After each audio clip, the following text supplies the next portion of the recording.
WH40K, Transcendence. Chapter 1, Awakening. The first thing I notice is the sound. A low, mechanical hum, constant and grating, like a distant engine that never stops running. Then the air, stale, metallic, thick with something unpleasantly organic, like sweat and recycled breath. My eyes open to a dim, flickering light overhead.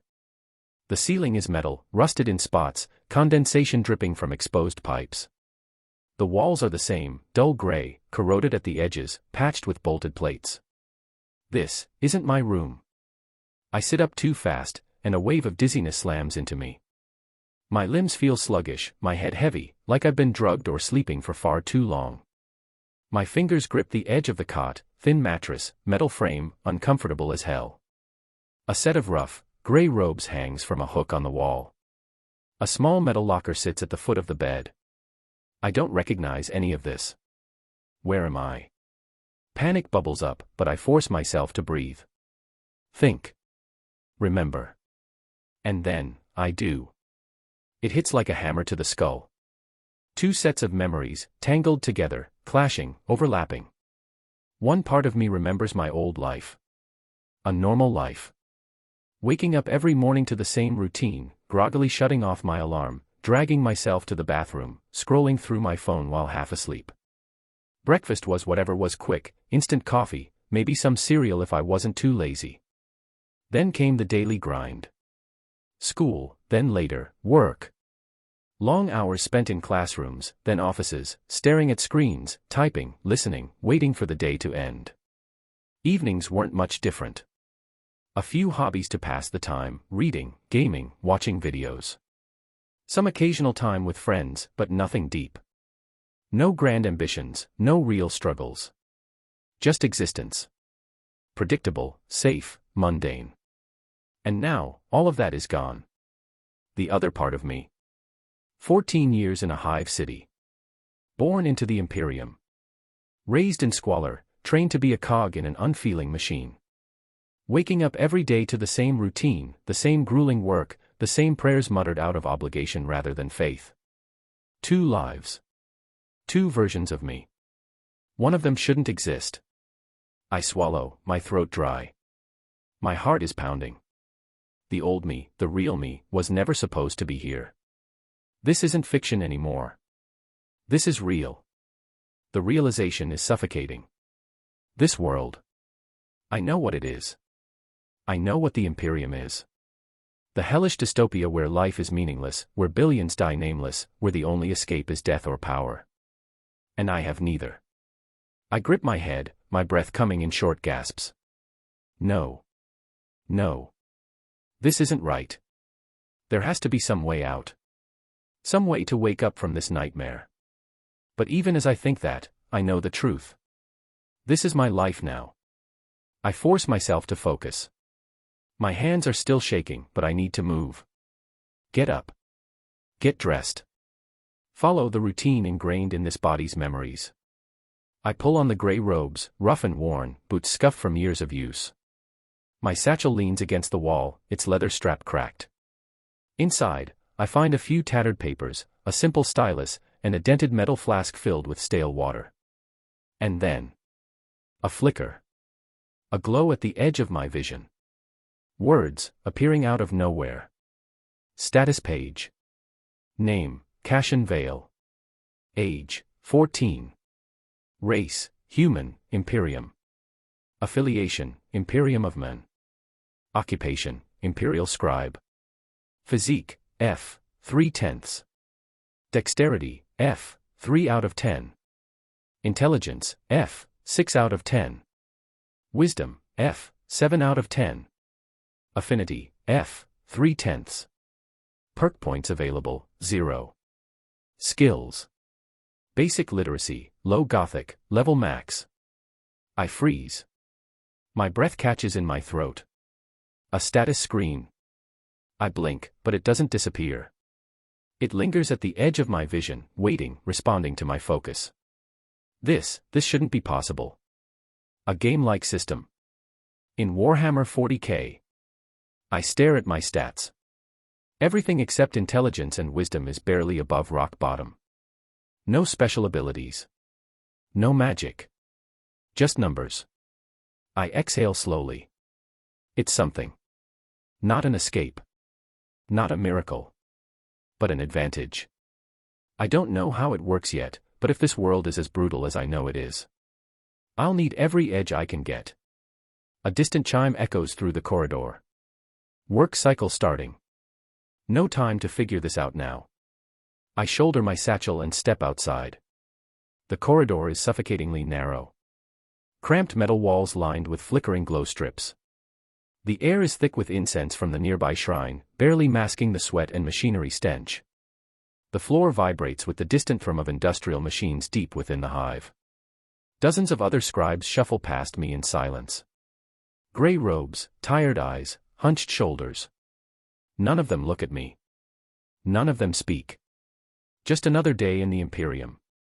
I move with them, feet following a path I don't need to think about. Down 3 levels. Past the shrine. Through the east corridor. My mind is racing, but my body moves on instinct. The scriptorum is a vast, windowless hall lined with endless rows of cogitators. The air is filled with the rhythmic clatter of keys, the low murmur of servitors maintaining the machines. Overseers in red-trimmed robes pace between the aisles, their bionic eyes scanning for slackers. I take my seat at my assigned cogitator. The screen flickers to life, loading endless lines of text. Tide reports. Logistics. Endless, meaningless data. My fingers hover over the keys. And I feel it again. That hollowness. This is my life now. Typing numbers. Pushing buttons. A slow, inevitable march toward an unremarkable death. I feel frustration clawing at my chest. I was stripped from my world. My life. Thrown into this nightmare. And worst of all, I don't even know what I want to do. Escape. How? This isn't a world where you just run away. Every road leads to death. Outside the hive, there's nothing but wasteland, radiation, and mutant-filled ruins. Survival. How? I have nothing. No connections. No power. No place in this world beyond being a disposable worker. I clench my fists. What am I supposed to do? For the first time, doubt creeps in. What if I don't have a choice? What if I'm just stuck? My vision flickers. That glow at the edge of my sight. Status page. My only advantage. I swallow. Right now, it's weak. But it can grow. If I get stronger, if I figure out how this works, maybe, just maybe, I'll have a chance. I exhale, steadying myself. My hands are still shaking as I start typing. The work is mindless, the same repetitive drudgery that will fill the rest of my life. But now, something is different. Because for the first time since waking up in this world, I have something to work toward. The cogitator hums softly, its screen flickering as I begin typing. The data scrolls endlessly, a wall of numbers, records, and reports that mean little to me. The motions are familiar, this body knows what to do. My fingers move on instinct, pressing the same few keys over and over, shifting documents, cross-referencing figures.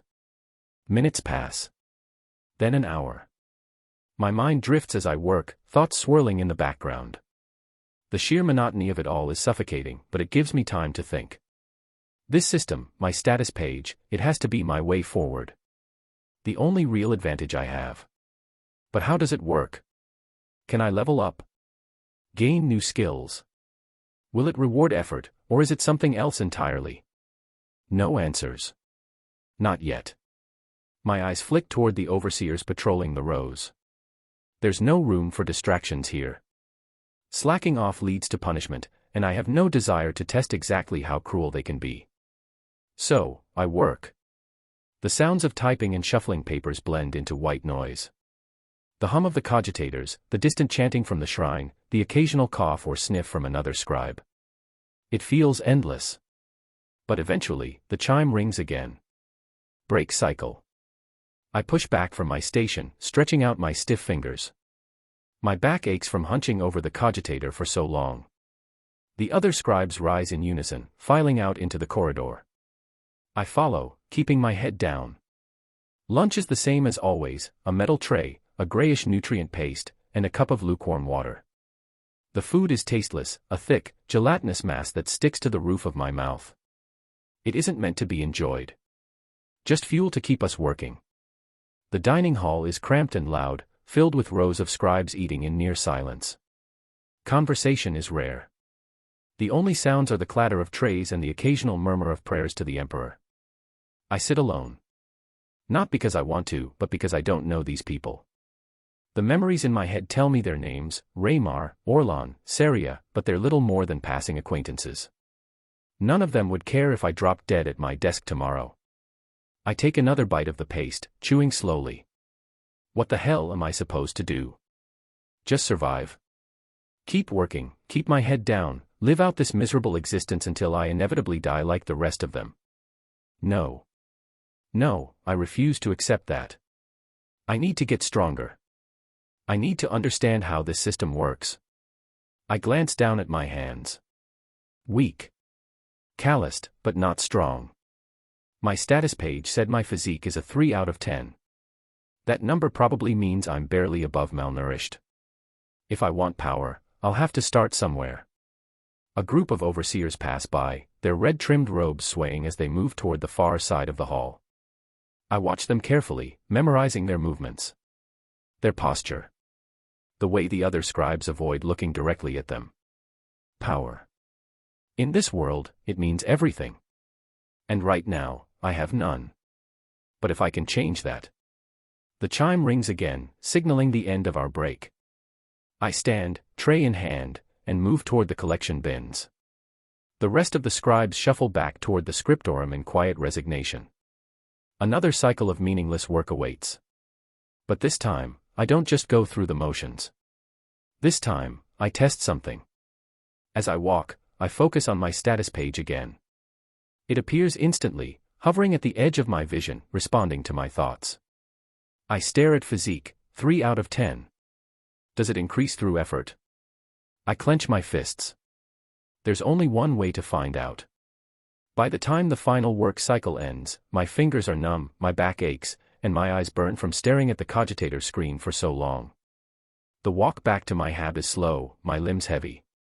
The corridors are dimly lit, the glow strips flickering erratically. The scent of oil and burning incense lingers in the air, mixing with the ever-present stink of sweat and metal. The streets of the mid-hive are a chaotic mess. Narrow walkways crammed with people, hab stacks rising high above, their walls lined with rusted metal and exposed wiring.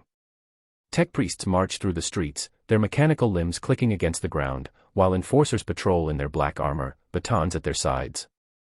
I keep my head down as I walk. Avoid drawing attention. Just another faceless worker in a city of billions. When I finally reach my hab, I shut the door behind me and let out a slow breath. The room is as small and miserable as I remember. A cot, a locker, a cracked mirror on the wall. No windows. No decorations. Just a space to sleep before another day of endless work. I sit on the cot, rolling my shoulders. My body feels weak. I'm weak. That needs to change. I bring up my status page again. My stats are the same. No changes. So just working doesn't increase them. Then how do I improve? I need to test this. I push myself up and drop into a squat. My legs burn almost immediately. I force myself through the motion, gritting my teeth as I push up and go again. And again. And again. 30 isn't enough. I keep going. By the time I hit 50, my legs shake with each repetition. My breath comes in short, ragged bursts, sweat dripping from my forehead onto the cold metal floor. My muscles scream at me to stop, but I grit my teeth and force another set. 100. My legs buckle, and I crash onto the cot, chest heaving. My entire lower body is on fire. My heartbeat pounds in my ears, my arms shaking as I try to wipe the sweat from my face. I'm not done. I roll onto the floor, pressing my palms against the cold metal. Push-ups.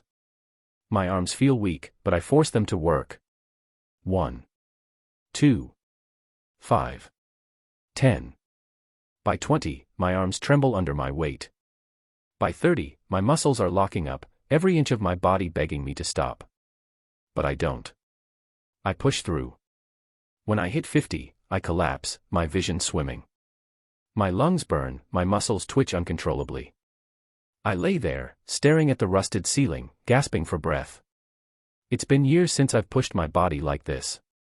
No, this body has never been pushed like this. A flicker at the edge of my vision. I focus. Physique, 3 March 1st 10. A rush of exhilaration shoots through me. It worked. Effort increases stats. Not instantly, not by much, but it does.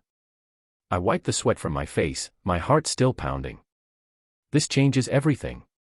It means I have a path forward. It means I can grow. I can't stay weak forever. If I do, I'll die just like the rest of them. I exhale slowly, staring at my status page for a long moment. This is my only chance. My only way out. Tomorrow, I'll push harder. Tomorrow, I'll get stronger. Because if I don't, I won't survive this world. Chapter 2, Scraps and Strength. 12 hours of work. 8 hours of sleep. 4 hours before the cycle repeats. The numbers swim in my head as I wake, blinking against the dim glow of the lumen strips lining the ceiling. My body feels sluggish, my limbs aching from yesterday's exercise. A good ache. A reminder that I did something. That I'm not just another cog in the scriptorum's machine. I sit up on my cot, stretching my stiff arms. The room is the same as before, cramped, gray, lifeless. The air is thick with recycled breath and the faint metallic tang of rust. I exhale, shaking off the last vestiges of sleep. First priority, food. The scriptorum rations are barely enough to keep a man functioning, let alone thriving. A bowl of protein paste and a cup of water aren't going to cut it. If I want to push myself further, I need more than the bare minimum. I pull my satchel closer, fingers brushing against the few chits I've saved over the years. Not much, but enough.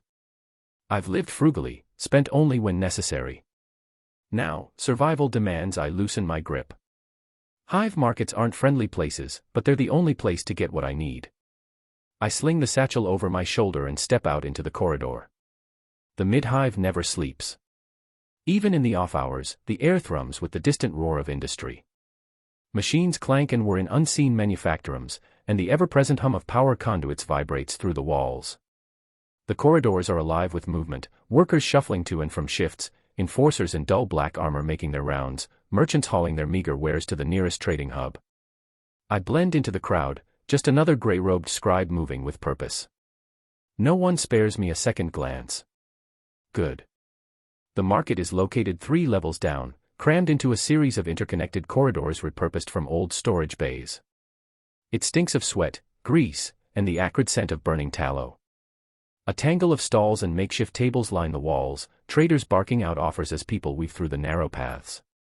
Fresh corpse starch, half ration price. Grox fat, real grox fat. None of that synthetic filth. Refined nutrient bars, premium quality, straight from the upper levels. Lies.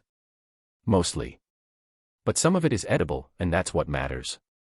I make my way toward a stall run by an older man, his face lined with age and grime. A faded red cloth is draped over his table, displaying an assortment of ration packs and questionable-looking meat strips.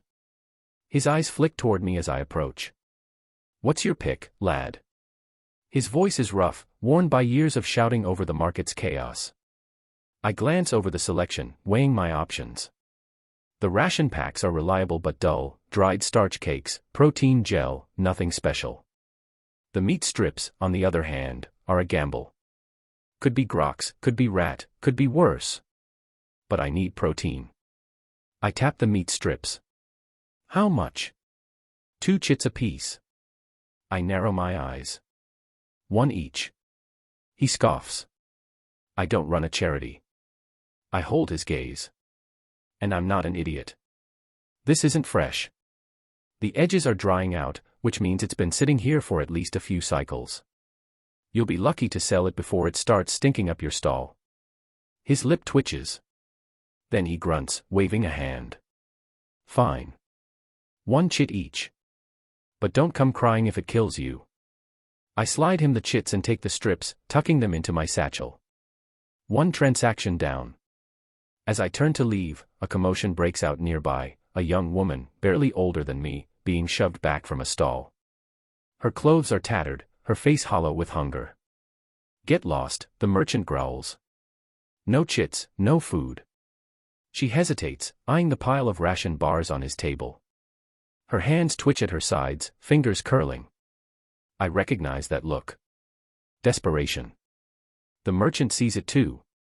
His hand drops to his belt, where a stub pistol rests in a cracked leather holster. The tension is thick. The woman wavers, then backs away, vanishing into the crowd. Just another moment in the hive. I shake my head and move on. The walk back to my hab is uneventful. People pass by without looking, lost in their own struggles. A few enforcers lean against a rusted wall, batons resting across their laps, watching the crowd with unreadable expressions. Not looking for trouble, but ready for it. I keep my head down. No reason to draw their attention. When I finally reach my hab unit, I shut the door and let out a slow breath. The room is still the same, cold, lifeless. But it's mine. I pull the meat strips from my satchel and take a cautious bite. Salty. Tough. Stringy. Not fresh, but not spoiled. Could be worse. I eat quickly, washing it down with a sip of stale water from my flask. It's not much, but it's better than the scriptorum's rations. Now, the real work begins. I strip off my robe, leaving only the sweat-stained undershirt and trousers. My body is still sore from yesterday, but that doesn't matter. Pain is just another problem to push through. Squats first. The first 20 are easy. By 30, my legs start to burn. By 50, they tremble under my weight. I keep going. Push-ups next. My arms protest immediately, but I grit my teeth and force them through the motions. 10. 20. 50. Sit-ups. Lunges. Every movement is a battle against exhaustion. Sweat drips onto the cold metal floor. My breaths come fast and ragged, but I don't stop. Not until I've pushed my body to its limit. When I finally collapse onto the cot, my muscles scream in protest. My heart pounds against my ribs, my lungs burning from exertion. A flicker at the edge of my vision. I focus. Physique, 3.2 March 3, 10. A small increase. Barely anything. But it's progress. I close my eyes, exhaustion pulling me under. Tomorrow, I'll do it again. Because in this world, weakness is death. And I refuse to die in this place. Not like this. 22:54 Terran Standard Time. The hive never truly slept. The shift changes simply altered the rhythm, one set of exhausted workers trudging home while another took their place. The low hum of machinery never stopped, and the scent of sweat, rust, and recycled air was as constant as the flickering lumen strips overhead. His muscles still ached from the earlier exertion, but there was no time to dwell on it. His shift at the scriptorum was beginning, and that meant another 12 hours of mind-numbing transcription. His pace was slower than usual as he made his way through the corridors, surrounded by fellow scribes, all of them moving with the same dull resignation. The entrance to the scriptorum was a thick, rusted bulkhead, guarded by a hovering servo skull. The overseer stood nearby, his augmetic eyes scanning them as they entered. There was no greeting, no acknowledgement, just the silent expectation that they would sit down and begin their work. And so, he did. The hours passed in a blur of ink and repetition. Each movement was automatic, his hands moving across the parchment as he copied endless lines of dictated scripture, trade records, and administrative notices. The process was designed to crush the mind, to reduce thought to simple obedience. But his mind did not obey. He needed money. He had already spent part of his savings on extra food, and that was not sustainable. Without a steady income, he would soon be back to the bare minimum rations provided by the administratum. That wasn't an option. He had felt the difference after eating more, after training his body. He couldn't afford to slip back. So, where did he even start? Theft was an option, an incredibly risky one. The punishments in the hive were severe, and he didn't have the experience or contacts to pull it off safely. Contacts. That was another problem. He had no connections. No friends. No favors owed. That left one option: labor. Real, physical work. The hive was massive, and there were always jobs that needed doing: manual hauling, factory shifts, maintenance work. The problem was finding an opening. Work wasn't just handed out, especially to scribes. His hands tensed slightly. He needed to find work. But how? 11:04 Terran Standard Time.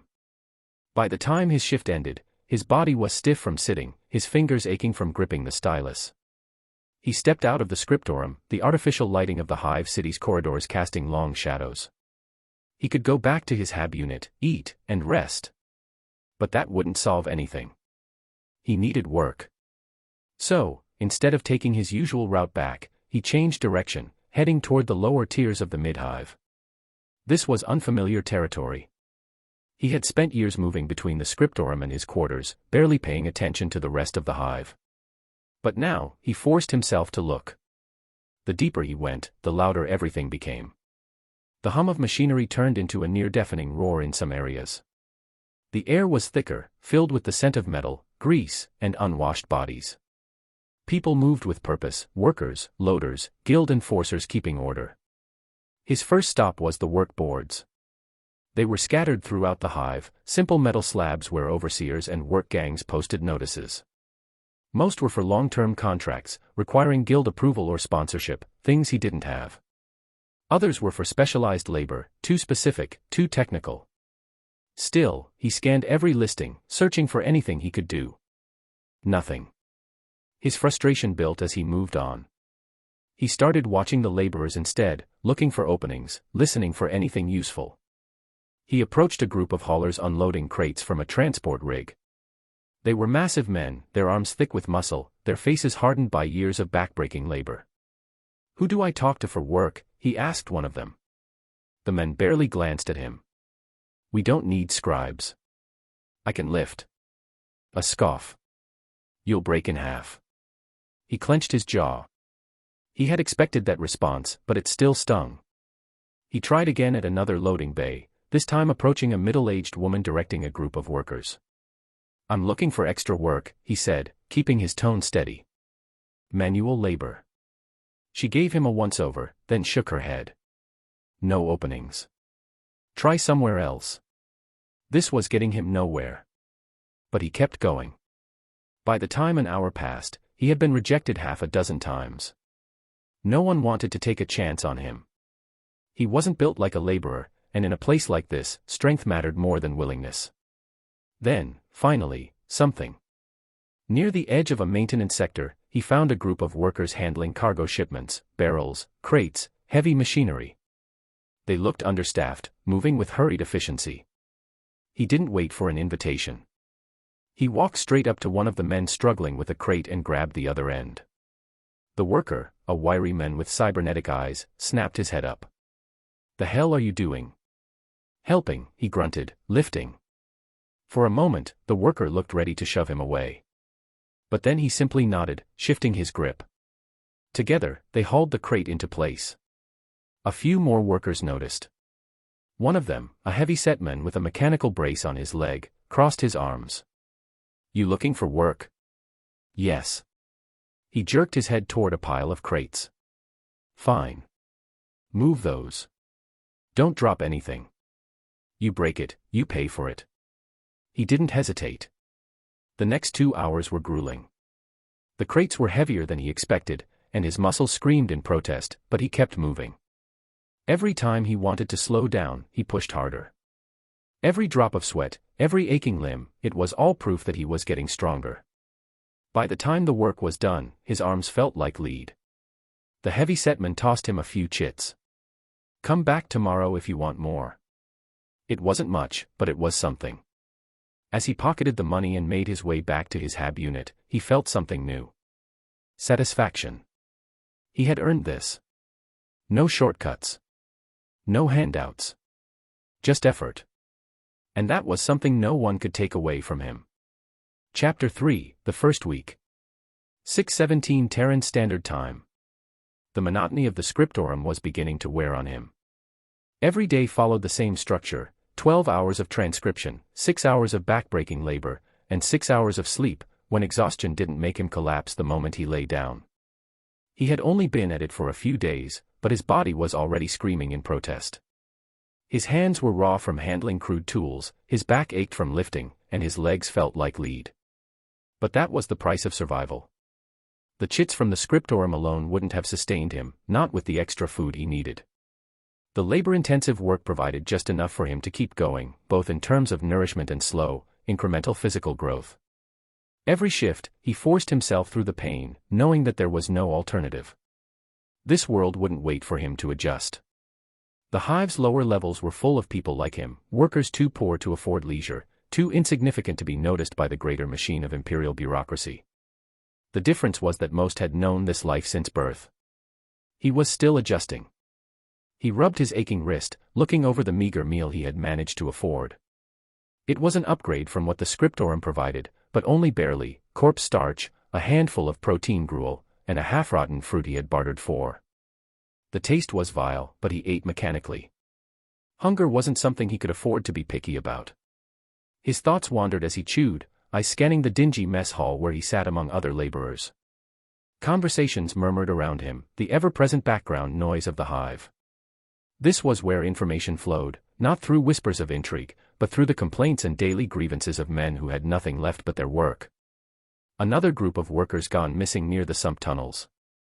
Bet it's the gangers. Bastards get bolder every week. Saw a whole squad of Arbites passing through the district. Something's got them spooked. Prices went up again. Can't even afford to get drunk anymore. What's the point? He listened, absorbing what little he could. The hive functioned like a living organism, its various castes and factions struggling against one another in a constant, unseen war for survival.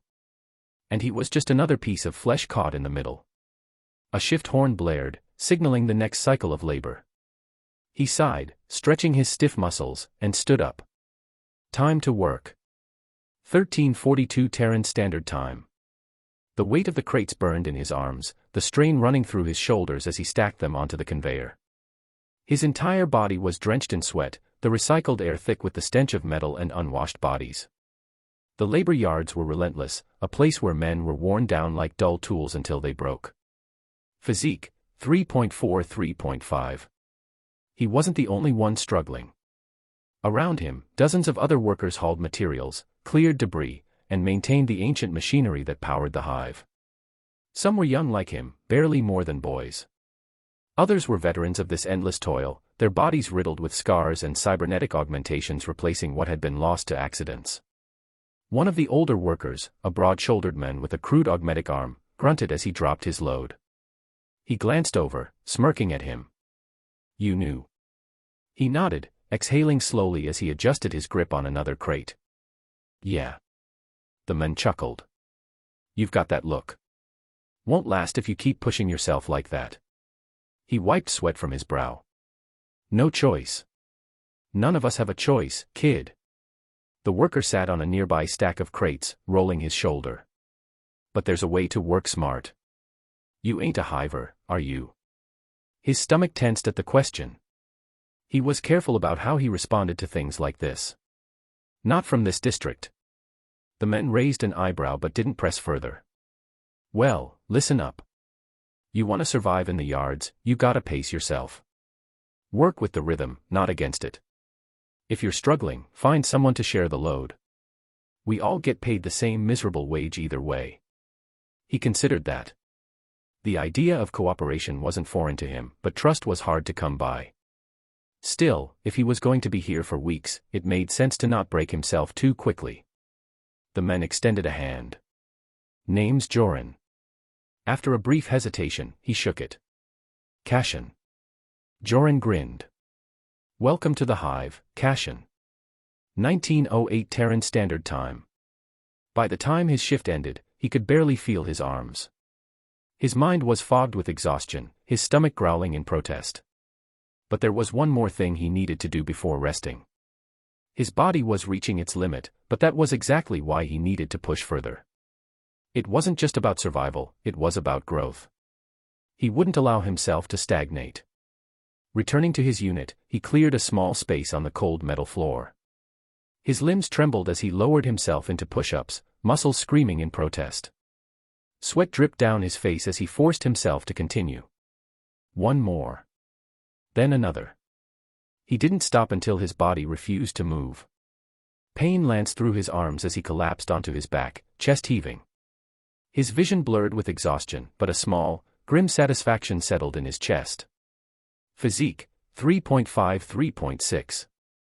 It was slow. Too slow. But progress was progress.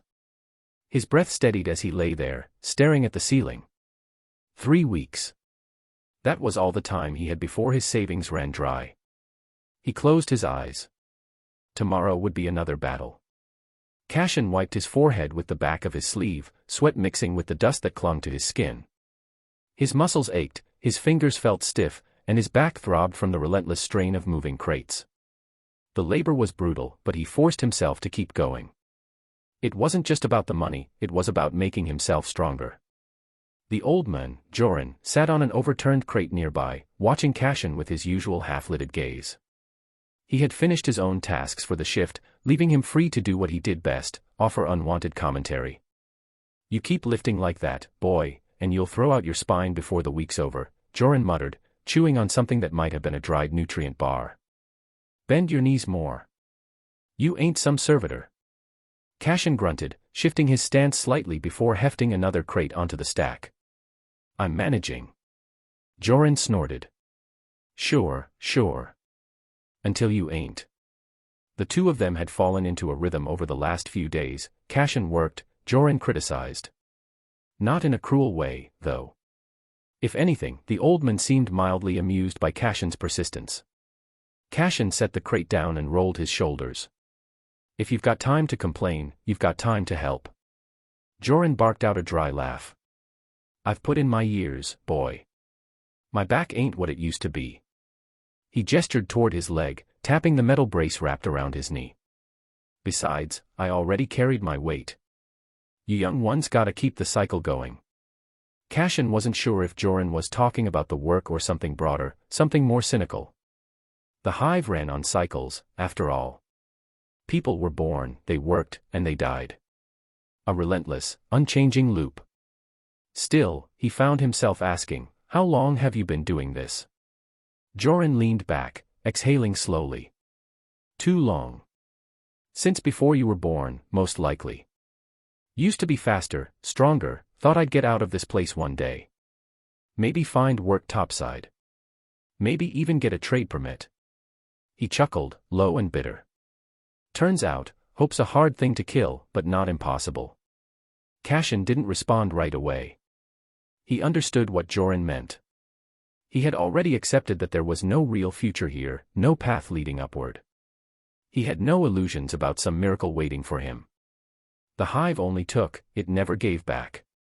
Still, he wasn't planning to rot away like the rest. "You ever try?" Cashin asked, sitting down on the crate next to him, wiping his hands against his robe. Joran gave him a sidelong glance. "Try what?" "To get out." Joran was silent for a long moment. Then, with a slow sigh, he reached into his pocket and pulled out a small metal chit, flicking it between his fingers. It was old, worn down, the edges smoothed from years of handling. "Tried once. Saved up enough to bribe my way into a transport," he said, turning the chit over in his palm. "But then my foreman, back when I was younger, got wind of it. Reported me to the overseers." He let out a dry chuckle. "Turns out, loyalty's worth more than a handful of chits. Got docked wages for a year. Had to start from nothing again." Cashin frowned. He had heard similar stories before, stories of people who tried to escape, only to be dragged back down. The hive had a way of keeping people in place, like a vast, living organism that rejected anything trying to break free. "Would you try again?" Cashin asked. Joran exhaled through his nose, shaking his head. "Too late for me, boy. My time's past. Even if I made it out, what would I do? Ain't fit for anything else." Cashin didn't say anything. He wasn't sure if he believed that. Maybe Joran had resigned himself to this life, but Cashin hadn't. Not yet. Joran watched him for a moment before clicking his tongue. You're different, though. Got that look in your eye. Like you think you got a way out. Cashin met his gaze, saying nothing. Joran smirked. Ha. You'll learn. The shift ended not long after. Cashin stretched out his sore limbs, already dreading the next day. He could feel his body adapting, growing stronger, but the exhaustion was real. He still had his scriptorum shift ahead, another 12 hours of mind-numbing transcription. As they gathered their things, Joran spoke up again. You want real advice? Get yourself a weapon. Cashin raised an eyebrow. Why? Joran snorted. Because sooner or later, you'll need it. That's just the way the hive is. Cashin didn't argue. He knew Joran was right. As he made his way back toward his hab unit, his mind was already working. He had food, a place to sleep, and a routine. But 3 weeks wasn't long. And if he wanted to survive past that, he needed more than just wages. He needed a plan. Chapter 4, The First Step. 1424 Terran Standard Time. The market was alive with movement, a tangled mess of bodies, flickering lumen strips, and the stink of unwashed masses. Cashin pulled his hood lower, adjusting the grimy scarf that concealed most of his face. His coat, cheap, oversized, and layered with enough filth to pass unnoticed, hung loosely around his thin frame. He exhaled slowly. Blend in. Observe. Plan. His target sat nestled between scrap vendors and a stall selling corpse starch patties, a black market arms dealer, the kind who thrived in the lower hive's filth. He was an old man with augmetic fingers, tapping lazily against the rusted counter as he chatted with a ganger. Cashin kept his distance, feigning interest in a nearby stall selling rusted tools. He didn't have the money to buy a laspistol. So he was going to steal one. It was a reckless plan, but not a stupid one. Not anymore. A week ago, his body had been sluggish, his movements imprecise. But now. He curled his fingers experimentally, feeling the control he hadn't had before. His grip was stronger. His hands no longer cramped from hours at the cogitator. Dexterity, 3.03.7. The endless repetition of typing reports had done more than just make him faster, it had honed his fingers, his reflexes. He could feel the difference in how he moved, the way his hands obeyed his commands with an ease they hadn't before. It would be enough. He shifted, stepping away from the tool stall without drawing attention. His movements were different now. He wasn't just forcing his body to obey, he was using it, moving with intent instead of blind effort. A week of hauling crates had done that. Physique, 3.64.2. The first few days had been hell. His muscles had screamed, his back had burned, and every step had been a struggle. But then, something had changed. He wasn't just enduring anymore, his body was adapting. He remembered the moment he had lifted a crate and realized it didn't feel as heavy as before. The strain was still there, but it no longer crushed him. Then came the skill. New skill acquired, physical conditioning, level 4. Your body adapts to exertion more efficiently. Physique stat gains increased by 4%. It hadn't been some magical transformation. He still ached, still felt exhaustion creeping in, but it faded faster. He could push through it. And now, as he prepared to steal from a black market gunrunner, he knew his body wouldn't betray him. Cashin took slow, deliberate steps toward the stall. His heartbeat remained steady. No panic. No hesitation. He was stronger. Faster. Sharper. And he wasn't alone. The machine spirit of his cogitator had whispered to him all week. At first, it was just a subtle presence, a faint hum at the back of his mind. But then, the errors in the datasheets had become clearer to him. The flow of numbers, the logic of the inputs, it all made sense. Affinity, 3.03.8. It was nothing supernatural. Just the reality of working with a machine long enough that it started working with you. The Mechanicus called it appeasement of the spirit. Cashin called it learning. And that learning had given him an edge. His eyes flicked across the stall, memorizing the placement of weapons. The gangers loitering nearby were armed, but distracted. The vendor was bartering, his attention divided. The laspistals were stacked carelessly to the side. Cashin didn't hesitate. His fingers closed around the grip of a laspistol, and he moved, fluid, controlled, precise. His feet carried him away from the stall before the vendor even glanced his way. No sudden movements. No rush. He didn't bolt, he simply walked. Seconds stretched. He could feel the weight of the weapon pressing against his ribs beneath his coat. The market noise swallowed everything, vendors shouting, machinery whirring, the low hum of a distant servitor. No one stopped him. Hope flickered in his chest. For the first time since waking up in this hell, Cashin felt the future open before him. He tightened his grip on the laspistol. This was only the beginning. Cashin forced himself to stay calm. To keep his breathing even. To walk like nothing was wrong. But his heart was hammering. Loud. Too loud. The weight of the laspistol was pressed against his ribs, hidden beneath his clothes. It felt heavier than it should, dragging at him, a tangible reminder of his crime. The mid-hive market was packed, thick with bodies and noise.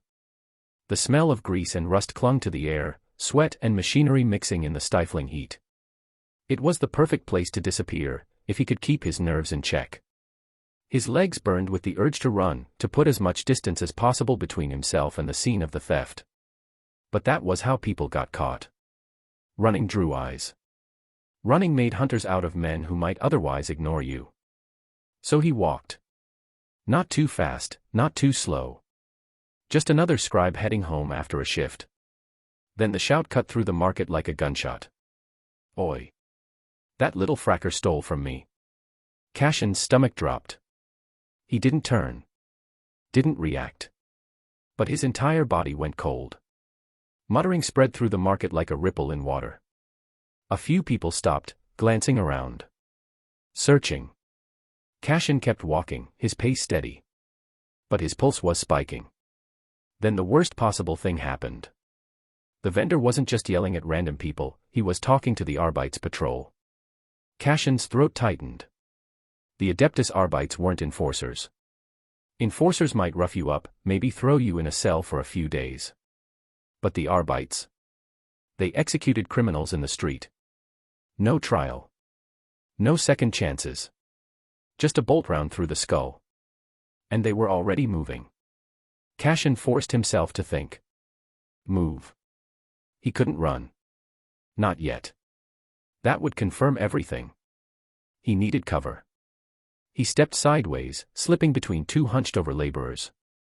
Their bulky, grease-stained uniforms helped obscure his form.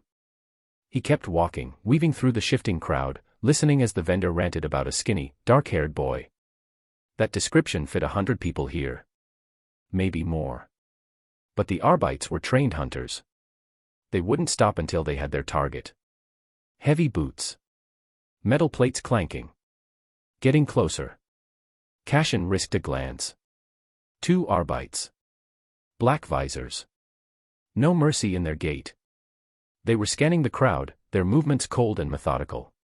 His hands clenched. He had seconds. A week ago, this moment would have broken him. He would have panicked, frozen, or worse, bolted like a cornered rat. But now. Now he had a body that could keep up with his mind. His legs didn't shake. His breath didn't hitch. He could move fast without stumbling, without drawing attention. He turned a corner, slipping into an alley. Cold metal walls. A rusted walkway overhead. Leaking pipes. He kept moving. Swift. Silent. His boots barely made a sound. But the Arbeits weren't giving up.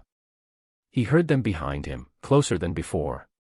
He yanked off his scarf and coat, stuffing them behind a pile of scrap. Not enough. They'd still recognize his clothes. Disguise. Now.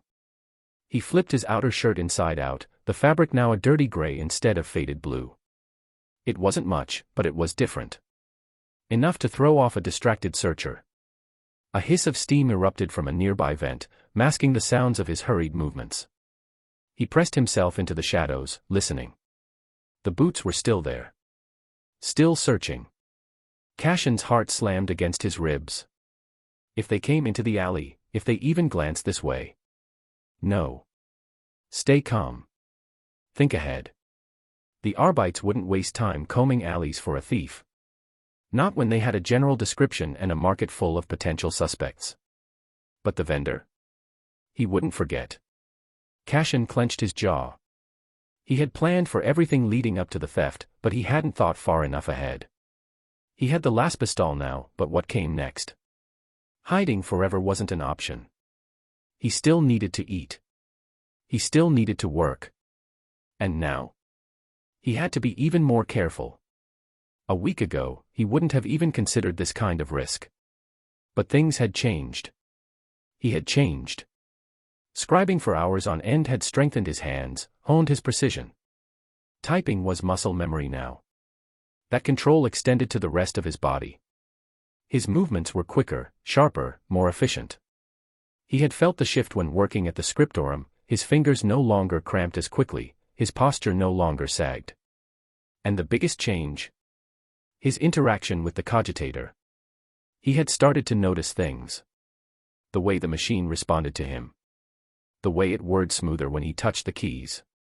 The machine's spirit knew him now. It was small. Subtle. But it mattered. Just like his body, his connection to the world was evolving. His grip tightened around the hidden shape of the pistol beneath his clothes. He had to think about the next step. Laying low. Avoiding scrutiny. The Arbites wouldn't search forever. But they wouldn't forget, either. Thieves always paid for their crimes in the end. He had bought himself time. Now he had to use it wisely. Cashin exhaled, his heartbeat slowing. The voices in the market were fading. The Arbites had moved on. For now. He waited another 5 minutes, just to be sure. Then he adjusted his shirt, pulling the loose fabric tighter over his frame. His coat and scarf were gone.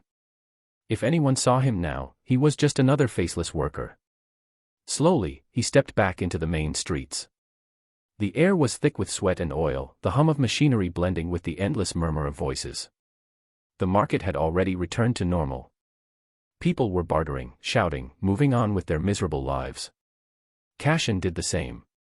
His legs carried him forward, his posture relaxed but his mind razor-sharp. Cashin kept his head down as he moved through the streets, his nerves still raw. The market was behind him, but the paranoia lingered. Every passing enforcer, every distant shout, every set of eyes that lingered just a second too long, it all sent a jolt of unease through him. He forced himself to breathe, to look normal. Act like he belonged. Like he wasn't hiding a stolen last pistol under his clothes. The worst was over. He had escaped. The Arbites had moved on. But it still felt like the walls of the hive were closing in. Then he turned a corner and nearly walked straight into Joran. Cashin's entire body went rigid. Joran's scarred face twisted into surprise. Cashin. Cashin forced himself to relax. To act natural. But his muscles were locked tight. Joran wasn't someone he could just brush off. The man had too much experience, too many years in the hive's underbelly. He noticed things. Cashin swallowed. Joran. Ah, hey. Joran narrowed his eyes. His posture was casual, but his gaze was sharp, scanning Cashin up and down. You look like hell. Cashin shrugged. Long shift. Really? Joran frowned. Because I was looking for you earlier. You weren't at the scriptorum. Shit. Cashin's mind raced. He had planned for a lot of things today, but not this. Yeah, he said quickly. I wasn't feeling great. Figured I'd take a few hours to rest. Didn't think anyone would notice. Joran's expression didn't change. His eyes lingered on Cashin's slightly disheveled clothes, the way his shoulders were a little too tense. Cashin knew what this looked like. Joran had been a fighter, a survivor. He'd seen this kind of behavior before. The kind of nerves that only came from getting into trouble. Joran sighed. Kid, tell me you weren't up to anything stupid. Cashin forced a dry chuckle. What, you think I went out and joined a gang or something? Joran didn't laugh. I think you've been pushing yourself too hard. And when people get desperate, they make bad choices. Cashin didn't move. Didn't blink. His mind calculated every possible response. Joran wasn't an enemy. But he was dangerous in his own way. He could read people too well. So Cashin exhaled, letting his shoulders sag just slightly, like he was just exhausted. I just needed a break, Joran. That's all. Joran studied him for another few seconds, then sighed. You should have told me. The scriptorum doesn't give a damn about us, but if you start skipping work, they'll notice. And in this hive, kid. Attention gets people killed. Cashin nodded, saying nothing. Joran rubbed his jaw, still watching him. Then, unexpectedly, his tone softened. Listen. If you ever need to talk, you know where to find me. You're not the first kid trying to scrape by down here. Cashin forced a small smirk. You make it sound like I'm falling apart. Joran gave him a long look. You wouldn't be the first. Cashin didn't have an answer for that. A heavy silence stretched between them, but then Joran exhaled and shook his head. Get some rest, kid. And be careful who you piss off in this hive. Cashin gave a short nod and walked away, forcing himself not to move too fast. Joran didn't follow. Didn't press the issue. But Cashin could still feel his eyes on his back as he disappeared into the crowd. By the time Cashin reached his hab block, his legs ached and his lungs burned, but it wasn't from exertion. It was the stress. He stepped inside his tiny metal-walled hab and shut the door. Locked it. Twice. Only then did he allow himself to exhale. His hands were shaking. Joran had noticed something was off. Maybe not enough to accuse him of anything, but it was a warning. Cashin pulled the last pistol from beneath his clothes, staring at the weapon in his hands. He had it now. A real weapon. A step toward power. But that single theft had already made his world dangerously small. He wasn't just some faceless scribe anymore. He was a target. And that meant he needed to be more careful than ever. Chapter 5, A Necessary Sacrifice. Time since transmigration, 10 days, 7 hours. Cashin knew something was wrong the moment he stepped into the scriptorum. It was subtle at first, the way conversations died down as he entered, the way scribes hunched over their desks just a little more than usual. The scratch of quills against parchment seemed sharper, more deliberate, as if everyone was trying too hard to focus on their work. Then he heard his name. Veil. Not shouted. Not barked. But the weight behind it made his stomach tighten. The voice came from the far end of the chamber. Overseer Cord stood there, arms crossed, his face set in that cold, expressionless mask that never meant anything good. Cashin felt the hairs on the back of his neck rise.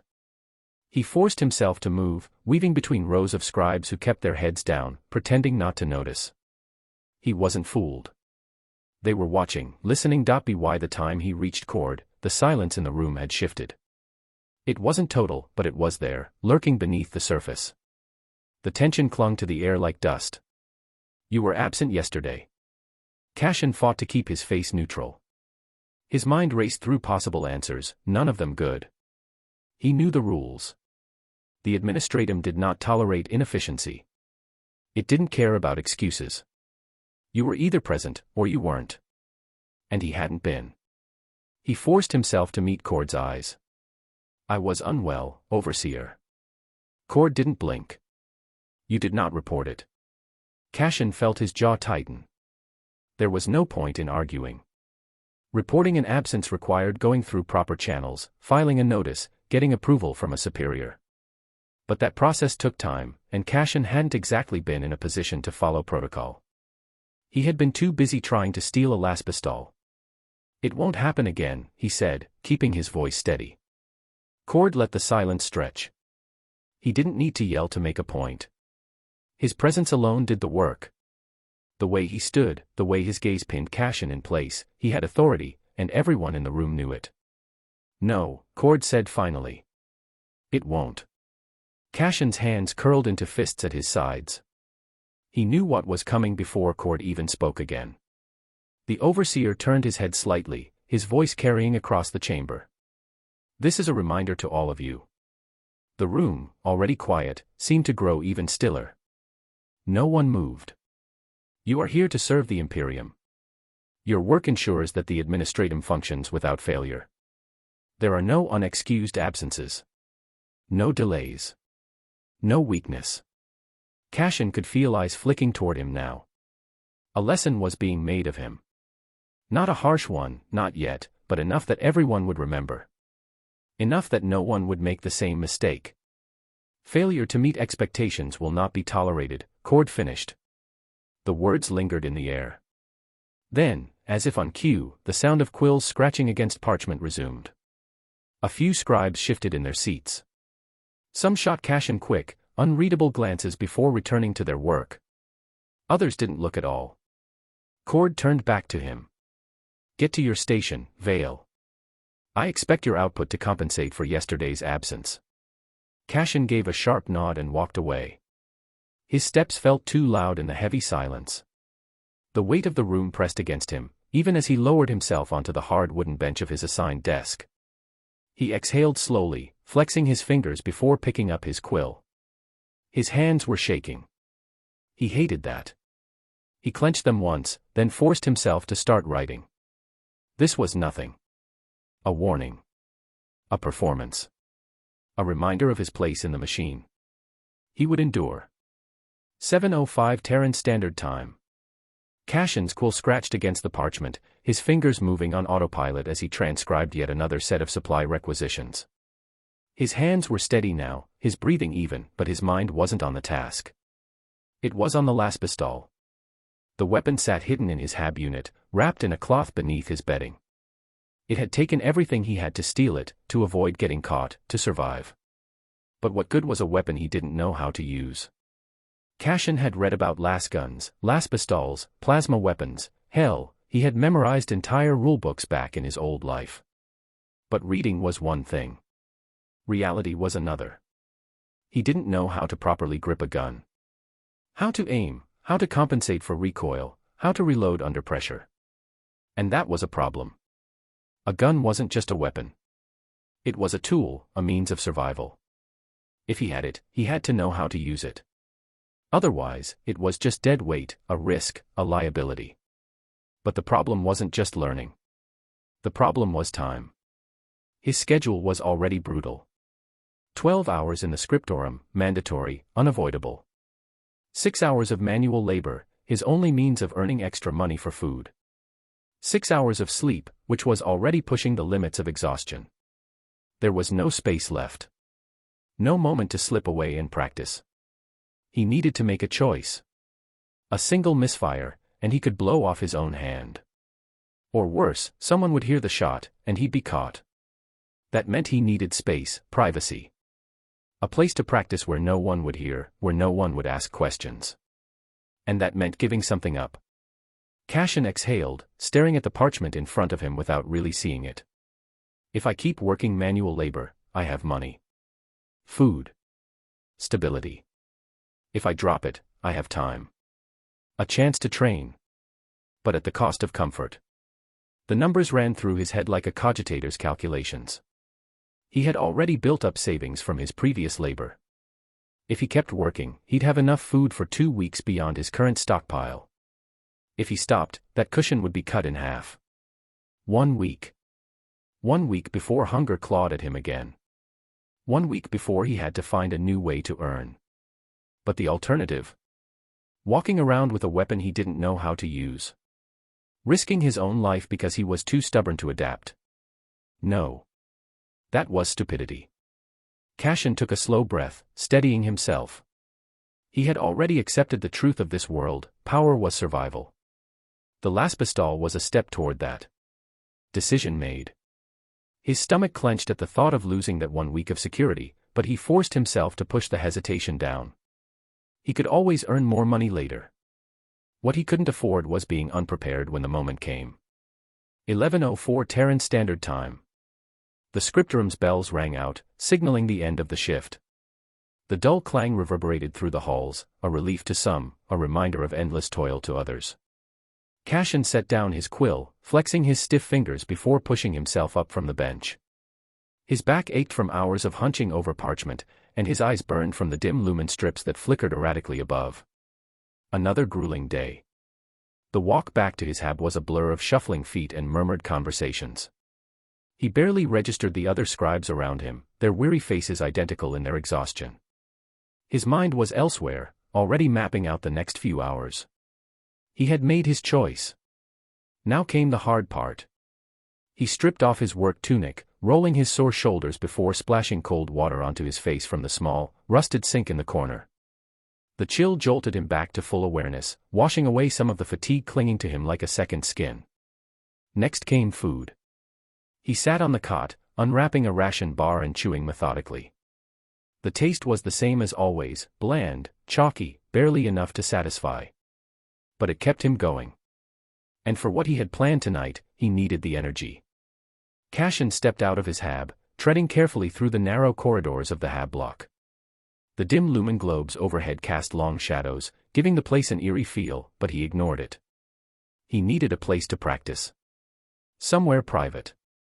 Somewhere quiet. And that was easier said than done. The hive was a living, breathing machine, and privacy was a luxury. There were always people moving, workers, enforcers, gangs, and worse. Finding a secluded place where no one would hear the crack of a last pistol shot. That was going to be a problem.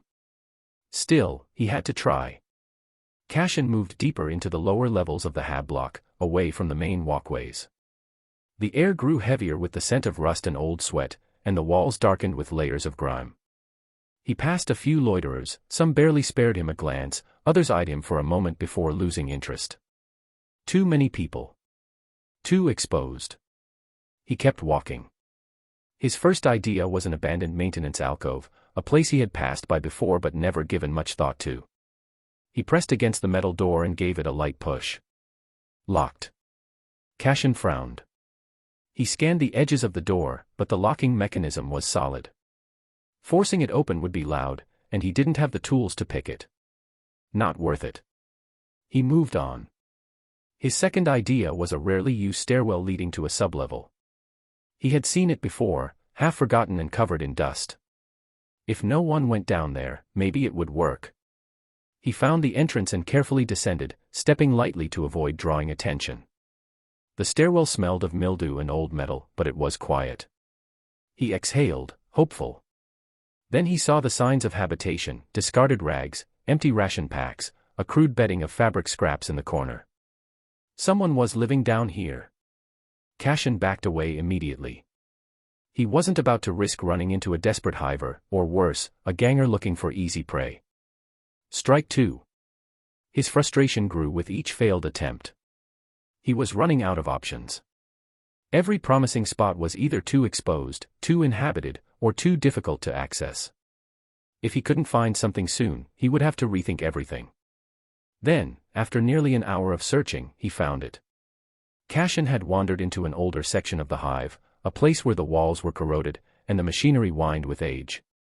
He followed a narrow corridor past a series of rusted pipes, and that's when he saw it, a vent shaft, partially collapsed, leading to an opening in the lower levels.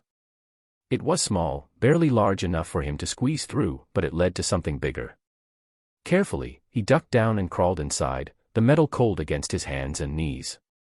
It was tight, claustrophobic, but after a few meters, it opened into a larger chamber. Cashin stood, brushing dust off his clothes as he took in his surroundings. It was an old maintenance bay, long forgotten. The walls were covered in grime, and scattered debris littered the floor. But it was empty. Quiet. No people. No enforcers. Just silence. A faint smile tugged at his lips. He had found it. His own little sanctuary. But it wasn't perfect. The air was thick, damp, and smelled faintly of something metallic, probably runoff from the upper levels. The ground was uneven, and the only exit was the vent shaft he had crawled through. If something went wrong, he had nowhere to run. It was a risk. A calculated one. But risks were necessary. Cashin exhaled and set his hands on his hips, looking around one last time. This would do. Tomorrow. Chapter 6, First Shots. 11:04 Standard Terran Time. The shift had been the same as always, long, dull, and exhausting. By the time Cashin stepped out of the scriptorum, the artificial lights above bathed the hive in their usual sickly glow. He rolled his shoulders, feeling the stiffness settle in. But he wasn't heading back to his hab just yet. His fingers brushed against the weight at his side. The last pistol. He still wasn't used to carrying it, but it was his now. A tool that could mean survival or death, depending on how well he handled it. As he made his way through the hive's labyrinthine corridors, his mind went over everything he knew about the weapon. The standard Imperial Guard issue las pistol wasn't the strongest firearm, but it had advantages. It didn't need traditional ammunition, just a power pack that could be recharged. A single pack held dozens of shots, though he only had one. By the time he reached the abandoned area he'd scouted before, his legs ached from the walk. It was a forgotten corner of the hive, a dead-end alcove near some collapsed structures. Debris and metal scraps littered the ground, giving it an eerie silence. It was risky to train here, but it was the best he could get without drawing attention. Cashin got to work, gathering whatever he could use to make a target. An old metal sheet leaned against the wall would do for backing. A few stacked crates became makeshift height markers. He even found some loose plasteel rods, wedging them into the ground to make a rough human silhouette. It wasn't perfect, but it was enough. He stepped back, breathing in deeply. His fingers tightened around the grip of the las pistol as he raised it toward the target. This was the part that mattered. Cashin knew he wasn't a soldier. He wasn't some sharpshooter trained in the art of war. He was a scribe, someone meant to spend his days hunched over parchment and data slates. His hands were made for quills and cogitators, not weapons. He squared his stance, feet shoulder-width apart. He wasn't sure if that was the right way to do it, but it felt stable. His arms extended, las pistol held firm in both hands. He aimed at the center of the makeshift target, thumb flicking the activation rune. A faint hum vibrated through the weapon as it powered up. Cashin swallowed. Then he squeezed the trigger. A sharp crack echoed as the las pistol discharged. A red bolt of energy lanced forward, slamming into the metal sheet with a hiss. The heat left a blackened scorch mark on impact. He lowered the gun, letting out a slow breath. His hands weren't shaking, but he felt the tension in them. The kick had been manageable, but if he fired carelessly, he could still lose control. He had to be mindful. He took his time, adjusting his grip and stance before taking another shot. Then another. He kept his movements deliberate, focused on keeping the las pistol steady. He wasn't aiming for speed or aggression, just control.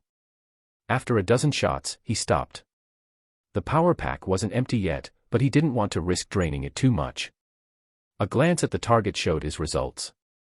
The first few shots had been off-center, but the last few were closer to where he had aimed. Progress, even if small. Cashin let out a breath and stepped back. His fingers flexed around the grip before he powered the weapon down. He wasn't good yet. He wasn't even decent. But he was better than when he started. That was enough for now. But he wasn't done yet. If he was going to improve, he couldn't just rely on the las pistol. His body needed to be stronger too. He set the weapon aside and moved to an open space near the collapsed structures. No fancy training methods. No equipment. Just raw, simple exercise. Push-ups, squats, planks, whatever he could do with what little energy he had left. His muscles ached from the strain, sweat slicking his skin as he forced himself through the repetitions. His body protested, but he didn't stop. By the time he was done, his arms and legs felt like lead. His breath came in slow, measured exhales as he sat on the cold metal floor. His body hurt, but it was the good kind of pain, the kind that told him he was getting stronger. Cashin wiped the sweat from his brow before glancing at the las pistol again. He still had a long way to go.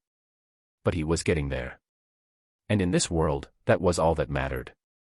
New skill acquired, marksmanship, LV.1. The past 5 days had blurred into a relentless cycle of labor, training, and exhaustion. Every moment was accounted for, every action serving a purpose. Cashin had no time for anything else, no leisure, no unnecessary conversations, no distractions. His routine was set in stone. Scriptorum shift. Endless transcription, back-breaking hours hunched over ancient cogitators, his fingers aching from typing out records. The monotony was unbearable, but he endured it. It was still his primary source of survival, even if it barely sustained him. But strangely enough, he had begun to notice something: the process was getting easier. He made fewer mistakes, caught errors more quickly, and processed information faster than before. His mind, constantly at work, was sharpening. Travel. The hive never changed. The same crowded pathways, the same rusted corridors, the same suffocating air. He moved through the masses like a ghost, unnoticed and unbothered. Laspistol training. A slow, steady process. His first few days had been sloppy, wasting shots as he fought to control the recoil, struggling to keep his aim steady. But by the second day, he found a rhythm. By the third, his shots hit closer to center. By the fourth, he could reliably place his bolts where he wanted them. By the fifth, his hands moved with familiarity, the weapon becoming an extension of himself. His accuracy wasn't perfect, not even close, but it was good enough, enough to matter. Physical conditioning. Push-ups, squats, planks, makeshift pull-ups on metal beams. His muscles ached constantly now, a dull burn that lingered even in sleep. But the pain was proof of progress. His reflexes had also started improving. He reacted faster, moved more efficiently. It wasn't just strength, his body was adapting in ways he hadn't expected. And it was progress. Sleep. Never enough. Status page. Name, Cashin Vale. Age, 14. Race, human, Imperium. Affiliation, Imperium of Men. Occupation, Imperial Scribe. Physique, F, April 7th 10, plus 0.5. Dexterity, F, April 1st 10, plus 0.4. Intelligence, F, June 2nd 10, plus 0.2. Wisdom, F, July 1st 10, plus 0.1. Affinity, F, April 1st 10, plus 0.3. Perk available, 0. Skills.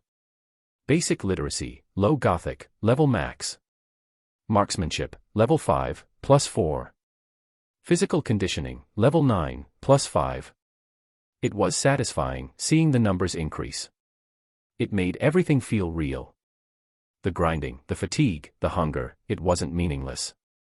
But then there was that problem. Food. His extra funds were nearly gone. What had been enough for 2 weeks was now down to 2 days. He had miscalculated just how much he needed.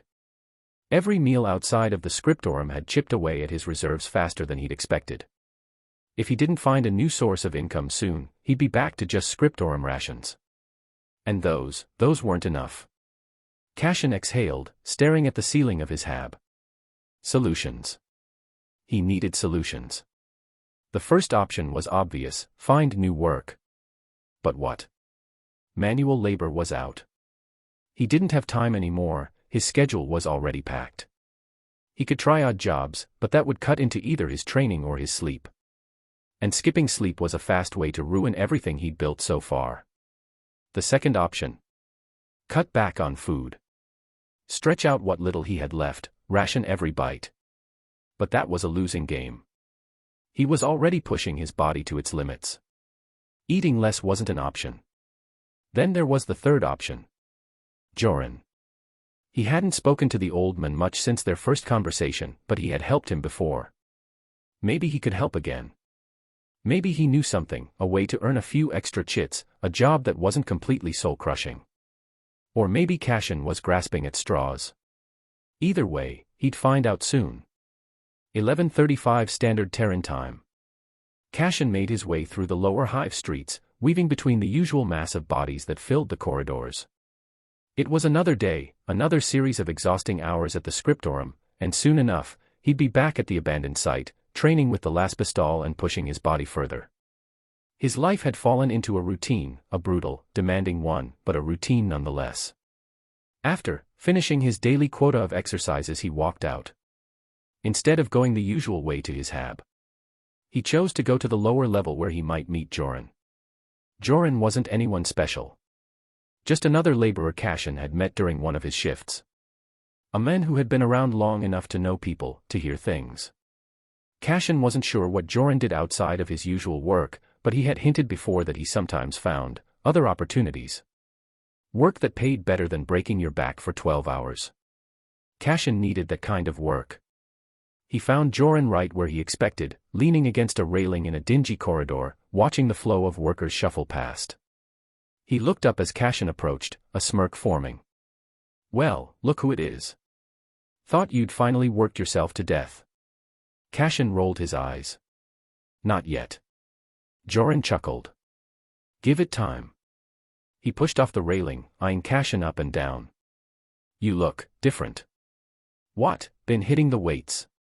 Cashin just shrugged. "Something like that." Joran let out a low whistle. "Damn. A few weeks ago, you looked like you'd snap in half carrying a crate.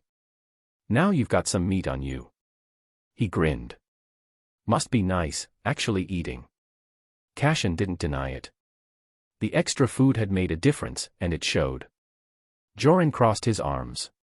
"So, you didn't come all this way just to show off your new muscles?" "I need work," Cashin said simply. Joran raised an eyebrow. "You already got work. Work that actually pays." Joran snorted. "Yeah, don't we all?" He rubbed his chin, considering. "There is something. Pays well. But, it's not exactly the usual kind of job." Cashin kept his expression neutral. "Go on." Joran sighed. "Look, it's nothing crazy.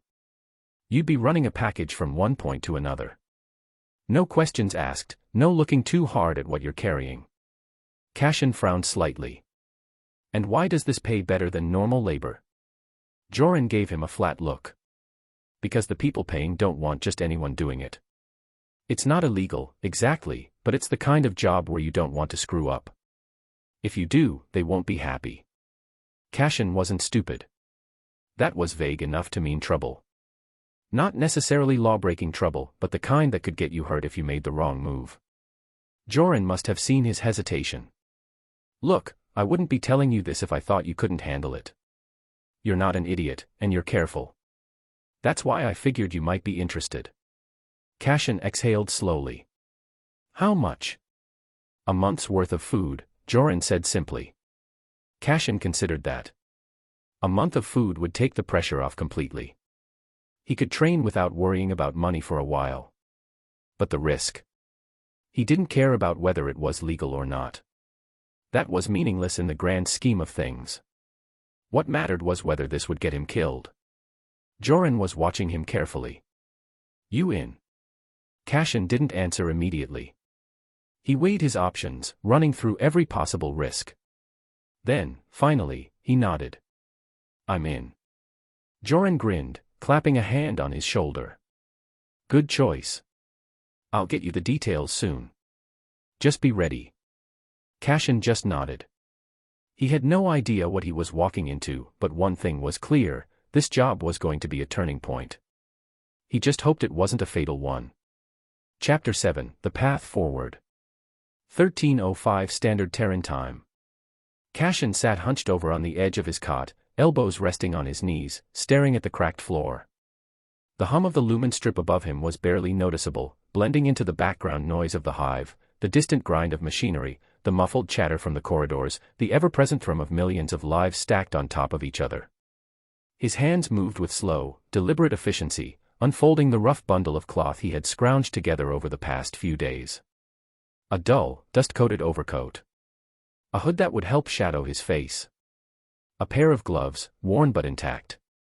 It wasn't a perfect disguise, but perfection wasn't the goal, blending in was. People noticed those who tried too hard to look inconspicuous. But a scribe wearing a heavy coat to ward off the hive's perpetual damp chill. Nothing unusual about that. He slid the coat over his thin frame, adjusting the fit. Next came the laspistol. Cashin picked it up from the floor beside him, rolling it in his hands, feeling its weight. It wasn't much, just a standard-issue sidearm, the kind that billions across the Imperium carried. He popped out the charge pack, checked the energy levels. Full. He had to make every shot count. He only had one pack, and no way to recharge it yet.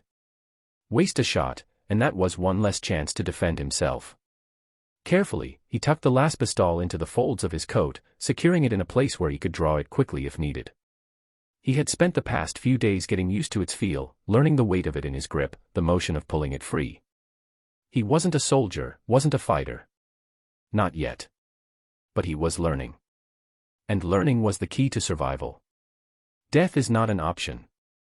That thought had been with him since the moment he arrived in this universe, and it wasn't going away. Death wasn't just the end here, it was worse than that.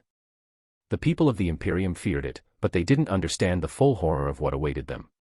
They thought their souls would go to the Emperor's side, to some great reward in death. But Cassian knew better. The warp did not give peace. It only consumed. If he died, his soul wouldn't fade into oblivion. It would be ripped apart, devoured by the things lurking beyond the veil of reality. The same things that whispered in the minds of psychers, that turned men into gibbering lunatics, that laughed at the suffering of mortals. If he let himself die, he wasn't just ending his life, he was handing himself over to torment beyond anything the material world could offer. That left him with one choice. Survive. No matter what. At first, he had considered escape. He wasn't from this world. Maybe there was a way out. But the more he thought about it, the more he realized how foolish that was. The galaxy was a prison, and there were no exits. Even if he somehow found a ship, where would he go?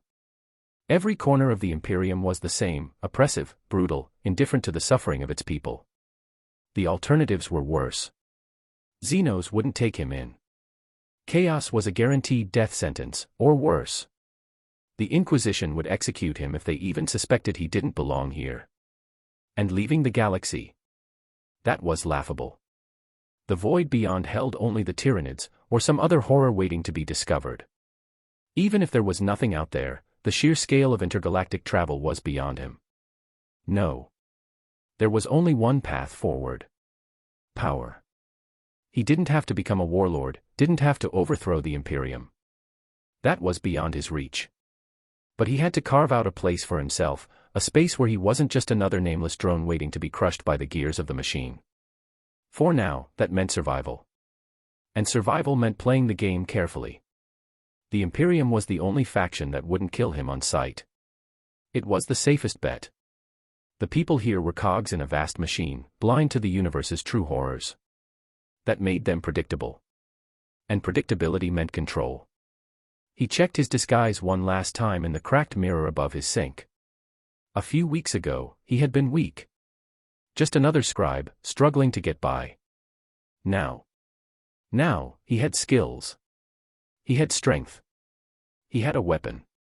Not much, but it was a start. He pulled the hood over his head, tucked his hands into his coat, and stepped out into the corridors of the hive. The job awaited. Cassian moved through the hive's corridors with a steady, measured pace. He kept his head slightly down, posture relaxed, casual, forgettable. Just another worker in the endless tide of humanity. The air was thick with the usual stench of metal, oil, and sweat, but he barely noticed it anymore. This place had become his reality. The towering walls of steel, the dimly lit tunnels, the flickering lumen strips that cast everything in a sickly yellow glow, it was all familiar now. His destination was a small, out-of-the-way alcove nestled between two towering hab blocks. A place that didn't officially exist on any records, the kind of place where people did business they didn't want others knowing about. Joran was already there, leaning against a rusted bulkhead, arms crossed, his usual cocky grin in place. He looked relaxed. Next to him stood another figure. The handler. Cassian knew the type immediately. Well-fed, despite living in a hive where most scraped by on ration packs. His coat was lined with synth fur, his boots polished, not a noble, but someone who had money and power. His posture screamed arrogance, the kind of self-importance that came from being in control. The moment Cassian approached, the handler's gaze swept over him with obvious skepticism. "This is the guy." The handler's tone was sharp, dismissive. "You brought me a scribe." Cassian didn't react. He simply stood there, hands in his pockets, waiting. Joran chuckled, shaking his head. "Don't let the robes fool you. Kid's sharper than he looks." The handler scoffed. "I need someone reliable, not some half-starved clerk who'll get himself killed the moment things get rough." Joran pushed off the wall and clapped Cashin on the shoulder.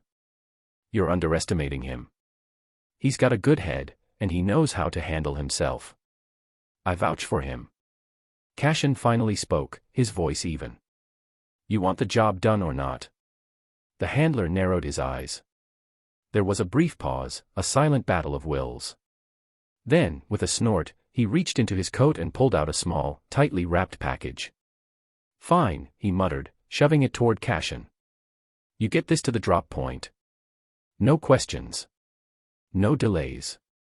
And if you get caught..." He smirked. "Well, I don't know you." Cashin took the package without hesitation, weighing it in his hand.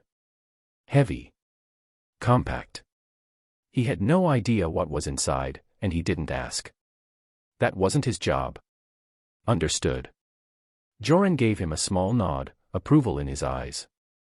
The handler, on the other hand, simply turned away, already dismissing him. Cashin didn't care. He turned and walked off without another word. As he moved through the hive, his mind worked methodically, breaking the situation down. This wasn't just some simple errand. The pay was too good. The secrecy too heavy. Whatever was in this package, it wasn't something that could be handed off in broad daylight. That meant risk. But risk was acceptable, as long as it was controlled. He had spent his life reading stories about characters thrown into impossible situations, about heroes and villains navigating their paths to power. But this wasn't a story. There was no safety net, no guarantees. He was alone in this. And that was fine. Relying on others was weakness. Trusting in luck was foolishness. The only thing he could rely on was himself. His grip tightened around the package. This is just the beginning. He wasn't a pawn. He wasn't some disposable worker who would spend his life slaving away in a scriptorum until his body gave out. For now, he would deliver the package. He would do the job. But in the end, this world would not dictate his fate. He would. Cashin kept his head down as he walked through the underhive streets, one hand tucked in his coat, fingers curled around the package. The smell of damp metal and burnt oil clung to the air. He moved fast but not too fast, nothing got you noticed quicker than looking like you had somewhere to be.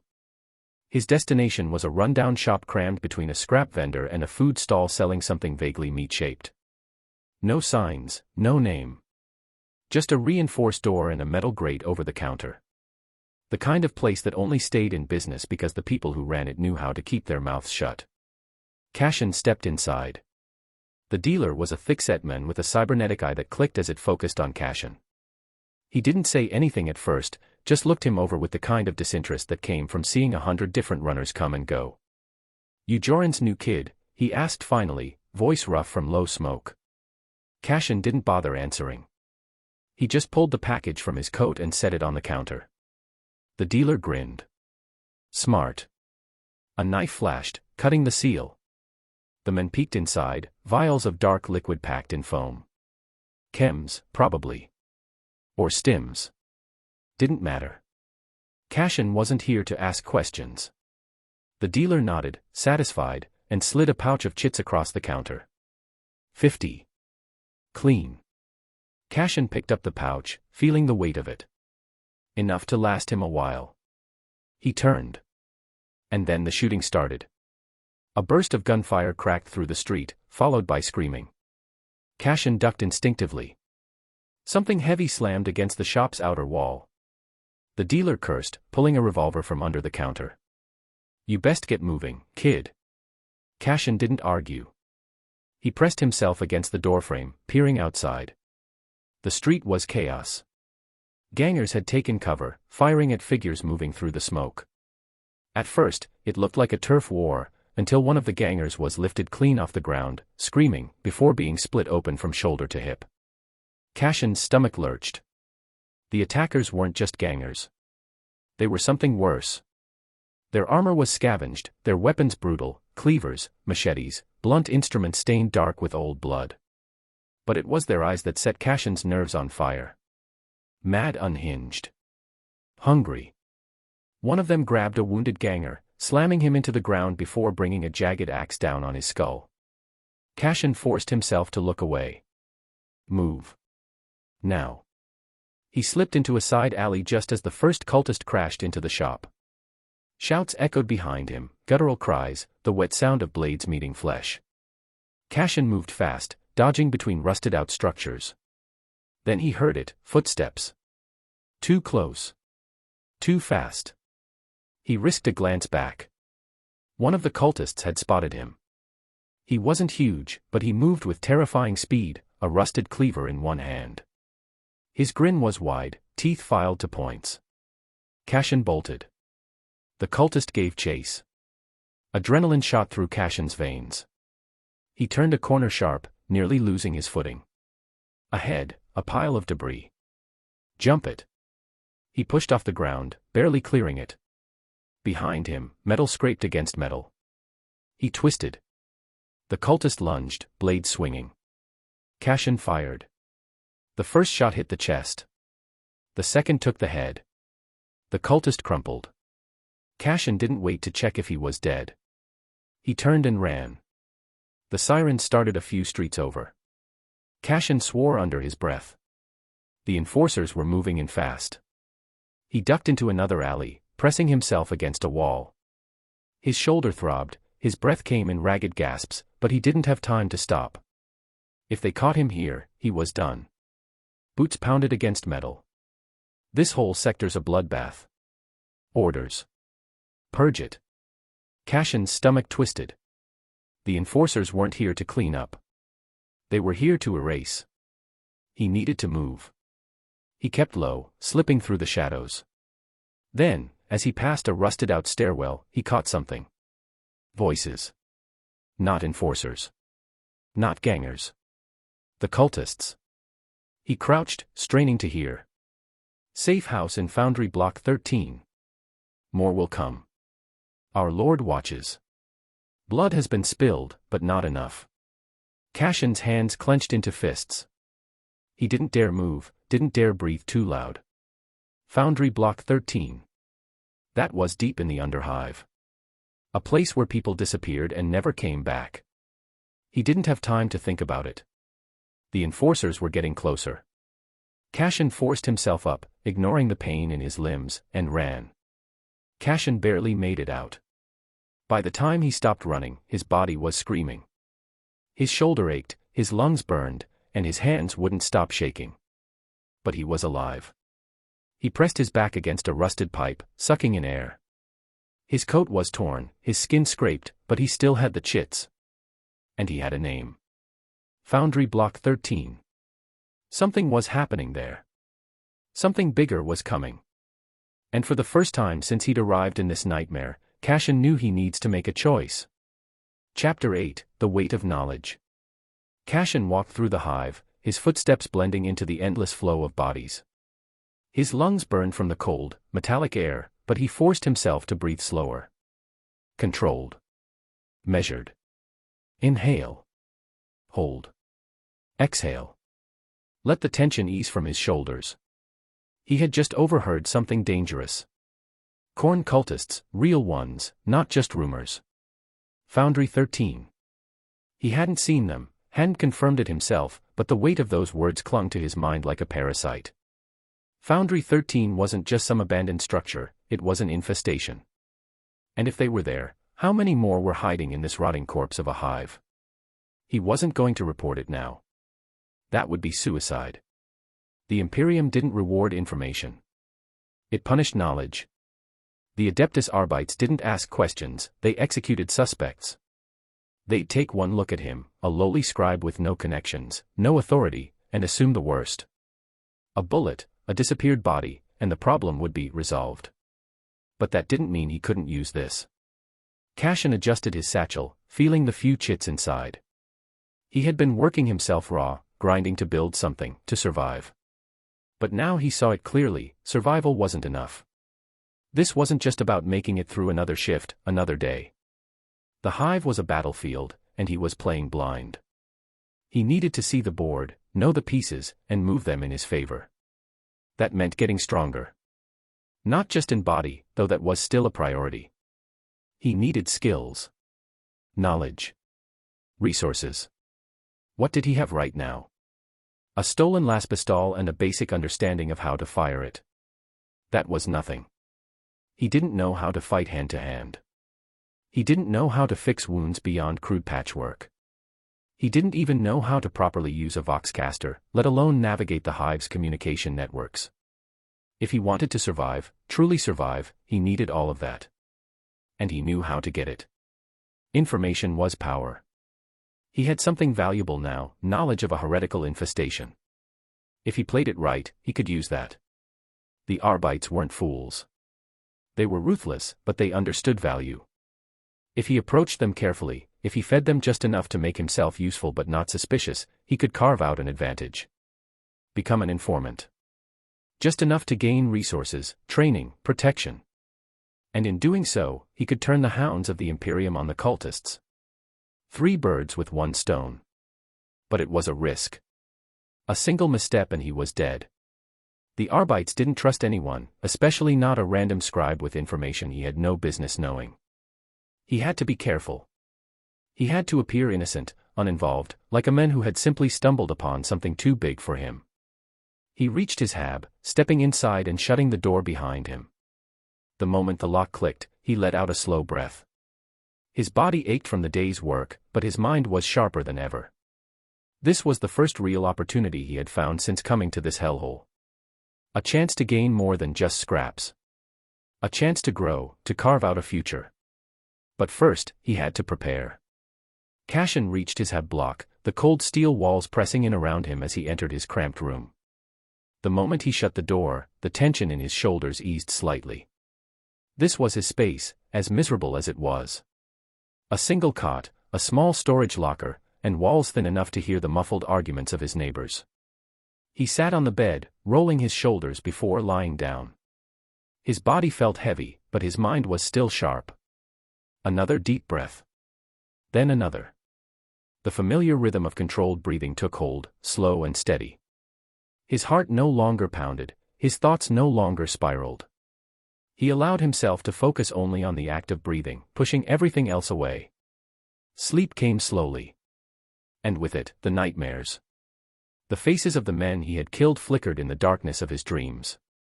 Blood splattered on the factory floor, the dull thud of bodies hitting metal, the choked gurgle of dying throats. Their eyes, lifeless and accusing, bored into him. His fingers twitched in his sleep, gripping at invisible weapons. But he did not wake up screaming. He did not thrash or gasp for air. He endured. When morning came, he opened his eyes, exhaled deeply, and forced the remnants of the nightmare to the back of his mind. He would not let it weaken him. If anything, it was proof that he was changing, that he was adapting. He rose, stretched his sore muscles, and prepared for another day. Cassian leaned against the cold metal desk, quill in hand, as the endless rows of scribes toiled in dim candlelight. The scriptorum was as lifeless as ever, dusty air thick with ink, the only sounds the scratch of quills and the occasional cough. But today, the usual monotony was broken. The whispers had started early, weaving through the rows of overworked scribes like a creeping shadow. It wasn't just gossip, it was fear, the kind that made people check over their shoulders and lower their voices even when no overseer was in sight. Cassian didn't react, but he listened. An entire sector gone, just like that, one scribe murmured, his voice barely above a whisper. How many were taken? Another asked, shifting uneasily. No one knows. Some say dozens. Others say hundreds. The Arbites came in, locked everything down, and that was it. Anyone even suspected? Gone. God Emperor preserve us, someone muttered. A nervous chuckle. They say there were heretics there, god of meat worshippers. A whole nest of them. Heretics, sure, the first voice said bitterly. But you think it was just them? Anyone who was there when they arrived, gone. No trials, no questions. That's how it always is, another voice cut in. An older scribe, voice rough from years of inhaling ink and dust. You lot think the Arbites are the law? No. They are the executioner's axe. They don't investigate, they don't weigh guilt. They cut. And if you're standing too close to the guilty, well. Emperor have mercy on your soul. Cassian kept his face impassive, his quill moving steadily across the parchment. But inside, his mind raced. He had known it was coming. Knew the Imperium's response would be swift, merciless. But hearing it confirmed, hearing the fear in their voices, it hammered the truth home. If he had made one wrong move, if he had been just a little too close to that sector, he wouldn't be here. The Arbites were not to be approached lightly. He had to be careful.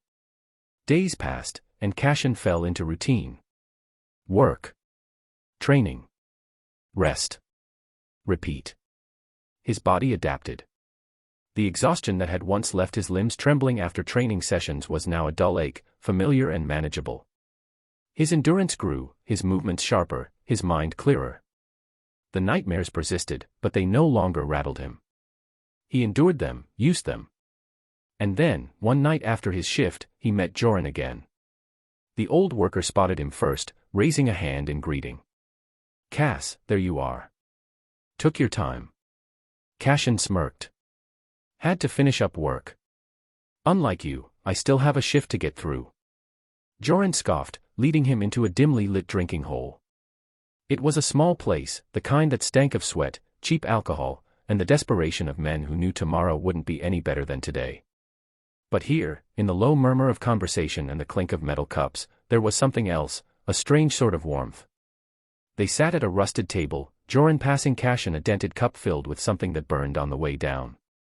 "To surviving another week," Joran said, raising his drink. Cassian mirrored the motion. "To surviving." They drank, the warmth spreading through him, dulling the ever-present tension in his muscles. Joran set his cup down with a sigh, rubbing his face. "Heard about that purge?" Cassian nodded. "Hard not to. Everyone's talking about it." Joran clicked his tongue. "Brutal work. Fast, clean, no loose ends." He exhaled, shaking his head. "Reminds me why I keep my head down." Cassian studied him for a moment. "Is that what you always do? Keep your head down?" Joran scoffed. "What else is there? You think we're gonna change the Imperium?" He leaned back, drumming his fingers against the table. "Nah, Cass. We ain't heroes. We ain't nobles. We're just men trying to get through the day." Cassian took another sip, mulling over his words. "Still. That doesn't mean we stop trying to be more." Joran raised a brow. "More, huh?" Cassian met his gaze. "Skills. Resources. Knowledge. If you have those, you're not just another body in the machine. You have options." Joran chuckled. "Options? Like what?" Cassian tapped the rim of his cup. "Like knowing how to handle yourself. Knowing how to fight. Knowing things that others don't. That kind of power makes a difference. Maybe not on the grand scale of the Imperium, but here. In the hive. It matters." Joran was quiet for a moment, then grinned. "Look at you. Thinking ahead, planning. Almost makes you sound dangerous." Cassian smirked. "Only if you're on the wrong side of it." Joran laughed, shaking his head. "You're something else, Cass." He raised his cup again. "All right. To options, then." Cassian clinked his cup against Joran's, the metal ringing softly. There was no grand rebellion here. No bold declarations. Just two men, in a dark corner of a dying city, finding what little light they could. For now, that was enough. Chapter 9, Shadows of the Lex Imperialis. 1402 Standard Terran Time. Cassian moved through the hive's winding streets, his steps steady, his thoughts precise. The towering walls of the Adeptus Arbites precinct loomed ahead, a grim fortress of order and punishment. He had made his decision, now came the hard part. The truth alone would not be enough. He needed to shape it, control it. A direct lie would be too risky. Instead, he would give them what they wanted, valuable information wrapped in just enough ambiguity to keep himself from scrutiny. The events of Lower Hive City were distant from him, physically and in implication. No one would believe a scribe from the Mid-Hive had direct involvement. So, he had to make it seem like unfortunate happenstance, the wrong place at the wrong time. A sighting, an overheard conversation, something small enough to be plausible yet significant enough to warrant attention. He reached the precinct doors. The armored figures of Arbite's enforcers stood at their posts, their presence exuding the unshakable authority of the Emperor's law. There was no turning back. Cassian stepped forward. One of the enforcers turned to him, his helmeted face unreadable. "State your business." Cassian exhaled softly, keeping his expression neutral. "I need to report something. It concerns heretical activity." There was a pause. The second enforcer shifted slightly, then jerked his head toward the doors. "Inside. Speak to the officer at the desk." The doors hissed open, and Cassian entered. The air inside was cold, sterile, and heavy with the scent of metal and discipline. A few figures moved through the halls, some in black carapace armor, others in robes that marked them as clerks or interrogators. At the reception desk, a stern-faced officer eyed him with practiced scrutiny. "Name and occupation."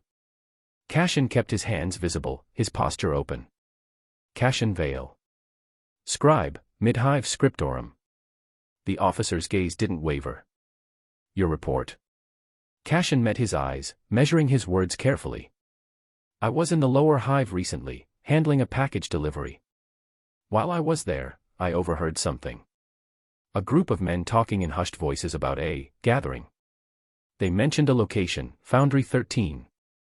They spoke in riddles, but their tone, their secrecy, it felt off. And then, the recent purges." He let the sentence hang, as if he were hesitant to say more. The officer's expression didn't shift, but Cassian could feel the weight of his scrutiny. He didn't speak immediately, letting the silence stretch, a tactic meant to unnerve. Cassian held firm, his expression carefully crafted to show just the right mix of concern and uncertainty. After a long moment, the officer gestured toward a side door. "Wait there." Cassian obeyed, stepping into a dimly lit room with a simple metal chair and a small table. Interrogation chambers in the Arbite's precinct could range from this to far more unpleasant variations, but this was a good sign. If they intended harm, he would already be restrained. Minutes passed before the door opened again. A new figure entered, clad in the imposing armor of a higher-ranking arbitrator. His helmet was off, revealing a face carved from stone, hard lines, cold eyes, a lifetime of absolute judgment. "You have information," the arbitrator said, voice flat. Cassian nodded. "I don't know much. Just what I overheard. It was chance, but..." He hesitated. "I thought it was worth reporting." The arbitrator studied him. "Why?" A simple question, but a dangerous one. Cassian had anticipated it. "Because I live here," he said simply. "Because I've seen what happens when heretics are left unchecked. The purges, the Arbite's cracking down, it's clear something's happening. If there's something dangerous in Foundry 13, I don't want to be anywhere near it." The arbitrator tapped his fingers against the table, considering. "A scribe. Unaffiliated. No known connections to lower hive elements." Cassian remained silent. This was the moment where they decided if he was worth keeping alive. Finally, the arbitrator leaned forward slightly. "Your information is noted. If it proves useful, you will be contacted again."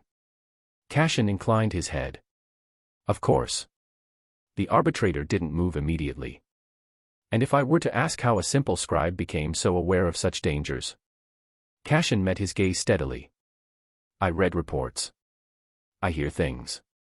I work in a scriptorum, after all." A flicker of something, perhaps amusement, perhaps curiosity, crossed the arbitrator's face before vanishing. "You're dismissed." Cassian stood, keeping his pace even as he exited the room, then the precinct itself. The weight of the conversation lingered in his mind. He had placed his first stone in the game. Now, he had to see where the board would shift. Cassian settled into the rhythm of his days, keeping his head down and blending into the endless tide of scribes. 12-hour shifts in the scriptorum passed in a monotonous haze, his hands moving mechanically over parchment and data slates. The work was tedious, but it kept him unnoticed. After his shift, he maintained his training, strengthening his body, improving his laspistol accuracy, and reinforcing his discipline. He avoided drawing attention, playing the part of a lowly scribe with no greater ambitions. But whispers found their way through the droning work of the scriptorum. "You hear about Foundry 13? One scribe murmured, glancing around before leaning in closer. A crackdown. The Arbite swept through, another whispered back. Thrown, just like that. Not just a few arrests. A purge. Every name on the records, gone. And anyone who might have been involved. Disappeared. A pause. The scratching of quills and the clicking of type bars filled the void before another voice joined in. Means they found something serious, an older scribe muttered under his breath.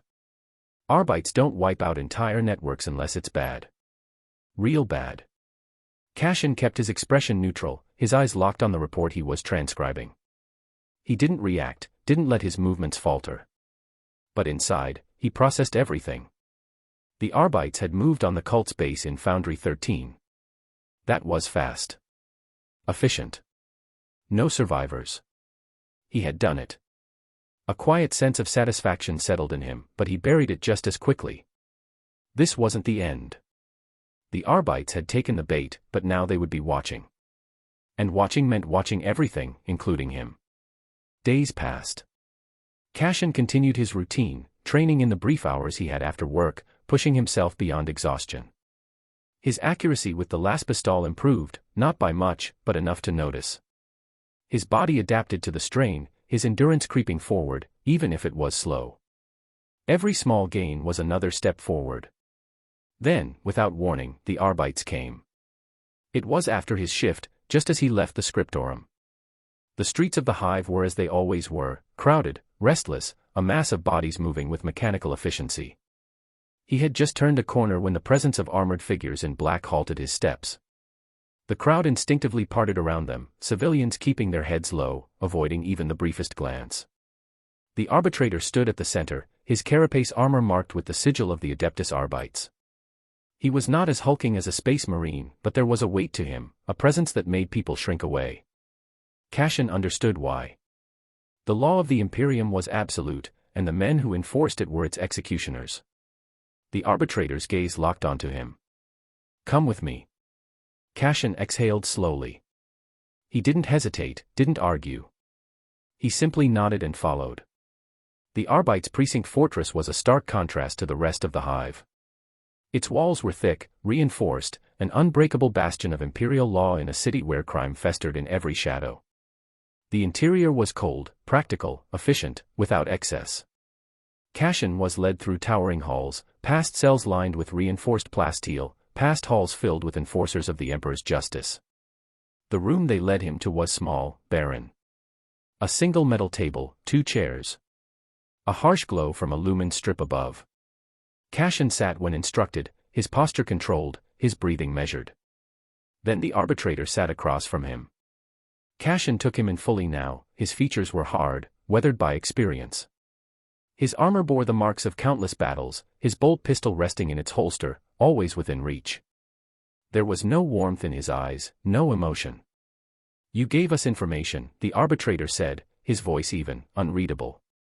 That information led to a successful operation. But that also means you knew something dangerous. That makes you worth questioning. Cashin met his gaze, unflinching. I was in the wrong place at the wrong time. A pause. The arbitrator studied him, his expression unreadable. Then, he leaned forward slightly. You've been keeping your head down, scribe. You've made no missteps. That's either a sign of innocence or calculated deception. Cashin let out a breath, controlled. I only wanted to survive. I reported what I saw because I knew it was dangerous. That's all. Another silence stretched between them. Then, the arbitrator nodded, just once. Then perhaps survival is something we can help each other with. Cashin's mind worked rapidly. This was the moment. The Arbites wouldn't trust him fully, not yet. But they were offering something. An opportunity. You want me as an informant, Cashin said carefully.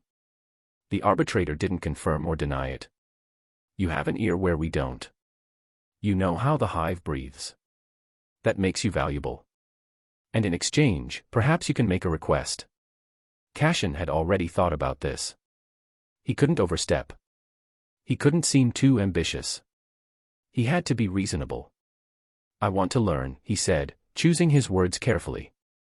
I don't have experience with technology, with self-defense. I only know Low Gothic. If I'm going to be useful to you, I need to understand more. A pause. Then, the arbitrator leaned back slightly. Cashin couldn't tell if he was considering it or if he had already made his decision. A reasonable request, the arbitrator finally said. Basic training. Weapons handling. Some education in High Gothic. Nothing more. Cashin nodded, keeping his expression neutral, though inside, he felt a small spark of victory. It was a start. A foundation to build on.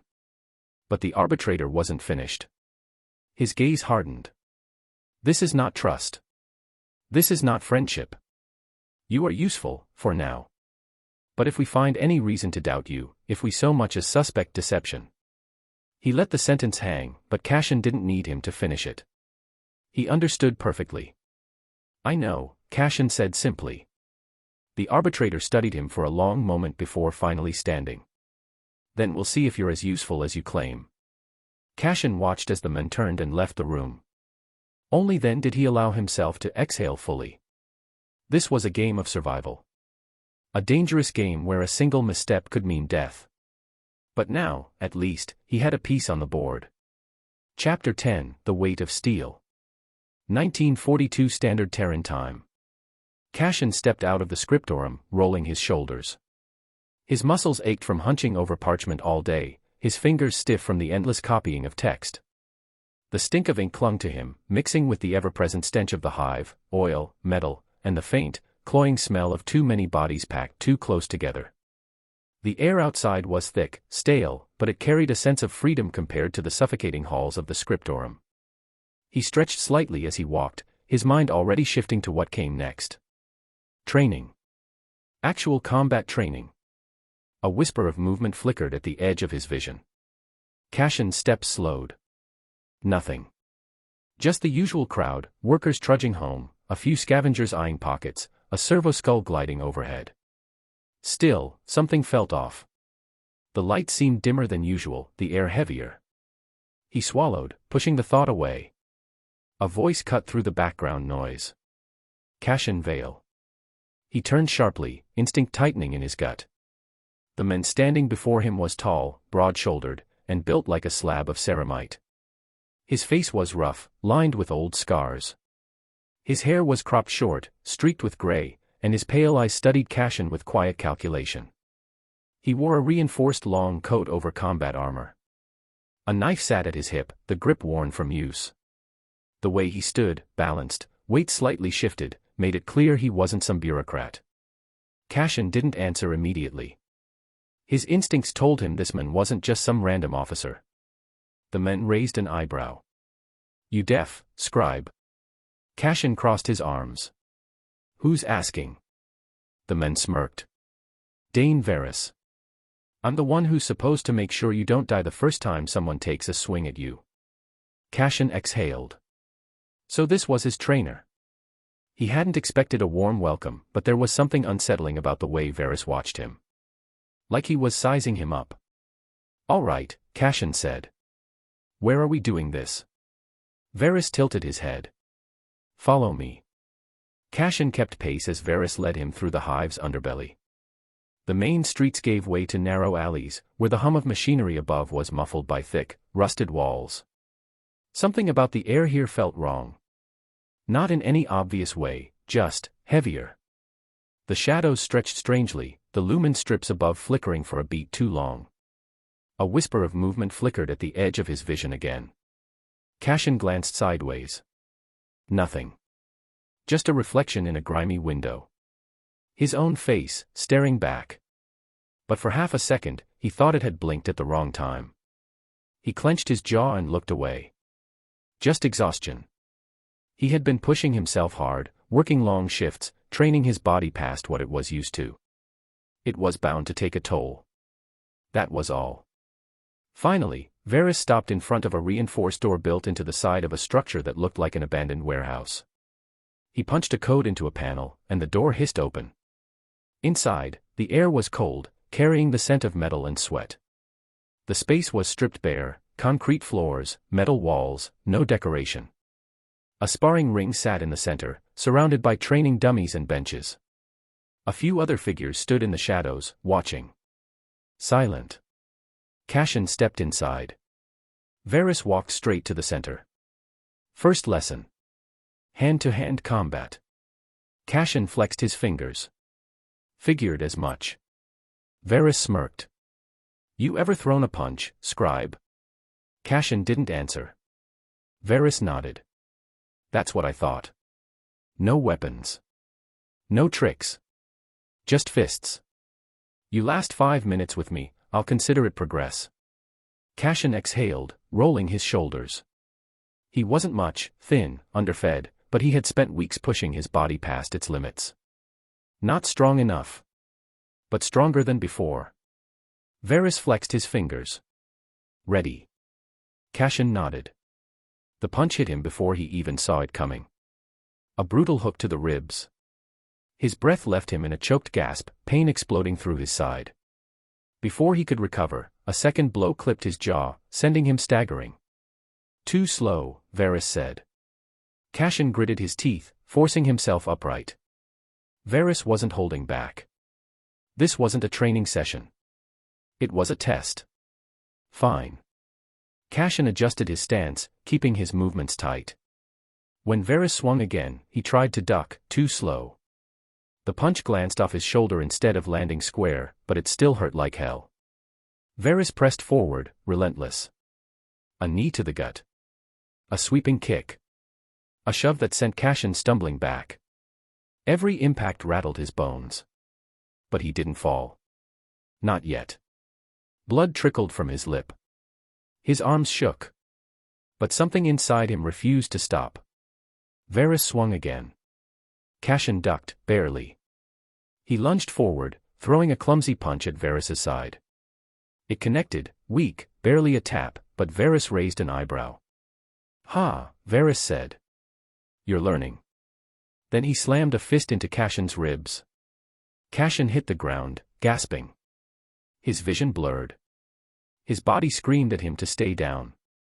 He pushed himself up anyway. Varys watched him, arms crossed. You're bleeding. Cashin wiped his mouth. I noticed. Varys studied him for a moment. Then, without a word, he grabbed Cashin's arm and hauled him upright. Not bad, Varys said. For a scribe. Cashin let out a slow, painful breath. 5 minutes. Varys smirked. 3.5. You lost. Cashin gave a small, bloody grin. Guess I'll do better next time. Varys nodded. Maybe you will. Cashin flexed his fingers, feeling the bruises forming. The pain was sharp, but beneath it, there was something else. Progress. For the first time since coming to this world, he wasn't just surviving. He was becoming something more. And he wasn't going to stop now. Status page updated. New skill acquired, hand-to-hand combat, level 1. Cashin exhaled, steadying himself. For a split second, he thought he saw something flicker behind Varys. A shadow, deeper than the others. Gone in a blink. Cashin didn't react. Just exhaustion. Terran Standard Time, unknown. Cashin didn't know how many days had passed. The training had blurred into a cycle of pain, exhaustion, and relentless repetition. Every day, Varys beat him down, and every day, he got back up. His body protested, muscles screaming, but he ignored it. There was no room for weakness. No room for hesitation. At first, he had been utterly pathetic. Varys had knocked him down so easily it was almost insulting. Cashin had never realized how weak he truly was, how much of a liability his own body had been. A few well-placed strikes had stolen his breath, sent him sprawling, left him gasping in the dirt like a wounded animal. But he endured. The first week had been the worst. Bones ached, bruises layered over bruises, and his muscles felt like they were turning against him. Varys didn't hold back. He never gave any compliments, no words of encouragement. Just fists and footwork. But slowly, Cashin started to improve. His instincts sharpened. He stopped flinching at every feint. His footwork stabilized. He still lost every match, still got knocked down more often than not, but he lasted longer each time. And Varys noticed. He didn't say it outright, but there was a difference in his demeanor. The first few days, he had treated Cashen like dead weight, like some weakling barely worth the effort. But now he tested him. Pushed him harder. Expected more. The first time Cashen successfully blocked a strike, Varys had just grunted. The first time he landed a solid hit, the older man had given him a sharp, appraising look before continuing the fight without comment. But the shift was there. A grudging respect. For a scribe, he wasn't bad. And Cashen. He felt the difference. Every punch he threw had more weight behind it. Every step he took was quicker, more precise. The exhaustion still weighed on him, but beneath it was something else, something solid. A sense of control. His old self, the weak, trembling scribe who had been thrown into this world, was burning away. And something stronger was taking its place. Status page updated. Hand-to-hand combat, level 5. Despite the grueling schedule, Cashen managed to carve out a few moments for himself. And in those moments, he met with Joran.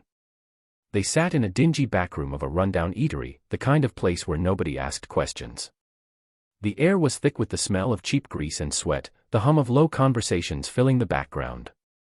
The flickering lumen strips overhead cast everything in a sickly yellow light. Cashen sat across from Joran, rolling his sore shoulder, sipping at a tin mug of something vaguely resembling recaf.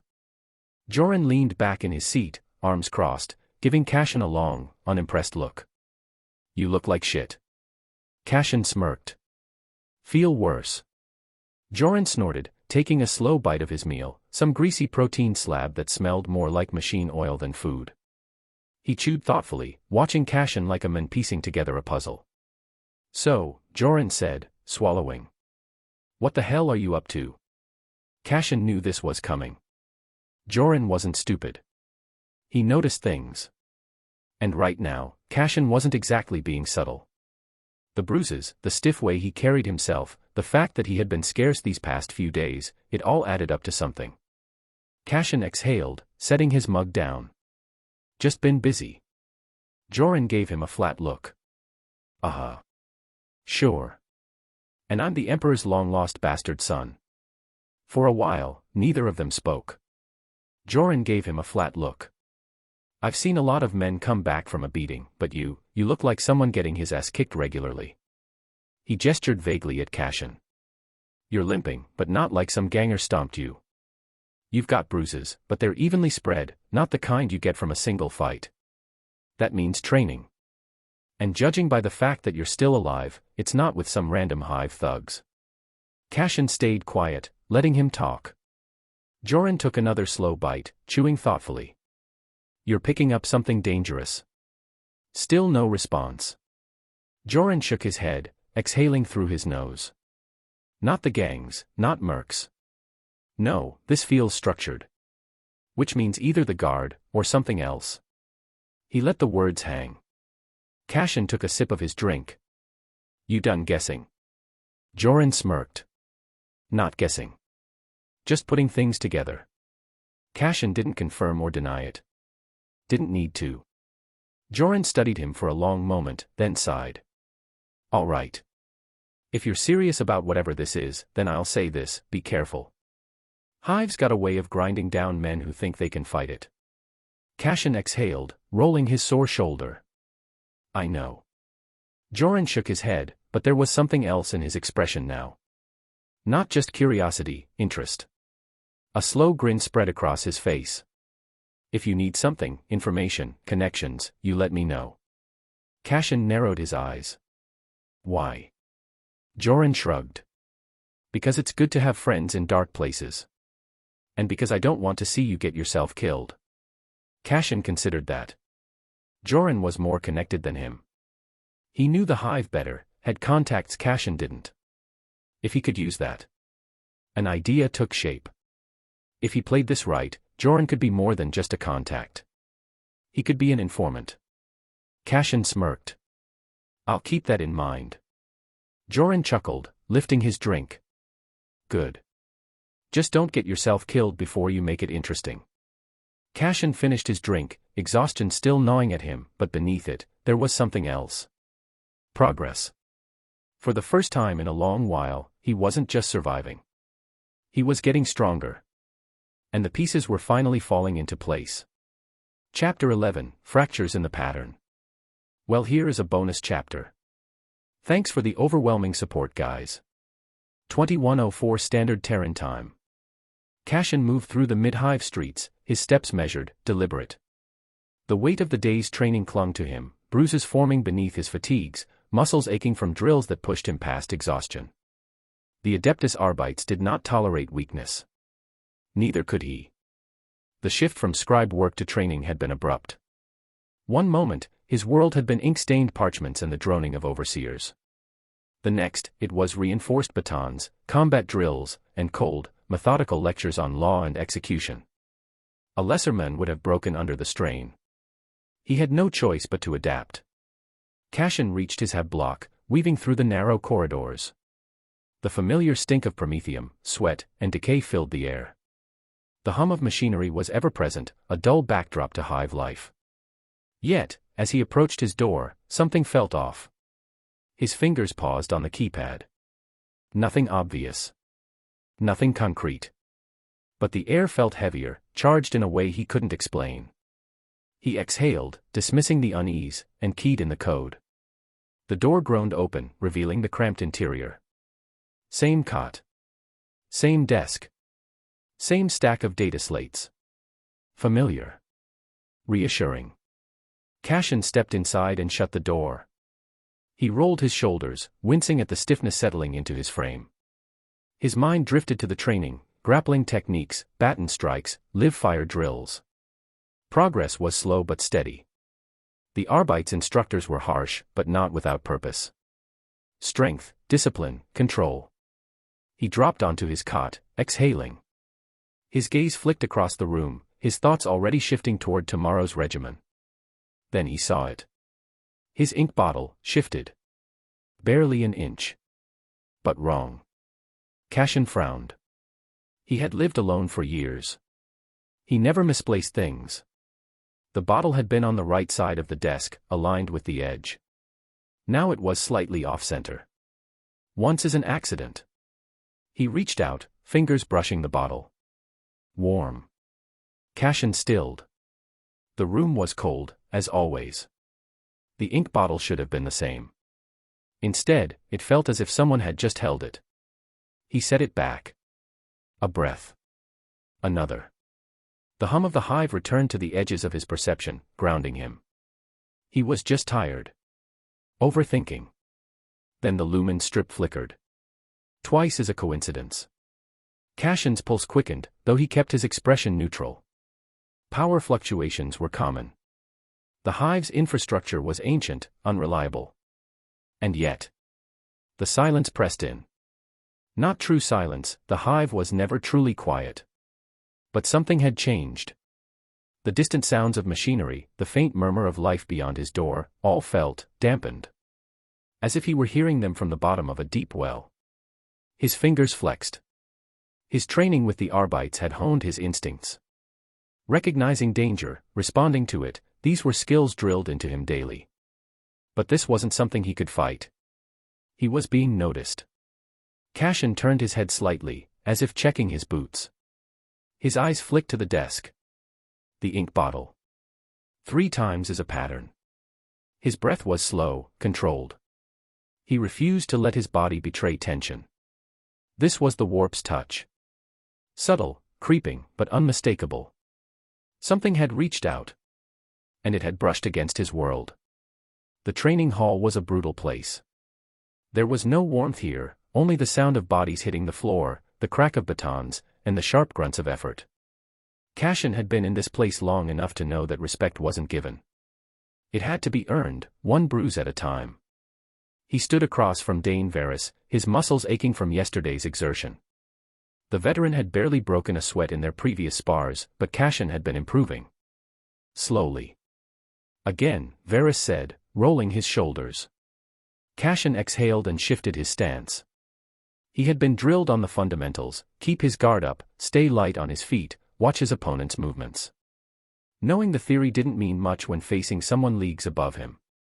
Varys moved first. Cashin saw the attack coming, a simple jab to test his reaction time. He twisted to avoid it, stepping back just enough. But then came the real strike, a sharp hook aimed at his ribs. He barely managed to deflect it, pain flaring up his forearm from the force of the blow. Then Varys was on him. A feint, his left shoulder dipping as if for a body shot. Cashin tried to react, but the real attack was a knee snapping toward his stomach. He barely twisted away, but the follow-up elbow cracked against his shoulder, sending him stumbling. Varys didn't let up. Cashin had no time to reset before a low kick swept toward his leg. He saw it too late. His knee buckled, throwing him off balance.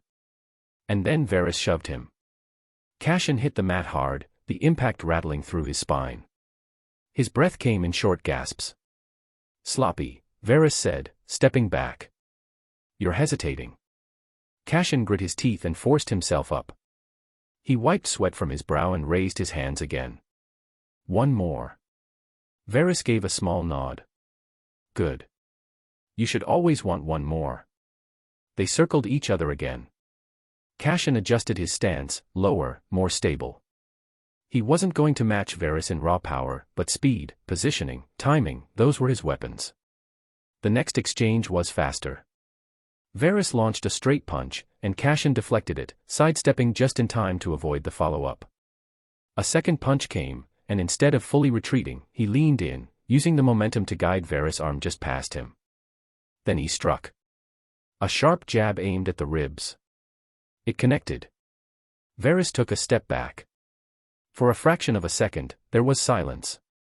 Cashin's heart pounded. It hadn't been much, barely more than a distraction, but it was clean. Then Varys exhaled. A smirk pulled at the corner of his mouth. Not bad. Cashin let out a slow breath. His whole body was sore, but for once, it wasn't just from getting knocked down. Varys clapped him on the shoulder. "You're learning." Cashin flexed his fingers, feeling the bruises settle in. He had landed one strike. It wasn't victory, but it was something. Varys gave him a look. "That's enough for today. If you want to keep that momentum, reflect on why it worked. Study your own movements, not just your opponent's." Cashin gave a small nod, still catching his breath. Then, after a pause, he spoke.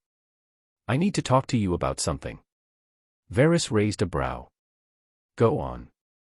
Cashin exhaled and recounted what had happened in his hab yesterday, the sense of wrongness, the way his ink bottle had shifted, the suffocating stillness. He hadn't been imagining it. He knew something had been there. Varys didn't react at first. Then, without a word, he turned and gestured for Cashin to follow.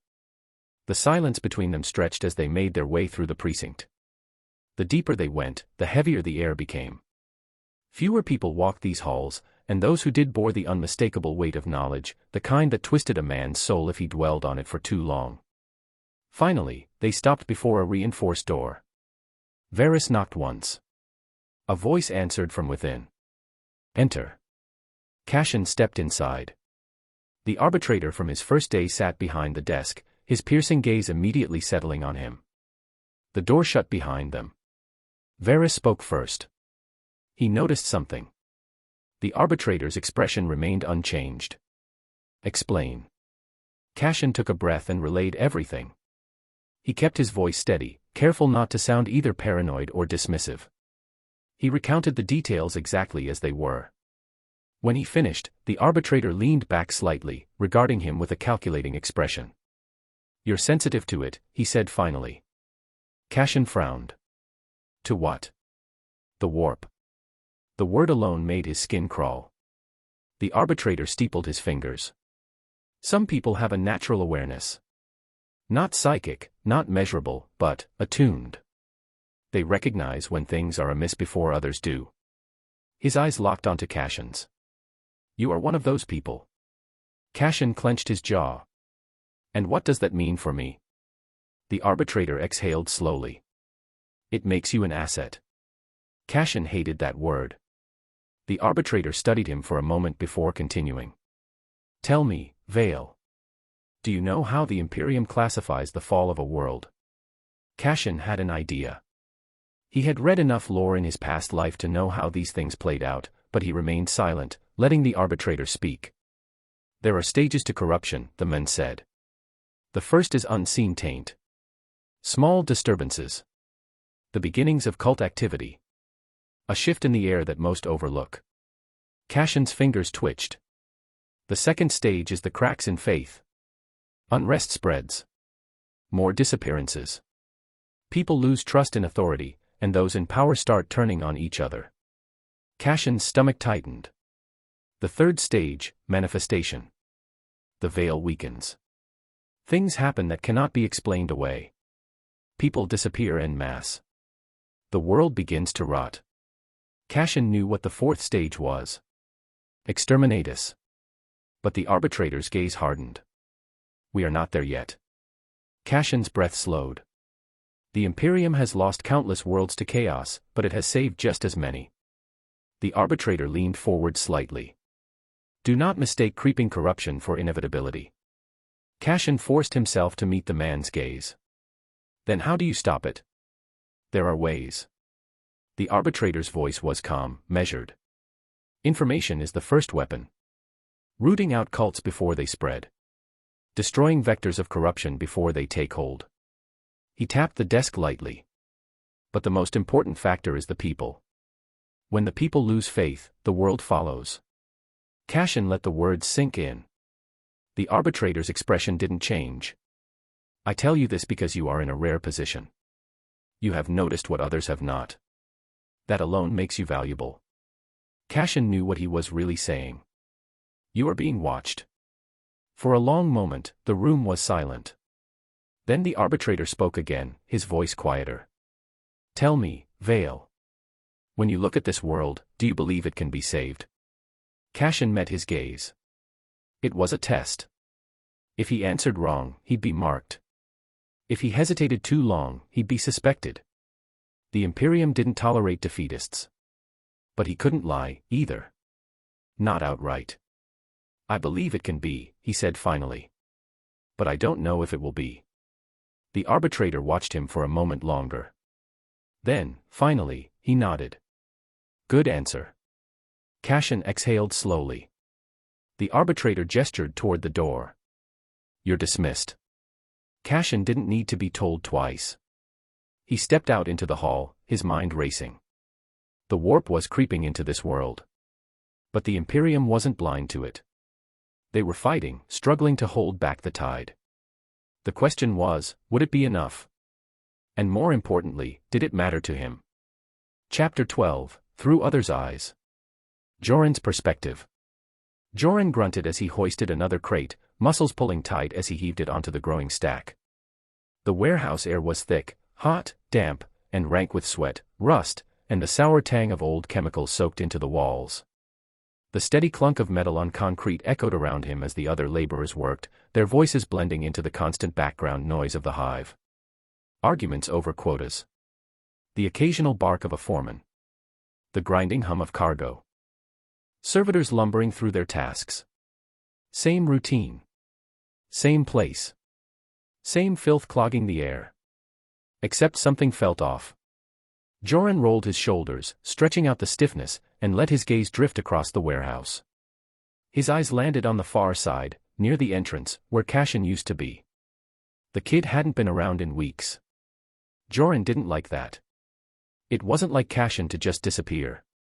He wasn't some weak-willed gutter rat who cut and ran when things got tough. If he wasn't here, it meant he had something else going on.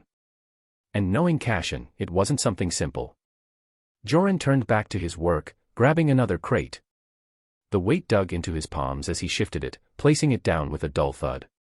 He wasn't an idiot, he knew the kind of work Cashin had gotten himself into. The kid was moving in dangerous circles now. Joran had seen it in the way he carried himself, the way his posture changed, how he talked less and watched more. Cashin had always been sharp, too sharp for his own good, but there was something different about him lately. Something heavier. When Joran first met him, he figured Cashin wouldn't last a week. Too small. Too thin. Looked like he'd break under real labor. Joran had seen plenty like him before. The type that showed up, thinking they could handle it, then ran off after the first real shift broke them down.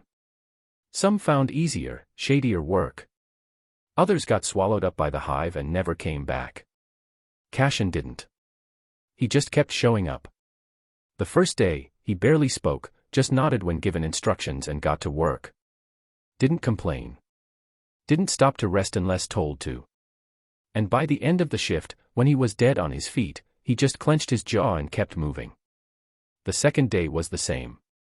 The third, fourth, week after week, he just kept going. Joran had expected the usual, complaints, fatigue, maybe even a breakdown. Instead, Cashin just adapted. It was unnatural, how fast he adjusted. Like he wasn't just working, but studying every motion, refining it, making it more efficient. Joran had seen men twice Cashin's size fold under half the workload. The kid. He never hesitated. He just absorbed the strain like a sponge, learned from it, and pushed forward. And now he was gone. That didn't sit right with Joran. Another crate. Another dull thud against the ground. The muscles in his arms burned, but he barely noticed. His mind was somewhere else. Cashin had changed too fast. And now he was making moves Joran didn't like. It wasn't just that he had vanished from the labor crews, Joran could accept that. The kid had ambitions, and he wasn't the type to settle for grunt work forever. No, what bothered Joran was how Cashin had acted the last time they spoke. Measured. Calculated. Not just surviving, but maneuvering. Joran had spent enough time around desperate men to know when someone was setting themselves up for something dangerous. And Cashin. He had that look. He'd seen it in the way Cashin's eyes lingered on people, assessing, analyzing. He wasn't just reacting to the world anymore, he was planning around it. Like he'd already mapped out 3 different routes before the rest of them even realized they were walking a straight line. Joran didn't know what exactly the kid was tangled up in, but he knew one thing for sure, it wasn't safe. A worker shouted something in the distance. Joran barely heard it. His focus was locked on his own thoughts. He should stay out of it. Cashin wasn't his responsibility. They weren't family.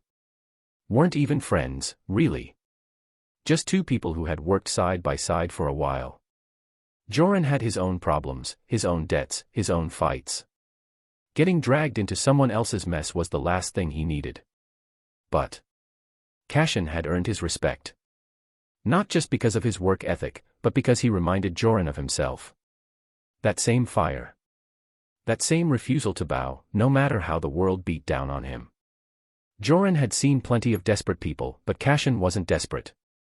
He was determined. And that was dangerous. Joran knew what happened to people like that in the Underhive. They either rose to something bigger, or they got chewed up and spit out. I'll help him as much as I can, he thought grimly. But I'm not dying for him. Even so, if Cashin ever did need help, Joran already knew he wouldn't just ignore it. He sighed and shook his head, grabbing another crate. The weight settled into his arms, grounding him back into the present. The world moved on, with or without him. And so did Cashin. Varys' perspective. The Arbeits training hall stank of sweat and blood. Varys didn't mind. The smell was familiar, grounding. He had spent most of his life in places like this, dimly lit, reinforced concrete walls, the distant echoes of drills being run in adjacent rooms. The clang of metal against metal, the grunts of exertion, the occasional dull thud of a body hitting the floor. This was order. This was discipline. He observed from the sidelines, arms crossed over his chest, as Cashin Vale struggled through yet another round of drills. His movements were sharp, practiced, but still lacking. Still not there yet. Not that Varys expected him to be. He hadn't thought much of the kid at first. A scrawny, underfed scribe thrown into something far beyond his league. He had assumed Cashin would last a few weeks at best before quitting or ending up in a body bag. He had been wrong. Cashin hit the mat with a grunt, rolling out of the way before his opponent could land a finishing strike. He was breathing hard, sweat dripping from his chin, but his eyes remained sharp. Good. Varys stepped forward. Again. Cashin didn't complain. He didn't groan or whine like some recruits did. He just wiped the sweat from his face, got back into position, and braced himself for another round. Varys nodded to himself. He learns. It wasn't just about skill, it was about mentality. Cassian didn't break, didn't fold. He took the hits, got up, and tried again. That was rare. Valuable. Varys had seen countless men pass through these halls. Most thought strength was about brute force, about overpowering the enemy with raw aggression. They were the ones who got themselves killed the fastest. Real strength came from endurance, from knowing how to take a hit and keep moving. Cassian had that. And it was frustrating to admit, but Varys respected it. He watched as Cassian adjusted his stance, shifting his weight just slightly. Small changes. Refinements. He was paying attention, adapting. Good. The next exchange was faster. Not perfect, but better. Cassian's opponent lunged, Cassian sidestepped, redirected the momentum, and nearly managed to throw them off balance before getting knocked down again. Varys exhaled through his nose. He's improving. Slowly, but surely. He crossed his arms again, leaning slightly against the wall. Cassian wasn't just training. He was obsessed. The kid pushed himself harder than most recruits. He took the lessons seriously, didn't waste time, didn't let his failures get to him. That was what made Varys pay attention. He wasn't training for the Arbites. He wasn't training for pride. He was training for something else. And Varys didn't like not knowing what. What are you after, kid? Varys had been around long enough to recognize desperation. He had seen men clawing their way to survival, burning through their last reserves just to stay alive one more day. Cassian had that same look, that same drive, but it wasn't just about survival. It was calculated. Planned. Cassian wasn't just trying to survive, he was preparing. Varys respected that, but he didn't trust it. He had spent too many years dealing with criminals, rebels, and traitors to believe in pure intentions. Cassian had a goal in mind. He was working towards something, and Varys didn't know what. And that was a problem. He pushed off the wall, stepping closer to where Cassian was picking himself up from the mat once again. On your feet. Cassian nodded, wiping sweat from his brow. He was exhausted, but there was no hesitation in his movements. Varys stared at him for a moment, considering. Then he spoke. You're getting better. But don't think for a second that effort alone will save you. Cassian met his gaze. His expression was unreadable. Varys narrowed his eyes slightly. Yeah. You're hiding something. But for now, that was fine. He'd figure it out eventually. Arbitrator's perspective. Arbitrator Gideon Roth stood in his dimly lit office, the glow of data slates casting flickering shadows against the walls. The scent of burning incense barely masked the acrid tang of recaf long gone cold. Piles of reports, grim and unrelenting in their detail, sat stacked upon his desk, each one another nail in the coffin of this emperor-forsaken world. The planet was already doomed. He had known it for some time now. Hive cities did not fall overnight, nor did chaos rise in an instant. It began quietly, insidiously, whispers in the dark, symbols carved into forgotten corridors, discontent simmering among the desperate and the damned. What had started as scattered acts of violence, a few missing enforcers, a few unexplained murders, had escalated into something far greater. Officially, the administratum report still called it widespread unrest, still spoke of escalating cult activity, as though it were a manageable problem. But Roth knew better. He had seen the pattern before. This was beyond simple heresy, it was a sickness, and the infection had already spread to the bone. The gangs had been the first to fall. A few disappeared outright, their turf abandoned, their members absorbed into something else. Others had changed, subtly at first, more organized, more ruthless, as though driven by a singular, unseen force. Then had come the disappearances. Not just low-born dregs and miscreants, but mid-level clerks, mechanicus logisticians, and even off-duty enforcers. Some bodies had been found, desecrated beyond recognition. Others were never seen again. And the Arbites? The Arbites were losing. He had received reports of precincts going dark. Entire patrols simply vanishing. Others returning changed, if they returned at all.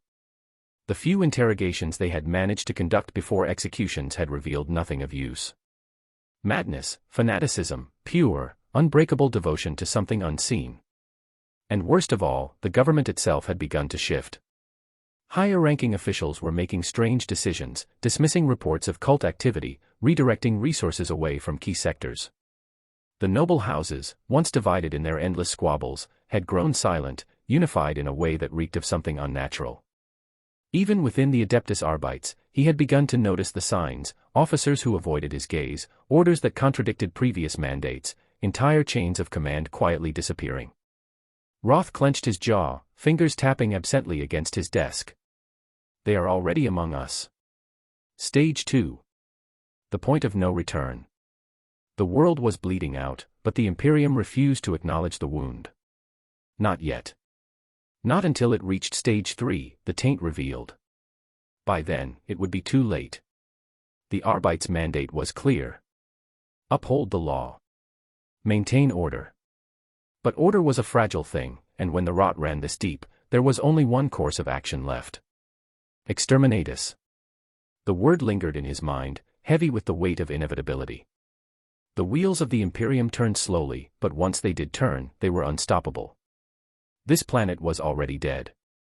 The only question was when High Command would be willing to acknowledge it. He would hold the line until then. He would die here.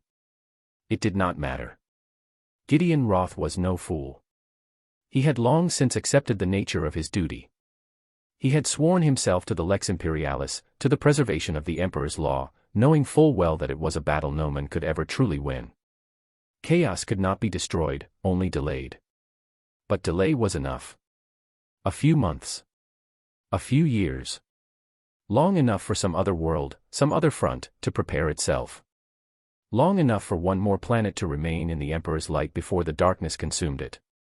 That was the purpose of men like him. He exhaled, running a gloved hand over his face. The reports blurred together. He had been reading for hours, but the information was all the same: bad news, and more bad news. Somewhere near the bottom of the pile was a dossier marked Cassian Vale. A minor matter. An anomaly, perhaps. The boy was interesting, his name had surfaced in multiple reports, and he had caught the eye of both local enforcers and the Arbites alike. But in the grand scheme of things, he was just one more piece in a game already lost. Roth didn't have time to care. He straightened his posture, rolling his shoulders to ease the stiffness setting in. His duty was clear. He would continue fighting. He would execute traitors, purge the infected, and hold the line until the moment he was ordered to die for this planet. And when that moment came, he would do it gladly. Chapter 13, Breaking the Chains. Cassian adjusted his stance, breathing in through his nose as sweat dripped down his back. His opponent came in fast, a feint to the left, then a real strike to the ribs. Cassian twisted, barely avoiding the hit, before stepping in and driving an elbow into the man's gut. The other trainee grunted, staggering back. Again. Varys's voice cut through the room like a blade. No praise, no criticism, just a command. Cassian exhaled sharply, wiping his forehead. His body ached, but he didn't stop. 6 weeks of training had burned hesitation out of him. He'd learned how to fight, how to take a hit, how to use his size to his advantage. His body had changed, hardened. Hand-to-hand combat, level 13. Physique, 7.4. Dexterity, 7.2. Physical endurance, level 28. His opponent lunged again. This time, Cassian didn't wait, he stepped in, hooked his arm under the man's strike, and drove his knee into his ribs. The impact sent the other trainee stumbling to the ground. A pause. Then Varys gave a short nod. Better. Cassian took a slow breath, steadying himself. That was the closest thing to praise he was going to get. You're learning, Varys continued, arms crossed. But you still hesitate when switching from defense to offense. That'll get you killed. Cassian flexed his sore hands. I'm working on it. Work harder. Cassian didn't roll his eyes, but it was a near thing. He knew Varys wasn't here to coddle him. The Arbites trainer had no interest in being his friend. That was fine. Cassian didn't need friends, he needed results. Varys studied him for a moment, then jerked his head toward the exit. Training's done. Get cleaned up. You've got another lesson today. Cashin frowned. Another fight? No. Varys turned, already walking toward the door. Something more important. The meeting place was hidden away, tucked into one of the quieter districts of the Midhive. It was the kind of place no one looked too closely at, small, nondescript, forgotten. Cashin followed Varys inside, stepping past stacks of parchment and half-lit lumen globes. A man sat at a wooden desk, scribbling onto a thick roll of parchment. He didn't look up immediately, finishing his work before setting the quill aside. His robes were simple, but the script embroidered along the edges marked him as someone of learning. His eyes were sharp, analytical. Varys didn't waste time on introductions. Cashin. This is Magister Orlon. He'll be teaching you High Gothic. Orlon looked up, studying Cashin with something between curiosity and mild disappointment. You're younger than I expected. Cashin resisted the urge to sigh. I get that a lot. Orlon hummed, leaning back in his chair. And you wish to learn High Gothic? Why? Cashin hesitated. He had plenty of reasons, but none he was willing to share with a stranger. Instead, he settled on the simplest answer. Knowledge. Orlon's lips twitched slightly. A vague answer. An honest one, Cashin countered. Varys exhaled sharply, the closest he'd come to a laugh. You're going to have fun with this one, Magister. Orlon ignored him, pulling a heavy book from the shelf and placing it in front of Cashin. The cover was worn, the pages yellowed with age. He tapped a line of text. Read. Cashin frowned, scanning the words. He recognized some of them, but the structure was different, more precise, more deliberate than Low Gothic. He slowly sounded it out. Veritas est lumen animi, et ignoramus tenebris. Orlon sighed. Close. But your pronunciation is atrocious. Cashin narrowed his eyes. What's it mean? Orlon folded his hands. Truth is the light of the soul. The ignorant remain in darkness. Cashin exhaled through his nose. That's dramatic. Varys glanced at him. Welcome to the Imperium. Cashin gave a dry chuckle but didn't argue. He turned back to the book, tracing a finger over the text. The more he looked at it, the more he saw the pattern. This wasn't just a different way of speaking. It was a different way of thinking. Orlon seemed to read his expression. Language defines the mind, scribe. Low Gothic is crude, imprecise. It simplifies thought. High Gothic allows for complexity, for depth. That is why it is kept from the masses. Cashin absorbed that in silence. He'd suspected as much. Low Gothic was lacking. It didn't have words for advanced concepts. There was no proper way to explain thermodynamics, no way to even begin discussing higher mathematics. If knowledge was power, then the Imperium had ensured that power remained in the hands of the few. Not that he was going to say that out loud. Instead, he focused on the lesson. He repeated the phrases Orlon gave him, committing them to memory. It was frustrating at first, his tongue stumbled over the foreign syllables, but he pushed through it. Varys, meanwhile, remained silent. He stood by the door, arms crossed, watching. He wasn't here to learn. He was here to make sure Cashin did. Again, Orlon instructed. Cashin exhaled and tried again. This was going to take time. But that was fine. He had time. Cashin moved with precision, his fists darting through the air in measured strikes. The training hall echoed with the sound of impacts, flesh against padded armor, boots shifting on reinforced flooring. Varys Dane watched him, arms crossed, expression unreadable. Again, Varys said.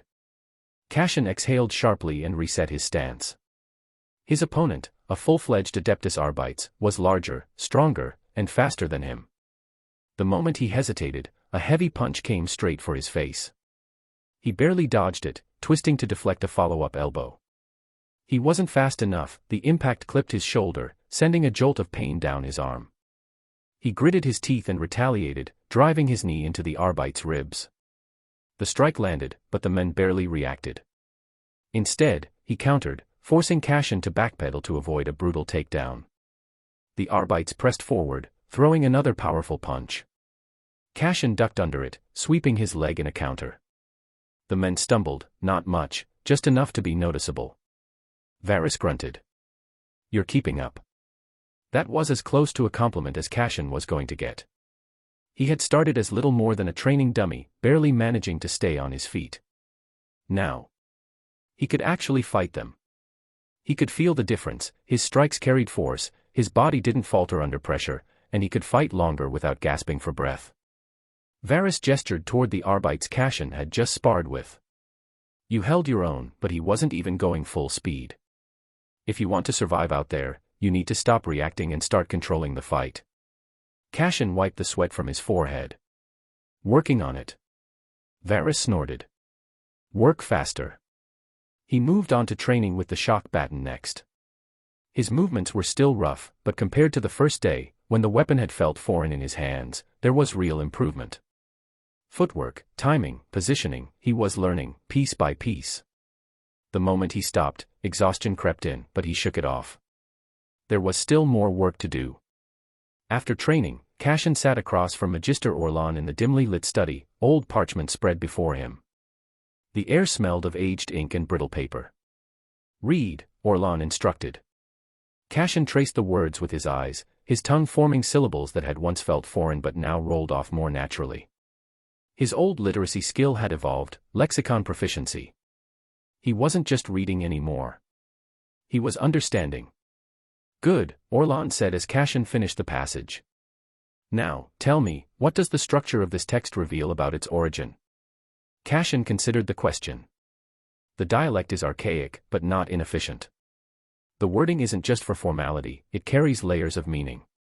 There are implied nuances that don't translate cleanly into Low Gothic." Orlan nodded, satisfied. "You grasp the nature of High Gothic better than most scribes I have trained." Cashin kept his expression neutral. His progress wasn't due to any natural talent. It was simply an advantage he had before arriving in this world. High Gothic shared too much DNA with English and Latin. And he had already known English. His inherited grasp of Low Gothic only made the process smoother.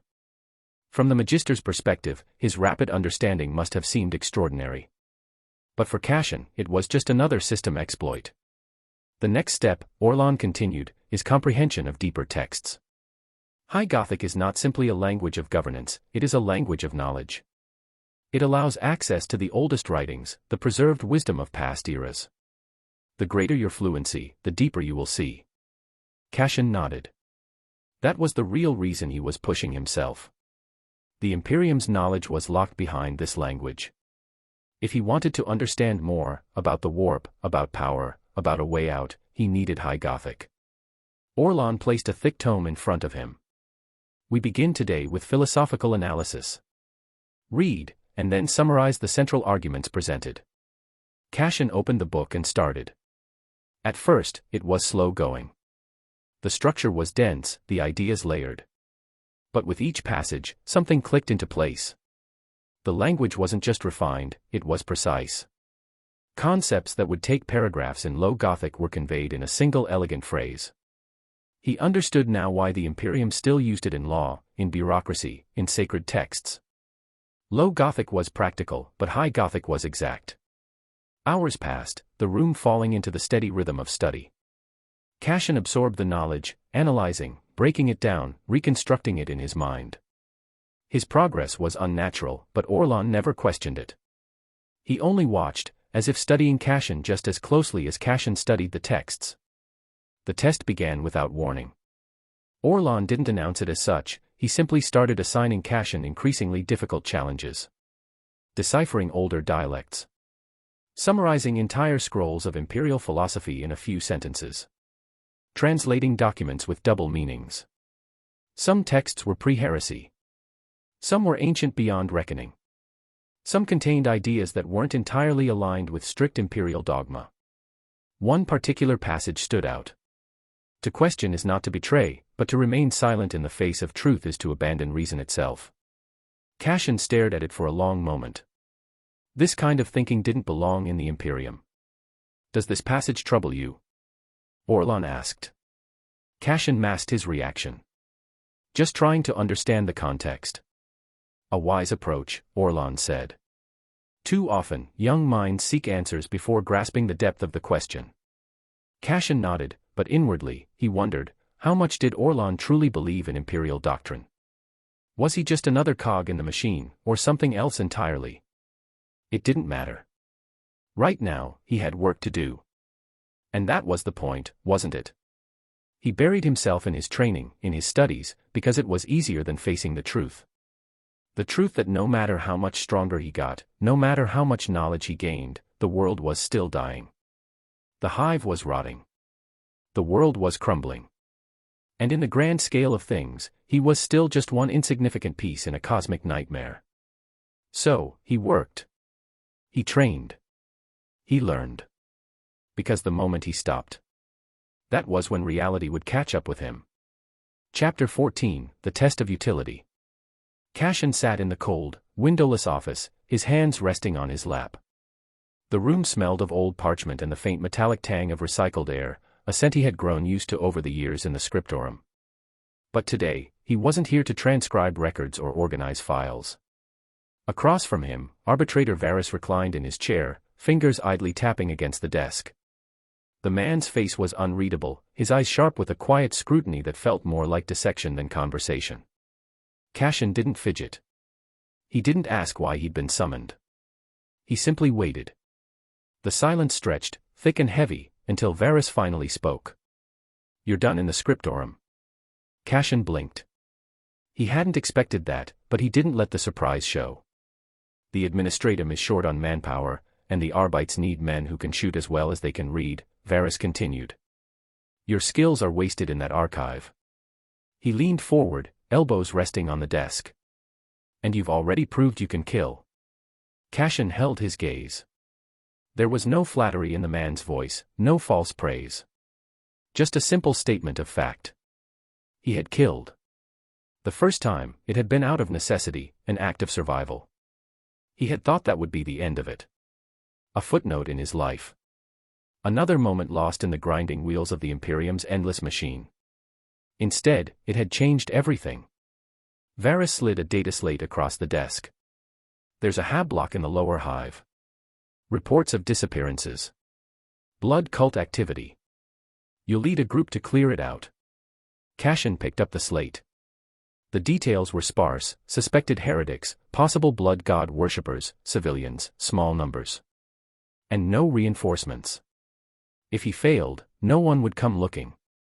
Cashin's fingers tightened slightly around the slate. He understood now. This wasn't just a mission. It was a test. Varys studied him, waiting for hesitation, reluctance. Cashin simply nodded. Understood. The hab block loomed before them, a rusting carcass of metal and decay. It was a dead place, forgotten by the Imperium, inhabited only by those too desperate or too mad to leave. Cashin stood at the edge of the corridor, studying the entrance. The building had several points of entry, most of them choked with debris, but the main doors were still operational. That was where the cultists would expect an attack. He glanced at the men under his command. 2 Arbites enforcers, hardened but arrogant. They carried their shock mauls and standard-issue lasguns with the bored confidence of men who thought this was just another routine purge. Behind them, 3 conscripted gangers shifted uneasily, hands twitching near their weapons.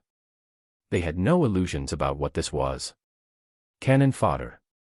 Cashin didn't care about their lives, but he wouldn't waste resources, either. "We don't go through the front," he said. One of the enforcers frowned. "Why not?" "We hit them fast, hard. Burn them out. And if they have heavy weapons? If they barricaded the doors and are waiting with autoguns?" Cashin asked, his tone calm, almost conversational. "How many shots do you think you'll take before you hit the floor?" The enforcer opened his mouth, then closed it. Cashin turned back to the hab block. "We smoke them out." The gangers exchanged glances, unsure whether to be relieved or suspicious. Cashin crouched and began marking points on the map. "We cut off the exits. Seal them in. Then we force them into a choke point." He tapped a narrow corridor at the back of the building. "Here. They'll have no choice but to come through." One of the gangers hesitated. And if they don't? Then we burn the whole place down. No one argued after that. The first sounds of gunfire came from inside the building. Muffled shouts, the occasional scream. It was working. Cashin crouched behind cover, watching the corridor. Smoke billowed from the lower levels, thick and choking, obscuring everything.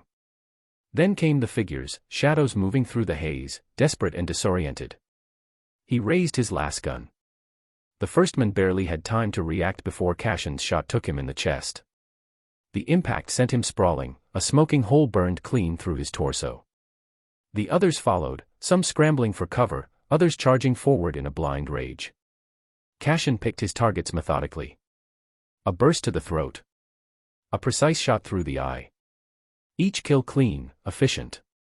The enforcers fired in staggered volleys beside him, cutting down anyone who made it past the initial wave.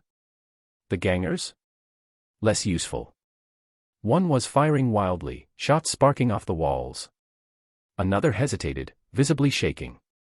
Cashin made a mental note of that. Then the real threat emerged. A towering brute, taller than the others, his body covered in crude scars. He wasn't wearing armor, but he didn't need it. Lasfire sizzled against his flesh, but he didn't slow.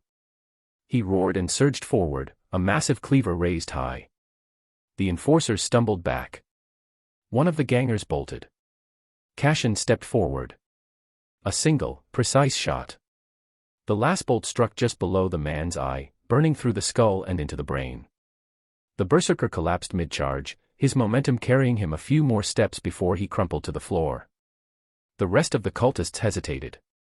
And in that hesitation, they died. Minutes later, it was over. The air stank of burnt flesh and smoke. Bodies littered the corridor, blood pooling in thick, dark smears. The gangers stood frozen, still processing what had happened. The enforcers, to their credit, didn't look shaken. Just thoughtful. Cashin lowered his lasgun, surveying the carnage. He had dictated this battle before the first shot had been fired. He turned as Varys stepped into the corridor, stepping over the corpses without a second glance. The arbitrator took in the scene with mild interest, then let out a short, approving breath. Efficient, he said. Cashin said nothing. There was nothing to say. Varys smirked. You're not just a survivor now. He met Cashin's gaze, something unreadable flickering in his eyes. You're a part of us. Cashin didn't react. But inside, something shifted. The Imperium needed him now. That meant leverage. For now, he would play along. For now, he would do what was expected. But this was no longer about simple survival. Power wasn't given. It was taken. And Cashin intended to take everything. Cashin sat across from Arbitrator Varys, the dim light casting long shadows across the cluttered desk. The office smelled of recaf and old parchment, a stark contrast to the burnt ozone and blood that still clung to Cashin's uniform. His body ached from the battle, muscles sore in places he hadn't realized he'd strained. Varys flipped through Cashin's after-action report with his usual methodical calm, scanning each line without hurry. The silence stretched, but Cashin didn't rush to fill it. He had learned enough about the arbitrator to know he would speak when ready. Finally, Varys set the data slate down and steepled his fingers. You handled yourself well, he said, tone unreadable. Cashin met his gaze. I survived. Varys smirked. More than that. You adapted. Kept your head. That's rare for someone without formal training. He tapped a finger against the slate. Your report is thorough. No embellishments, no self-praise. I like that. Cashin inclined his head slightly. No point in dressing up the facts. No, Varys agreed. He leaned back, regarding Cashin with something that wasn't quite approval, but close. Tell me, how do you think you could have done better? Cashin had already dissected the engagement in his mind. The breach was slow. Enforcers were methodical, but the delay gave the cultists time to react. A more aggressive push could have cut them off before they fortified their position. Varys nodded. And Cashin's fingers tapped against the armrest. The conscripts panicked. I had to keep one from losing it mid-firefight. If I had prepared them better, maybe they wouldn't have hesitated when the killing started. Varys raised an eyebrow. You think that's your responsibility? Cashin considered his words. If I have to rely on them, then yes. Their failure affects me. Pragmatic. Varys seemed pleased. You also made the right call pulling back when you did. You understood the limitations of your position. He let the words hang for a moment before his smirk returned. Most fresh conscripts would have gotten themselves killed trying to play hero. Cashin didn't respond. He had no illusions about heroism. Varys exhaled through his nose, glancing at the report once more before setting it aside. You're off to a good start. But this was just a test. Cashin had suspected as much. His first combat mission wasn't just about killing cultists, it was about proving himself. Next time, it'll be harder, Varys continued. The Imperium has no shortage of enemies, and we have no shortage of work. You've shown you have potential. Now you'll prove if you can sharpen it. Cashin simply nodded. He had already made his decision when he pulled the trigger. Varys studied him for a moment longer, then gestured toward the door. Get some rest while you can. You won't have much of it soon. Cashin stood, collecting his lasgun as he left. The weight of it felt natural in his hands now. He wasn't a scribe anymore. That life was already behind him. Cashin left Varys's office without a word, the heavy door shutting behind him with a dull thud. The tension from the debrief still clung to him, but he pushed it aside. His body had other demands, he was hungry. The Arbites precinct had its own cafeteria, a stark, utilitarian space built for efficiency rather than comfort. The scent of nutrient paste and recycled protein hung in the air, but compared to the barely edible rations from the scriptorum, it was a step up. Cashin moved through the line, grabbing a tray of processed meat substitute, rationed greens, and a dense carb brick that passed for bread. It wasn't much, but it was food. He took a seat at an empty table in the far corner, away from the clusters of enforcers speaking in low voices. As he ate, he let his mind wander back to the mission. Varys was right, it had been a test. The cultists were just one of many threats infesting the hive, and Cashin had no doubt that next time, it would be worse. He had survived, but that wasn't enough. He needed to be better. He bit into the dense carb brick, chewing slowly. The room around him was filled with men and women who had lived and fought in this world far longer than he had. They were hardened, disciplined, dangerous. If he wanted to rise above them, he would have to learn from them, and surpass them. Word count, 1823. Chapter 15, Refining the Blade. 8:17 Standard Terran Time. Cashin adjusted the grip of the chainsword, feeling the weight settle in his hands. It was heavier than he'd expected, the balance uneven compared to the last pistol he'd grown accustomed to. The whir of the motor was a dull, mechanical hum, waiting. Varys watched from the side, arms crossed, his gaze sharp. You grip it like a scribe holding a quill, he said dryly. Cashin exhaled through his nose. He tightened his stance, shifting his balance. His muscles still ached from the previous night's patrol, but there was no room for weakness. The Arbites didn't have time for slow learners, not with the way things were unraveling in the hive. He thumbed the activation switch. The weapon roared to life, a shriek of metal teeth whirling in rapid succession. A training servitor stood before him, thick plating replacing flesh, its arms locked in place. Strike, Varys ordered. Cashin didn't hesitate. He stepped forward, swinging the blade in a diagonal arc. The teeth bit into the servitor's shoulder with a screech of metal on metal. Sparks flared as the blade struggled against the hardened plating before finally carving through. The momentum carried him forward, the chainsword pulling slightly to the right. Too deep, Varys said. Control it. The weight will drag you off balance if you don't guide it. Cashin adjusted his grip, rolling his shoulders. The weapon wasn't elegant, there was no finesse in a chainsword. It was a butcher's tool, meant to tear through bodies in the thick of combat. Again. This time, he swung with tighter control, letting the teeth rip through in a controlled burst. The servitor's plating sheared away, the scent of burning metal filling the air. Better, Varys commented, his voice steady but approving. He stepped forward, placing a hand on the weapon to deactivate it. This isn't a dueling blade. It's not about clean strikes. When you use this, it's because you're already too close. Either you kill them, or they kill you. New skill acquired, melee weapon proficiency, LV1. Cashin nodded, but his mind was already moving ahead. Distance was survival. The chainsword was a last resort. Varys turned and gestured toward the weapons bench, where an array of Imperial armaments lay waiting. A meltagun rested among them, scarred, the barrel darkened from use. Cashin stepped forward, running a hand along the weapon's surface.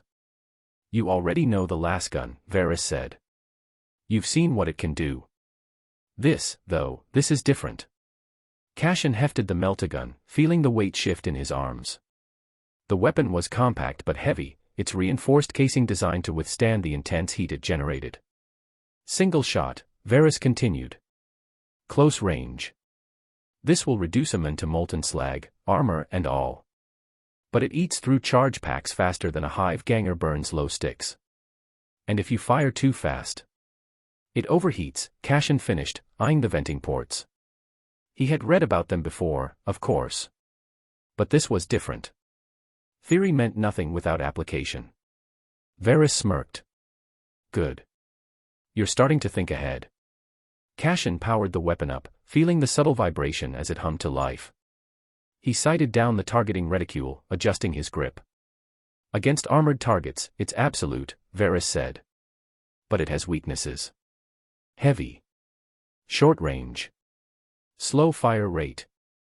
You won't always have the right weapon for the fight. Adaptation is what keeps you alive. Cashin deactivated the weapon and set it back on the rack. Varys's words lingered in his mind. He was learning more than just the function of weapons. The way Varys spoke, the way he drilled these lessons, it wasn't about combat alone.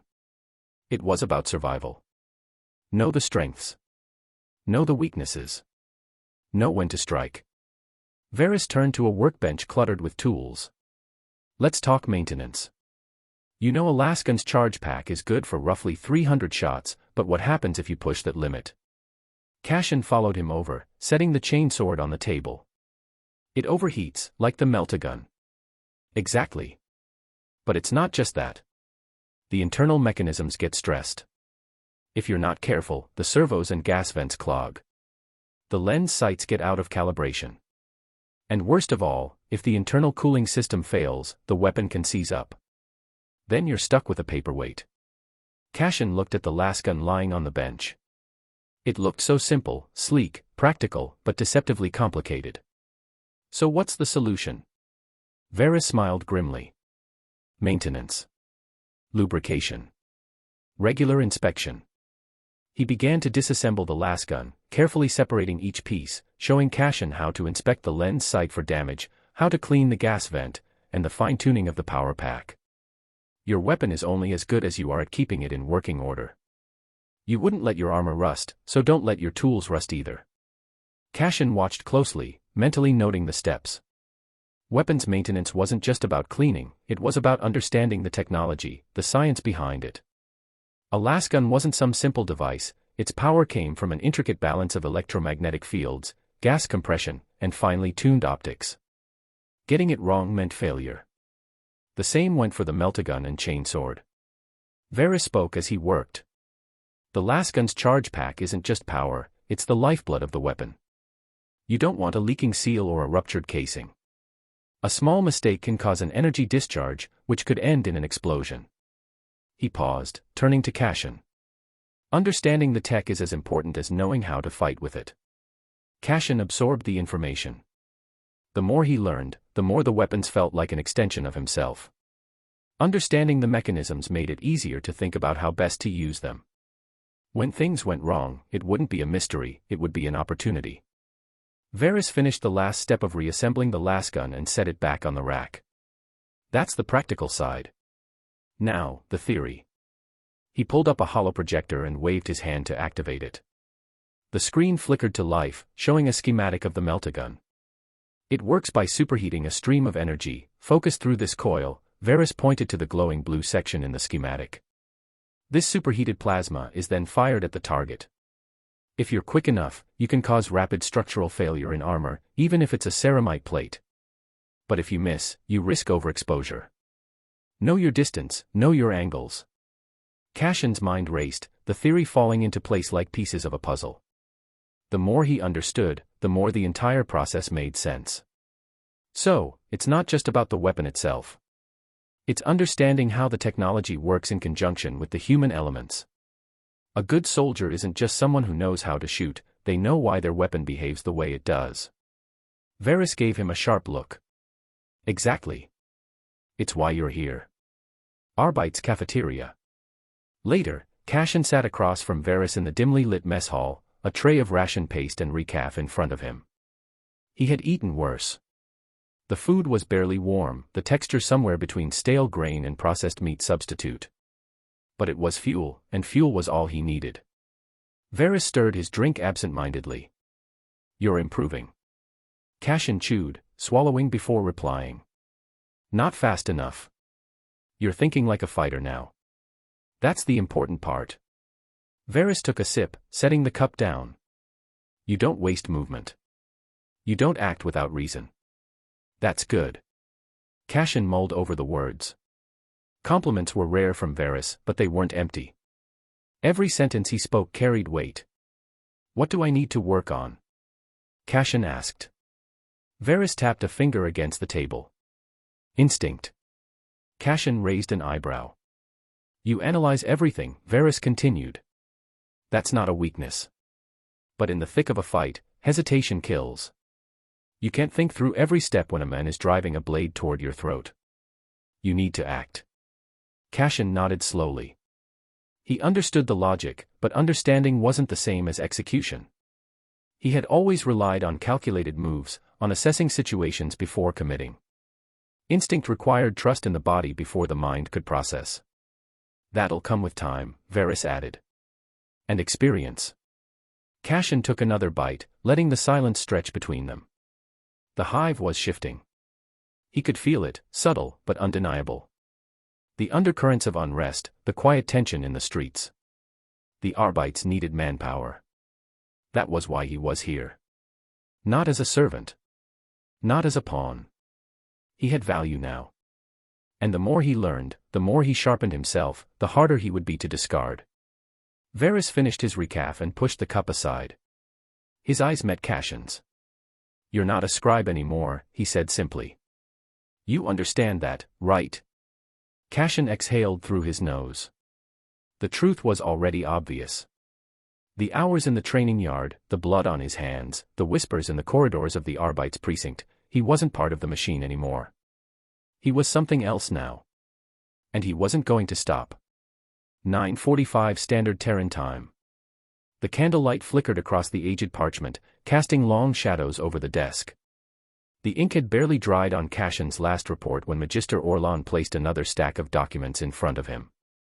Your grasp of High Gothic has improved, Orlan said, his tone measured but with the slightest trace of approval.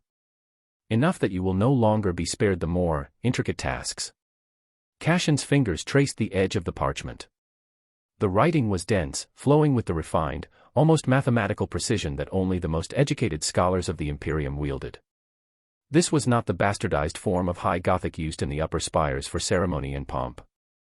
This was the true language of the administratum, of power. At the top of the first page, the assignment was neatly inscribed. On the theoretical limits of transcendental authority in the Lex Imperialis. Cashin suppressed a sigh. He had expected difficult work, but this was something else. Magister Orlan sat across from him, watching. Summarize the first passage, he ordered. Cashin ran his eyes over the page, parsing the archaic phrasing. The passage spoke of the conceptual bounds of imperial jurisdiction, arguing that authority was absolute only in its theoretical form, but subject to material limitations. The author postulated that in regions where the Imperium's grasp weakened, law became a matter of interpretation rather than decree. He exhaled. It argues that the authority of the Imperium is not self-sustaining but requires continual reinforcement. That without presence, be it military, economic, or ideological, law decays into mere suggestion. Orlan inclined his head slightly. And the counter-argument? Cashin's eyes flicked to the next paragraph. That faith and doctrine transcend material limitations. That the Lex Imperialis does not require enforcement because its foundation is divine truth. A paradox, Orlan mused. And which view do you find more compelling? Cashin hesitated. The second argument was the one expected of an imperial servant. Yet, his time in the hive, his time witnessing the cracks in reality itself, had made the first argument resonate more. But the truth was a dangerous thing in the Imperium. The second, he said, carefully. Doctrine exists beyond material constraints. The Emperor's word is law, even in the void between the stars. Orlan studied him for a moment. A safe answer. Cashin met his gaze. An expected answer. For the first time, Orlan smirked. Good. You understand the game, at least. The Magister leaned forward slightly. You will write a response to this treatise. 3,000 words. In High Gothic. You will argue both perspectives, dissect their merits, and present your own conclusion. I expect nuance, not regurgitation. Cashin stared at him. This was an impossible task for a normal scribe. Even veteran lexicographers took weeks to craft such analyses. Orlan must have seen the hesitation. Struggle is the crucible of excellence, Cashin. I do not offer you comfort. Cashin pressed his fingers against his temple. He had fought for every scrap of progress in the past weeks, but this was different. This wasn't physical exertion. This was intellectual brutality. Yet he knew he couldn't afford to falter. He nodded, accepting the assignment. As he picked up his quill, something rippled at the edges of his vision. A subtle shift in the air, as if the ink itself pulsed with something unseen. The candlelight dimmed. Not flickering, just less. Cashin's pulse quickened. He had felt this before, in fleeting moments during his first days in the precinct. A quiet presence, threading itself through reality like an unseen needle. His hands remained steady, but his mind whirred. He had spent enough time in the hive to recognize the slow, inevitable bleeding of the warp into the physical world. The paper before him looked the same, yet his eyes struggled to focus. The ink twisted ever so slightly, like something alive. For a heartbeat, the letters moved, rearranging themselves into a pattern he could not recognize. He forced himself to blink. The words were back. The text normal again. But the feeling did not leave. Orlan had not reacted. Cashin swallowed, dipping his quill into the inkwell. His hands did not tremble. He would not allow them to. He began to write. The law, when divorced from the means to enforce it, becomes suggestion.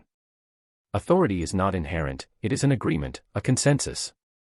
Power exists only so long as it is acknowledged. Where faith sustains it, it endures. Where doubt takes root, it crumbles. The words flowed, but the presence remained. Like a whisper just beneath hearing. Cashin knew this was only the beginning. Chapter 16, Whispers in the Dark. Cashin scrolled through the data slate, skimming past lists of sanctioned enforcements and recent crackdowns. The Adeptus Arbites archives were dense, hundreds of reports, rulings, and edicts filed away with ruthless precision. Most of it was routine, arrests, sentences, population control measures. But patterns stood out when you knew what to look for. He flexed his fingers, trying to shake off the stiffness from hours of reading. The chamber was quiet, the dim lumen strips flickering slightly overhead. A servitor droned somewhere in the background, mindlessly sorting scrolls. The air smelled of old parchment and machine oil, familiar now. He pulled up recent purge records from 745.m40, the current year. One caught his eye. Incident report, Hive Tertia, Lower Districts.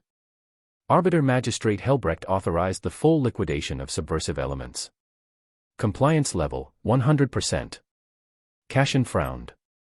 No details.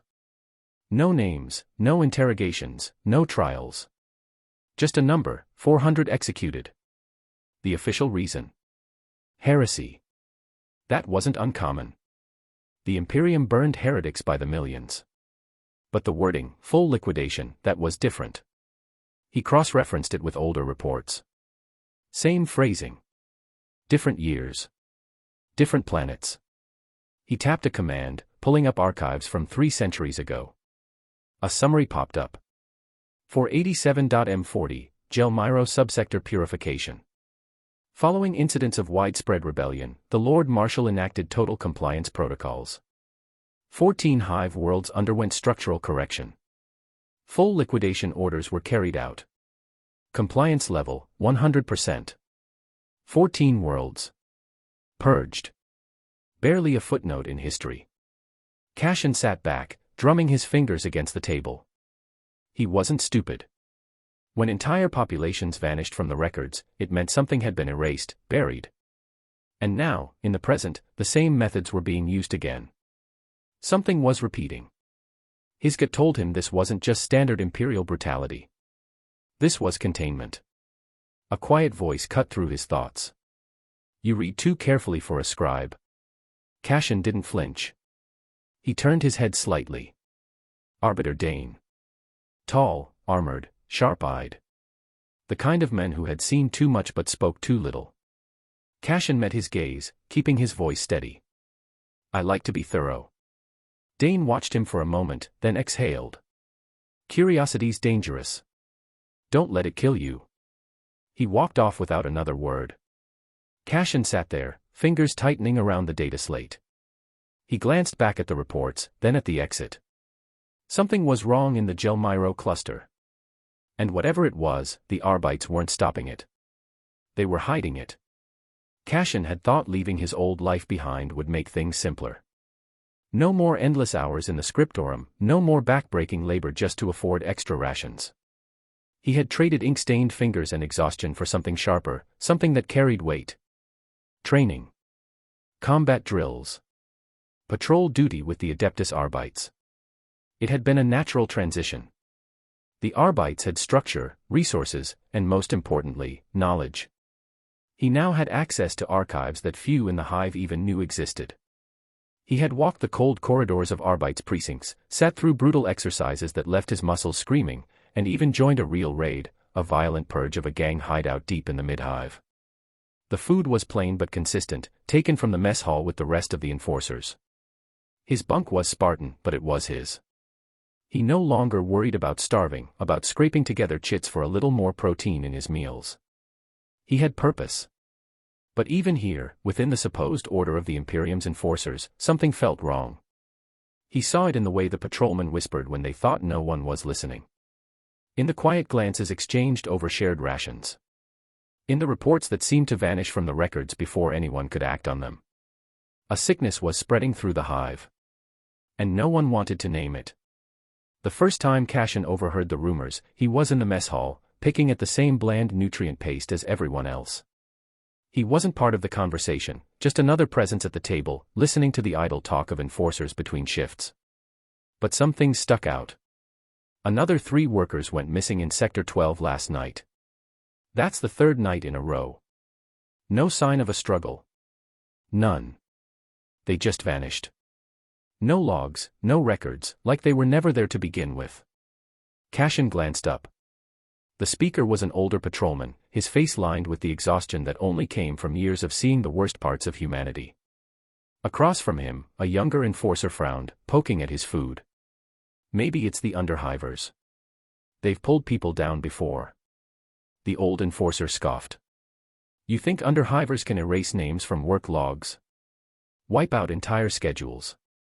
The younger man fell silent. The rest of the table shifted uncomfortably. Cashin kept eating, but his mind raced. Something bigger was happening. And then, the Real warning sign came. Have you heard about the sermons? Cashin wasn't stupid. He had read too much in the Arbites' archives to ignore the pattern. He had seen records of past hive collapses, of doomed cities and planetary uprisings that had started with whispers just like these. It was never just gangs. Never just corruption. Not when priests got involved. He started paying attention. At first, it was just a name, muttered in hushed conversations between patrolmen. Father Valen. A minor preacher. One of the thousands of Imperium-sanctioned priests that tended to the spiritual needs of the workers in the lower levels. On paper, there was nothing unusual about him. No official complaints, no edicts against him from the ecclesiarchy. But the rumors didn't stop.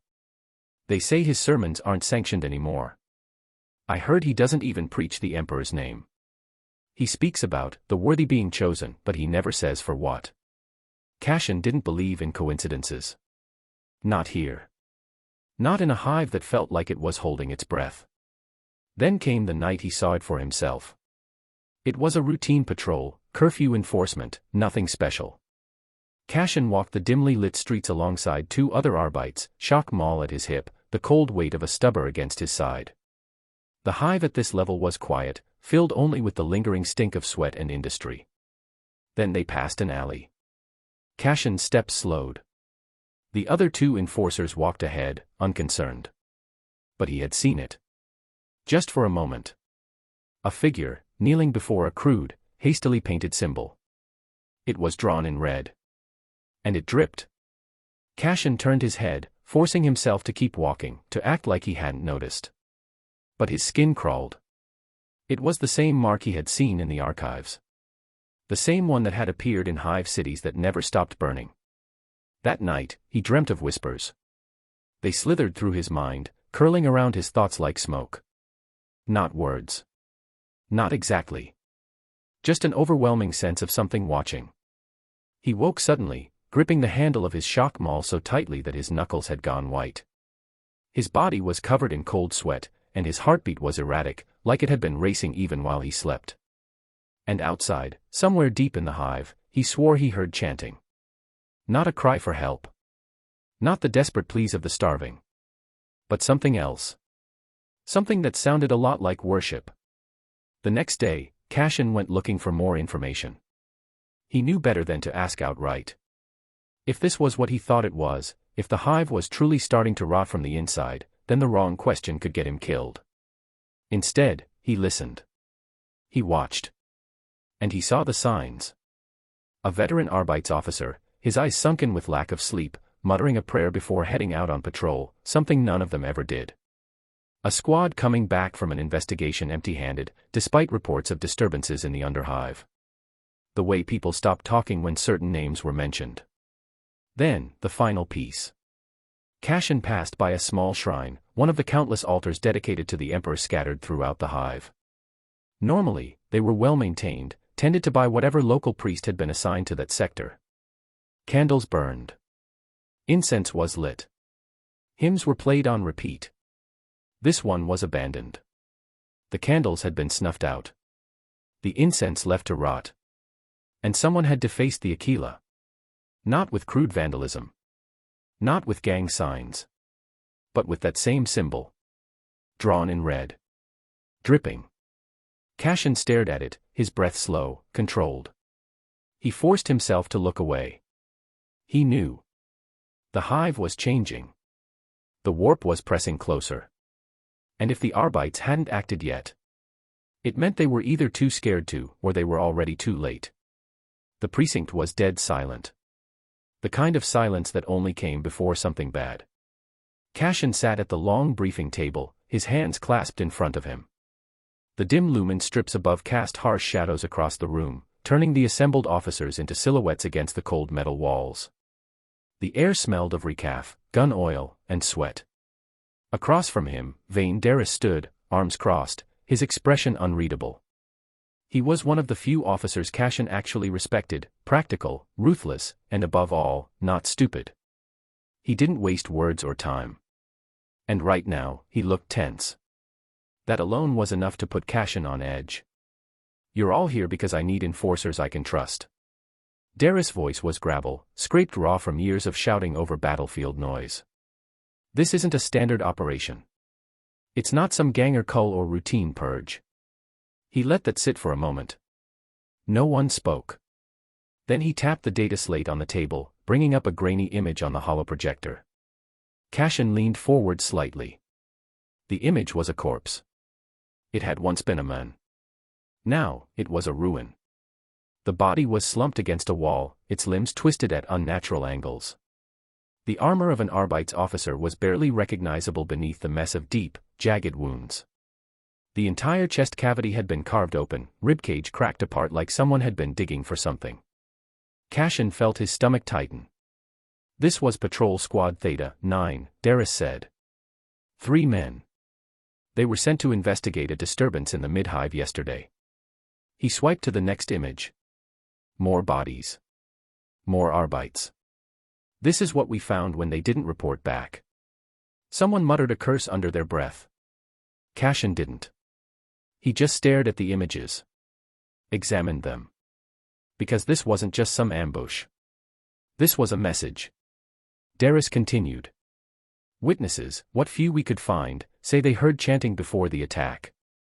Said they saw figures in the dark, moving in ways that didn't seem. He hesitated. Right. That got a reaction. A few of the older enforcers shifted uncomfortably. They knew. Cashin knew too. 2 weeks ago, we had a few disappearances. Then, priests started going missing. Now, we have full Arbite squads getting torn apart. Darius' voice was steady, but there was an edge to it. I don't care what you believe. I don't care what you think this is. What I do care about is putting these bastards down before this gets worse. Cashin spoke for the first time. You think it's a cult?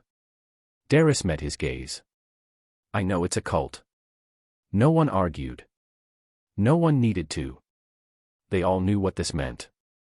This wasn't just an underground gang war. This wasn't a turf dispute or a rebellion. This was something older. Something worse. Cashin could feel it, pressing at the edges of his thoughts. The hive was rotting. And now, they had to cut the infection out. Darius straightened. Mission is simple. We're hitting their hideout. No arrests. No mercy. We go in fast, we clear the area, we burn everything. His voice hardened. Leave no one breathing. Cashin exhaled slowly. It was about to begin. Chapter 17, The Price of Information. Cashin moved through the lower hive with ease, his steps sure but unhurried. The underhive was a different beast from the Arbite's precinct, louder, dirtier, alive in a way that the cold steel corridors of law enforcement weren't. The air was thick with the scent of rust and unwashed bodies, and the ever-present hum of machinery pulsed in the background, like a mechanical heartbeat. It had been a while since he came down here. Not since his work with the Arbites began in earnest. But some things never changed, like the need for information. And Joran? He was one of the best sources Cashin had. The back room of the drinking hole was dimly lit, the glow strips flickering in protest of their age. Joran sat where he always did, a bottle in one hand, his boots kicked up on the table. He didn't look surprised to see Cashin, though his brow lifted slightly as he gestured to the empty seat across from him. Well, well. Look who decided to crawl out of his shiny precinct, Joran drawled, taking a lazy sip from his bottle. Figured you'd forgotten about us little folk. Cashin pulled out the chair and sat, resting his arms on the table. You know me better than that. Joran scoffed. Yeah. You're too stubborn to forget anything. He leaned forward, setting his drink down with a dull thud. So, what's the occasion? Because I doubt you came here just to catch up. Cashin didn't waste time. I need information. Cult activity. Locations. Anything that's been moving under the radar. Joran's expression lost some of its casual ease. He exhaled through his nose, rubbing a hand over his stubble. Shit. I was hoping you weren't gonna say that. Cashin stayed silent. Joran wasn't one to spook easily. If even he looked uneasy, then whatever was happening was worse than expected. After a moment, Joran leaned in slightly. You ever hear of the abandoned manufactorum in Section 44 in Midhive? Cashin frowned. I've read reports about it. Supposedly shut down decades ago. Joran nodded. That's what everyone thought. But lately, people have been seeing movement inside. Not gangers, not squatters. Something else. Cashin's fingers tapped lightly against the table. Define something else. Joran's voice lowered. Priests. That gave Cashin pause. Priests? What kind? The wrong kind, Joran muttered. These ones. They don't talk about the Emperor. They don't preach redemption or faith. They talk about blood. Cashin felt the faintest chill creep up his spine. Joran continued, his voice quieter now. Northwest one gets close, but people hear things. Chanting at night. Strange figures moving through the upper levels. And the people who go looking. He shook his head. they don't come back. Cashin studied him. Joran wasn't the type to buy into ghost stories or hysteria. If he was taking this seriously, then there was something to it. You got a layout of the place? Cashin asked. Joran hesitated, then dug into his jacket, pulling out a crumpled map. He smoothed it onto the table, his fingers tracing over faded lines. This is old, but it's the best I got. Tunnel access runs beneath it, but those passages have been sealed for a while. Main entry is through the loading docks. If you want in quietly, you'll need to be smart about it. Cashin committed the details to memory. This was exactly the kind of lead he needed. Joran sat back, eyeing him carefully. Look. I don't know what you're planning to do with this, but if you're smart, you'll let it go. Whatever's brewing in that manufactorum. It's not normal, Cass. I've seen gangers, I've seen Arbeits crackdowns, I've seen all kinds of nasty shit in this hive, but this. He exhaled, shaking his head. This is different. Cashin didn't respond right away. There was a time when a warning like that might have made him hesitate. Not anymore. He pocketed the map and met Joran's gaze. Appreciate the concern. But I don't plan on dying. Joran gave a dry laugh, though there was little humor in it. You sound way too sure about that. Cashin smirked, just slightly. Confidence is key. Joran sighed. Just don't get yourself killed, all right? Cashin rose from his chair, adjusting his coat. I'll do my best. And with that, he walked out, the weight of the upcoming mission settling on his shoulders. As he moved back toward the precinct, Cashin's mind was already working. Joran thought he was warning him off, but all he had done was give him the perfect lead. An abandoned manufactorum. A priest preaching about blood. Missing people. The pieces were falling into place. He didn't believe in fate. Didn't believe in destiny. But this felt like the kind of moment where things started to spiral.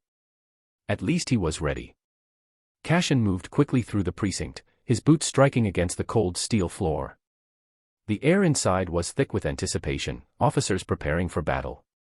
The tension was palpable, lingering like the scent of gun oil and incense. The Arbeits were always ready for conflict, but this felt different. This was a purge. He pushed open the door to Vane Darris' office, stepping inside without hesitation. Darris looked up from a data slate, his expression neutral. But there was an edge in his eyes, the kind of weight that only came before bloodshed. You're back, Darris said, setting the slate down. That was fast. Cashin didn't waste time. He pulled a worn-out map from his coat and spread it across Darris' desk. The parchment was old, the ink faded, but the markings were unmistakable. Joran gave me this, Cashin said. Abandoned manufactorum in Section 44. It's active, strange movement, figures coming and going at night, and a priest preaching something that isn't the Emperor's word. Darris' brow furrowed. A priest. Cashin nodded. Joran heard chants. People disappearing in the surrounding area. Tunnels that should be sealed aren't. He said it feels wrong. Darris exhaled through his nose, leaning forward. And you trust this source? Cashin met his gaze. He's never been wrong before. Darris was silent for a moment, staring at the map, his fingers tapping against the desk. Then he gave a small, humorless smirk. You really know how to find trouble, Vale. Cashin shrugged. I just follow the trail. Darris straightened. Good work. This lines up with some reports we've had, but nothing solid until now.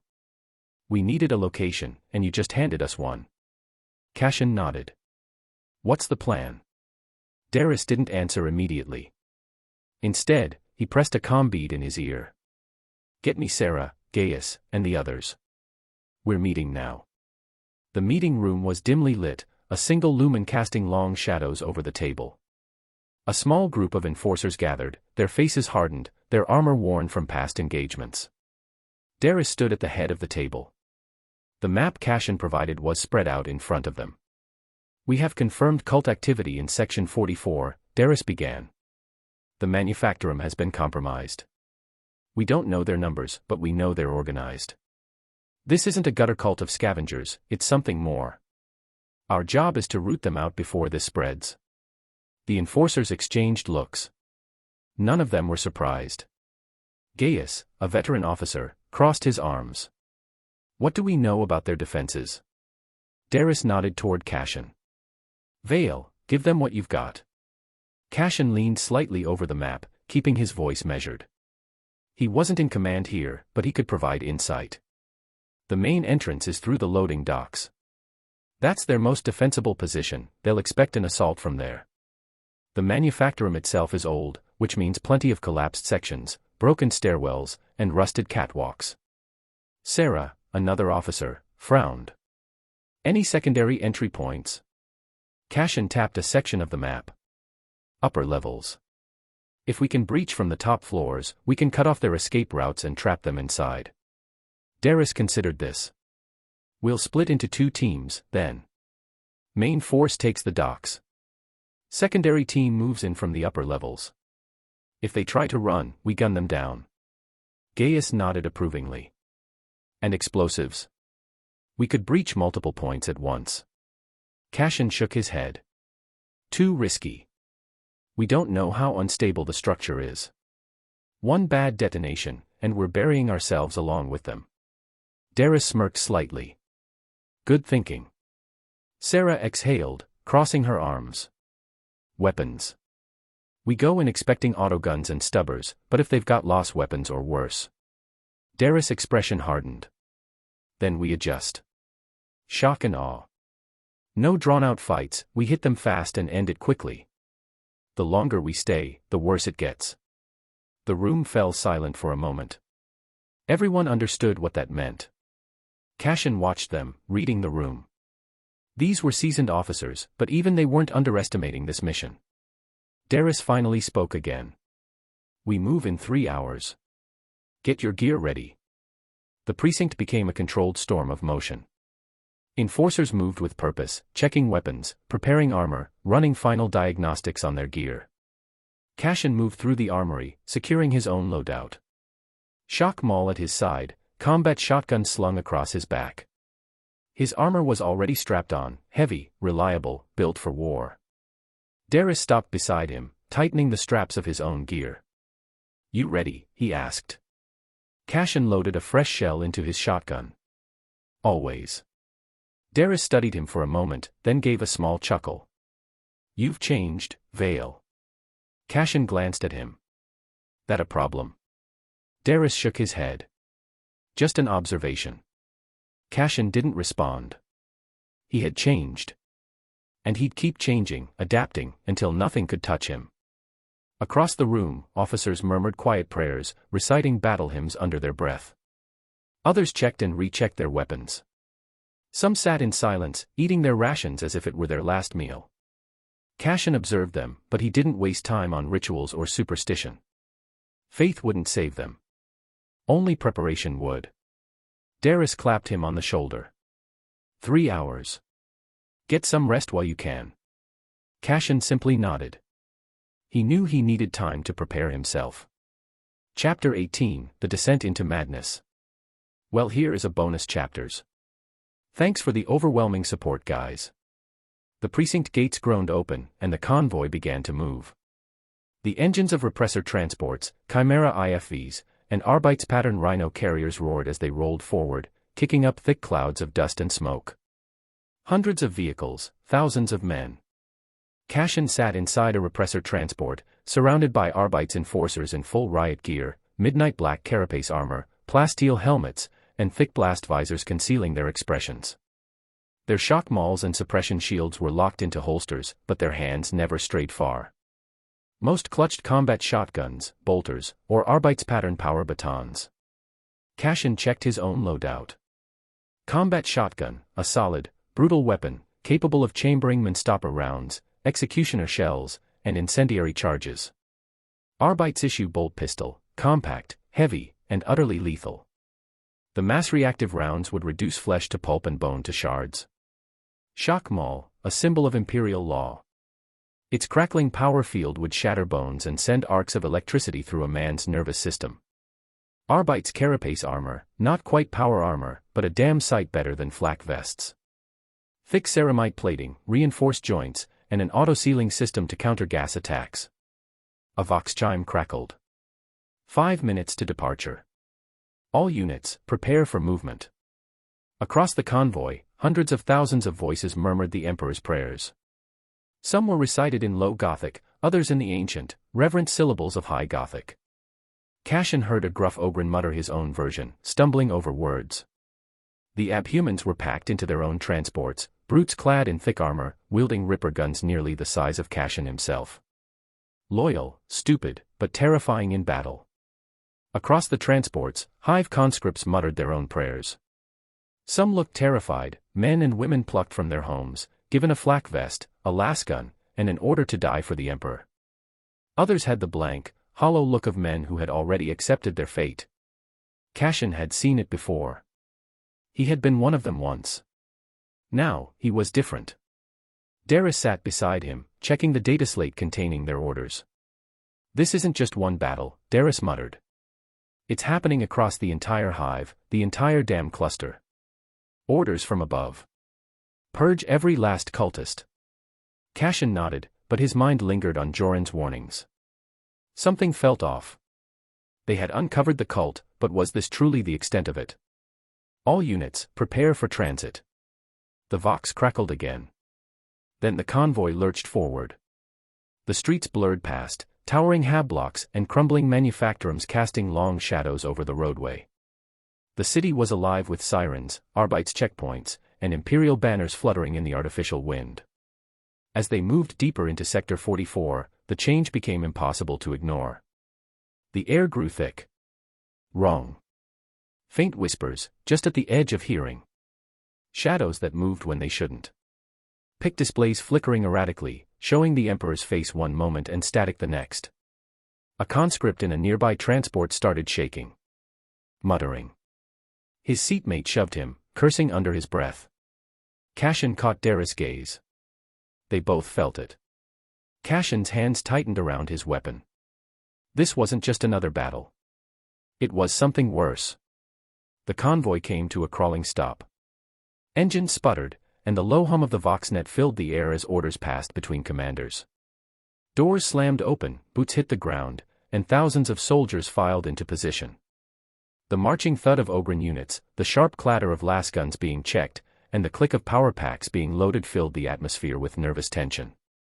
Cashin stepped out of the repressor alongside Darius, his combat shotgun raised, bolt pistol strapped to his thigh. And then, he saw it. The abandoned manufactorum of Sector 44. Once, it had been a monolithic structure, a place where workers had toiled for generations under the Emperor's light. Now, it was a corpse. Steel walls had blackened and corroded, sagging inward like melted wax. Massive catwalks and gantries hung at unnatural angles, twisting in ways that made no architectural sense. Enormous chimneys, once vomiting smog into the hive's atmosphere, now dripped with a slick, red substance. It pooled on the ground like congealed blood. The air was thick. Not just with smoke and fumes but with something else. Something invisible. The conscripts felt it first. They muttered prayers, some clutching their aquilas so tightly their knuckles turned white. A few refused to step forward, visibly trembling. A young soldier vomited. The Arbeits commanders barked at them, forcing them to form ranks, but even the veterans gripped their weapons tighter. The Ogrins didn't notice. They stomped forward, dull eyes scanning for enemies. Cashin exhaled. His gut told him something was very, very wrong. This place wasn't just a hive of heresy. It was tainted. Warp-tainted. Darius tapped the Vox link on his helmet. Arbeit squads, form up. Fire teams, spread out in standard purge formation. Maintain staggered movement, no clumping. Suppression teams, set up heavy bolters and riot shields on our flanks. Across the manufactorum entrance, soldiers moved like a well-oiled machine. Shock troopers deployed in staggered formations, each pair covering the other as they advanced. Ogren units took the front lines, heavy ripper guns loaded with armor-piercing rounds. Hive conscripts filled the rear lines, lasguns primed. They would serve as fodder, but also as bait. A towering Arbeits officer shouted commands through a Vox amplifier. 1st Division, you take the left flank. Sweep through the secondary access tunnels.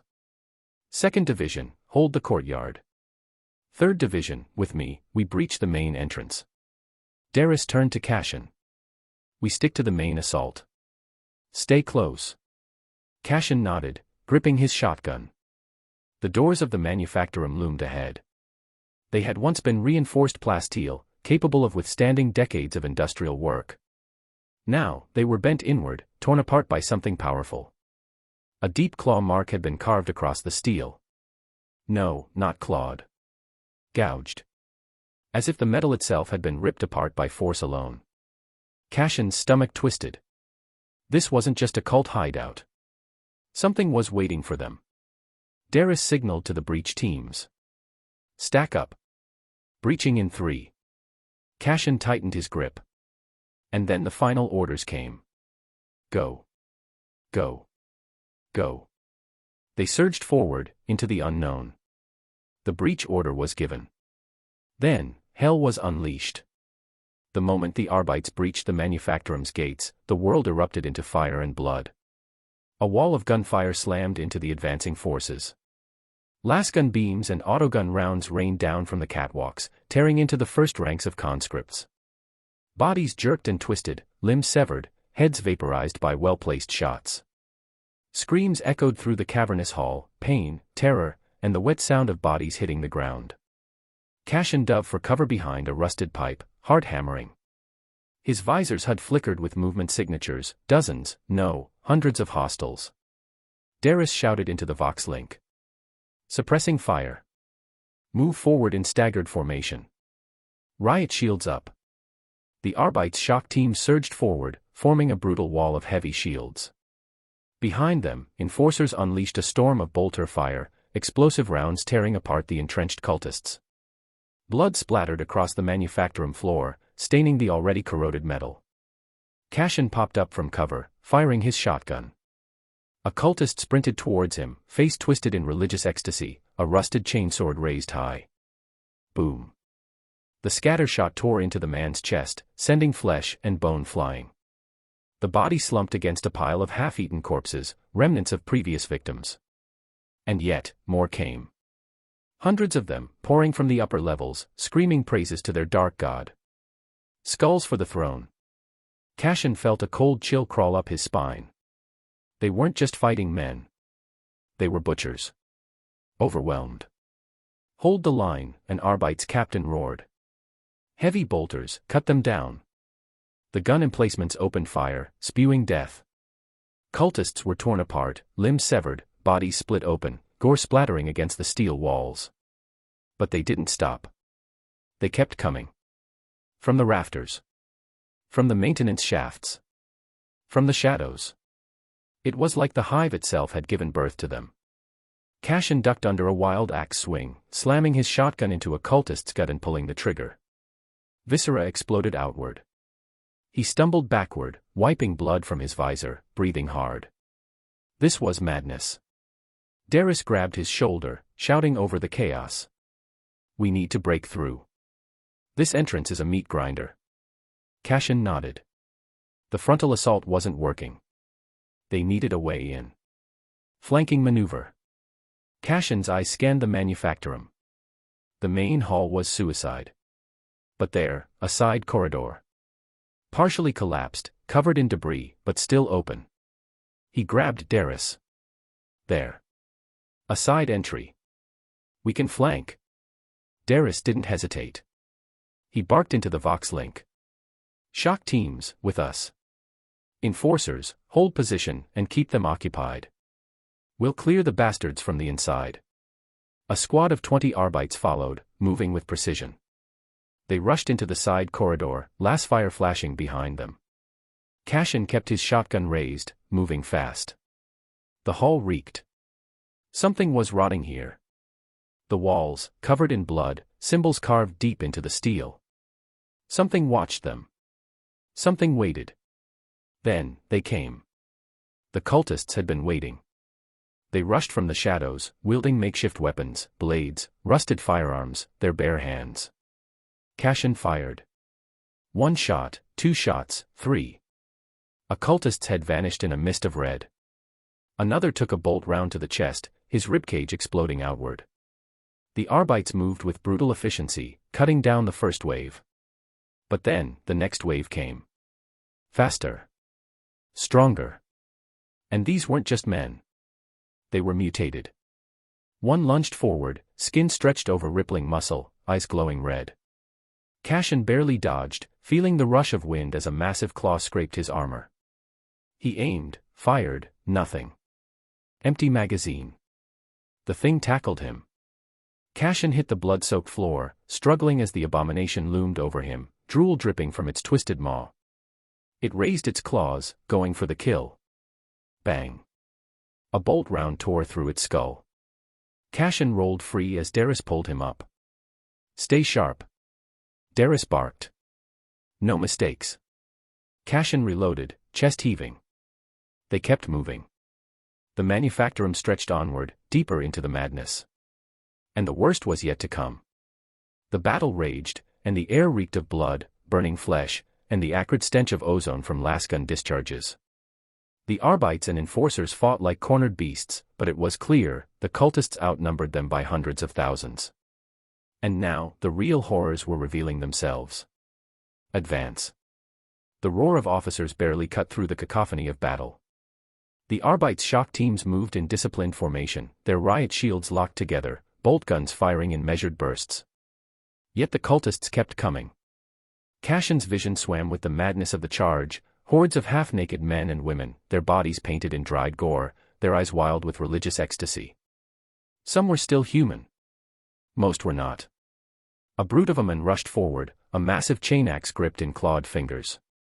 His skin rippled as if something slithered beneath it, muscles twitching unnaturally. His mouth stretched too wide, teeth jagged like broken glass. Cashin raised his shotgun. Boom. The scatter shot ripped into the man's chest, chunks of flesh flying, but he didn't stop. Another shot. Point blank. The cultist stumbled, viscera spilling from the gaping wound in his gut. Yet his mouth split into a grin, too wide, too wrong. Blessed by the blood god, the man rasped. Then, he lunged. Cashin barely ducked the swing, the chain axe whirring inches from his head. Cashin's shotgun cracked. The mutant's skull erupted, brain matter splattering the walls. Keep moving. Darius barked.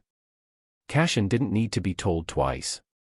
The corridors of the manufactorum stretched ahead, choked with debris, old cogitator terminals, and conveyor belts that once served the Imperium's war machine. Now, it belonged to something else. Something wrong. They pushed deeper. The cultists had fortified positions within the manufactorum's interior, twisted corridors littered with barricades made from human bones, rusted machinery, and discarded Imperial Guard armor. Cashin felt it before he saw it. The air was thick, suffocating. Then, they turned a corner. And stopped. The walls moved. No, they pulsed. Flesh. The corridor was covered in it. Pulsating, writhing, veins crawling like worms beneath the surface. Eyes opened and closed within the meat, staring. Watching. One of the conscripted enforcers gagged. By the Emperor, what is this? Darius clenched his jaw. Warp corruption. Cashin swallowed, his grip on his shotgun white-knuckled. The cultists had let the warp seep into reality. And the hive had begun to change. Something slithered within the walls, thick, wet tendrils shifting just beneath the surface. Then, they moved. A cultist emerged from the mass, if it could still be called one. Its limbs had fused with the walls, bones sticking out at unnatural angles. It gurgled something. A prayer? A curse? Cashin didn't care. Boom. He fired. The head exploded, but the body twitched, half melded into the flesh wall. More shapes stirred. Move. Move. Darius ordered. The team broke into a sprint, vaulting over flesh-coated debris, avoiding the grasping limbs that burst from the walls. One of the conscripted enforcers wasn't fast enough. A tendril lashed out, wrapping around his leg. He screamed, then was yanked into the wall. His flesh sank into the mass, absorbed. Within seconds, he was gone. Cashin didn't stop. Couldn't stop. They emerged into an open chamber. and stared into the abyss. The heart of the manufactorum had become a shrine. A great hall, stretching hundreds of meters wide, filled with writhing masses of cultists. And in the center, a monstrous altar. Piles of corpses, some fresh, some rotting, stacked high. Blood poured from the top, flowing down the steps like a waterfall. And seated upon the altar was something that should not be. A thing of brass and flesh. It had once been human. Now, it was a nightmare. Muscle stretched unnaturally over a towering frame, its head crowned with jagged horns. Its hands, too large, too clawed, dripping with blood. Its eyes, hollow, burning embers. The cultists roared in praise. A gift for the blood god. Cashin's breath caught in his throat. It was happening. The warp was bleeding into reality. And they were too late. Darius whispered the words no one wanted to hear. They're summoning a demon. Cashin's stomach turned to ice. The mission had just changed. This wasn't a purge anymore. This was a war. Chapter 19, The Upper Assault. The secondary team moved in silence. 100 enforcers, hive scum mercenaries, and ogren brutes, advancing through the ruined upper levels of the manufactorum. Their orders were simple: cut off the cultists' escape, lock them inside, and slaughter them like animals. For Enforcer Sergeant Hadrian Voss, this mission was nothing short of hell. Hadrian had served the enforcers for 20 years, a lifetime in the Underhive. He had fought mutants, gangers, rogue psychers, and even the occasional Xenos infestation. But this was something else entirely. The hive was dying. He felt it in his bones. First, the disappearances. Entire hab blocks emptied overnight, with no screams, no struggle, just gone. Then, the whispers. Priests raving about the blood god, their sermons growing louder, their eyes too bright, too hungry. And now, this. A full-blown chaos uprising. Hadrian's grip tightened around his combat shotgun. They had to end this. Even if it killed them all. Move. The enforcers advanced, boots crunching on rusted catwalks, lascarbines raised. They weren't subtle. They didn't need to be. Cut their throats before they see us, Hadrian had ordered. And the hive scum followed. They moved in packs, scavenged weapons gleaming in the dim lumen strips. Knives, autopistols, stubbers, dirty, brutal weapons, but effective. A mutant guard spotted them too late. A vibro knife flashed. The hive scummer drove it into the mutant's throat, twisting. No scream. No noise. Just death. They kept moving. The cultists were waiting. The first barricade was a death trap. They had welded rusted servitors to the walls, their twisted forms wired into lasgun turrets. As soon as the enforcers stepped into the open, hell erupted. Loss fire speared through the darkness, cutting men down instantly. Cover. Hadrian roared. The hive scum dove for the ground, rolling behind machinery. A grenade arced through the air. Boom. The explosion sent limbs flying, turning cover into splinters. An ogren charged forward, ignoring the shrapnel. For the Emperor. The brute lifted a chunk of metal debris, using it as a shield. Autogun rounds ricocheted off him, barely slowing him down. Then, he was among them. The first cultist exploded into paste as the ogren's fist caved his skull in. A second was lifted, spine snapping as the brute crushed him in a bear hug. Blood sprayed. The hive scum followed, swarming through the opening. Hadrian moved with them, shotgun barking, blowing a cultist's leg clean off. The enemy fell, screaming, clawing at the bleeding stump. Hadrian didn't slow down. No mercy. They pushed forward, deeper into the heart of the manufactorum's upper levels. The walls pulsed with corruption. They could hear it now, chanting. The cultists weren't breaking. They were summoning something. A great metal door loomed ahead. Scratched into it, a symbol. A skull, wreathed in fire, with fangs like daggers. Hadrian had seen it before. The Crimson Howl. The last thing he remembered before the doors burst open was the sound of laughter. And then, they charged. The battle exploded into a brutal melee. The cultists came screaming, axes and cleavers in hand. They were not human anymore. Their bodies twisted, some with extra arms, some with mouths where their stomachs should be. One had a chainsword fused to his flesh. Hadrian fired point blank, blowing his head off. An ogrin roared, swinging a broken eye-beam like a club. A cultist was sent flying, crashing through the catwalk below. The hive scum fought dirty, got shots, throat slits, eye gouges. But it wasn't enough. The cultists didn't feel pain. One of the enforcers screamed as a mutant ripped his arm off and bit into his throat. Blood painted the walls. Hadrian gritted his teeth. They had to hold. Had to cut the bastards off before they could escape. Seal the doors, he roared. A tech priest, barely alive, slammed his augmetic fist into the control panel. The gates groaned shut. The cultists inside the manufactorum were trapped. But so were they. And the worst was still coming. Hadrian had seen slaughter before. He had seen men butcher each other in the streets over scraps of corpse starch. He had seen gangers flay the living just to wear their skin as trophies. He had seen the aftermath of a rogue psyker's rampage, entire hab-blocks turned inside out, bodies fused to ferrocrete walls, their screams still echoing in the warp. But this was something else entirely. The manufactorum was a charnel house.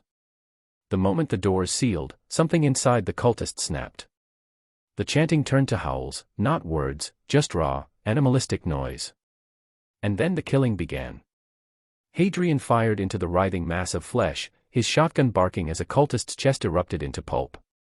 A hive scummer next to him shrieked, pinned beneath a hulking mutant.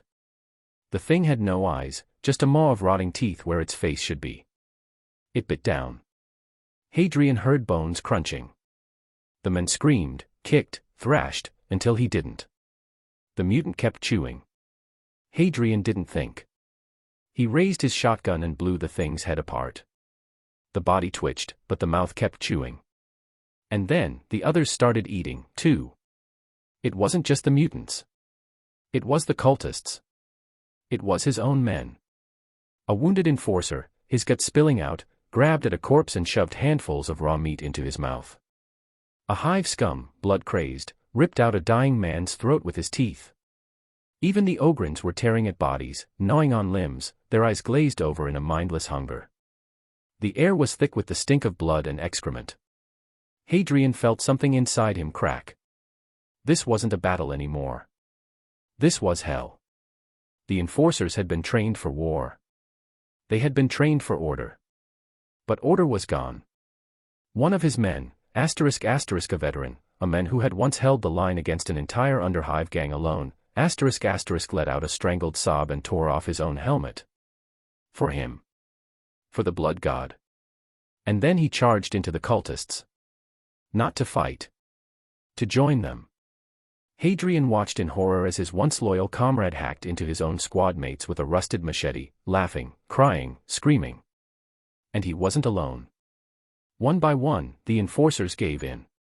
They threw down their guns and waded into the blood, hacking, biting, feasting.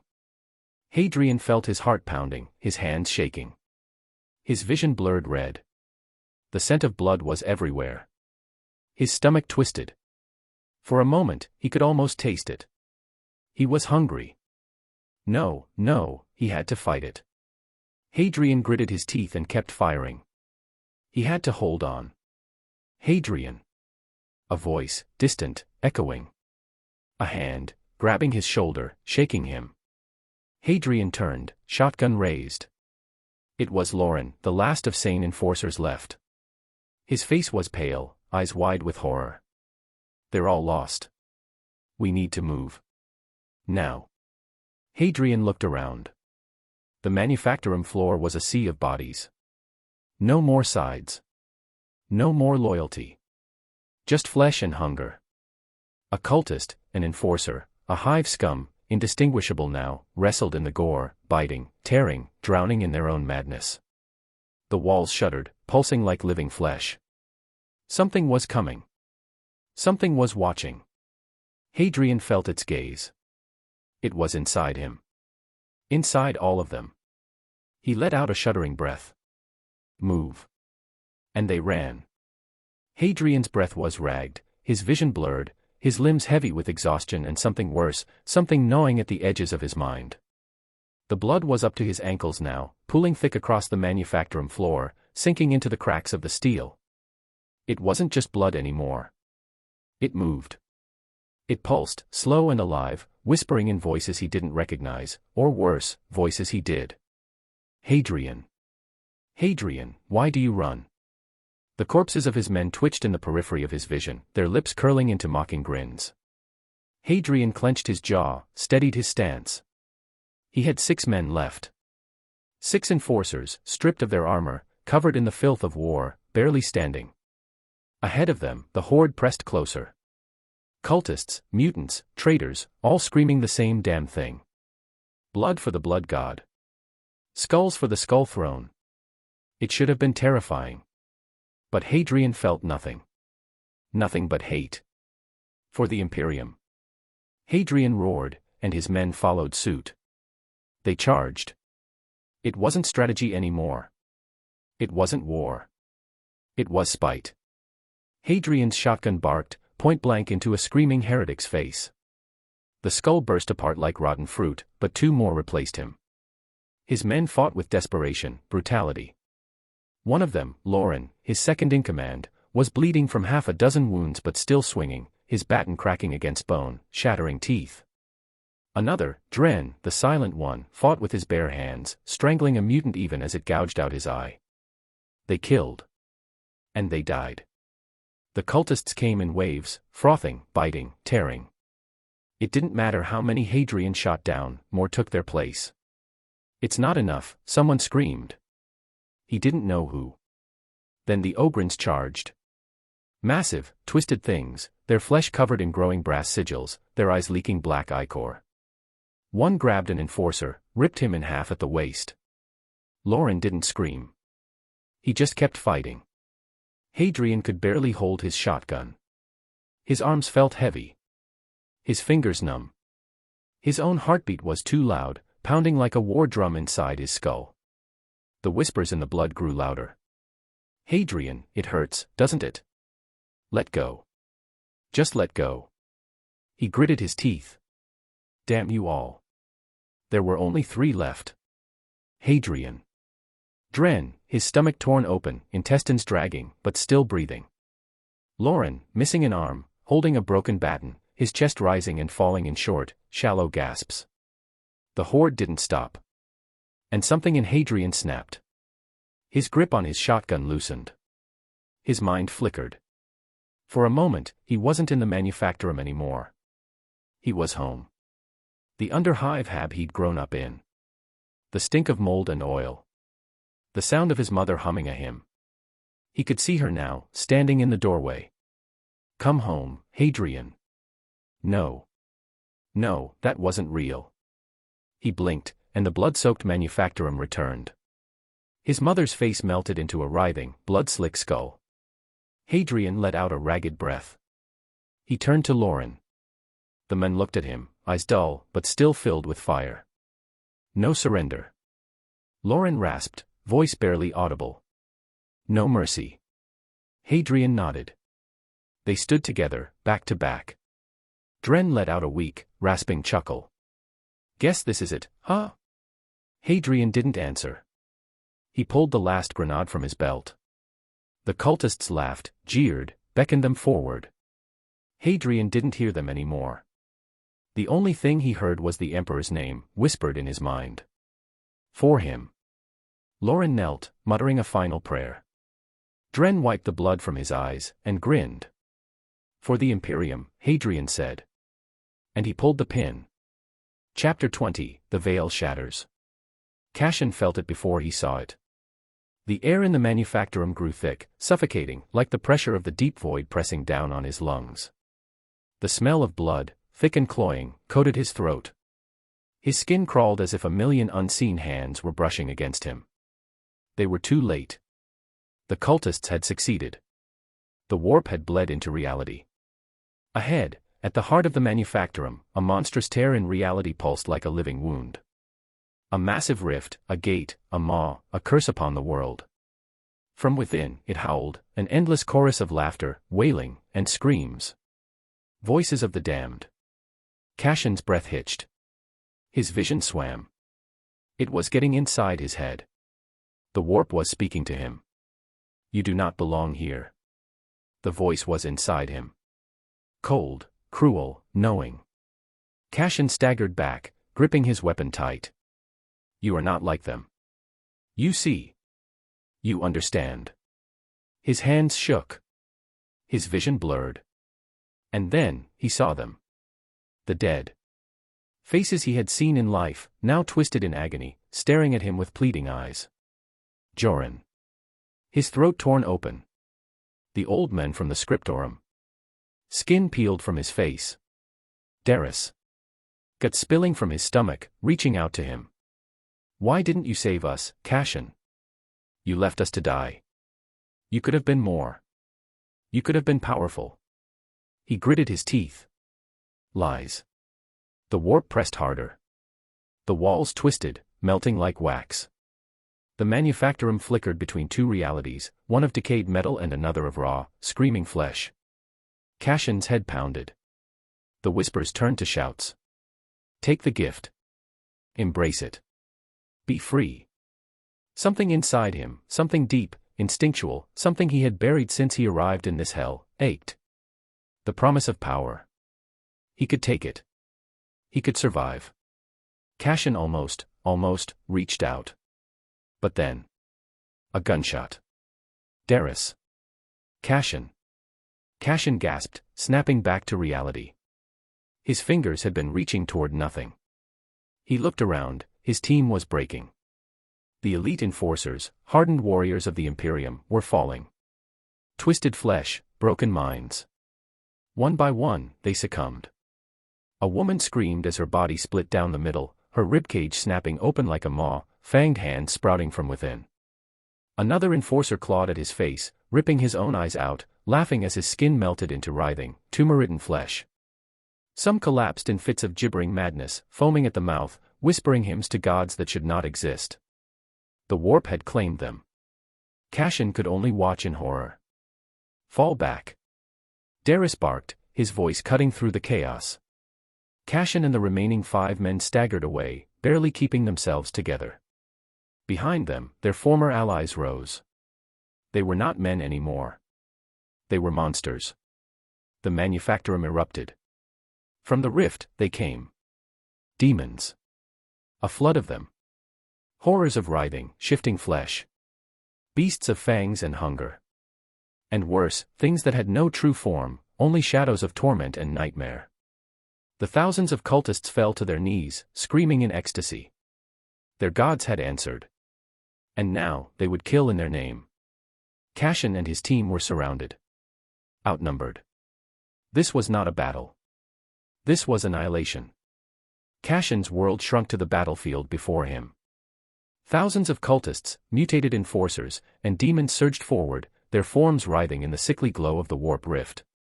The manufactorum was no longer just a factory of metal and stone, it was a temple of slaughter. The stench of blood, rot, and burning flesh choked the air. The ground beneath his feet pulsed, as if something massive and alive lurked just beneath the surface. The situation was impossible. We die here, one of the enforcers whispered. Not yet, Darius growled, shoving him forward. Fight. Cashin clenched his teeth, his mind racing. They had one advantage, the manufactorum's choke points. If they were going to die, they would make these bastards pay for every inch of ground. Hold the line at the bottleneck. Cashin barked, pointing to the half-collapsed assembly lines to their left. Darius caught on immediately. Fall back. Keep them funneled. They ran, skirting around the hordes of cultists. They leaped over conveyor belts, pushing past half-melted machinery. Warp-twisted metal howled in agony as they moved. Behind them, the enemy poured in. Mutated enforcers, with limbs too long and jaws unhinged, scrambled after them like beasts. Bloodletters roared in mindless hunger, their eyes burning with malice. Cultists chanted in a fevered frenzy, blades raised high. Cashin and his men slid into position. A single corridor, choked with debris and broken machines, led to them. A perfect kill zone. Fire. Their bolters roared. Rounds ripped through flesh and bone. The first wave collapsed in sprays of gore. Limbs flew, heads burst, bodies crumpled. But for every cultist that fell, 10 more surged forward. The bloodletters were relentless. One of them, a hulking mass of bleeding muscle and burning brass, charged through the gunfire. It swung a massive cleaver of rusted iron, catching an enforcer mid-air and bisecting him in a single swing. Another enforcer, a veteran of 100 battles, screamed as the warp took him. His body split, his own ribcage forming into grasping hands that tore his face apart. Cashin gritted his teeth. It was not enough. They were going to die. But something inside him refused to accept that. Cashin exhaled, his fingers tightening around his bolter gun. Fear was creeping into the eyes of his men. He could see it in the way their hands trembled, how their movements lost efficiency. It was not the situation that was impossible. It was their belief that it was. He had always known this to be true. Emotion could cloud judgment, but only if he allowed it to. Panic, hesitation, and despair, these were the real enemies. Cashin forced himself to breathe slow, steady. Control the mind, and the body will follow. Focus. His voice cut through the chaos, cold and steady. Darius glanced at him. What? Keep shooting, Cashin murmured, stepping forward. Let me handle the rest. Darius opened his mouth but said nothing. He simply nodded. And in that moment, something inside Cashin changed. The warp screamed. Cashin felt his mind stretch beyond his body. It was like opening a door that had always been there, one he had never dared touch. His thoughts were no longer his own. He could feel them. The minds of the cultists. Twisted, broken, fanatical. Their memories. Their rage. Their delusions. Cashin seized them. Thousands of cultists stiffened mid-charge. Their bodies froze. Their eyes rolled back. Their minds became nothing. Vegetables. The battlefield shifted in an instant. The charging cultists collapsed mid-step. Bloodletters stumbled, roaring in confusion as their mortal followers fell lifeless to the ground. Darius stared at Cashin. What the fuck? But Cashin wasn't finished. The warp noticed him. And it did not like what he had done. Cashin clutched his head as the voices returned. Thief. You have touched what you do not understand. The entire manufactorum trembled. The warp rift flared. And suddenly, the voices were inside him. They screamed, whispered, laughed, wept. 100,000 voices, all at once. His mind threatened to snap. He fell to one knee, blood leaking from his nose and eyes. But he refused to break. This was his mind. His body. He was not a slave. Cashin pushed back. The voices grew louder. He pushed harder. The whispers became screams.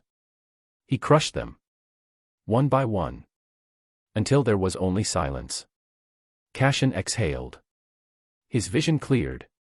He stood, stronger than before. The warp had tried to break him.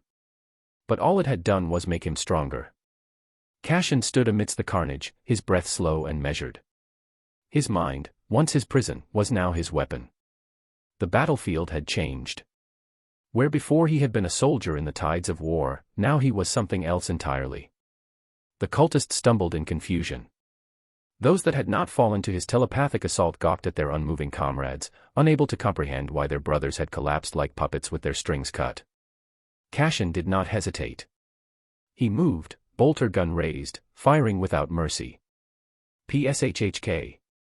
A cultist's head exploded as a precise last bolt burned through his skull.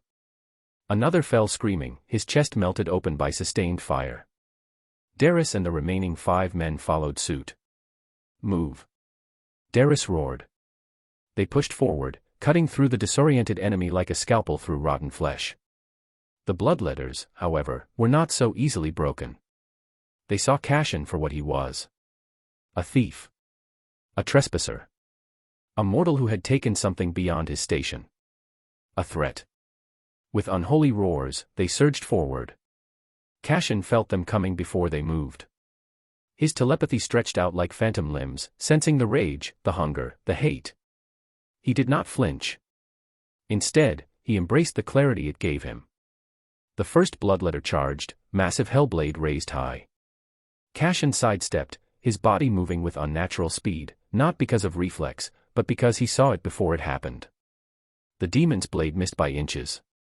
Cashin responded with a point-blank shot to the skull.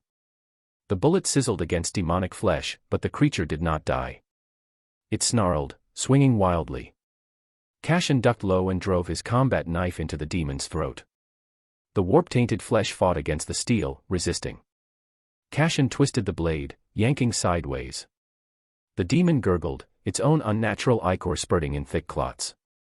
Then he ripped its throat open. The demon collapsed, twitching. Cashin had no time to revel in the kill. Another bloodletter was already upon him. This time, he did not move. Instead, he reached into its mind. The bloodletter froze mid-stride. It snarled, body trembling, as if fighting something unseen. Cashin tightened his mental grip. He felt the demon's willpower raging against him, an inferno of hatred, violence, and unshakable loyalty to its dark god. But Cashin had already crushed stronger minds. Kneel. The bloodletter roared in defiance. Cashin pushed harder. The demon dropped to one knee, trembling violently. Its own kind stared in shock. Cashin shoved the barrel of his gun against its forehead.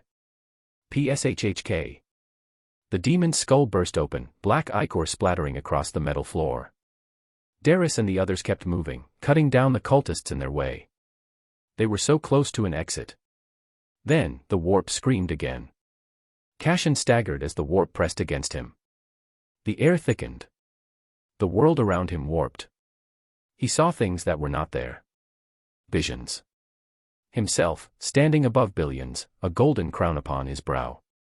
A voice, sweet as honey, whispered in his ear. You can be more.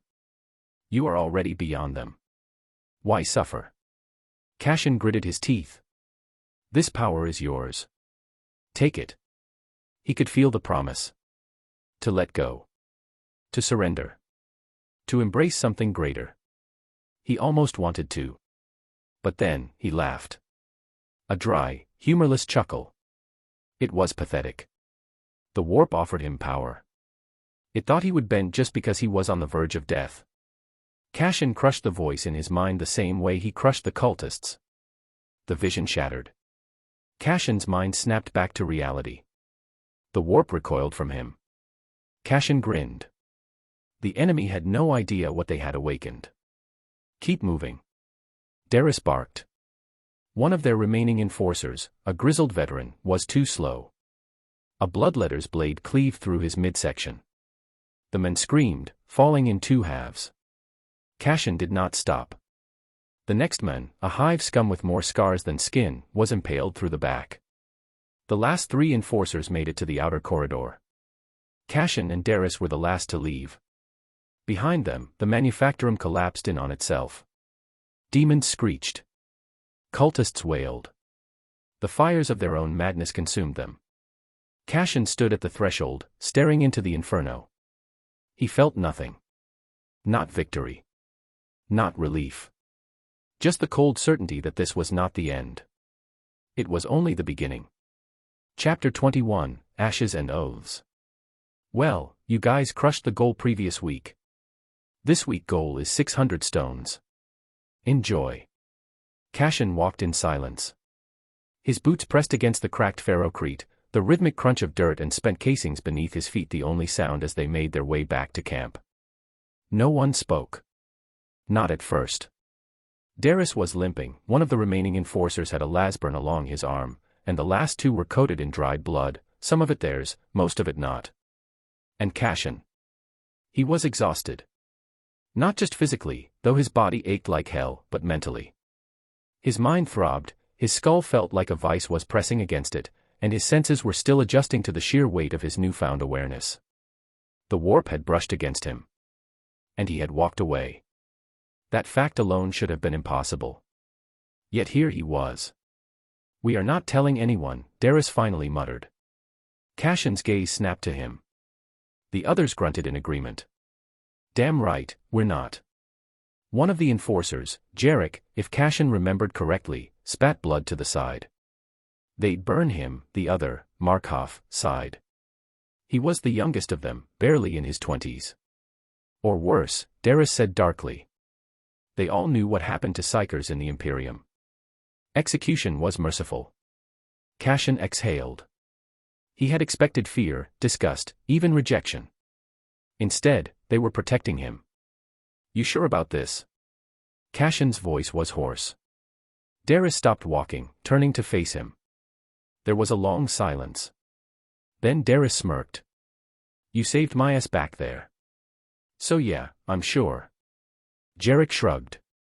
I've seen enough horror in this Emperor-damned war. You're still Cashin.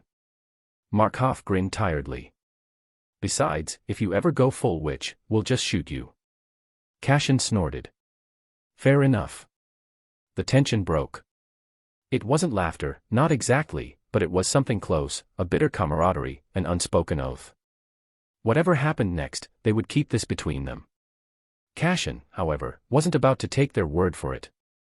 As they walked, he strained his telepathy, reaching out to their minds, just barely. Not enough to invade, not enough to pry. Just enough to listen. What he found was comforting. There was no fear. No hatred. No betrayal. Only tiredness, respect, and the grim acceptance that they were all in this together. For the first time in hours, Cashin allowed himself to breathe. They reached the camp soon after. The atmosphere was different now. The constant murmur of soldiers talking, the hurried footsteps of runners delivering reports, it all carried an edge of panic. Something had changed. Cashin glanced around. The few remaining Arbites were huddled in groups, faces pale. Enforcers moved with urgency, their armor still caked in gore. This isn't good, Markov muttered. They heard the reports as they passed. Sector 32, lost. Hive militia routed. Arbite's fortress, overrun.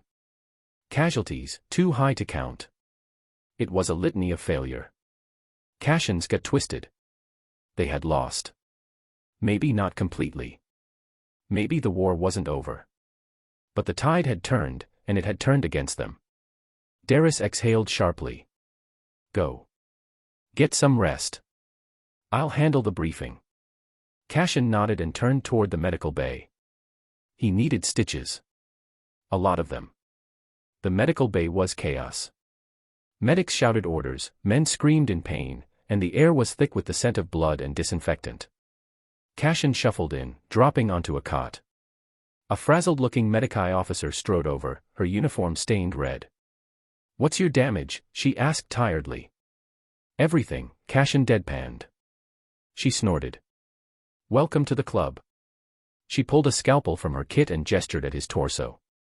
Shirt off. Cashin peeled away the blood-stained fabric, hissing as it stuck to the wounds underneath. The medic winced. Damn. You got turned into ground meat. Feels like it. She set to work, stitching the wounds with efficient brutality. Cashin gritted his teeth. Where'd you get hit? He muttered. The medic didn't stop working. What? You're too calm, Cashin pointed out. Means you've been through worse. She paused, then smirked. Feral world, hive scum, military service, take your pick. Cashin raised an eyebrow. Feral world. You don't look the type. Yeah, well. You don't look like someone who should have made it out of that manufactorum alive, either, she shot back. Cashin snorted. Fair point. The medic tied off the last stitch, pressing a bandage against his ribs. You're patched up. Try not to get eviscerated again. Cashin exhaled. No promises. She patted his shoulder. Good. Means you'll live longer. Cashin dragged himself to the commissary, his body aching, bruised, and raw. His stomach felt like a gaping void, the kind of hunger that gnawed at his ribs, demanding to be filled. The scent of warm broth, spiced grox meat, and fresh-baked ration loaves hit him like a shock, and for a moment, the battlefield images in his mind blurred. Men lined up, plates in hand, their movements sluggish. Some had fresh bandages, others had hollow eyes, empty from what they had seen. Conversations were hushed, spoken between bites of food and tired sighs. Cashin took his tray, loaded it with as much as regulations allowed, a slab of seasoned grox, a bowl of thick corpse starch stew, a wedge of stale bread, and a cup of lukewarm recaf. It was the closest thing to comfort he was going to get. He found a corner seat, away from most, and started shoveling food into his mouth. The meat was tender, seasoned with salt and a hint of some spice. The stew was thick, filling, and surprisingly rich. Even the bread, though hard, soaked up the broth well enough. He forced himself to eat. Every bite was a battle. His mind kept flashing back, blood-soaked corridors, the scent of charred flesh, the grotesque mutations of his former comrades. The howls of demons, the laughter of the warp pressing against his skull. But he kept eating. He forced the images down with each bite. Chew. Swallow. Repeat. Conversations floated around him. They're saying the northern sectors got hit worse than us, whole divisions wiped out. I saw an Arbite squad break ranks and run, got cut down by their own. Hivers are going missing. Not in the battlefield, just vanishing. Warp storms are growing. Some of the commanders aren't reporting back. Cashin ignored them. He focused on the food. He ate everything. Not out of pleasure, not even out of necessity, but because he had to. When his tray was scraped clean, he stood, mind heavy, body heavier. He trudged back to his quarters. The moment Cashin hit the bed, he was gone. Sleep took him like a black tide. And then, the nightmares came. Screaming. Rotting faces, melting flesh. Warped voices crawling into his skull. But Cashin didn't fight it. He let the horror wash over him, like waves against stone. He did not resist, did not struggle, he observed. The blood. The agony. The madness. And then, as the dream twisted, as reality blurred into something unnatural, he let go. And slept. His mind remained his own. Cashin awoke with a sharp inhale. The last echoes of his nightmare clung to him like the scent of dried blood, but he did not react. There was no cold sweat, no gasping for breath, just a quiet moment of stillness. His body felt heavy, yet stronger. He rolled his shoulders, feeling the slight shift in his muscles, the way his movements carried more force, yet remained just as controlled. His fingers clenched into a fist, tighter, firmer, unyielding. Physique has reached October 10th. Upgrading to E tier. A familiar sensation crept over him, subtle yet undeniable. His body adjusted, refined itself. It wasn't a drastic change, but rather an optimization, a machine running with well-oiled precision instead of grinding gears. Then, a second realization. Dexterity has reached October 10th. Upgrading to E tier.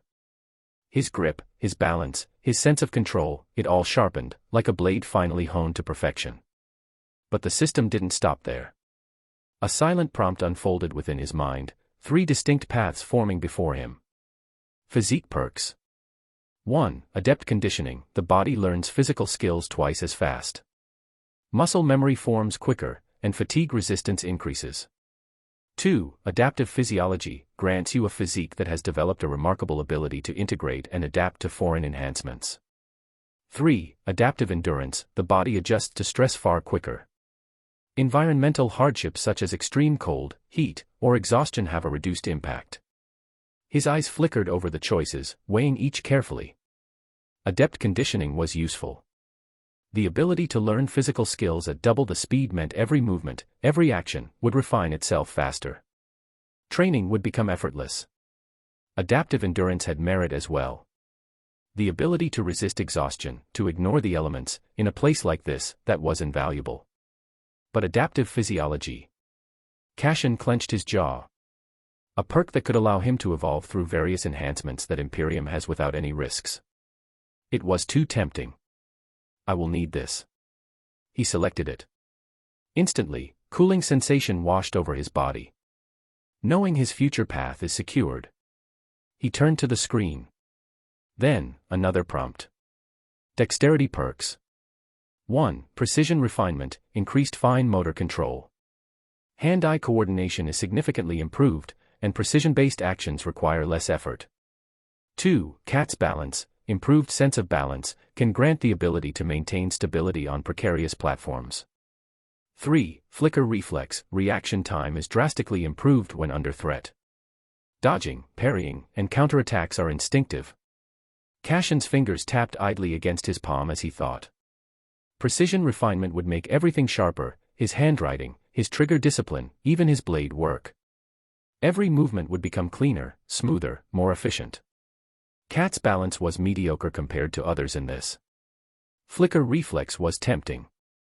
Instinctive reactions, near immediate responses. It would give him an edge in life-or-death combat.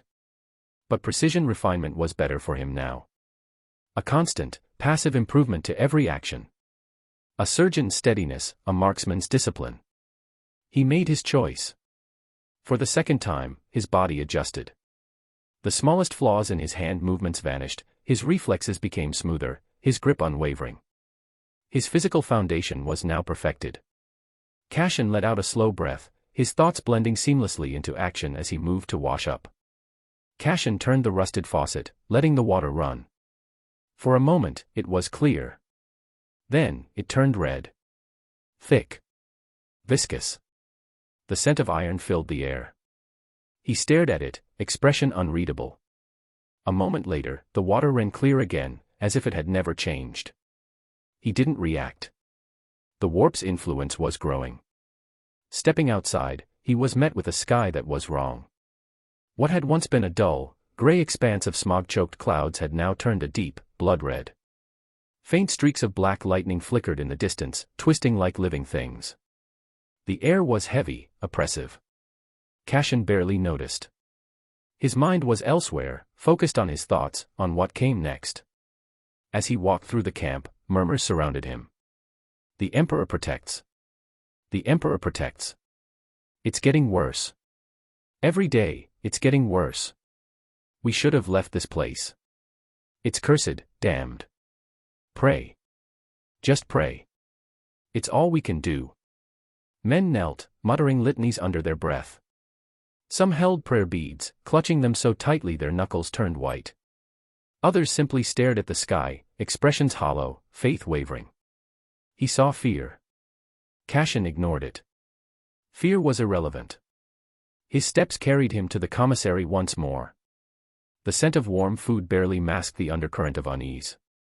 The conversations were quieter, tenser. He loaded his tray with more than before. He needed fuel. The food tasted the same. The ration bread was stale, the grox meat tough, the corpse starch stew thick and heavy. But he ate regardless, each bite methodical, controlled. As he listened to the reports coming in, the pattern was clear. The Imperium was losing. Entire divisions wiped out. Entire sectors overrun. Cashin said nothing. He merely ate. And thought. Cashin Vale, status page. Age, 14. Race, human, Imperium. Occupation, former Imperial scribe, Adeptus Arbites, psychic aspirant. Stats. Physique, E, 1/20th. Dexterity, E, 1/20th. Intelligence, F, September 2nd 10. Wisdom, F, 9 out of 10. Affinity, F, August 6th 10. Perks. Adaptive physiology. Precision refinement. Skills. Lexicon proficiency, level 12. Melee weapon proficiency, level 18. Physical conditioning, level 42. Hand-to-hand combat, level 28. Firearms proficiency, level 35. Mental discipline, level 1. Telepathy, level 1. Chapter 22, Knowledge in Blood and Fire. The sky bled. Thick, churning clouds painted in crimson and black swirled above the hive, twisting in unnatural patterns. It had started slowly, just a faint red hue on the horizon, a trick of the light, people had said. Now there was no denying it. The world itself was changing, warping under the weight of something unseen. Cashin barely paid it any mind. The streets felt wrong. The ferrocrete under his boots had a slight give to it, as if it were no longer solid but something soft, pulsing. In the distance, a structure collapsed, sending dust and debris rolling through the hive like a slow-moving tide. The people left outside had long stopped screaming. Now, they only whispered prayers under their breath. He passed a group of civilians huddled against a wall, their hands clasped together in silent worship. A few wore the robes of the ecclesiarchy, their voices hoarse from hours of chanting. Pleading. "The emperor protects," they murmured. Cassian didn't stop. He had learned the truth long ago: faith alone wouldn't save anyone. His destination loomed ahead, the Arbite's archives. Massive, reinforced, untouched by the decay outside. The Arbites did not yield. Their bastions did not crumble. Even as the hive rotted, even as reality twisted, the iron grip of imperial law remained unbroken. For now. Cassian reached into his belt and pulled out his credentials. The Arbite's seal gleamed under the cold lumen lights, stamped with his authorization sigil. The guard on the left scanned it, verifying the data. A brief nod. No words exchanged. The iron gates groaned as they swung open. Inside, the air was colder. Massive shelves stretched into the gloom, stacked with tomes, ancient parchment, and glowing data slates containing centuries of law, history, and evidence. The scent of old books mixed with the sharp tang of machine oil. Cassian adjusted the grip on his belt. He had come searching for clues. Not on criminals, not on cults, not on lawbreakers. On psyker abilities. He didn't expect to find anything outright. The Imperium was notoriously secretive about such knowledge. If psykers were the most dangerous threat to humanity, then keeping information about them under strict control was a necessity. But there had to be something. Some trace, some record, perhaps hidden in old Arbite's case files, buried in underworld dealings, confiscated materials, ancient parchments from forgotten trials. Anything that hinted at how psykers functioned, how they were controlled. Even rumors. He moved through the archives, scanning the cataloging system. Criminal records. Seized contraband. Underworld deals, black market evidence, smuggling operations. He skimmed past those. Then something caught his eye. A section marked, Imperial Sanctioned Assets. His brow furrowed. That was unusual. He moved closer, running his fingers over the engraved lettering. The title alone was vague. It could mean anything: special operatives, classified materials, Arbites-controlled informants. But when he pulled the first tome from the shelf and opened it, his breath caught. Psykers. Cassian flipped the pages, his eyes scanning the dense script. Not just any psykers. Sanctioned psykers. Records of their existence, their classifications, their training, even how they were deployed. He pulled another book free. Then another. Why was this here? The Arbites were not the Scholastica Psychana. They did not train psykers.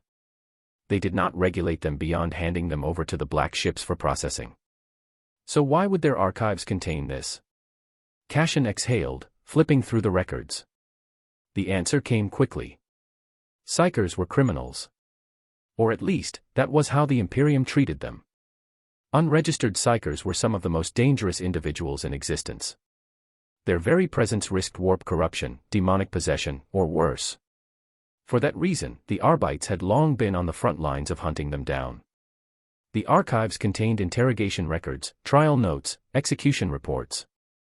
Detailed accounts of how the Arbites had found, detained, and judged psykers throughout Imperial history. But it didn't stop there. Some psykers were not executed. Some were kept. Requisitioned. Used. That was why these records existed. The Imperium did not waste resources, not even its most dangerous ones. While the black ships took most psykers for the Golden Throne, others were deemed useful to certain branches of Imperial law enforcement. Cassian turned the page, scanning the list. Some were trained for warfare. Battle psykers, sanctioned for use by the Astra Militarum. Others were assigned to the Inquisition, becoming interrogators, sanctioned mind readers, or tools of coercion. And then there were the lesser-known ones. The psykers used for investigation. A slow chill crept up Cassian's spine. It made sense. The Arbites dealt with the worst of humanity: murderers, heretics, cultists, corruption at the highest levels. Psykers, if trained properly, were perfect tools for detecting lies, uncovering hidden truths, and rooting out treachery before it could spread. That meant the Imperium had methods. Methods for training psychers to resist corruption, to use their abilities without succumbing to the warp's influence. Cashin flipped another page. Techniques. Mental disciplines. Anchors. The text described strict training regimens, brutal, uncompromising. Methods to ensure a psycher's will was strong enough to withstand the horrors of the immaterium. He read through them carefully. Psychers did not generate their own power. They drew it from the warp, channeling it through their minds and bodies. The danger was always there: if they lost focus, if they held onto power for too long, the warp would see them. And that was death. Or worse. The training methods were meant to counter that. Mental anchors. A phrase, a belief, a core truth to hold on to. Something that grounded the mind in reality. Breathing techniques. Rhythmic, controlled, preventing panic, preventing fear. Discipline. The absolute certainty that failure meant oblivion. Cashin let the book rest in his hands. These techniques weren't just theoretical. They were being used. Right now. Somewhere in the Imperium, sanctioned psychers were learning these very same methods. He had expected rumors. Fragments. Whispers. Instead, he had found a blueprint.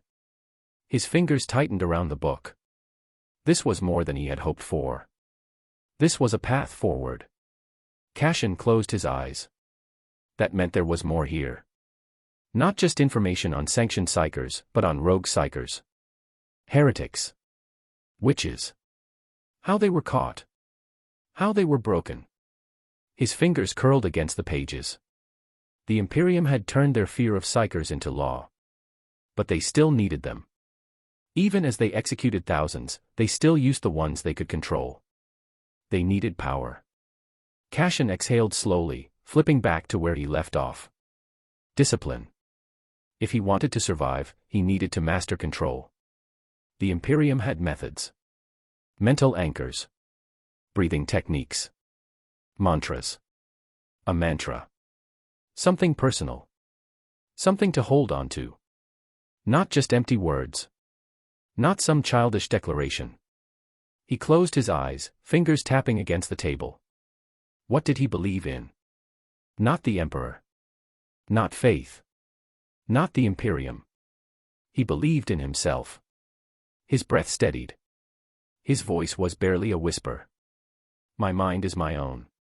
No one else gets to use it. Not the Imperium. Not the warp. Not anything. He opened his eyes.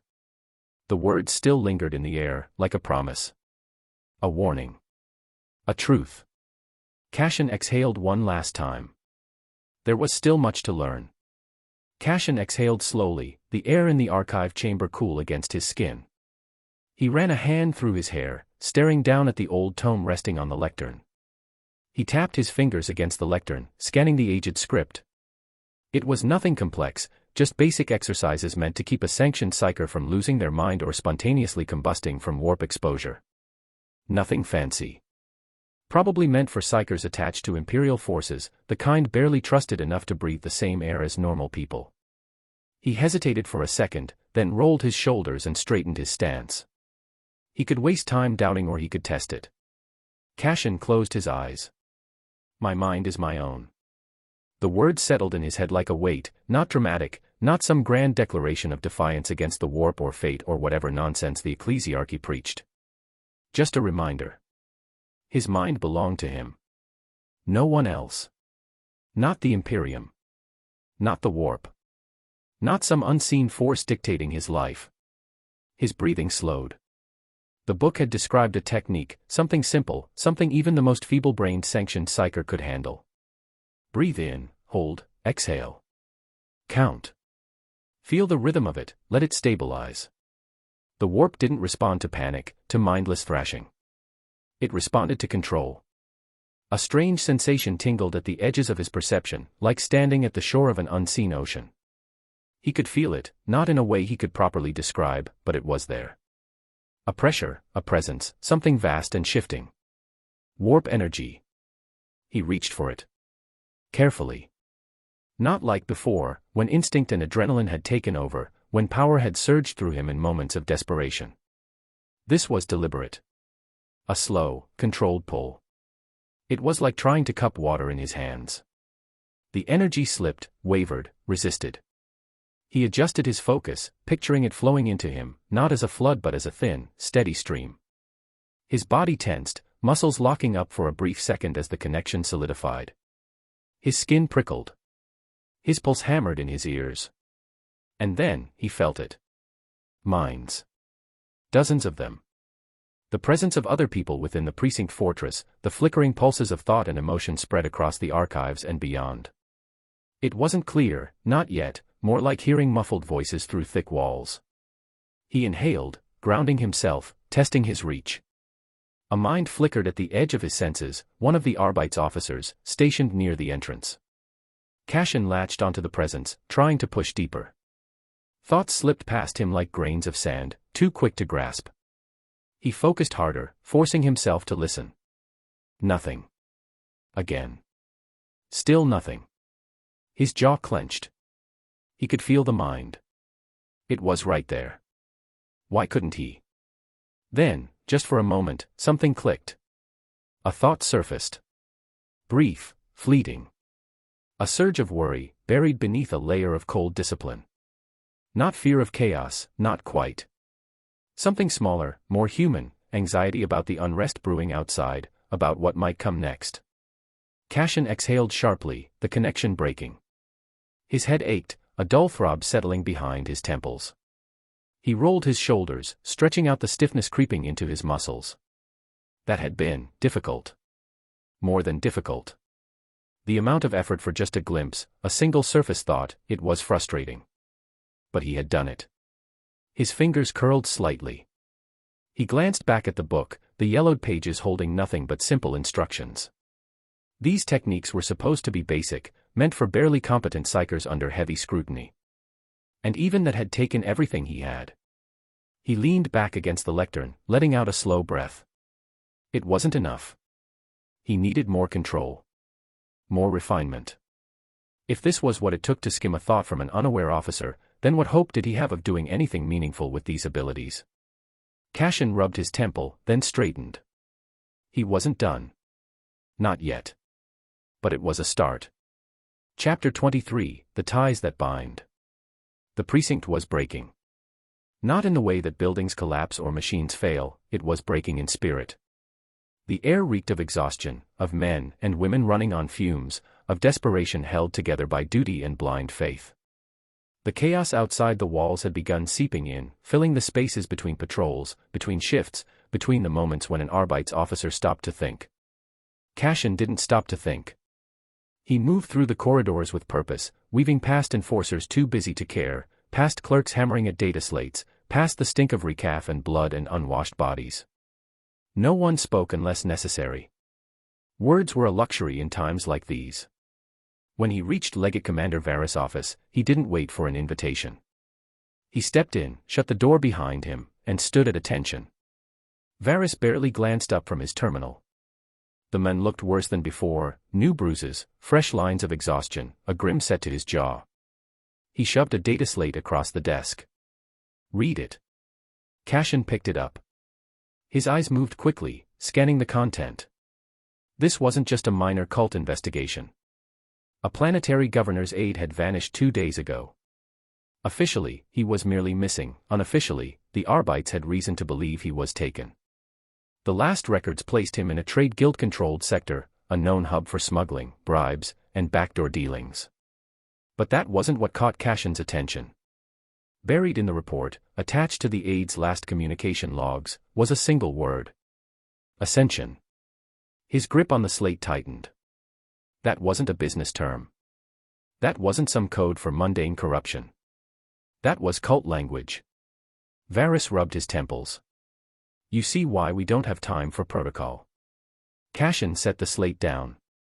Who else knows? No one. Varys exhaled sharply. We don't have the manpower to pull bodies off the front lines for an investigation, and if we make a move with Arbeit's forces, it'll tip them off. We need to handle this quietly.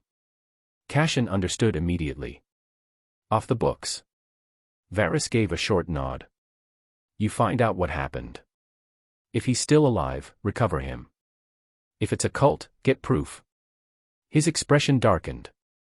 If they're preparing for ascension, we burn them. The implication was clear. This wasn't an investigation. It was a prelude to extermination.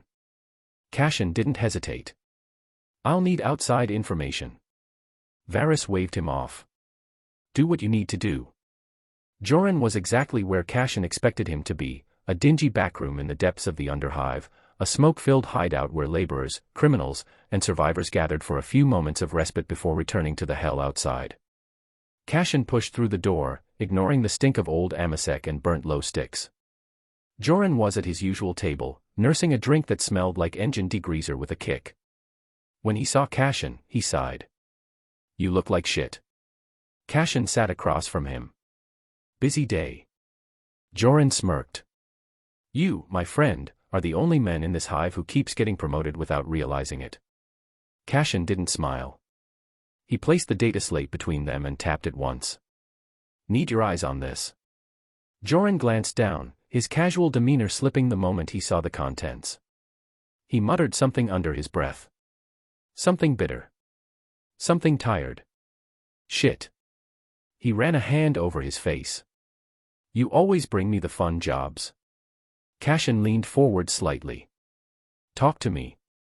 Joran exhaled, taking a slow sip of his drink before speaking. I've heard the name. Ascension. It's been floating around the lower levels for weeks. People talk about it like it's a miracle. A way out. He shook his head. Problem is, no one ever says what it actually is. Just that it's coming soon. Cashin processed that. Allure. Where do they operate? Joran sighed. There's an old aquapumping station near the Underhive tunnels. Officially, it's abandoned. Unofficially. He tapped his fingers against the table. People go in, and they don't come back. I've had workers vanish after looking for better pay. A couple gangers, too. Cashin's gaze was steady. How dangerous? Joran huffed. Do you ever ask me for safe jobs? Cashin didn't answer. Joran set his glass down and met his eyes. Listen to me, Cass. You're walking into something big. This ain't just some backroom cult. They've got money, power, reach. If they're bold enough to snatch a governor's aide, then either they're stupid. Or they're protected, Cashin finished. Joran nodded grimly. Cashin took a breath. I'm going in. Joran stared at him for a long moment, then muttered something under his breath. You're a mad bastard. Cashin didn't say anything to that. Joran shook his head, exhaling. Try not to die. The Underhive swallowed sound.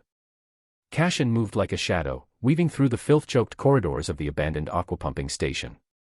Pipes groaned above him, gushing lukewarm, recycled water through unseen veins. The air stank of rust and mold, but beneath that, copper. The thick, unmistakable scent of blood. His lead was thin. Joran had only given him a name and a location. That was it. No warnings, no details, just enough to tell him where to start dying. Cashin wasn't planning on dying. He pressed his back against a corroded bulkhead, inhaling slow, controlled breaths. His mind drifted, not outward, not yet. He focused inward. Breathe in. Hold. Release. The words of his mantra burned into his thoughts. My mind is my own. My mind is my own. The warp stirred like a predator in the dark, eager to sink its claws into his soul. He didn't let it. Instead, he grasped only the edges of its power, not enough to drown, just enough to listen. The world shifted. Minds flickered in the dark. Close. Too close. He caught glimpses, twisted thoughts, hunger, rage. The men who prowled these tunnels weren't just thugs. They craved bloodshed. Not for money. Not for power. For the joy of it.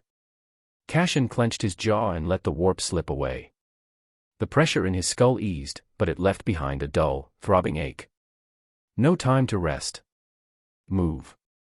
He slipped between rusted support beams, stepping where the metal was dry. Wet patches meant noise. Noise meant death. Ahead, a pair of sentinels stood guard at a collapsed corridor. Scarred men in scavenged flak, their skin marked with old wounds that hadn't healed right. They weren't just standing idly, they were tense, eyes scanning the dark. They knew someone was watching. Cassian slowed his breathing. He couldn't sneak past them, not without making noise. And he couldn't afford to fight. Another way. He reached out. Not too much. Not too deep. His mind brushed against the nearest man's thoughts. Not enough to break in, not enough to control, just enough to whisper. A flicker of sound in the man's ear. A footstep. Behind him. The sentinel stiffened, whirling around, weapon raised. His partner frowned. What? I heard something. Cassian moved. Silent. Precise. He slipped past them, each step perfectly placed as they scanned the wrong direction. The warp pulsed in his skull, eager to be used again. He ignored it. The next room was wrong. The walls were lined with rusted pipes, but some weren't pipes. Some were bone.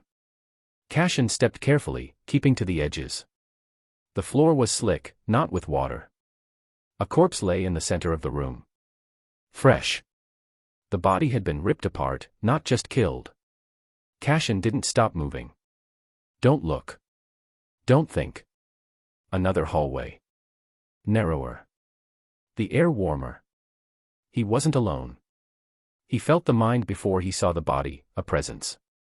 Heavy, pulsing, filled with bloodlust. Cassian pressed himself into the shadows. The figure moved past him, a brute in patchwork armor, a cleaver hanging from his belt.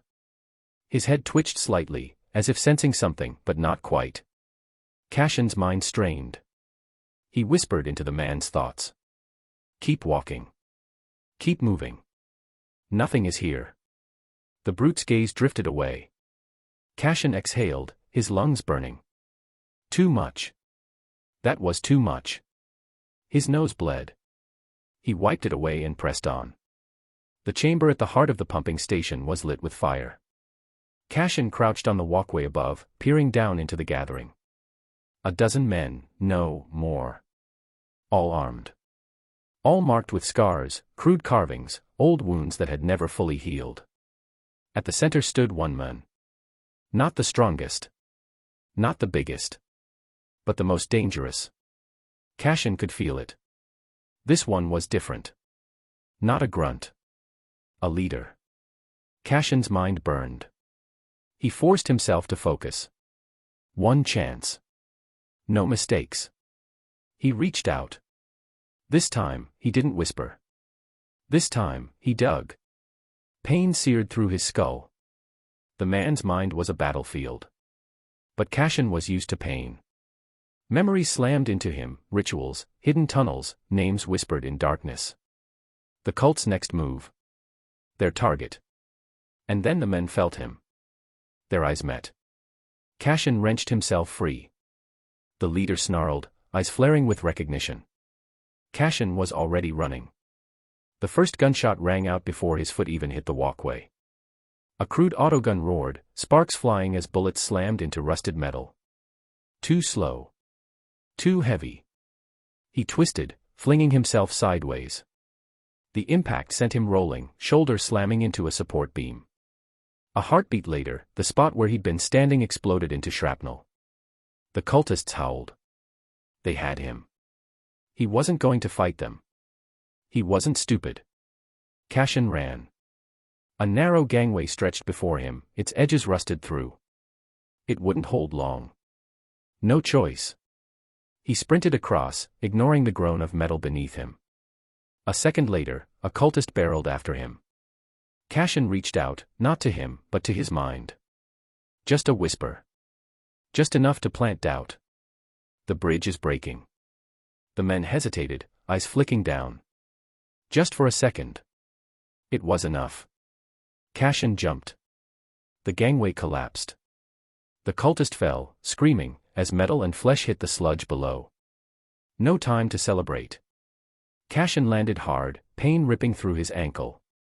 He stumbled, caught himself, and kept running. A side tunnel.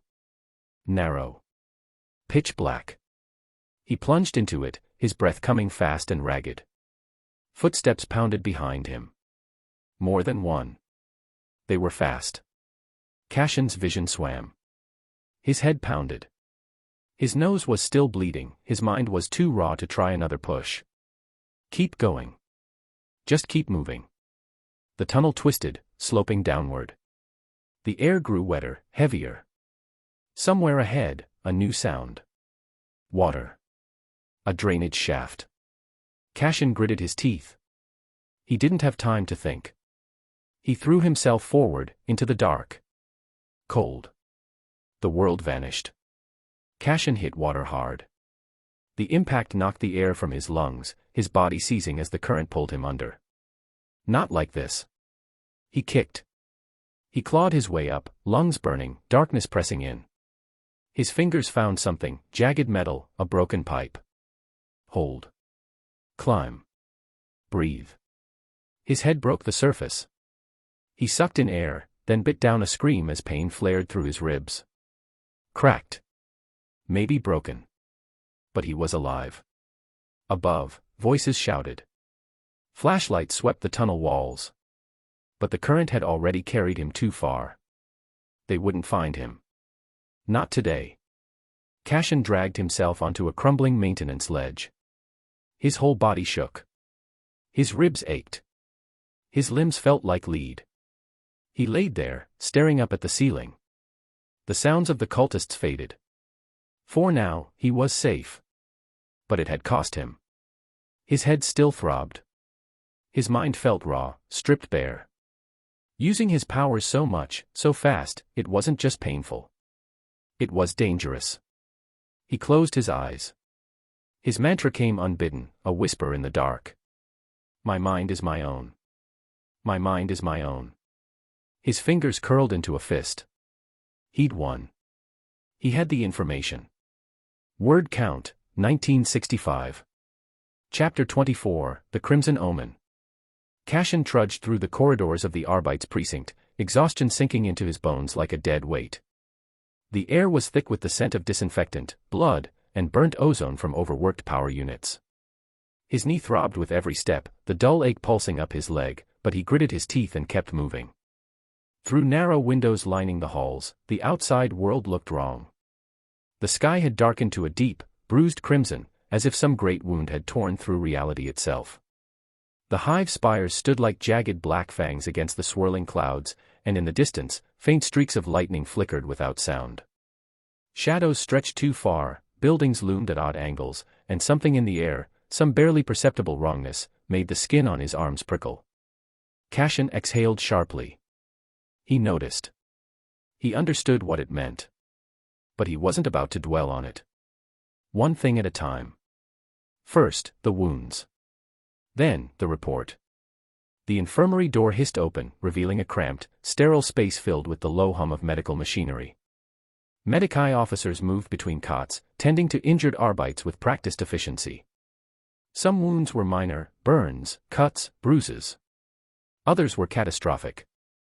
A man lay nearby, chest wrapped in thick bandages, his breath ragged as he stared blankly at the ceiling. Cashin ignored the sight and sat on the nearest empty cot. A medici approached him, a woman in her late 30s, her uniform crisp but stained with dried blood. She had the kind of weary, sharp-eyed look that only came from patching up men who rarely lived long enough to thank her. She took one glance at him and snorted. You look like you lost a fight with a servitor. Cashin huffed, his lips curling slightly. It was worse. She crouched beside him, fingers pressing against the swollen tissue around his knee. A spike of pain shot up his leg, but he barely flinched. Deep bruising, she muttered. No fracture. You're lucky. Feels like shit. She grabbed an injector from her belt and pressed it against his thigh. A cold numbness spread through the joint almost immediately. This'll keep you moving. Stimulant, too. She handed him a second dose. Take it when you feel yourself slowing down. Cashin rolled the vial between his fingers. Side effects. She gave him a flat look. It's a combat stim. You'll feel like your heart's about to explode, and you'll crash like a dying star in a few hours. But if you're still alive by then, I doubt you'll complain. He nodded, slipping it into his pocket. She continued tending to his smaller wounds, cleaning, sealing, wrapping where needed. The routine nature of it, the familiarity of being stitched together and sent back into the fray, almost felt normal. But nothing about this situation was normal. The sky outside was red. The air was thick with something unseen, something clawing at the edges of perception. The hive was changing. Cassian flexed his hands, pushing the thought aside. Not his problem. Not yet. You should rest, the Medicae muttered, standing.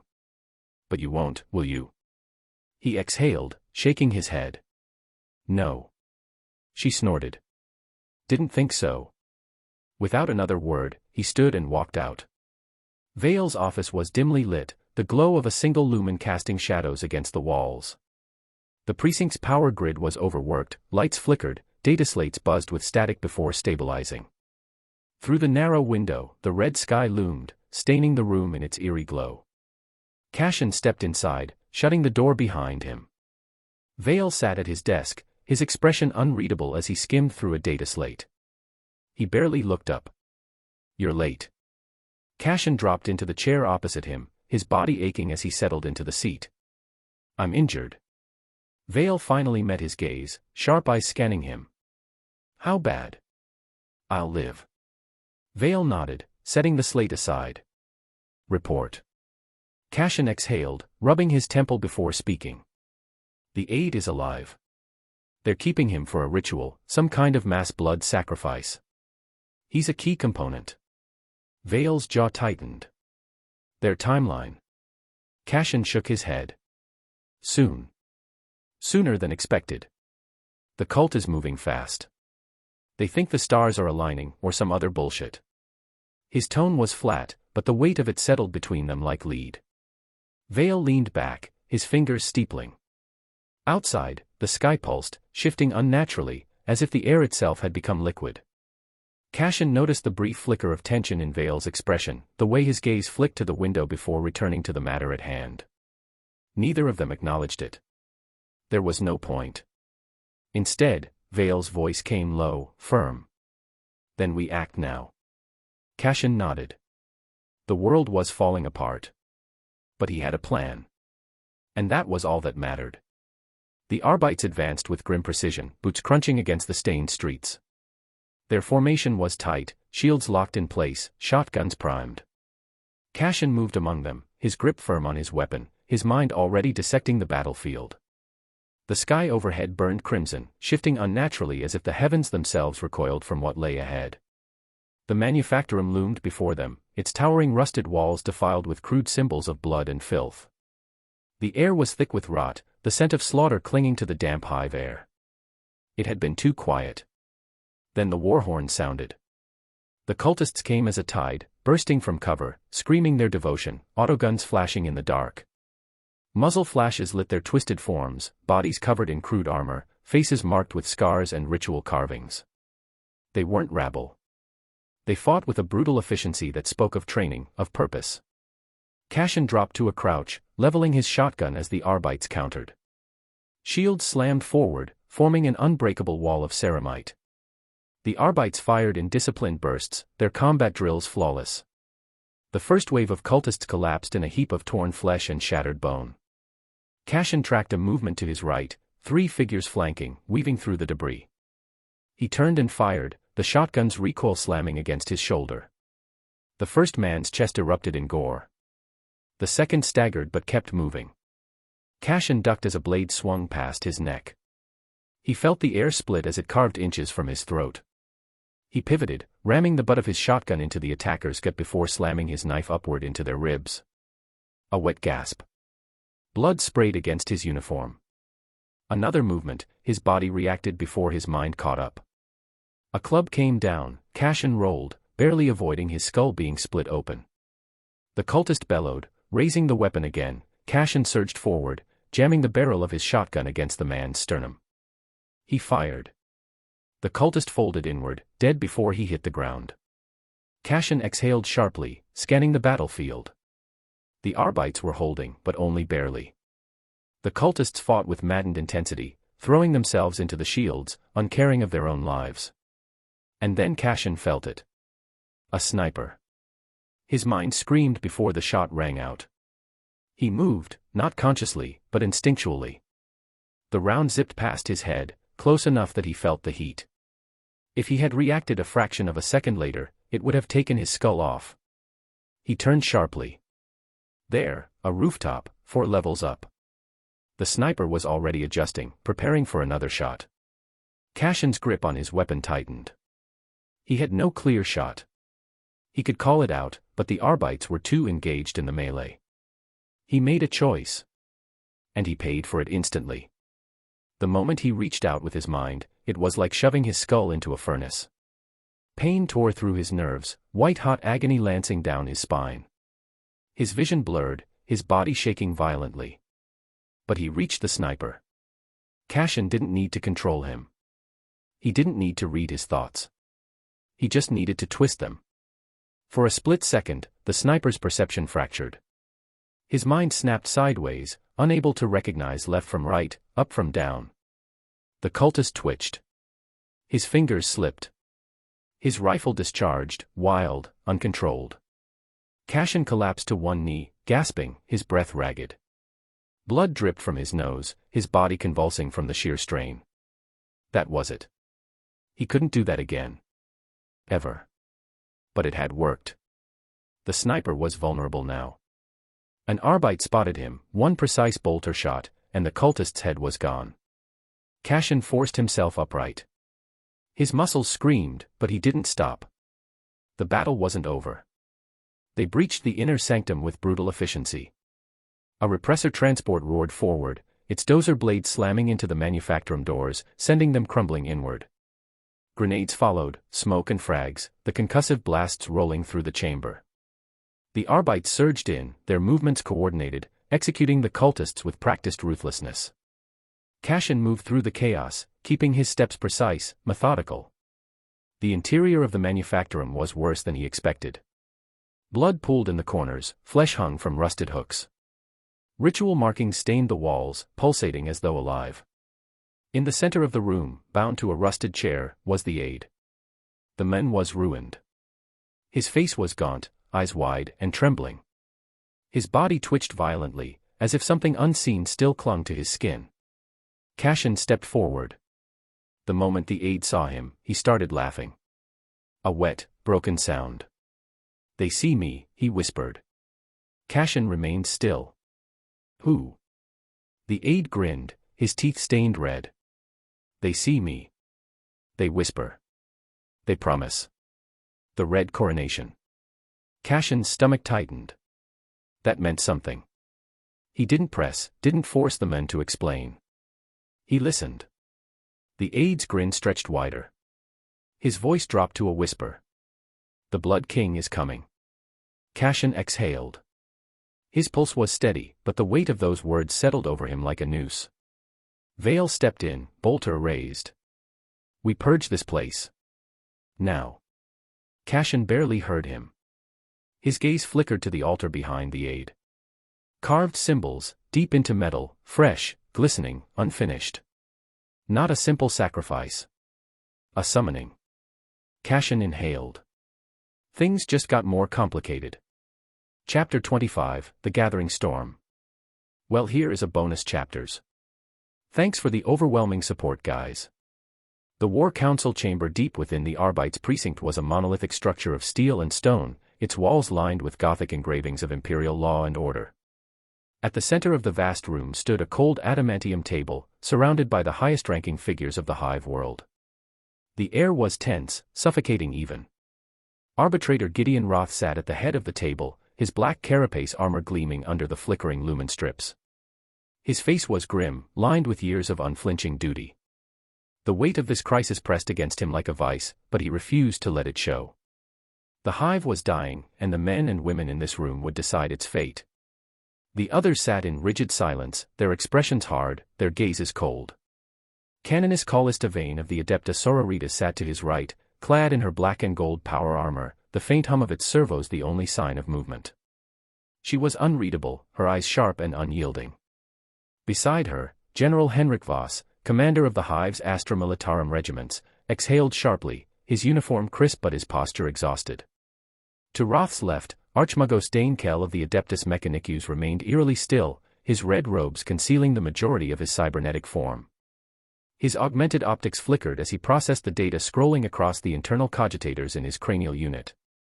Across the table, Lord Halix Varens, the Hive's noble governor, sat stiffly, his fine robes slightly disheveled, his usual arrogance now tinged with a growing unease. The hololithic projector flickered to life, casting a jagged, blood-red map of the Hive onto the table. Symbols marked critical locations, some blinking yellow, others solid red. The red ones were lost. Roth leaned forward. "We are losing." The words hung in the air like a death sentence. "Half my battalions are gone," General Voss muttered. "Entire districts have fallen silent. Not taken. Not occupied. Silent." Archmagos Danekel's optics pulsed. Current projections estimate full system-wide collapse within 5.6 standard weeks unless countermeasures are implemented. Lord Varens paled. "Collapse? You're saying the entire Hive will fall?" "Not just the Hive," Roth said darkly. "The planet." Silence. The canoness spoke, her voice steady, resolute. "Exterminatus." Varens slammed his fist against the table. "Are you mad? This is one of the Imperium's most vital Hive worlds. Its industry, its manpower. Means nothing if it is damned," Callista interrupted coldly. "If chaos has rooted itself too deeply, this world must be purged." Voss rubbed his temple, exhaustion clear in his expression. "Let's not throw everything away just yet. We still have soldiers in the field. We can fight.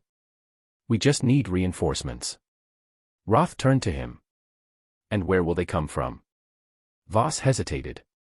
Roth continued, his voice hard. "Terra is silent. The astropaths have stopped receiving transmissions. No response from the Segmentum Command. No response from any fleet patrols." He exhaled sharply. "We are alone." The reality settled over them like a suffocating weight. Archmagos Danekel spoke, his voice a mechanized rasp. "Communications blackout is indicative of external interference. Probability of warp-based disruption, high." "The warp," Voss muttered. Roth clenched his jaw. "Something is coming. We are not dealing with mere heretics anymore. We are dealing with something far worse." Varens shook his head, still refusing to accept the full implications. "And what exactly are you suggesting? That we fight a war we cannot win? That we wait for something even worse to descend upon us?" Callista narrowed her eyes. "We fight until there is nothing left. That is the duty of the faithful." "And what of those who are not faithful?" Varens snapped. "The civilians? The workers? Are we to let them all burn?" "They will burn regardless if we do not act," Roth said. "The only question is whether we burn with them." Voss exhaled, rubbing a hand over his face. "We need a plan." Roth nodded. "We do." His eyes flicked across the room. "We reinforce the central precincts. We consolidate what forces we have left. The Hive's outer districts are already lost, but if we can hold the core, we might buy ourselves time." "And if time is all we buy?" Callista asked. "Then we use it wisely," Roth said. Another silence. Then, the Archmagos twitched slightly, his internal cogitators whirring.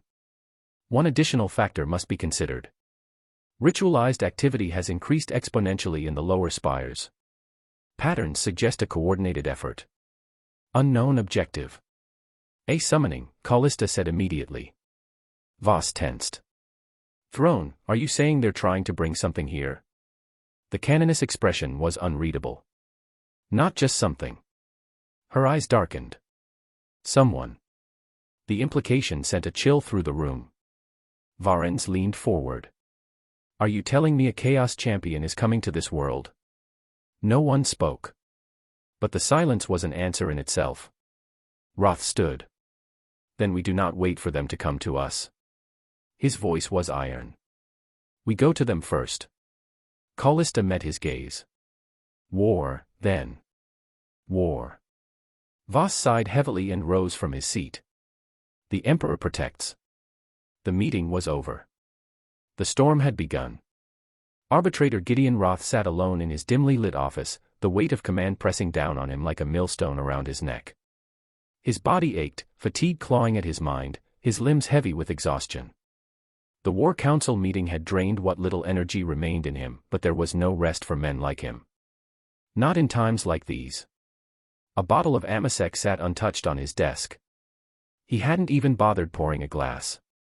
What good would it do? The world outside was crumbling, and all the liquor in the Imperium wouldn't make that truth any easier to bear. His office was cluttered with data slates, stacks of parchment, and cogitator printouts detailing the slow, agonizing death of the hive. Reports of Arbite's precincts overrun. Supply lines cut. Entire districts vanishing, not just falling silent, but being erased, as if they had never existed. And then, there was the void-black silence from the stars. No word from Terra. No word from Segmentum Command. No response from any fleet. The warp was choked with interference, transmissions distorted, voices lost in an abyss. And worse, no ships were leaving. That was the part that unnerved him the most. It wasn't just the hive, it was the entire planetary cluster. No ships had successfully left orbit in weeks. Vessels that attempted to breach the atmosphere simply disappeared. The Mechanicus called it a warp anomaly. The Sisters called it a divine test. The nobles called it sabotage. Roth didn't care what it was called. He only cared that they were trapped here. The thought made his stomach churn, but he forced it down. He was an arbitrator. The law of the Emperor incarnate. He would not break. His tired eyes drifted to the data slate before him. He exhaled, steeling himself, and turned his attention to the only thing left to do, work. The slate flickered to life, displaying a dossier stamped with the twin seals of the Adeptus Arbites and the Adeptus Mechanicus. The project's designation was Sterile, Clinical, Mimetic Cognition Augmentation Trial. A fancy way of saying, we are playing with fire. The virus was unlike any disease known to the Imperium. It didn't kill, didn't ravage the body, it rewrote the mind itself. A cognitive parasite, latching onto the infected's thoughts, sharpening them, reshaping them. Those who underwent exposure exhibited near photographic memory, heightened pattern recognition, and vastly accelerated cognitive function. But there was a cost. Knowledge became a hunger. Those afflicted craved information, not just in a way that a scholar might seek understanding, but with an insatiable, desperate need. They would devour every text, every report, every fragment of data they could find, unable to stop themselves. And in the Imperium, not all knowledge is safe. Most subjects were quarantined after exposure, deemed high risk for eventual corruption. They wanted to know things they shouldn't. They asked the wrong questions. And so, every Arbite who volunteered for the procedure was pulled from active duty, locked away in Mechanicus facilities for monitoring. Most never came back. Yet, they still needed more subjects. A list of new applicants awaited his approval, each name accompanied by a detailed background check. Roth sighed, rubbing the bridge of his nose, and began scanning through them, mindlessly rejecting most. Too undisciplined. Too reckless. Too weak-willed. Too valuable to be wasted. And then, his eyes landed on a name. Cassian Vale. Roth paused. For a moment, he tried to recall where he had heard that name before. And then, he remembered. It had been weeks ago. Another time. Another life. A lowly scribe had stood before him, his posture rigid, his expression carefully neutral, but Roth had seen the gears turning behind his eyes. The Imperium categorizes chaos-infested worlds in stages. A simple lesson. A reminder of the reality they lived in. Most men would have listened.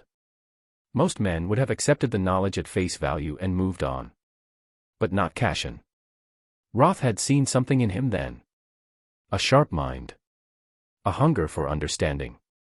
He was a survivor, not through strength, not through faith, but through sheer, unrelenting competence. And now. Now his name sat before Roth, buried among dozens of others, requesting admittance into a project designed to sharpen the mind into a weapon. Roth leaned back in his chair, exhaling slowly. He is competent. He is useful. And he is expendable. Loyalty. That didn't matter. No one who underwent the procedure would ever be placed back into service. The moment Cashin walked into that Mechanicus facility, he was as good as dead. Roth's thumb hovered over the approval stamp. He wouldn't survive. But if he did? A thought whispered at the edge of his mind. What could a mind like that become? His hand came down. Stamp. Cashin Vale was approved. Roth set the slate down, sighing deeply, but his respite was short-lived. Another report flashed onto his desk, a new briefing from his intelligence officers. Cult activity has reached unprecedented levels.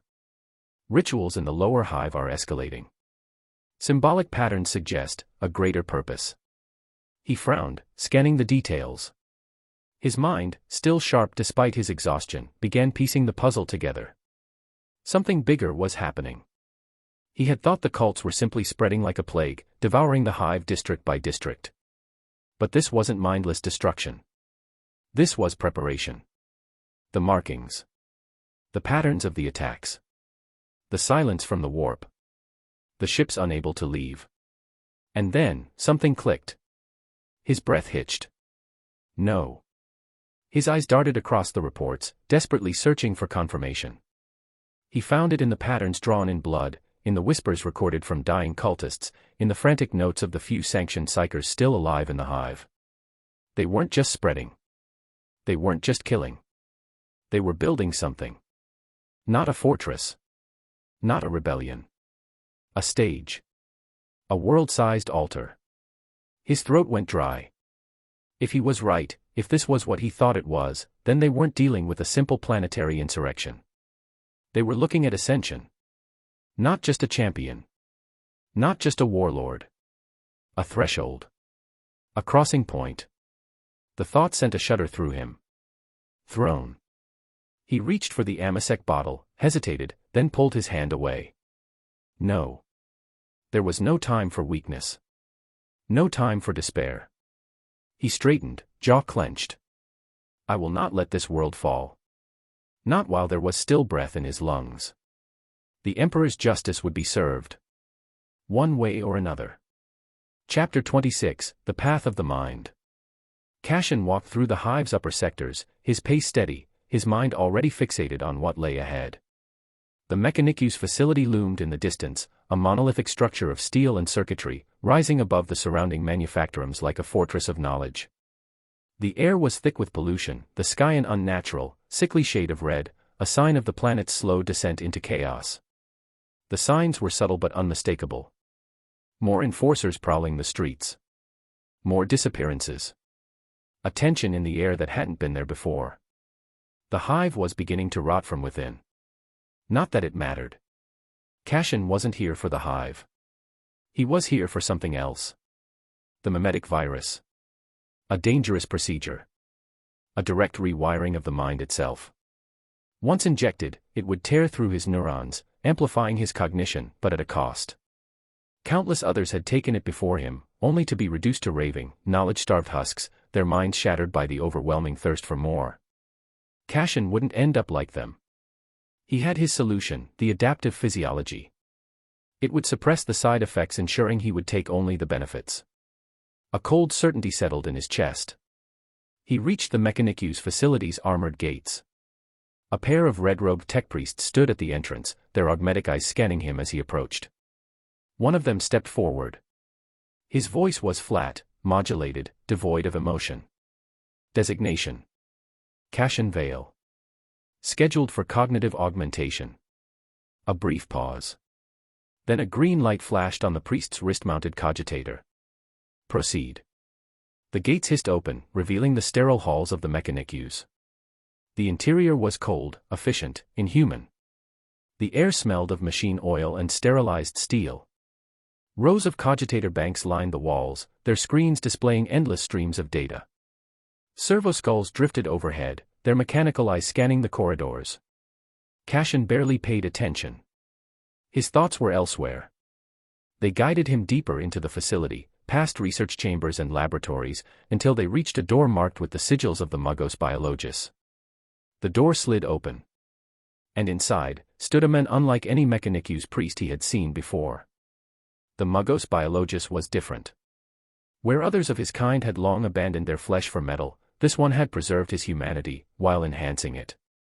His form was tall, imposing, unnervingly symmetrical. His musculature was enhanced, his skin reinforced with vat-grown augmentations. Mechanized veins pulsed faintly beneath his flesh, laced with biografted circuitry. His hands were still organic, but the fingertips shimmered with embedded neural interfaces. This was not a man who had discarded flesh. This was a man who had perfected it. His head tilted slightly as he studied Cashin, the lumens of his augmetic visor pulsing faintly. Fascinating. You seek the mimetic virus. His voice was different. Not the emotionless monotone of the mechanicus. It was curious. Measured. There was intent behind it. Cashin met his gaze without hesitation. Yes. The Muggos's fingers twitched, a habit, or perhaps an unconscious calibration of his neural augments. A high-risk procedure. I know. Yet you do not hesitate. Cashin remained silent. He didn't need to explain himself. The Muggos studied him for a long moment. Then, slowly, he turned to the cogitator terminal beside him, inputting a command. Cashin stood silently as the Muggos biologus and his attendant adepts prepared the machine that would interface with his mind. The air was heavy with incense, its sharp, metallic tang curling through the chamber, mingling with the quiet hum of machinery. Servoskulls floated above, their red lenses flickering as they observed the process. One of the adepts, a robed figure with a mechanical eye that whirred softly with each blink, stepped forward, holding a sensor in his augmetic hand. He swung it slowly, the smoke trailing in deliberate patterns across the cogitators and interfaces. Machine spirit, hear us, the adept intoned in a voice distorted by his vox grill. The others echoed his words in mechanicus cant, their tones reverent, almost fearful. The Muggos biologus raised a slender, mechadendrite-tipped staff and tapped it twice against the metal floor. Cashin tensed as the sound rang out, sharp and cold. Blessed be the Omnissiah, the Muggos murmured. May this offering appease the machine spirit. Another adept placed a copper medallion, a worn cog symbol, onto the primary console. Cashin watched as the Muggos pressed his hand against the rune-inscribed metal plate beside it. The machine hissed, gears clicking softly, and somewhere deep within its structure, a low vibration began to build. The adepts chanted softly. By the motive force, by the will of the Omnissiah, guide this soul. Cashin swallowed. The tension in the room pressed against his skin. Was this all for show, or did the rites truly matter? In this grim, ancient place, surrounded by machinery that felt more alive than dead, he wasn't sure anymore. The Muggos turned to him. The machine spirit is appeased. His mechadendrite pointed to the chair in the center of the room, a cold, metallic thing with cables and wires snaking from its base. Sit. Cashin moved toward the chair, every step feeling heavier than the last. As he lowered himself into place, he heard the Muggos whisper one final prayer. May your flesh endure, and may your mind emerge whole.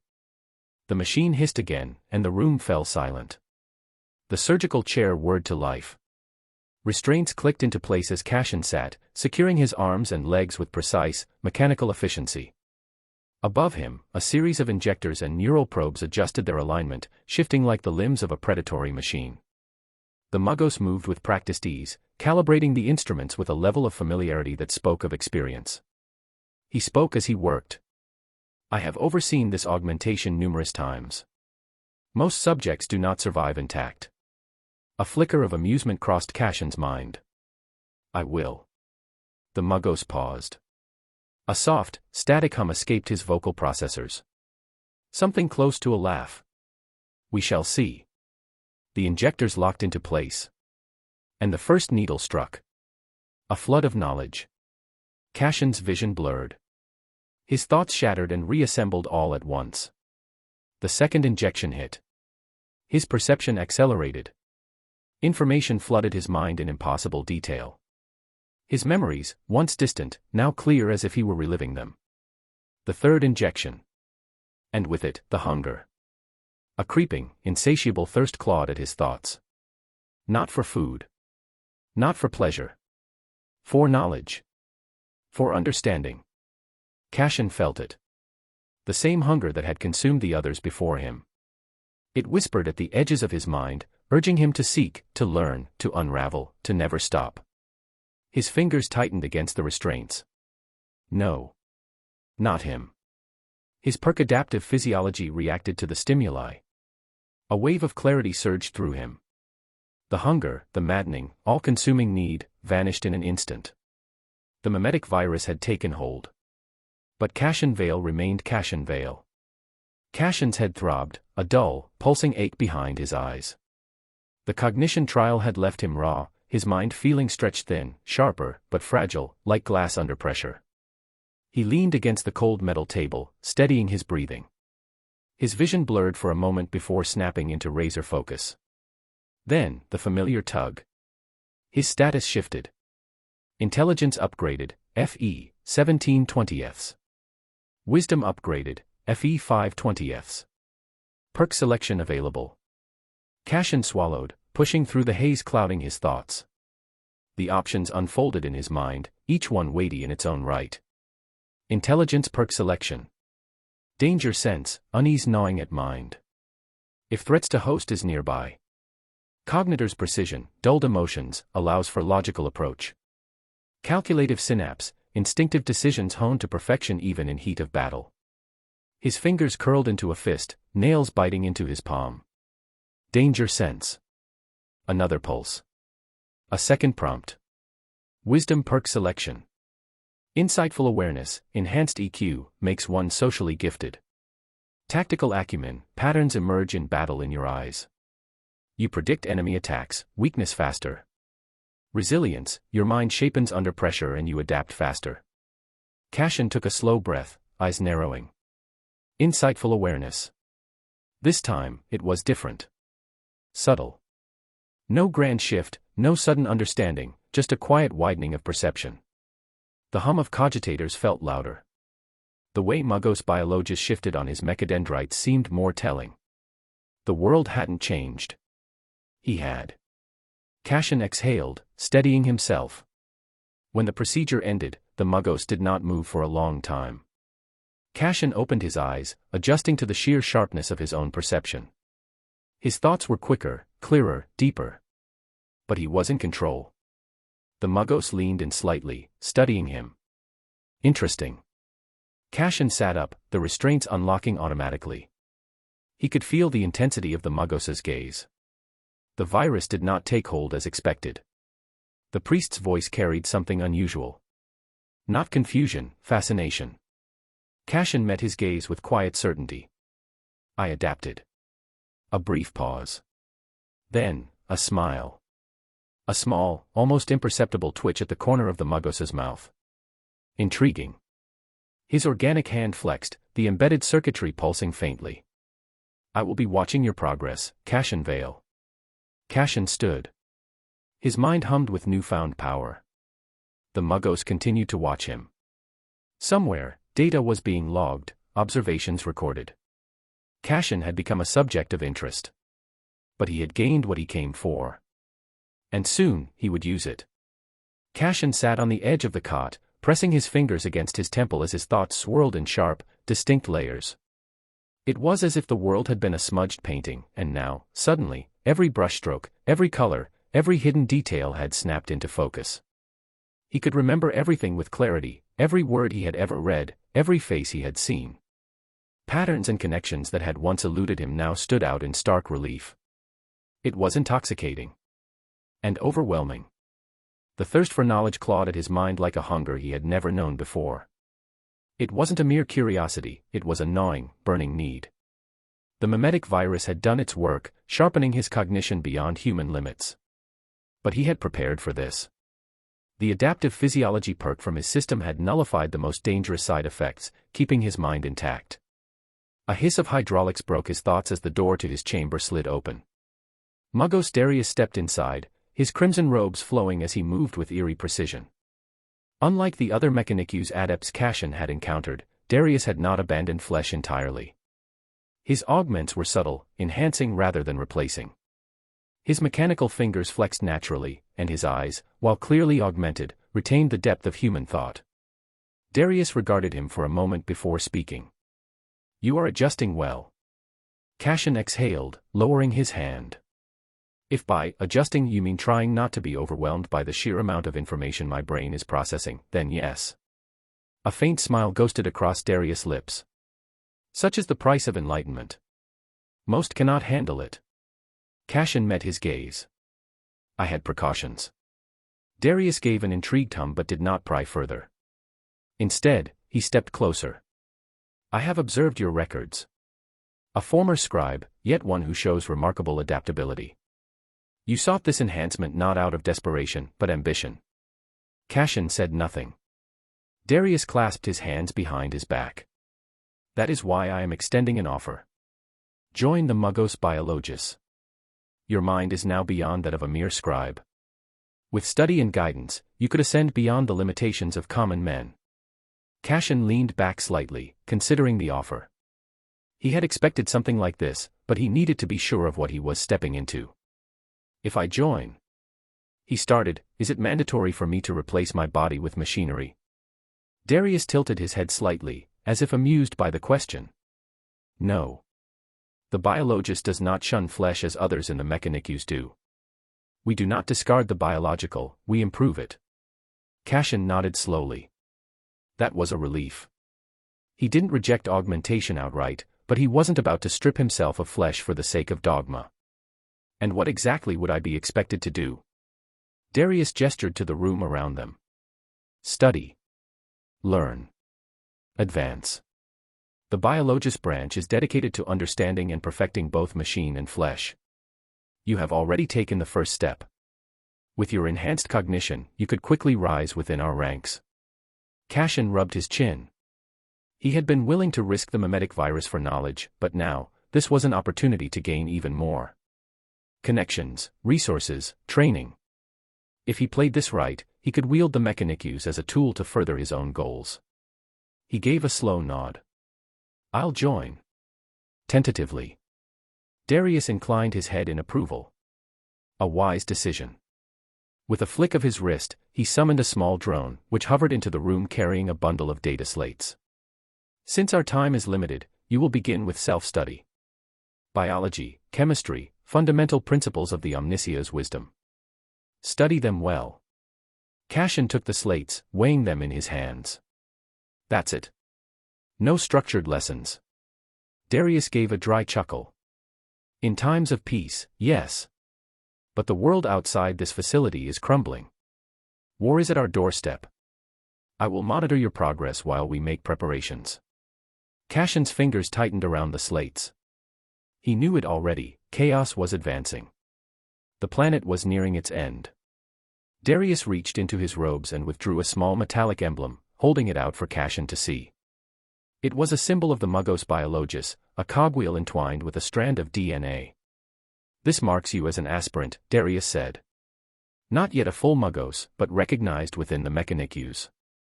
With this, doors will open to you, should you prove yourself worthy. Cashin took the emblem, feeling the cool weight of the metal in his palm. It was more than just a token. It was a key to something greater. Darius studied him for a moment before continuing. You will remain under observation for a few days to ensure no complications arise from the procedure. After that. Cashin looked up. After that, what? Darius' expression darkened. You will be deployed. Cashin stiffened. Deployed where? Darius turned away, motioning for Cashin to follow. They walked through the facility, past corridors lined with servitors preparing equipment, priests chanting binary hymns, and adepts fine-tuning war machines. The air was thick with the scent of sacred oils and burning incense. The front lines, Darius finally answered. Chaos is not a distant threat anymore. The war is here. Every capable individual will be needed. Cashin's grip tightened around the emblem. He had sought power, and now, that power was about to be tested. The war for survival had begun. Chapter 27, The Last Stand. Cashin adjusted the high collar of his borrowed mechanicus robe as he strode through the hive's battered precinct fortress. The crimson cogwheel emblem of the Magos Biologus gleamed faintly against his chest, a mark of his new affiliation, but he doubted it would buy him much goodwill among the hardened enforcers of the Adeptus Arbites. The fortress had seen better days, cracks marred its walls, and the once imposing steel doors bore the scars of battle. The scent of promethium and blood lingered in the air, a grim reminder of the war raging outside. Despite everything, he moved with purpose. His mind was sharper than ever, his body thrumming with energy. The mimetic virus had done its work, and he had survived where most would have perished or been reduced to mindless husks. No insanity, no corruption, just pure, sharpened cognition. He reached the heavy doors of the precinct office and pushed them open, stepping inside. Vane Darris was waiting. The arbitrator sat behind a steel desk, his gauntlets resting on its surface as he studied a flickering hololith displaying real-time battlefield reports. His sharp eyes flicked up the moment Cashin entered, and for a brief second, there was something there, surprise. "You're alive." Cashin gave a wry smirk. "Not what you were expecting." Vane leaned back in his chair, crossing his arms. "No. Not without symptoms." His eyes lingered on Cashin, searching for any signs of instability, any flicker of madness. The Muggos biologists do not hand out such procedures lightly. I expected at least some residual side effects. Yet you stand before me, whole. Cashin met his gaze steadily. He had anticipated this reaction. "It's my biology," he said simply. A half-truth, but one that served its purpose. Vane's expression didn't change, but Cashin could see the suspicion in his eyes. He was an Arbite, a man trained to root out lies, deception, and corruption. But there were more pressing matters at hand, and after a beat, he gave a short nod. "Very well," Vane said. "If you were compromised, we would know by now." He gestured toward the door. "We've been summoned. Gideon is calling all senior personnel for a briefing." Cashin followed him without a word, his thoughts already working through the implications. A final briefing. That could only mean one thing. The world was about to fall. The meeting room was packed. The air was thick with tension, the scent of sweat, gun oil, and exhaustion permeating the chamber. The men and women gathered here weren't just Arbites, they were officers, enforcers, PDF commanders, and even a few grim-faced Mechanicus personnel. All of them veterans of the brutal conflict that had consumed the planet. At the head of the room stood Arbitrator Gideon, his presence commanding even without the weight of his ornate carapace armor. His face was lined with age and battle, his eyes hard as ceramite. When he spoke, his voice cut through the murmurs like a blade. "This is it," Gideon said. "The final battle." A grim silence fell over the room. He pressed a control rune on the hololith, and a planetary display flickered to life above the table. The map was a sea of red. Hive clusters, outposts, entire sectors, each marked with the sigil of chaos. The enemy had overrun everything. "The enemy has pushed through every line of defense," Gideon continued. "The void is lost. No reinforcements are coming. No evacuation. No salvation." His gaze swept across the room, unyielding. "We are alone." A murmur ran through the gathered warriors, but no one spoke out. They had known this. They had felt it in their bones, in the growing desperation of each engagement. Gideon pressed another rune, and the image shifted, to a single figure. A towering, monstrous warrior clad in Baroque crimson armor, his helm adorned with a crown of jagged iron. A chaos champion. Cashin's breath stilled. "This," Gideon said, his voice like steel, "is the warlord leading this incursion. He is no mere heretic, he is one of the chosen, a champion of chaos. His name is not one I will utter in this chamber, but know this, he is beyond us." A heavy silence fell. The unspoken truth hung over them like a blade. They would all die here. Vane Darris clenched his fist. "Then we make our stand." A murmur of agreement. Then, louder, "For the Emperor." It started as a whisper, a low, desperate chant, but it grew. "For the Emperor. For the Emperor." A battle cry, rising, roaring, defiant against the abyss. A final act of resistance in the face of annihilation. Cashin raised his voice with them, his own shout joining the chorus. He had to blend in. To be seen as one of them. To not draw suspicion. But deep inside, beneath the surface, his thoughts burned cold and clear. "I need to get off this planet." The battle was lost. This world was lost. And while these men and women would fight to the bitter end, Cashin knew he could not afford to share their fate. He clenched his jaw, watching the fire in their eyes, the unwavering conviction in their faces. For them, there was no choice. No escape. They would fight, and they would die, because that was the only path left for them. But Cashin was different. He had fought to survive, to gain power, to rise beyond the fate of a nameless corpse in a war he never asked to be part of. He would not die here. He refused to die here. Gideon stepped forward, his gaze fierce. We fight, not for victory, but for defiance. We fight to buy time, to make the enemy bleed. To ensure that even if this world falls, they will know that we did not go quietly. The room erupted in cheers. Cashin clenched his fist and nodded, keeping his expression firm. Inside, his mind was already calculating. The planet was doomed. The question was no longer if it would fall, but how soon.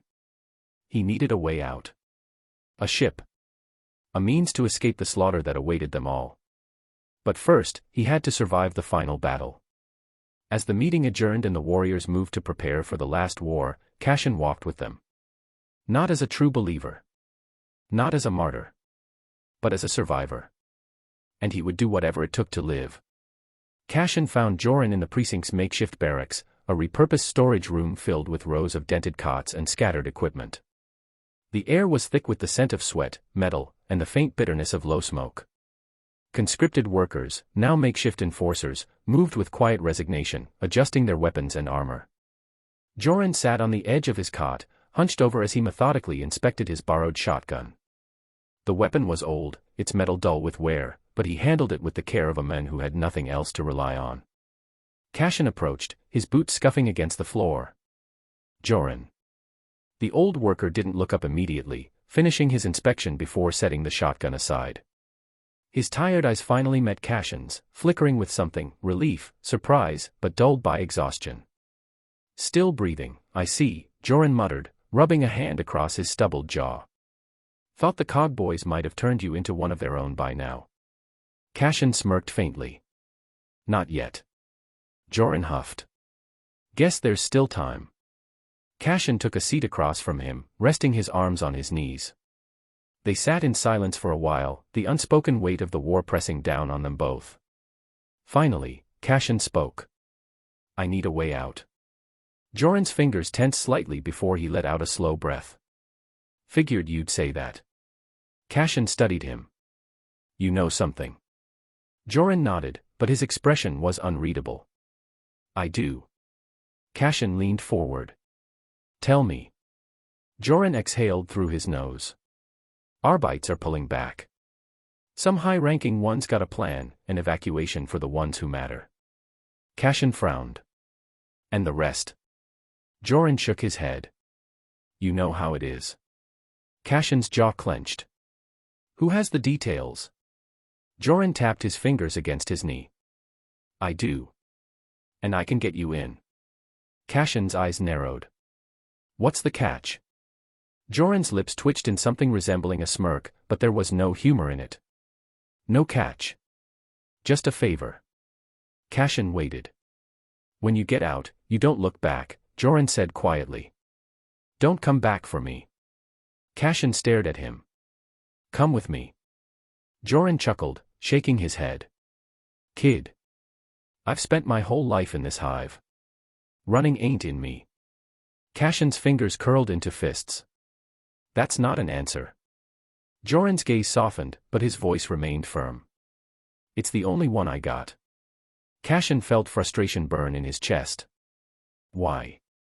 Joran sighed, running a hand over his face. Because I'm tired, Cashin. And because this place made me. I don't get to leave it behind. Cashin swallowed down the anger rising in his throat.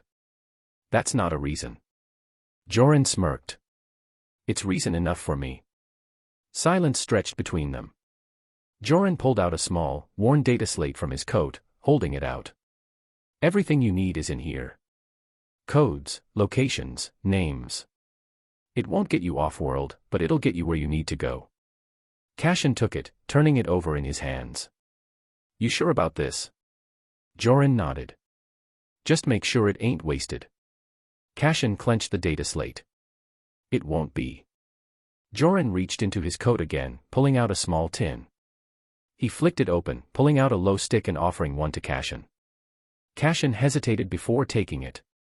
Joran lit his own first, then passed Cashin the lighter. Cashin stared at the flame for a moment before lighting his own, inhaling the acrid smoke. For a while, they just sat there, the quiet hum of the barracks around them. Joran finally spoke. "You ever think about the first time we met?"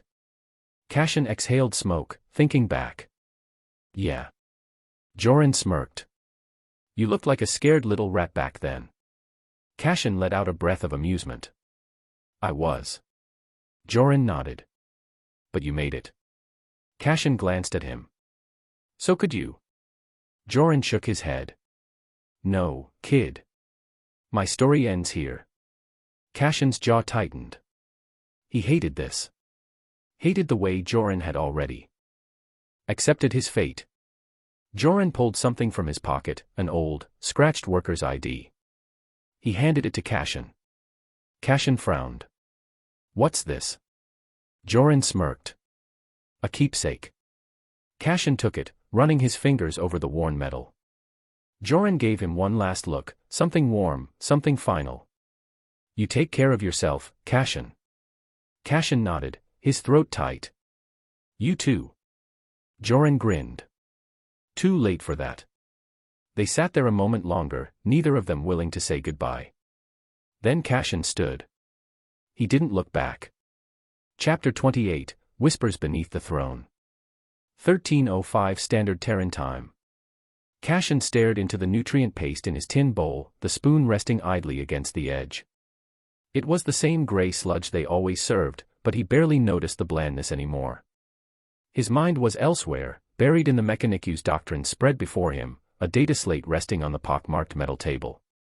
The cafeteria hummed with the low murmur of tired voices and the faint clatter of utensils against trays. He scanned the lines of text, the slate's dim glow casting shadows over his face. The doctrines were dense, each passage layered with meaning, praise, and reverence for the Omnissiah. Still, he found himself drawn to the sections about biological integration and enhancement, the work of the Mugos Biologus. It was fascinating. In its own twisted way, it made sense. Life is just another machine, biological systems waiting to be optimized. The Mechanicus believed flesh was weak, but the Biologus saw potential in it. A fusion of organic and synthetic. The flesh is a blueprint. The machine is the architect. Cashin scoffed softly, shaking his head. Romanticism wrapped in cold logic. Yet, part of him couldn't deny the results. He felt the changes already, his mind clearer, faster. Even his body, though not noticeably stronger, seemed more efficient. His movements felt sharper, his senses more attuned. The cafeteria lights flickered. No one reacted. The hive groaned around them, distant rumbles like the stomach of a dying beast. Cashin frowned. Was it his imagination, or had the lights dimmed even more in the past few days? He turned back to the slate, flipping through doctrines on cellular optimization. The Biologus considered the body an engine. Blood, the coolant. Muscles, the pistons. The mind, the processor. But they didn't want to replace it all with steel, not entirely. They sought to enhance. Another soft flicker overhead. The hum of the lights wavered for a moment, almost like a whisper. Cashin tensed, glancing around the cafeteria. No one seemed to notice. Or care. Was the hive always this quiet? Or had the tension dulled them to it? Didn't peg you for a Mechanicus type. Cashin nearly jumped, head snapping toward the voice. Dane Virus stood nearby, his armored frame casting a long shadow over the table. The Arbite's face was tired but steady, his sharp eyes flicking to the Mechanicus insignia now pinned to Cashin's coat. Cashin exhaled slowly, setting the slate down. Didn't have much of a choice. Dane snorted, sliding into the seat across from him. You're alive after that procedure. That sounds like a choice to me. His gaze lingered on the insignia. Didn't expect to see that. Cashin shrugged. They offered. I accepted. He poked at the paste with his spoon. Survival and all that. Dane leaned back, crossing his arms. Survival, huh? Most people wouldn't risk their sanity for a bit of knowledge. Cashin glanced at the slate. Knowledge is survival. Dane studied him for a long moment, then huffed out a quiet laugh. Fair enough. He reached for a ration bar from his belt, unwrapping it with practiced ease. Planets falling apart, you know. Feels worse every day. Cashin nodded. He'd felt it too, a pressure in the air, a wrongness that prickled at the edges of his senses. The hive itself seemed to groan under its own weight. Or maybe it was something deeper. Dane took a bite of the bar, chewing thoughtfully. You're leaving. Cashin froze. Slowly, he set his spoon down. What makes you say that? Dane's eyes flicked to him. I've seen men with that look before. When the odds are stacked, and they know it's over. They start planning their exit. He gestured toward the insignia. Didn't think you'd join the Cogboys unless you had an angle. Cashin held his gaze. And if I am? Dane sighed, running a hand through his hair. I'm not here to stop you. Hell, if you've got a way off this rock, I'd say take it. He hesitated. Just, don't forget the people who'll die here. Cashin looked away. I haven't. For a while, they sat in silence, the only sounds the distant thrum of the hive and the occasional murmur of other Arbites. Finally, Dane spoke again. You ever hear of the Illuminati? Cashin blinked. The what? The Illuminati. Dane's voice was quiet, but there was a weight behind it. They're an old order.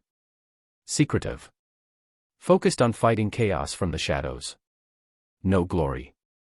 No banners. Just results. Cashin frowned. And you're telling me this because? Dane leaned forward. Because I've been watching you. Since the beginning. You're different, Cashin. You think differently. Act differently. He glanced at the insignia again. Surviving that procedure? It's not normal. I figured you might be open to other paths. Cashin's eyes narrowed. Why me? Because you're pragmatic. Dane's expression was unreadable. You're not blinded by faith or duty. You do what it takes to survive. To win.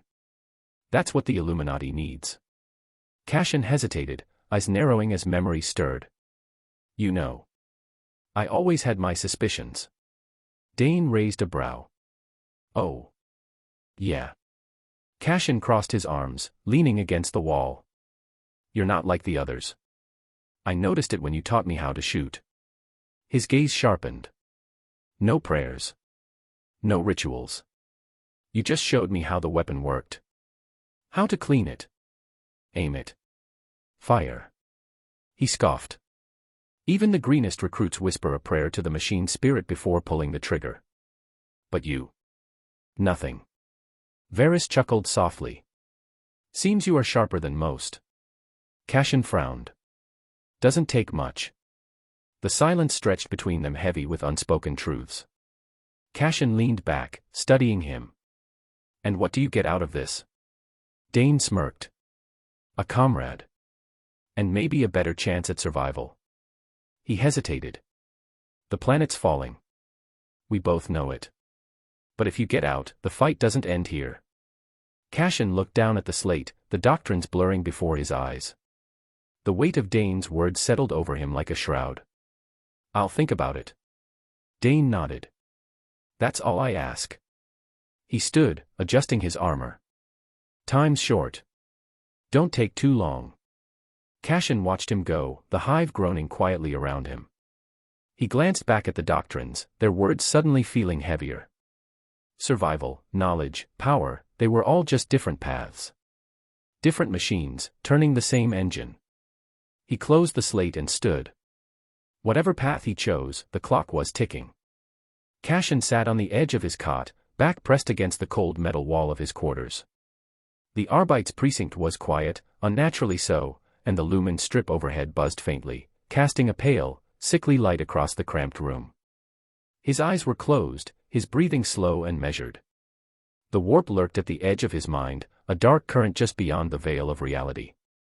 He could feel it, the way it pressed against his thoughts, like fingertips brushing along the edges of his consciousness. It had taken time, but he was getting better. Stronger. The strain didn't leave him gasping anymore. The headaches came slower, lasted shorter. Focus. He reached out, mind unfurling like tendrils in the dark. The warp answered, subtle and cold, brushing against his senses. His awareness stretched beyond the walls of his room, slipping past the steel and concrete. He felt the building. The halls. The people. Their thoughts were faint, distant murmurs, whispers in a storm. Anger. Fear. Resignation. It clung to the air, thick and oppressive. Then there were the other things. Cashin's breath hitched. He felt them slithering at the edges of his awareness, dark shapes prowling the warp, drawn to his mind like predators to blood. They pressed against his thoughts, whispers curling into his skull. Promises. Threats. No. He pushed back, his will slamming against the darkness. The whispers faded, retreating like shadows before a flame. Sweat beaded on his brow, but he held firm, his breathing steady. The warp receded, leaving behind a faint ache in his skull. He let out a slow breath, eyes opening to the dim room. Progress. It wasn't perfect. The warp was still a danger, always would be, but he was learning. Adapting. The fear that had once gripped him was fading, replaced by something colder. Sharper. He wasn't a victim anymore. A sharp knock at the door snapped him out of his thoughts. Cashin tensed, head snapping toward the sound. He hadn't sensed anyone approaching. His fingers curled around the last pistol resting on the cot beside him, thumb flicking the safety off as he rose to his feet. Another knock. Cashin. The voice was low, familiar. It's Orlan. Cashin exhaled slowly, loosening his grip. He crossed the room in a few quiet steps, pressing his back against the wall beside the door. What do you want? A pause. Then, to talk. Cashin hesitated. Orlan had been helpful in his own way. The old Magister had taught him High Gothic, helped him navigate the scriptorum. But that didn't mean he trusted him. Not now. Not here. He cracked the door open, last pistol held low but ready. Orlan stood on the other side, hands raised slightly, eyes flicking to the weapon. Expecting someone else, he asked dryly. Cashin stared at him for a moment, then lowered the pistol. Can't be too careful. No, Orlan agreed. You can't. Cashin stepped aside, motioning him in. Orlan entered, eyes sweeping the small room. It was bare, a cot, a desk piled with data slates, a single chair. The walls were cold steel, the air stale and faintly metallic. He gave a low hum of approval. Spartan. Practical. Didn't have much choice, Cashin muttered, shutting the door. He leaned against the wall, arms crossing over his chest. What do you want? Orlan sat on the edge of the cot, his hands resting on his knees. The hive is falling, Cashin. His voice was quiet. You've felt it. The air's heavier. The shadows are longer. Chaos is here. Cashin frowned. He'd felt it, the wrongness creeping into the hive. The people were changing. Their thoughts felt darker. Angrier. He could hear it in the whispers. See it in the way the walls seemed to pulse when the lights flickered. What does that have to do with me? Orlan looked at him. In 12 hours, the final push begins. The Arbites, the Guard, every conscript and recruit. They'll march into the underhive, straight into the enemy's teeth. He paused. Most won't come back. Cashin shifted. I'm not a soldier. No, Orlan said softly. You're something else. The room fell silent. Cashin met Orlan's gaze, feeling the weight behind his words. The Illuminati, he said quietly. Orlan nodded. You've proven yourself. Dane thinks highly of you. So do I. His gaze sharpened. You've felt it, haven't you? The warp. The power. Cashin looked away. What if I say no? Then you die with the rest. Orlan's voice was flat. This world is lost, Cashin. You know that.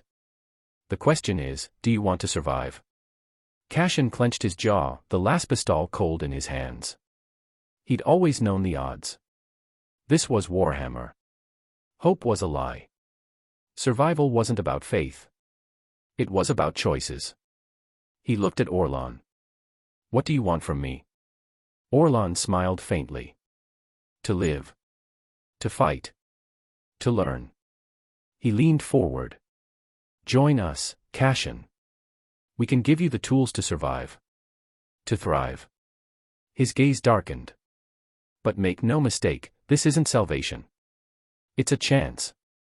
Nothing more. Cashin stared at him for a long moment. The warp whispered at the edges of his mind, cold and distant. Finally, he exhaled. Fine. He looked Orlan in the eye. But I'm not doing this for you. Or for Dane. I'm doing this for me. Orlan nodded.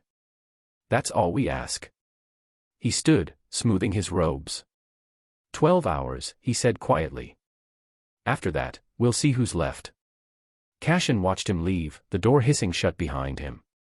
He stood there for a long time, the warp pressing against his thoughts, cold and quiet. 12 hours. He tightened his grip on the last pistol. The clock was ticking. Chapter 29, The Final War. This week goal is 800 power stones. Enjoy. The precinct was quiet. Not the kind of quiet that brought peace, but the kind that sat heavy on the chest, choking the air. The usual hum of machinery, the distant shouts of orders, even the clang of weapons being prepped, all of it felt distant. Muted. The only thing Cashin could hear clearly were the prayers. Quiet, desperate things, whispered under trembling breaths. He passed a group of enforcers kneeling together, each one clutching a worn pendant of the Aquila. Their eyes were closed, their lips moving silently. Another soldier sat alone on a crate, clutching his shotgun to his chest like a lifeline. No prayers. Just a 1,000-yard stare. They all knew. No one was coming to save them. Cashin pushed on. He tried to focus on the weight of his gear, the familiar chill of the hive air, anything to drown out the gnawing dread. But the warp made itself known. The whispers slid through the cracks, scratching at the edges of his mind. Every so often, he felt a presence, not seen, but felt, a pressure against his skull. He shook it off as he entered the armory. The place had been stripped bare. What little remained had been claimed by those lucky enough to be first in line. He scanned the room, catching sight of Virus Dane near the back, standing next to a hulking figure of metal and ceramite. Cashin's steps slowed. Power armor. The suit stood tall, its dark plates worn from use but still formidable. The ceramite was scratched and dented, each mark a story from battles past. Cashin stared at it, then back at Dane, who was watching him with a faint smirk. Didn't peg you for a hero, Cashin muttered. Dane chuckled. Not a hero. Just someone who likes to stay alive. He patted the armor. Mark 7 Aquila pattern. Old inquisitorial stock. Cashin blinked. Inquisition. Don't get excited. Dane waved a hand. I pulled a few strings. The Illuminati has some sway, but you're not that special. Cashin raised an eyebrow. Then why am I getting one? Dane's smirk faded. You're not the only one. He gestured to another set of armor nearby, slightly smaller, but no less intimidating. That one's yours. Cashin hesitated. Won't people ask questions? They'll assume I got it for you. Dane shrugged. I have a special permit. Covers both of us. Cashin stared at the armor. It looked heavy. Not just in weight, but in presence. Like it carried the burden of every life it had saved, and every one it had failed to. Don't make me regret this, Dane said quietly. Cashin stepped forward, running a hand over the cold metal. The armor hummed faintly under his touch, the machine spirit barely stirring. As he ran his fingers across the worn ceramite, something shifted. The hum deepened, resonating beneath his fingertips. A pulse. Faint, but undeniable. Almost curious. As he suited up, the machine spirit stirred. The servos hissed softly, adjusting with his movements, but it wasn't just the armor compensating. It felt cooperative. Each motion felt smoother, the weight distributing perfectly. The armor responded with an ease that shouldn't have been possible. It was subtle at first, the way the joints locked seamlessly, the servos anticipating his steps. As if the machine's spirit was eager. Joyful, almost. Every motion felt more natural, the armor guiding him as much as he guided it. Cassian flexed his fingers, and the gauntlet responded instantly. He shifted his stance, and the weight adjusted without him needing to force it. It was more than responsiveness. It was understanding.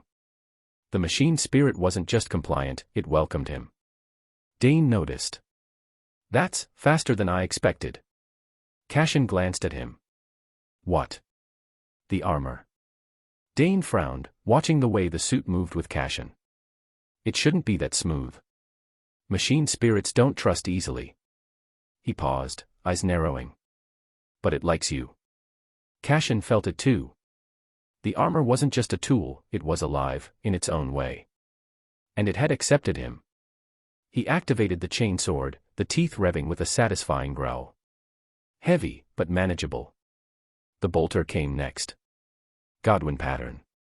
The mag was full, each round a promise of devastation. Finally, a plasma pistol. Dane handed it over with a raised brow. "Careful," he warned. "Overheat, and you'll lose more than your arm." Cassian holstered the pistol and adjusted the armor's weight. He took a deep breath, feeling the power coursing through the suit. The weight of the weapons, the armor, it all pressed down on him. But beneath it was something else. Resolve. "Thanks," Cassian said quietly. Dane clapped a hand on his shoulder. "Try not to die." The convoy rumbled through the city's veins, engines growling as the rhinos crawled over cracked pavement. The sky churned above, red and swollen, like an open wound in reality. What little sunlight pierced through painted everything in shades of crimson. The air stank of copper and ash. Cassian sat inside one of the rhinos, shoulder to shoulder with other soldiers. Enforcers, arbites, conscripts, all crammed together, their faces drawn and pale. Some muttered prayers. Others sat in silence, eyes hollow. Across from him, a sister of battle knelt with her head bowed, fingers wrapped around a rosary. She whispered softly, her words barely audible. The rhino jolted over a broken street, and Cassian felt the armor's servos compensate. He glanced down at his gauntlet hands, flexing his fingers. The suit felt heavier now. Not just in weight, but in meaning. Yet, the machine spirit, it was there. A constant presence. It didn't whisper like the warp, it guided. When the rhino hit a bump, the armor shifted subtly, keeping him steady. When his grip tightened on the bolter, the gauntlet adjusted, perfecting his hold. It wasn't obedience. It was cooperation. Outside, the city was unrecognizable. Rivers of blood carved through the streets, pooling in the gutters. Buildings sagged under their own weight, their walls slick with something dark and pulsing. Twisted shapes shambled through the ruins, some still vaguely human, others not. The warp pressed against his mind, the whispers growing louder. Cassian squeezed his eyes shut, forcing them back. They reached the shrine at midday, or what would have been midday. The sky had darkened, thick with storm clouds that churned unnaturally. The shrine loomed before them, once a place of worship, now defiled. Blood slicked the stone steps. The walls pulsed, as if the building itself were alive. And they were waiting. The cultists came first. Hundreds of them, clad in rags and armor fashioned from scrap. Some wielded autoguns, others crude blades. Behind them came the mutants, twisted things with too many limbs, skin stretched tight over bulging muscles. And then, the demons. Fleshhounds loped through the crowd, their eyes burning with a savage hunger. Blood crushers rode behind them, massive beasts of brass and muscle, their riders wielding hell-forged weapons. Juggernauts thundered alongside them, metal hooves cracking stone beneath their weight. At the heart of it all stood the Chaos Champion. He towered over the others, muscles rippling beneath armor stained with gore. His helmet was adorned with a crown of spikes, and in his hands he held a massive axe, its blade dripping with blood. And above them all, a bloodthirster. The greater demon loomed over the battlefield, wings outstretched, eyes blazing with hatred. Each breath it took sent ripples through the warp, warping the air around it. Cashin swallowed. The whispers in his head grew louder. The machine spirit pulsed in response, steadying him. Steady, Dane said quietly. We hold the line. Cashin tightened his grip on his chain sword. Around him, the Arbites readied their weapons. The sisters stood tall, their faith a beacon in the darkness. The Mechaniku's troops checked their rifles, red lenses glowing faintly. The Chaos Champion raised his axe. The demons howled. And the last stand began. The air was thick with the stench of blood and sulfur, and the sky burned crimson. Cashin stood on the precipice of hell itself, watching the demon horde surge across the ruined hive. The machine spirit of his power armor thrummed against his skin, a steady pulse like a heartbeat, as if it sensed the carnage to come. He shifted his weight, feeling the armor move with him, not sluggish or heavy but fluid, like a second skin. The connection was almost comforting. Almost. Cashin. Virus Dane's voice cut through the din. The Arbites veteran stood nearby, visor down, bolt gun in hand. You ready for this? Cashin glanced at him, gripping his chainsword tighter. No one's ready for this. Dane let out a dry chuckle. Fair. The ground trembled beneath their boots. The horde was close now. Cashin's mind reached out into the warp, searching for the familiar ripple of thoughts. He felt them, the soldiers around him, hearts pounding, prayers whispered under their breath. But beyond them, like oil seeping through the cracks, there was something else. Hungry. Malevolent. The demons. Steady, a sister of battle roared, her voice amplified by her helmet. Her squad stood tall, bolters at the ready, purity seals fluttering in the wind.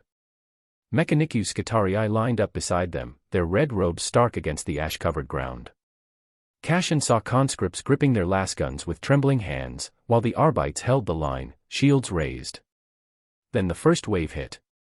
The cultists came screaming from the ruins, their bodies twisted with mutation, flesh splitting and reforming before Cashin's eyes. Lasfire tore through their ranks, but they kept coming. Behind them, the demons emerged. Bloodletters, their crimson blades dripping with molten ichor, charged with hulls of rage. Flesh hounds loped alongside them, eyes burning with unnatural light. A blood crusher rode atop its juggernaut mount, the ground shaking beneath its hooves. Cashin raised his hand, reaching into the warp. Power surged through him, icy tendrils clawing at his mind. He pushed forward, feeling the machine spirit respond in kind. The armor moved with him, faster, smoother. His telepathy swept out like a wave, slamming into the minds of the cultists. Some fell to their knees, clutching their heads, while others turned their weapons on each other. Advance. Dane roared, leading the Arbites forward. Cashin followed, his chainsword roaring to life. The first bloodletter lunged at him, its blade slicing through the air. Cashin ducked, driving his sword into its gut, tearing through muscle and bone. The machine spirit hummed with satisfaction. To his left, a sister of battle was locked in combat with a flesh hound. Cashin raised his bolt gun, firing 3 shots into its skull. The creature howled, collapsing at her feet. She glanced at him and gave a curt nod before returning to the fray. The battle was chaos. Bolt guns barked, chainswords roared, and the air was thick with the scent of promethium and blood. Cashin fought like a man possessed, his mind and body working in perfect harmony with the machine spirit. He felt its guidance, subtle but constant, a tilt of the head to avoid a blow, a shift of the foot for better balance. Around him, the battle raged. Dane fought beside him, bolter blazing. The Sisters of Battle unleashed holy fire, incinerating the demonic horde. Mechaniku's troops advanced, their arcane weaponry cutting down cultists in droves.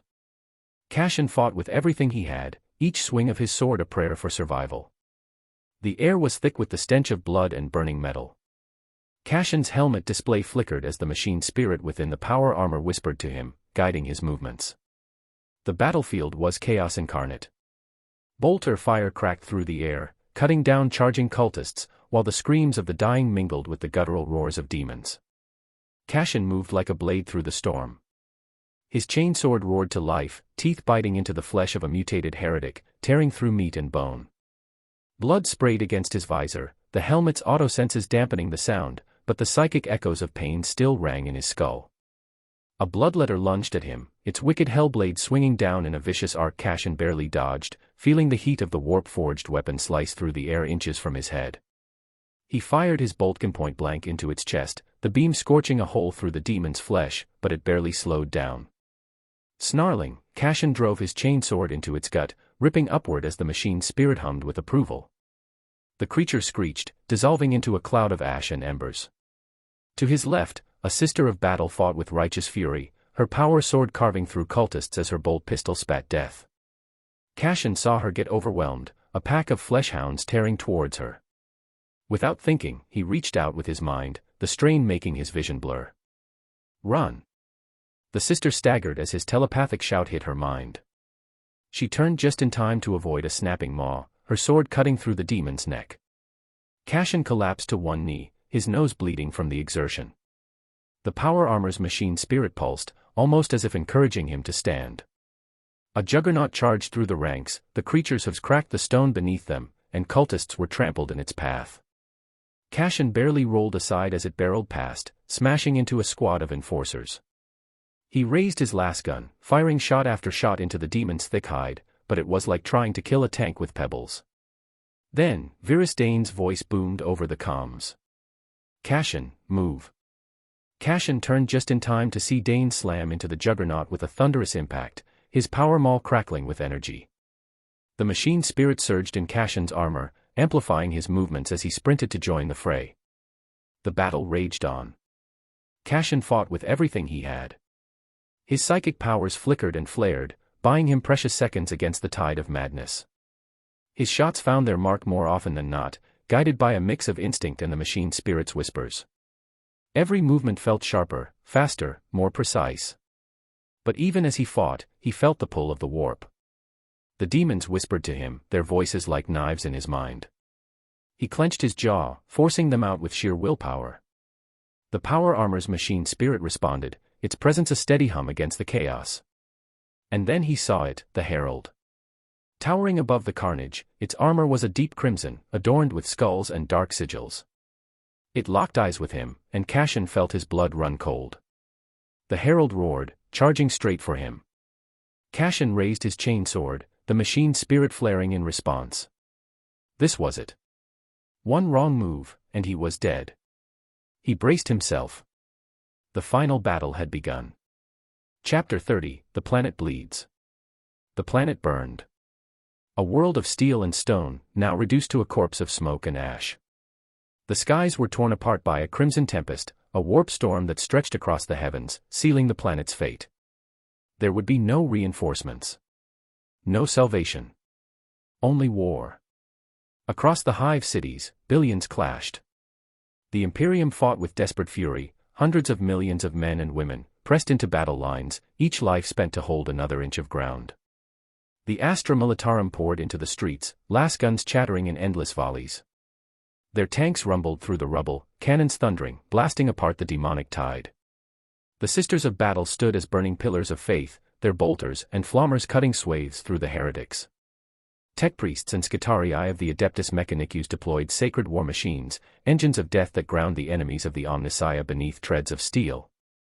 Arbites fought with grim resolve, holding their lines with shield and maul, every block a fortress, every corridor a kill zone. Even hive gangers and conscripts, barely trained, held the line where they could, knowing there was nowhere left to run. Yet, for every Imperial soldier that stood, 100 horrors met them in battle. Chaos poured from the warp-rent sky, an ocean of blood and madness. The streets churned under the weight of billions of frenzied cultists, their ragged voices screaming praise to the blood god. Bloodletters marched in disciplined ranks, their hellblades drinking deep. Fleshhounds prowled ahead, tearing through defenders in a blur of fangs and claws. Juggernauts crashed through barricades, brass hooves cracking the streets, their riders laughing as they painted the hive red. Greater horrors loomed above the fray. A bloodthirster soared on leathery wings, its massive frame blotting out the light as it crashed into the heart of the Imperium's ranks. Each swing of its axe claimed dozens of lives. Heralds of the blood god led their legions, howling war cries that shook the very foundations of the hive. There was no front line. No order. The war had spilled across the planet, seeping into every corner of the hive. It was slaughter, plain and simple. And amidst the chaos, Arbitrator Gideon Roth fought. His breath rasped in his helmet, each inhale dragging against his throat. The world was fire and death, but Gideon pushed forward, shock maul gripped tight in his hand. His armor was heavier than most, custom forged by the Adeptus Mechanicus after years of service. Each plate was reinforced with ceramite, the carapace designed to shrug off lasfire and shrapnel. His visor painted the battlefield in flickering readouts, target markers sweeping across the hordes. His weapons were no less impressive, a combat shotgun, custom loaded with inferno shells, and the maul at his side crackled with power, ready to break bone and armor alike. But none of it mattered. They were losing. Arbitrator Roth, Vox channels are down. No contact with Central Command. The voice crackled through his comm bead, one of the few Arbites still standing in his squad. Doesn't matter, Gideon growled, pumping his shotgun. Form up. We make our stand here. The street was barely recognizable beneath the bodies. Imperial Guardsmen lay scattered, their lasguns silent. Civilians were strewn across the rubble, butchered where they stood. The walls were slick with blood, the sigils of chaos scrawled in crimson. Gideon took aim. A bloodletter charged from the smoke, its hellblade raised high, eyes burning with unholy rage. Gideon squeezed the trigger, his shotgun roaring. The inferno shell blasted the demon apart, flames consuming its flesh as it howled into the void. But there were always more. A juggernaut barreled down the street, brass of shattering the ground beneath it. Gideon dove aside, feeling the rush of air as the beast thundered past, crushing bodies beneath its bulk. The rider lashed out with a jagged glaive, carving through Arbites' shields and armor as if they were paper. Gideon rolled to his feet, shock maul humming in his hands. He charged, slamming the weapon into the juggernaut's flank. The crackling energy discharged into the beast, causing it to rear back, roaring in pain. Its rider turned, snarling, but Gideon was already moving. He brought his shotgun up, firing point-blank into the demon's face. The head exploded in a shower of gore. The juggernaut collapsed, twitching. But Gideon had no time to breathe. Another wave crashed over them. Flesh hounds bounded through the smoke, their snarls echoing across the ruins. Gideon fired again and again, each shell blasting a hound apart, but they kept coming. An Arbite to his right was dragged down, his screams cut short as fangs closed around his throat. Fall back. Gideon roared, voice hoarse. Regroup at the barricade. They scrambled through the ruins, each step feeling heavier, each breath harder to draw. The smoke burned his lungs, and the sounds of war were deafening, the roar of artillery, the screech of demons, the dying cries of men and women. He stumbled into a half-collapsed hab block, his squad falling in behind him. What was left of them? The others were gone, torn apart, left behind, or simply vanished into the madness. Gideon leaned against the wall, breathing heavily. The ground beneath him trembled with distant explosions. He could hear the demons outside, snarling and baying for blood. His fingers tightened around his maul. There was no way out. No salvation. Only war. He looked up at the blood-red sky, the warp storm churning above. The entire system was sealed. Even if reinforcements had existed, they'd never reach them. The hive was already lost. The planet was lost. Yet still, he fought. Because that was what it meant to be imperial. To fight. To endure. Even in the face of the end. The governor's palace stood defiant against the crimson sky, a dark silhouette of opulence and power atop the highest spire of the hive. It loomed over the chaos below, untouched by war, yet. But the walls could not keep out the distant echoes of battle. Even here, high above the carnage, Hallex Varen could hear the faint, rhythmic pounding of artillery. It was like a heartbeat. Steady. Inescapable. The man himself stood at the center of a vast chamber, its polished marble floors gleaming beneath chandeliers of crystal and gold. The walls were adorned with tapestries depicting ancient triumphs, victories of his lineage over the centuries. The Varen name had ruled this world for nearly 2 millennia. He liked to think of himself as a continuation of that legacy. A protector. A savior. But now, as he gazed out over the burning horizon, the weight of history felt more like a shroud. The doors to the chamber slid open with a quiet hiss. Footsteps echoed against the marble, measured and precise. Hallex didn't turn. He knew the sound. Castos. His chief aide. The man had served him for over 30 years, and not once had his footsteps faltered. Even now, with the world collapsing around them, Castos' stride was steady. Dependable. "Governor," Castos said, his voice low and deferential. "You requested an update." Hallex closed his eyes for a moment, exhaling slowly. "Tell me." Castos hesitated. That alone told Hallex everything he needed to know. The governor turned to face him, smoothing the silk of his crimson robe with steady hands. He studied the older man carefully. Castos' face was drawn, his features pale beneath the warm light. The datapad in his hands trembled ever so slightly. "Well?" Hallex pressed. "Out with it." Castos bowed his head. "The outer hives have fallen. Entirely. The Arbites made their last stand at the Tarsus gate 2 hours ago. There has been no contact since." Hallex felt his stomach tighten. He moved towards a table of dark mahogany, reaching for the crystal decanter. The wine sloshed slightly as he poured. His hands were shaking.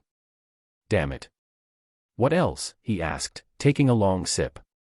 The burn steadied him. "The manufacturum districts are gone. Overrun." Castos glanced at his datapad, lips tightening. "The Mechanicus deployed their Scitarii legions, but the enemy's numbers are beyond counting. The Red Priests fought to the last, but their war engines have fallen silent." "And the Guard?" Hallex asked, gripping the edge of the table. "Still holding, for now. Scattered regiments are fighting block by block, but they're being pushed back. Entire companies are being wiped out in hours. Reports say the skies are black with gargoyle swarms. Some of the greater demons are leading the charge now." Hallex's knuckles whitened. "Bloodthirsters?" Castos nodded grimly. "Several. The Sisters of Battle managed to slay one in the Shrine District, but..." He trailed off. There was no need to finish. The governor downed the rest of his glass. The wine barely registered on his tongue. He turned back to the window, looking out over the hive. The fires stretched as far as the eye could see, licking at the horizon. 1,000 battlefronts, each one a slaughter. He inhaled slowly, feeling the weight of his title settle onto his shoulders. Planetary governor. It had once meant power. Authority. Now it felt like a death sentence. "Castos," he said quietly. "Is there a way off this rock?" There was a long silence. "Governor. Don't give me that tone." Hallex turned, eyes narrowing. "I know what you're thinking. That I should stay. Die with the people. Die with my world." He sneered. "Spare me the martyr's tale. I will not let my bloodline end in some nameless alley, torn apart by demons." Castos hesitated. "There are ships." "Not many. Most of the nobles fled days ago. Those that made it past the upper atmosphere, well, their fates are unknown." "The warp storm," Hallex muttered, rubbing his temples. "It's sealing the system, isn't it?" "Yes, Governor." Castos lowered his voice. "No ship has been able to make a safe jump out of the Gelmiro cluster. The warp is turbulent. Even the astropaths have fallen silent." Hallex's jaw clenched. "So what you're telling me is that even if we leave, we'll be torn apart in the immaterium." Castos hesitated. "Possibly. Possibly." Hallex let out a bitter laugh. "Wonderful. Truly inspiring." He poured another glass, swirling the liquid idly. "And the ship's still here?" "Only a handful remain." Castos shifted uneasily. "The last of the planetary defense ships are preparing for launch. A few personal craft belonging to the remaining noble families are also being prepped. They'll be leaving within the next 2 days." He hesitated. "If we intend to leave, Governor, it must be soon." Hallex stared into his glass. The flames of the hive flickered in the reflection. 2 days. 2 days, and then the last ships would be gone. After that, there would be no escape. Hallex set the glass down with deliberate care. He turned to face Castos, smoothing his robes once more. Prepare my ship. Castos bowed. Of course, Governor. And Castos? Halix's voice was soft. My family. Ensure they are ready. Understood. The aide turned and left the chamber, his footsteps fading into the distance. Halix stood alone, staring out over his burning world. His legacy. His kingdom. Let it burn. He would not die here. Chapter 31, The Blooded Path. Cassion's breath thundered in his ears, each inhale rattling against the inside of his helmet. The power armor moved with him, the machine spirit flowing through his limbs like molten steel in his veins. His grip tightened around the handle of his chainsword, the teeth purring softly as they idled. In his other hand, his Godwin-patterned bolt gun felt like an extension of his arm, the blessed weight reassuring. The battlefield was a haze of smoke and blood. The stink of ozone from last fire mixed with the wet, coppery tang of spilled entrails. The distant roar of artillery rolled like a storm over the hive's shattered spires, and the sky above burned crimson. Fires raged in the streets. Screams echoed in the dark. And there, standing amidst the carnage, was the herald. It towered over the mortal soldiers, its body a grotesque mockery of flesh and brass. Armor forged in the furnaces of hell gleamed beneath the blood-stained sky, and its eyes burned with the hate of 1,000 slaughtered souls. A jagged crown of bone jutted from its skull, and in its massive claws, it wielded a blade that shimmered with warp-born hunger. Each step it took left molten scars in the rockcrete. Cassion's heart slammed against his ribs. He could feel it. The weight of its presence pressed against his mind, a cold hand curling around his soul.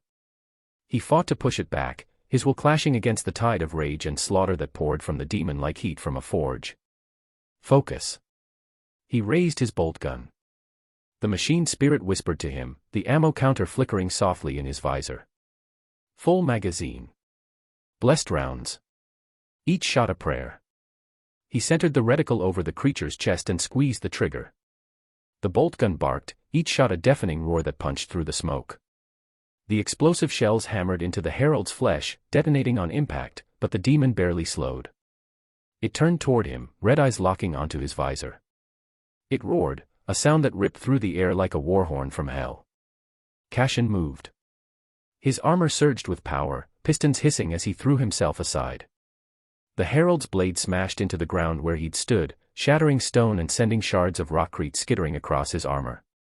He rolled to his feet, firing as he moved, the bolt gun bucking in his hands. Faster. The machine spirit whispered. Cassion felt it hum through his body, guiding his movements. His steps became lighter. His aim sharper. He felt the armor become an extension of himself, no longer a suit but a second skin. The herald charged, faster than something its size should have been.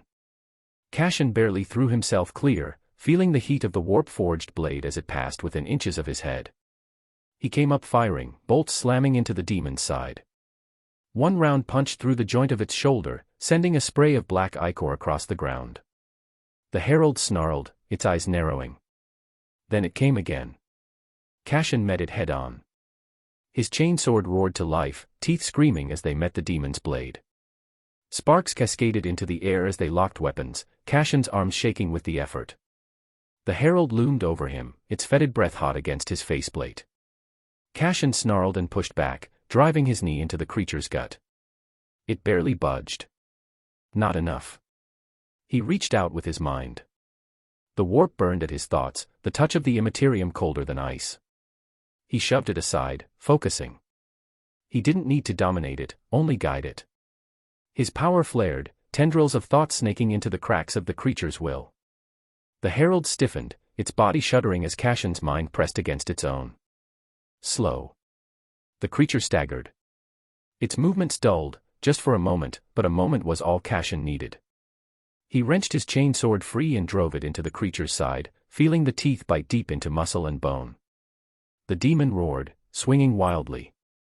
The blade caught Cassion's pauldron, shearing through ceramite and biting into flesh.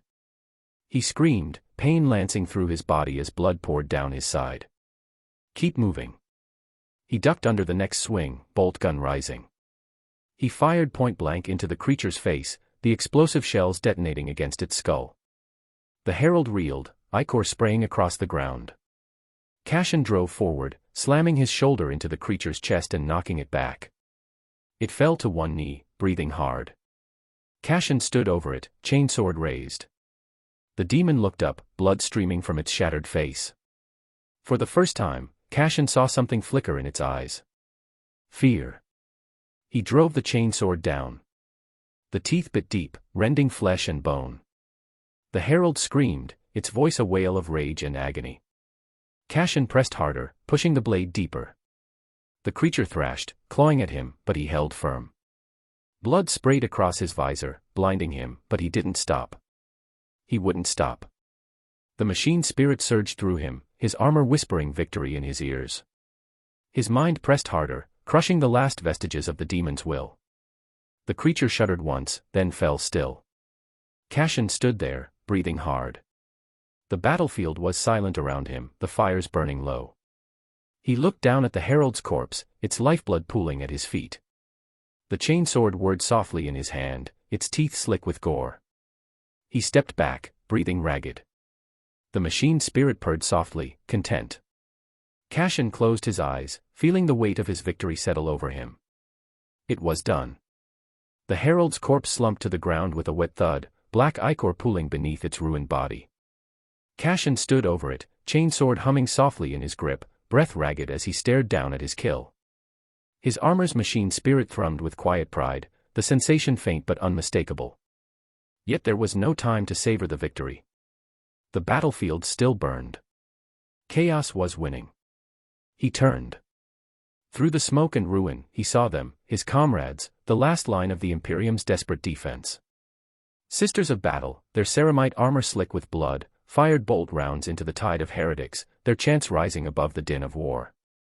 Arbites and guardsmen held the line where they could, their lasfire cutting red streaks through the dark. Mechanicu Scutarii advanced in perfect sync, their augmetic limbs glimmering in the firelight.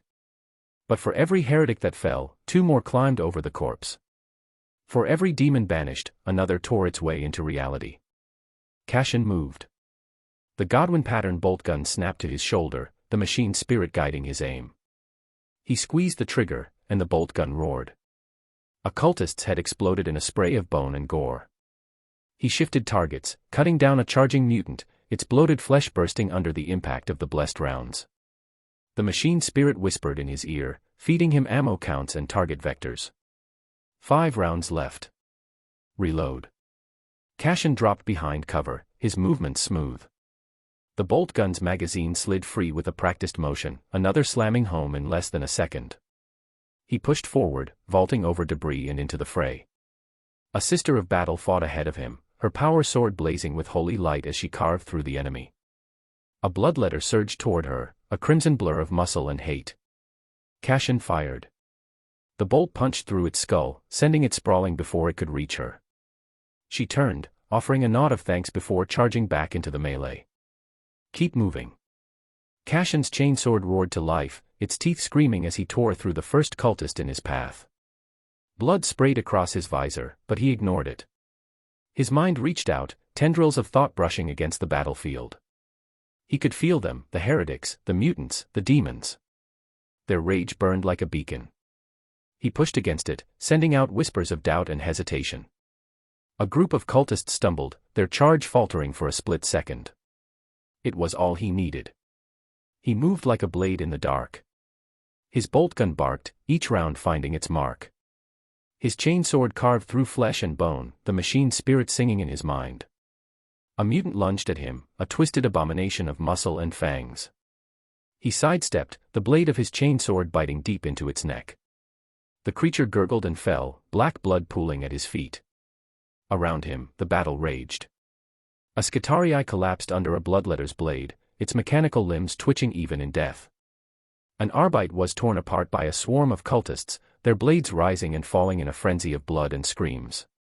The sisters fought on, their battle hymns filling the air even as they fell one by one. Cashin fought harder. He fired into the mob, bolt rounds tearing through heretics. He pushed forward, his armor's servos whirring with each step. A lesser demon lunged at him, claws raking across his pauldron. Pain lanced through his side, but he ignored it. He drove his chainsword into the creature's gut, ripping upward in a spray of ichor and viscera. A scream echoed through the Vox, one of the sisters. Cashin turned just in time to see her fall, her armor split open by a bloodletter's blade. Rage burned through him. He raised his bolt gun, emptying the magazine into the demon's chest. It staggered back, snarling, before collapsing into the dirt. But they kept coming. Cashin's breaths came ragged now, each movement slower than the last. His armor felt heavier. His muscles burned. The machine spirit whispered warnings, ammo low, vitals unstable. He pushed forward anyway. Another mutant charged him, its jagged blade swinging for his head. Cashin ducked, the blade scraping across his helm. He came up swinging, his chainsword biting deep into the creature's side. It screamed, falling to its knees. He drove his bolt gun into its mouth and pulled the trigger. The creature's head vanished in a spray of gore. Still, they came. Cashin reached out with his mind, searching for something, anything. The warp responded, cold and unforgiving. He pushed deeper, his will slamming against the tide of rage and blood. The cultists faltered, their minds clouding under the pressure. The lesser demons hissed, their movements sluggish. It was only for a moment, but it was enough. He surged forward. His bolt gun fired, the last rounds punching through heretics and mutants alike. His chainsword screamed, teeth tearing through flesh and bone. He moved like a whirlwind, each step guided by the machine spirit. His mind burned with power, the warp swirling around him. But it wasn't enough. A bloodletter charged, its hellblade cleaving through the air. Cashin raised his chainsword, blocking the blow. Sparks showered around him as the blades clashed. The demon snarled, pressing harder. Cashin pushed back, driving his knee into its gut. It stumbled, and he drove his chainsword into its chest, ripping upward with a roar. Still, they came. The battlefield was a graveyard now. The sisters were dead. The Arbites were gone. Only a handful of guardsmen and Skitarii remained, their fire growing weaker by the second. Cashin stood alone, surrounded by bodies and blood. His armor was cracked. His bolt gun empty.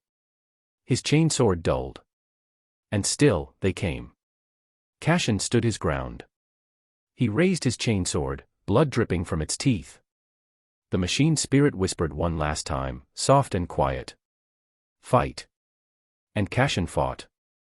Chapter 32, The Path of Skulls. Cashin's chainsword roared as it carved through the last cultist, flesh and bone yielding beneath its relentless teeth. The corpse crumpled, blood pooling at his feet, mixing with the rivers of crimson already staining the earth. His breath came in ragged gasps, the machine spirit of his power armor whispering faint warnings into his mind, vitals unstable, ammunition low, power reserves draining. But the machine's voice felt distant. Drowned beneath the pounding in his skull. He blinked, trying to clear the haze from his eyes, but the world remained painted in shades of red. Blood sprayed across his visor with every kill. The sound of flesh tearing beneath his chainsword was almost intoxicating. He felt his body move without conscious thought, each motion a perfect blend of violence and efficiency. Every kill felt right. Every life taken felt earned. And he wanted more. Cashin blinked again. No. That's not right. He staggered back, his breathing ragged. The battlefield stretched endlessly around him, bodies piled high, blood soaking the ground. He could barely hear the distant gunfire anymore. The cries of the dying faded into white noise. His hands trembled, the weight of his chainsword unfamiliar, foreign. He looked down at himself, his armor was drenched in blood, some of it his, most of it not. His gauntlets, once polished ceramite, were slick with gore. He tried to steady his breathing, but his heart pounded in his ears. The machine spirit nudged at him, faint and distant, almost worried. What am I doing? The realization hit him like a hammer. He'd been killing without thinking. Without reason. He'd let the fight consume him, the bloodlust driving his every action. Cashin clenched his teeth, shaking his head violently. The influence was subtle, insidious, like a whisper in the back of his mind, pushing him to kill, to revel in the slaughter. He slammed a gauntlet fist into the side of his helm, the jolt clearing his thoughts. Focus. The rage subsided, retreating to some dark corner of his mind. He forced himself to breathe. Slowly. Steadily. The battlefield around him came into focus once more, and for the first time, he truly saw it. The world was dying. Blood soaked the ground, rivers of crimson winding through shattered streets and broken structures. The sky burned, clouds of ash blotting out the sun, casting everything in a sickly red hue. Fires raged unchecked, smoke rising into the heavens like a funeral pyre for the entire planet. The air stank of death, coppery and sharp, mixed with the acrid tang of burning flesh. In the distance, shapes moved through the haze. Demons, hulking forms of muscle and rage, their eyes glowing with malevolent hunger. Mutants and cultists roamed the ruins, chanting praises to dark gods as they feasted on the fallen. The land itself seemed to writhe, the ground pulsing with dark energy, veins of molten rock cutting through the soil like open wounds. And then he saw it. Far across the ruined city, past the endless hordes of cultists and demons, a dark figure stood atop a broken cathedral. His power armor zoomed in, enhancing his vision, bringing the distant figure into sharp relief. The Chaos Champion. The figure stood tall, clad in dark, baroque armor, blood-red runes etched into its surface. A massive, serrated blade rested across his back, dark energy swirling around it. The champion raised his arms, chanting in a guttural tongue that made Cashin's skin crawl. The earth trembled beneath him, and from the ground rose twisted pillars of bone and flesh, forming a grotesque altar beneath the champion's feet. The ritual had begun. Cashin watched in silence, his fists clenched. He could feel the power radiating from the champion even from this distance, dark tendrils reaching out, twisting the land, warping reality itself. The sky darkened further, thunder rumbling in the distance. The very air felt heavier, as if the planet itself was suffocating under the weight of the ritual. And Cashin did nothing. Not my fight. He turned away. The champion could have his power, his ritual, his gods. Cashin had no illusions about heroism, no delusions of stopping whatever horror the champion was trying to summon. This planet was lost. He would not die here. He opened a private channel on his Vox. Static hissed for a moment before he tuned it to the frequency Joran had given him. "Goodbye, old man," he said quietly. The Vox crackled, but no response came. It didn't matter. Cashin knew where the ships would be. He checked his armor's map, the route already marked. 30 kilometers. 30 kilometers through hell. He moved. The first cultist never saw him coming. Cashin's bolt gun barked once, the round taking the heretic's head clean off. The next fell to his chain sword, the weapon screaming as it bit through flesh and bone. Cashin moved like a shadow, weaving through the ruins, killing anything that crossed his path.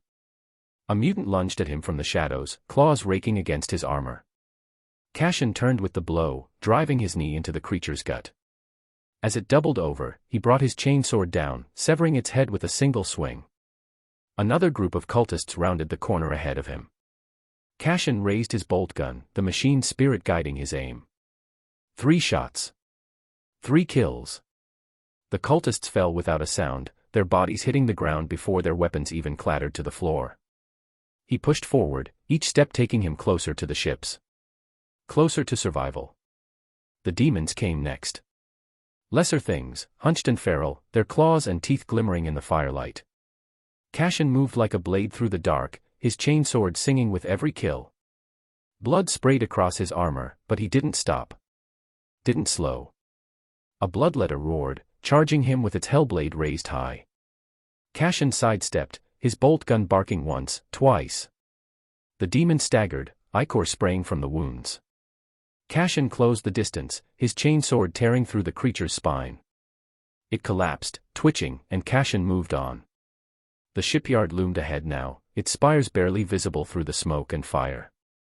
He could hear the distant rumble of engines, the faint roar of ships taking flight.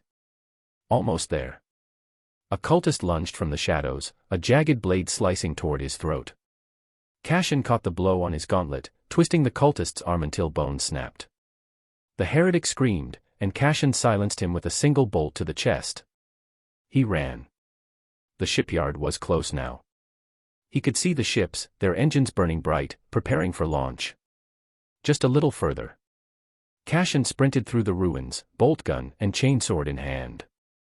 Blood soaked the ground, bodies littering his path. The machine spirit whispered in his ear, guiding his every step. He would survive. He had to.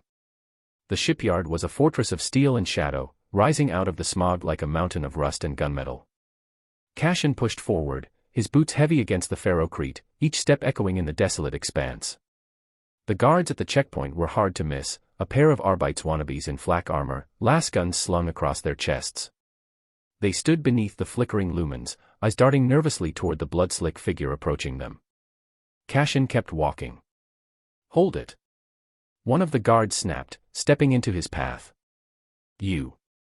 Stop right there!" Cassian slowed, his gaze flicking over the checkpoint.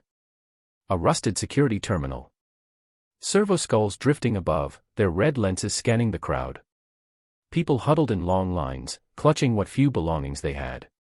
Beyond the gates, the massive silhouette of the transport ship loomed, its hull pockmarked with age and battle scars. Dictator class. Definitely. Big enough to carry a hive's worth of refugees, nobles and workers alike. Credentials, the guard demanded, his grip tightening on his rifle. Cassian reached into his armor, pulling out the data slate he had stolen. The guard snatched it from his hands, scanning the credentials. His partner shifted uneasily, eyeing Cassian's armor. The dried blood stood out in dark streaks against the ceramite plates. The smell of it lingered in the air, coppery, metallic, wrong. "What the hell happened to you?" the second guard muttered. Cassian met his gaze, silent. He could feel their unease, the way they shifted their weight, fingers inching toward their triggers. They didn't want to fight. They just wanted to get through their shift without dying. He could use that. The first guard frowned at the data slate.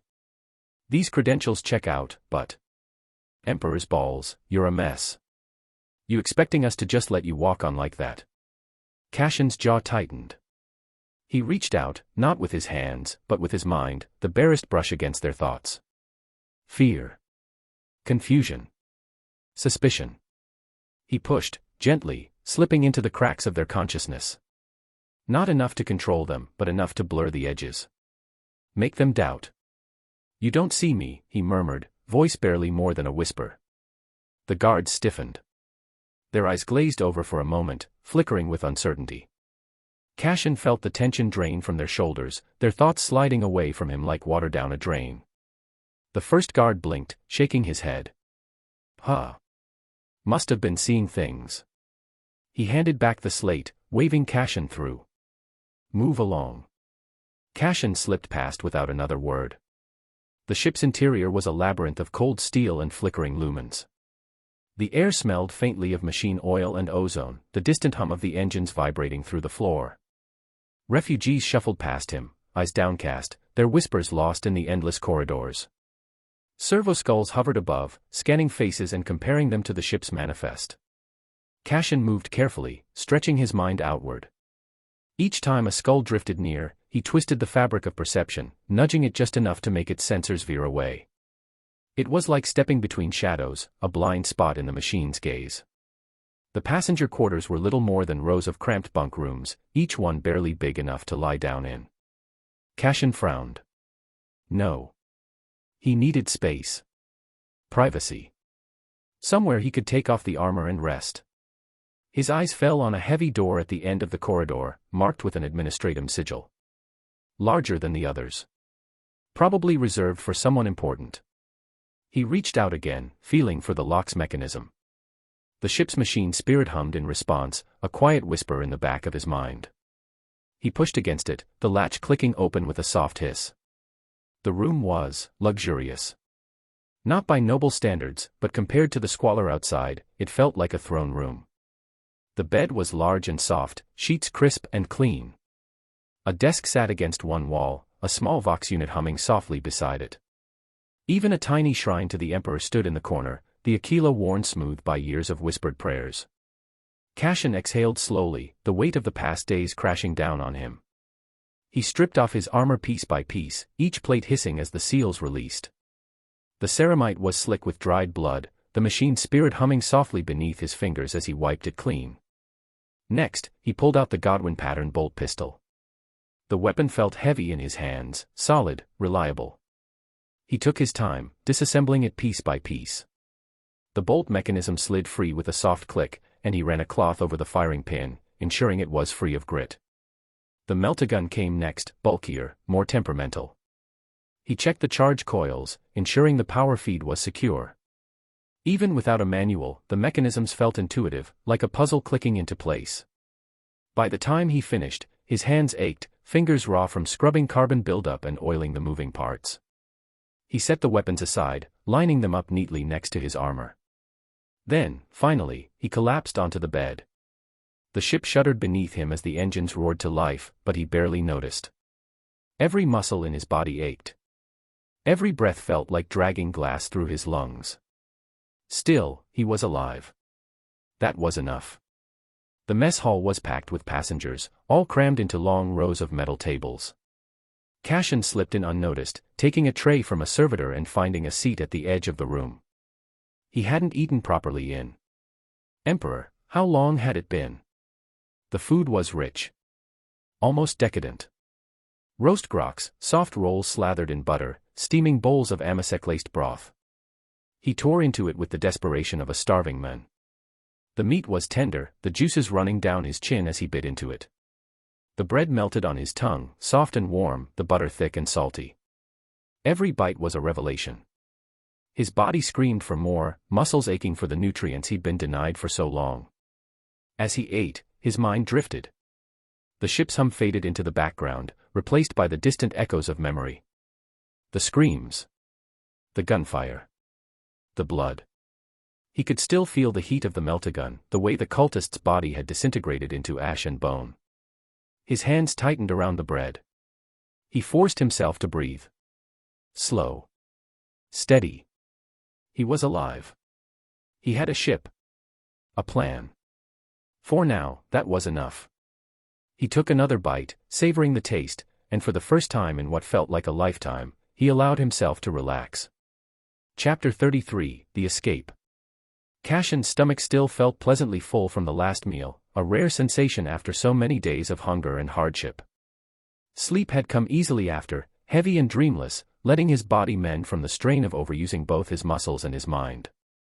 For once, he let himself indulge. No looming threats. No desperate schemes. Just a warm bed and the quiet hum of the ship beneath him. By the time he woke, another full day had passed. His limbs ached a little less, and his mind felt clearer. Not entirely back to normal, whatever that meant these days, but the worst of the exhaustion had faded. He stretched, feeling his joints pop, then settled back onto the cot with a long exhale. Not bad. But rest could only take him so far. His armor and weapons had taken a beating, just like him. If he wanted to survive what came next, they needed to be in peak condition. And that meant finding someone who knew what they were doing. The ship had to have a Mechanicus contingent. No vessel this size traveled without them. So Cassian made his way through the ship's corridors once more, seeking the faint canticles of the machine god and the hiss of sacred oils. The Muggos wasn't hard to find. Cassian found the priest hunched over a disassembled servitor, mechadendrites flicking through parts with meticulous care. The air stank of incense and machine oil. Muggos, Cassian said carefully. The tech priest turned, a red lens focusing on him. Identify. Cassian reached into his coat, withdrawing the insignia he'd received from the Muggos biologist. The DNA strand gleamed faintly in the dim light, and the Mechanicus symbol behind it caught the priest's attention immediately. The Muggos, I word softly. Curious, the Muggos intoned. The biologists do not part with such artifacts lightly. Cassian kept his expression neutral. I earned it. The Muggos tilted his head. Purpose of inquiry? Cassian hesitated. How best to phrase this? He decided to go with honesty, or a close enough approximation. I require assistance. He gestured for the Muggos to follow. Come with me. The tech priest didn't question him. Either the insignia carried more weight than Cassian realized, or the Muggos was just curious enough to humor him. Either way, they walked in silence back to Cassian's quarters. Cassian keyed the door open and stepped inside, gesturing toward the corner where his power armor stood. The Muggos froze. For a long moment, there was nothing but silence. Then the tech priest stepped forward, slow and reverent. His mechadendrites curled around the edges of the armor's plates, careful not to scratch the surface. This. The Muggos' voice was barely a whisper. This is inquisitorial stock. He turned, the red lens focusing sharply on Cashin. Where did you acquire such a holy relic? Cashin shrugged. Found it. The Muggos stared at him for a long moment, then turned back to the armor. Slowly, carefully, he knelt, placing one metal hand against the breastplate. A low stream of binaric cant poured from his vox grill, a soft hymn to the machine spirit within. Cashin stood silently, watching. When the Muggos finally rose, he turned to Cashin, his expression unreadable. You seek maintenance. Cashin nodded. It served me well. I want to keep it that way.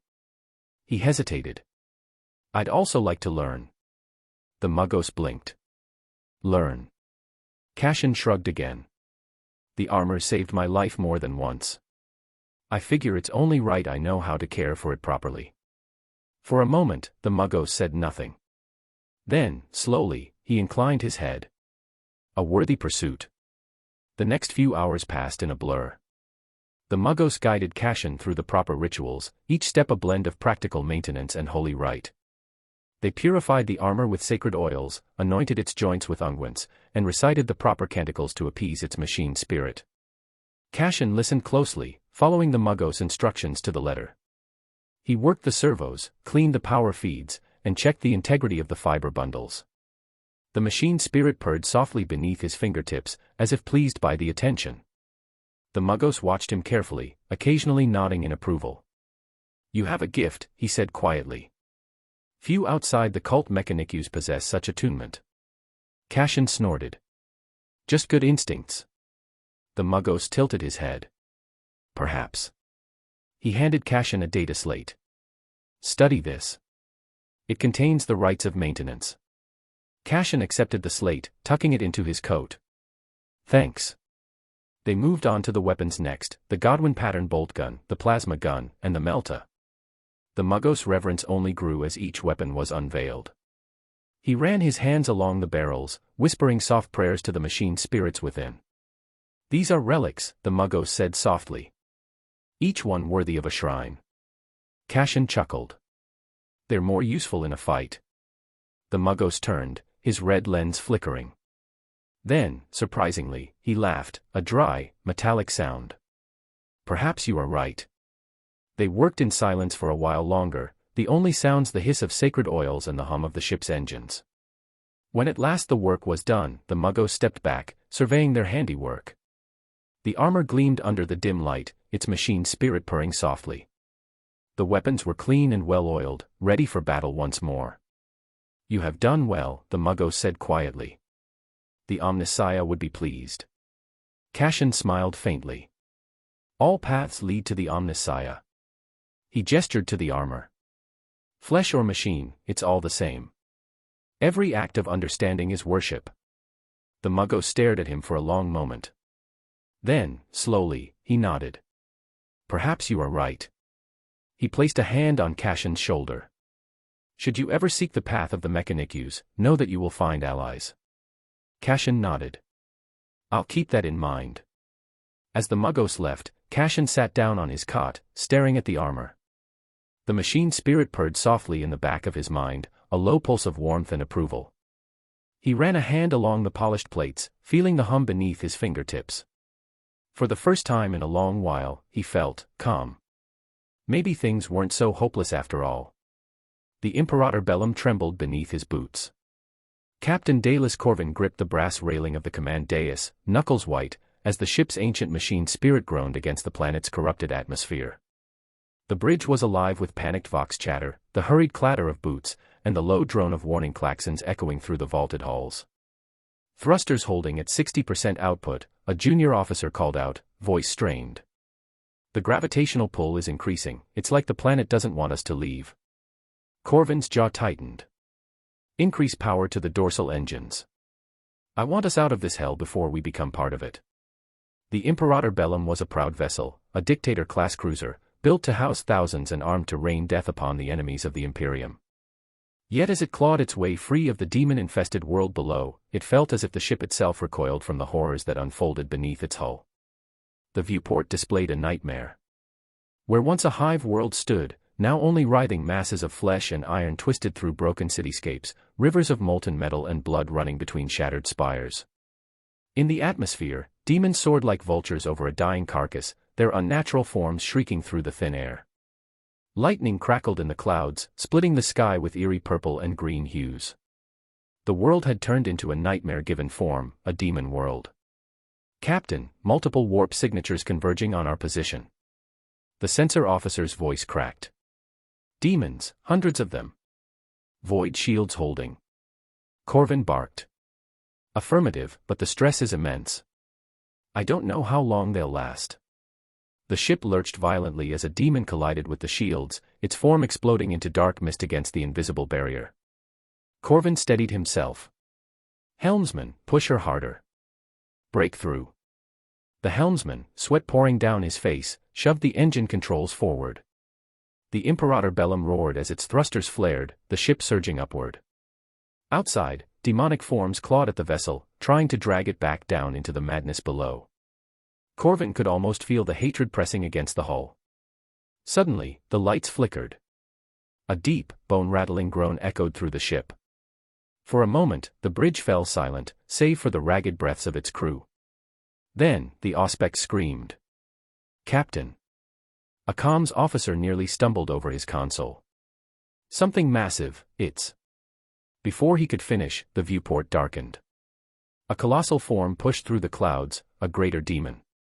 Towering, monstrous, with eyes like dying stars and wings that spanned the heavens.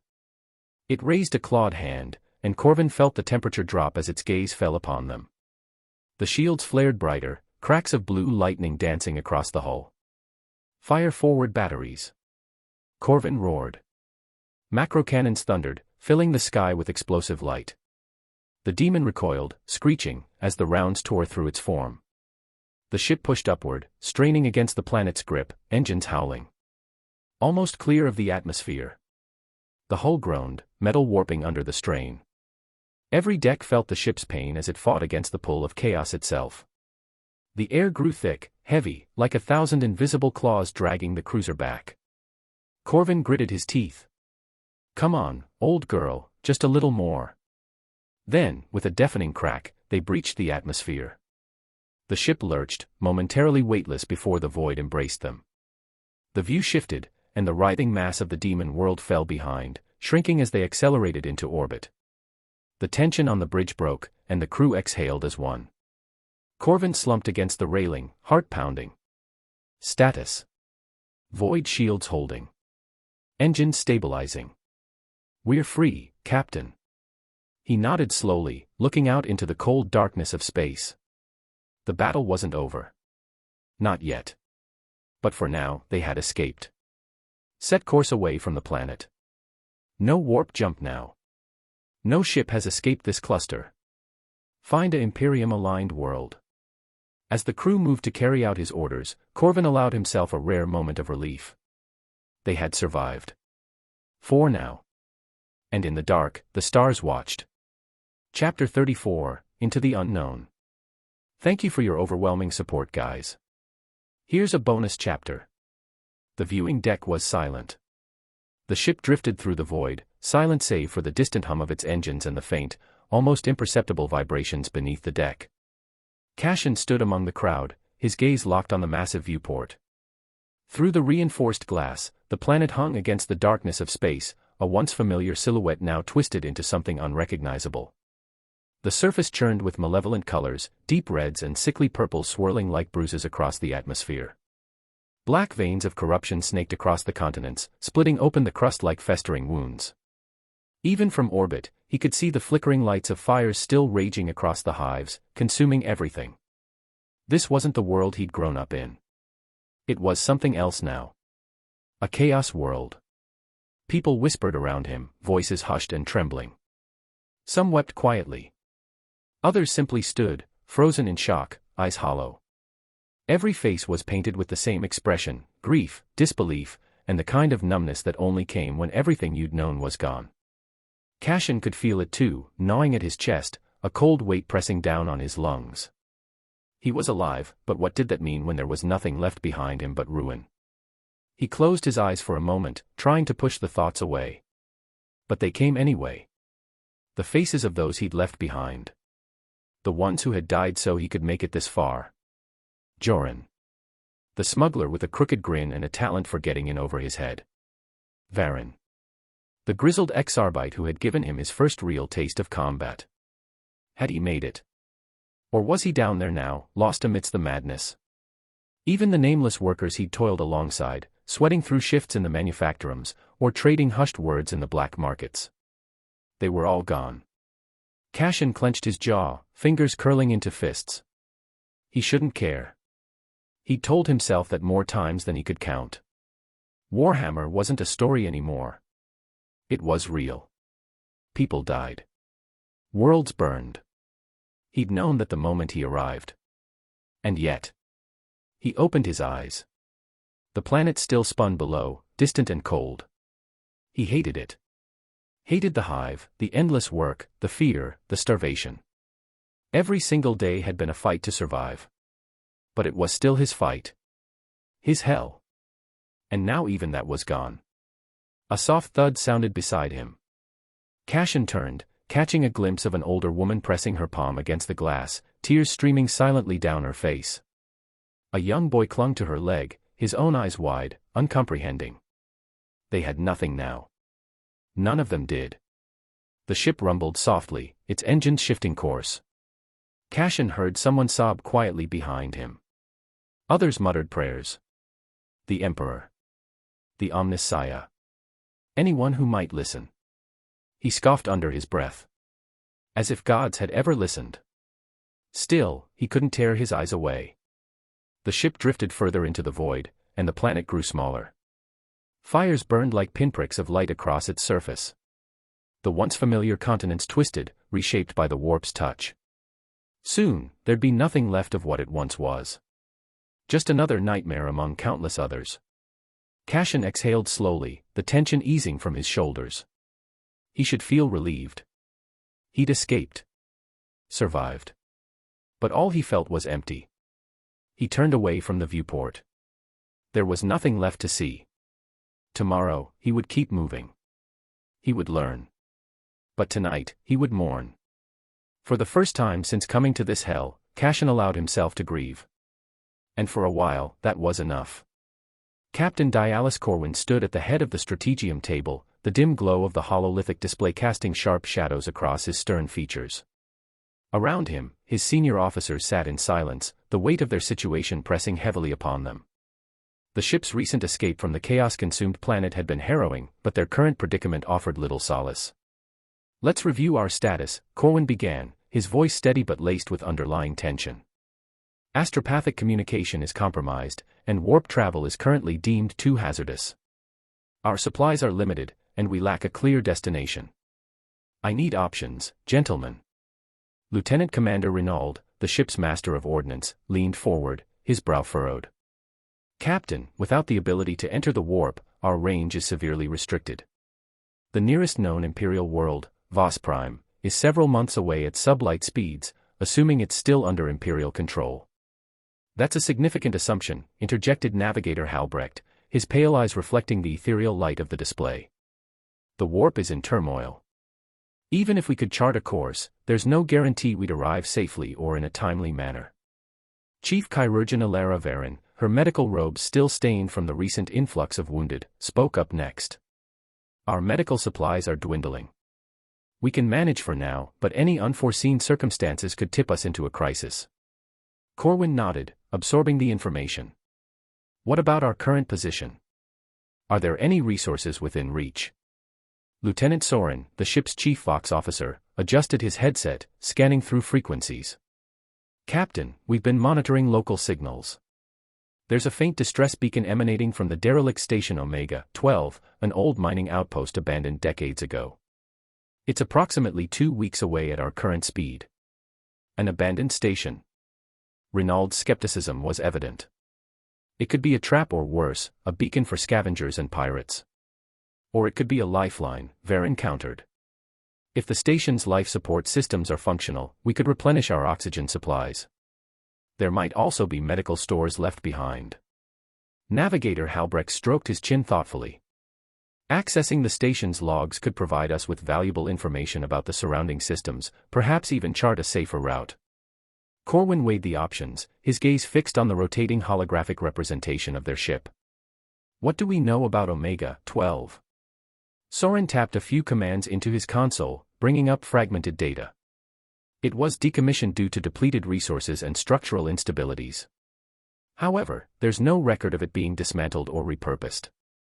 Captain, Renaud interjected, if we divert to this station, we risk precious time and resources. If it's compromised or beyond repair, we gain nothing and lose valuable momentum. Varen's eyes flashed with determination. But if it's operational, even partially, it could mean the difference between survival and demise. We owe it to the crew and passengers to investigate every potential refuge. The room fell silent, all eyes on Captain Corwin as he deliberated. The weight of command pressed heavily upon him, each decision a potential pivot between life and death. Set a course for Omega-12, he ordered finally. Maintain heightened alertness and prepare for all contingencies. We move with caution but also with purpose. The officers nodded, each understanding the gravity of the decision. As they dispersed to relay orders and make preparations, Corwin remained, staring at the holographic display. The vastness of space loomed around them, filled with unknown perils and slim hopes. Emperor protect us, he murmured, the solitary whisper swallowed by the hum of the ship's systems. The Imperator Bellum drifted silently through the void, the bulk of Omega-12 growing larger in the viewing ports as the ship approached. Captain Dialis Corwin stood at the head of the strategium, his eyes locked on the flickering holodisplay of the derelict station. The officers around him shifted uneasily in their seats, the silence stretching too long. No one wanted to speak first. No one wanted to admit what they were all thinking, that they were adrift in a dead cluster, and no one was coming to save them. Corwin broke the silence. Status report. Lieutenant Soren, the ship's chief Vox officer, cleared his throat and straightened in his chair. Omega-12 is minimally powered, Captain. Life support is running, barely. No active life signs. No signals aside from the distress beacon we picked up earlier. And the station's structural integrity? Corwin asked. Lieutenant Commander Renaud, Master of Ordnance, shifted forward, tapping the display. Scans show the station's hull is intact. We can dock manually, but the maglocks are shot. We'll have to secure a tether and send a team over in void suits. Time frame. Docking will take 2 hours. Exploratory sweep. Half a day, if we're careful. Corwin nodded. Do it. We'll dock and send a team to sweep the station for supplies and data. Be thorough but quick. Renaud hesitated. Captain, with respect. We don't know what's in there. It's been abandoned for decades. It could be a trap. Pirates, scavengers, or worse. Corwin's gaze hardened. We don't have the luxury of caution, Lieutenant Commander. We're running low on food, water, and air. Unless you know of another friendly port in this cursed cluster, Omega-12 is our best shot. Renaud pressed his lips together and gave a curt nod. Aye, Captain. Corwin swept his eyes across the room. You all know our situation. Warp travel is off the table, the currents are too violent, the Geller field too unstable. We're stuck crawling through the void on sublight engines, and every hour we drift is another hour closer to starvation. Omega-12 is the only lead we've got. We make it count. The officers exchanged grim looks but gave their assent. Dismissed, Corwin ordered. Renaud, get your team ready. The station was quiet. Too quiet. The sound of boots against metal grated against the silence as Renaud's team swept through the darkened corridors. Their helmet lamps sliced through the shadows, illuminating rusted bulkheads and faded warning signs. Air's stale, but breathable, reported Varen, the ship's chief chirurgeon, her voice crackling through the Vox. Life support must be running on emergency power. Renaud pressed ahead, his lasgun held at the ready. Stay sharp. I don't like this. They moved deeper into the station, past abandoned workstations and rusted machinery. The place felt wrong, not in the way of lurking enemies, but in the weight of its silence. Like the station itself had been forgotten by time. Command center ahead, Soren called, his light falling on a massive blast door. Let's get it open. After some coaxing, the door groaned open, revealing the darkened control room beyond. Consoles flickered dimly, their displays filled with garbled data. Renaud approached the main console, wiping away a layer of dust before activating the system. The screen flickered to life, lines of code scrolling past before settling on a simple prompt. Access logs. Captain, Renaud voxed, we're in. Accessing station logs now. Corwin stood in the strategium once more, his officers gathered around the hollow display. Renaud's team had returned, empty-handed save for a single data slate pulled from the station's logs. No supplies, Renaud reported, his jaw tight with frustration.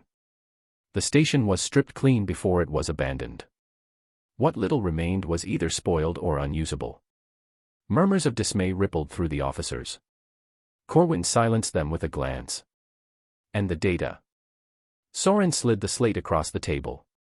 We found a reference to a planet. Caravarn.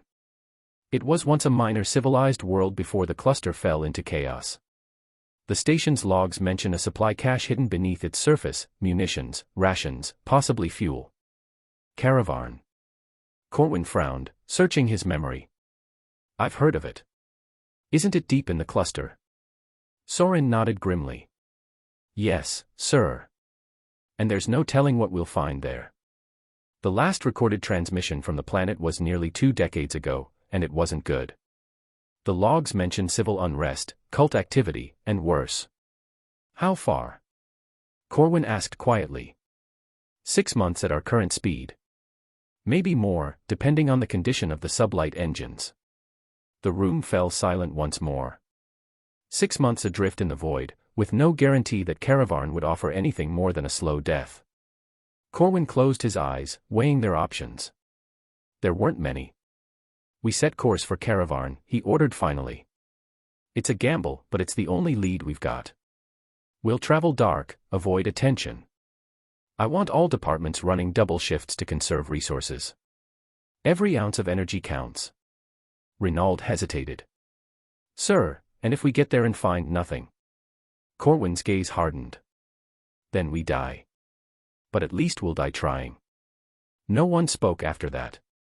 Orders were given. The ship shifted course. The engines rumbled beneath their feet, pushing them further into the unknown. He turned away. There was no salvation to be found behind them. Only death. Ahead, perhaps the same. Volume end. Chapter 36, The Omnisia's Path. I am back, guys. This week goal is 500 power stones. Enjoy. 6 months later. Cashin's eyes snapped open in the dark, breath steady, body still. The low hum of the ship's engines thrummed faintly through the floor. His quarters were large, far larger than what any common crewman could ever dream of.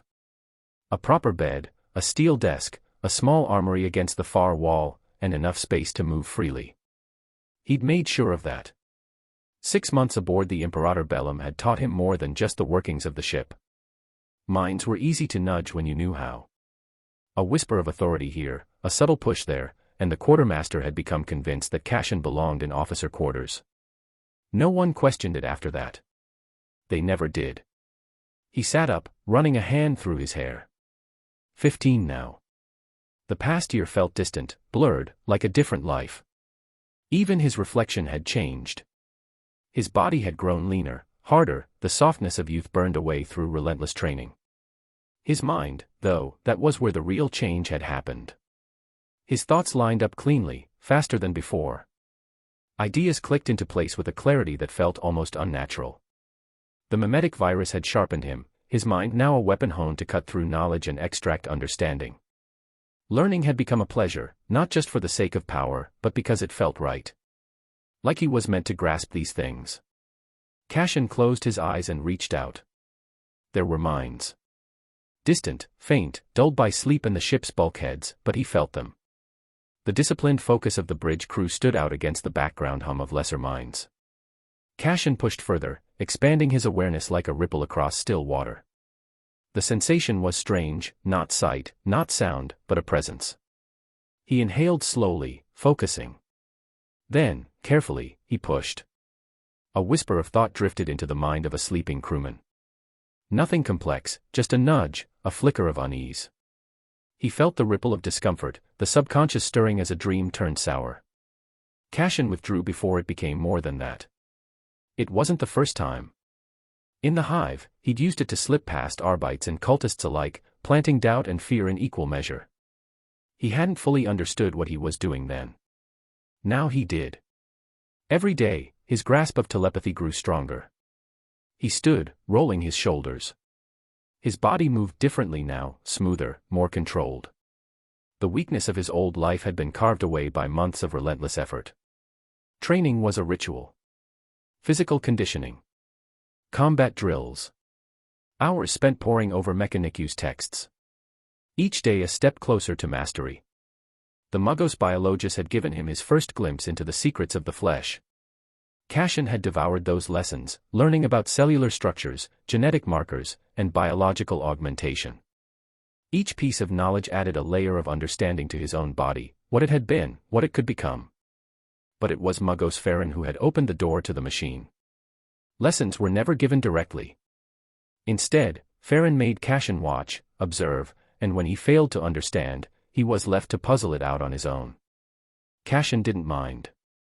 His mind worked faster now, connections forming in seconds where others might take hours. The thrill of understanding drove him forward. Power armor maintenance had been his first test. The delicate art of calibrating servos, balancing the power feed, and ensuring the sacred machine spirits were properly appeased. The bolt gun was a lesson in itself, the of recoil and gas venting, the meditative process of stripping, cleaning, and reassembling. But the real prize had been the chain sword. Farron had let him disassemble it once.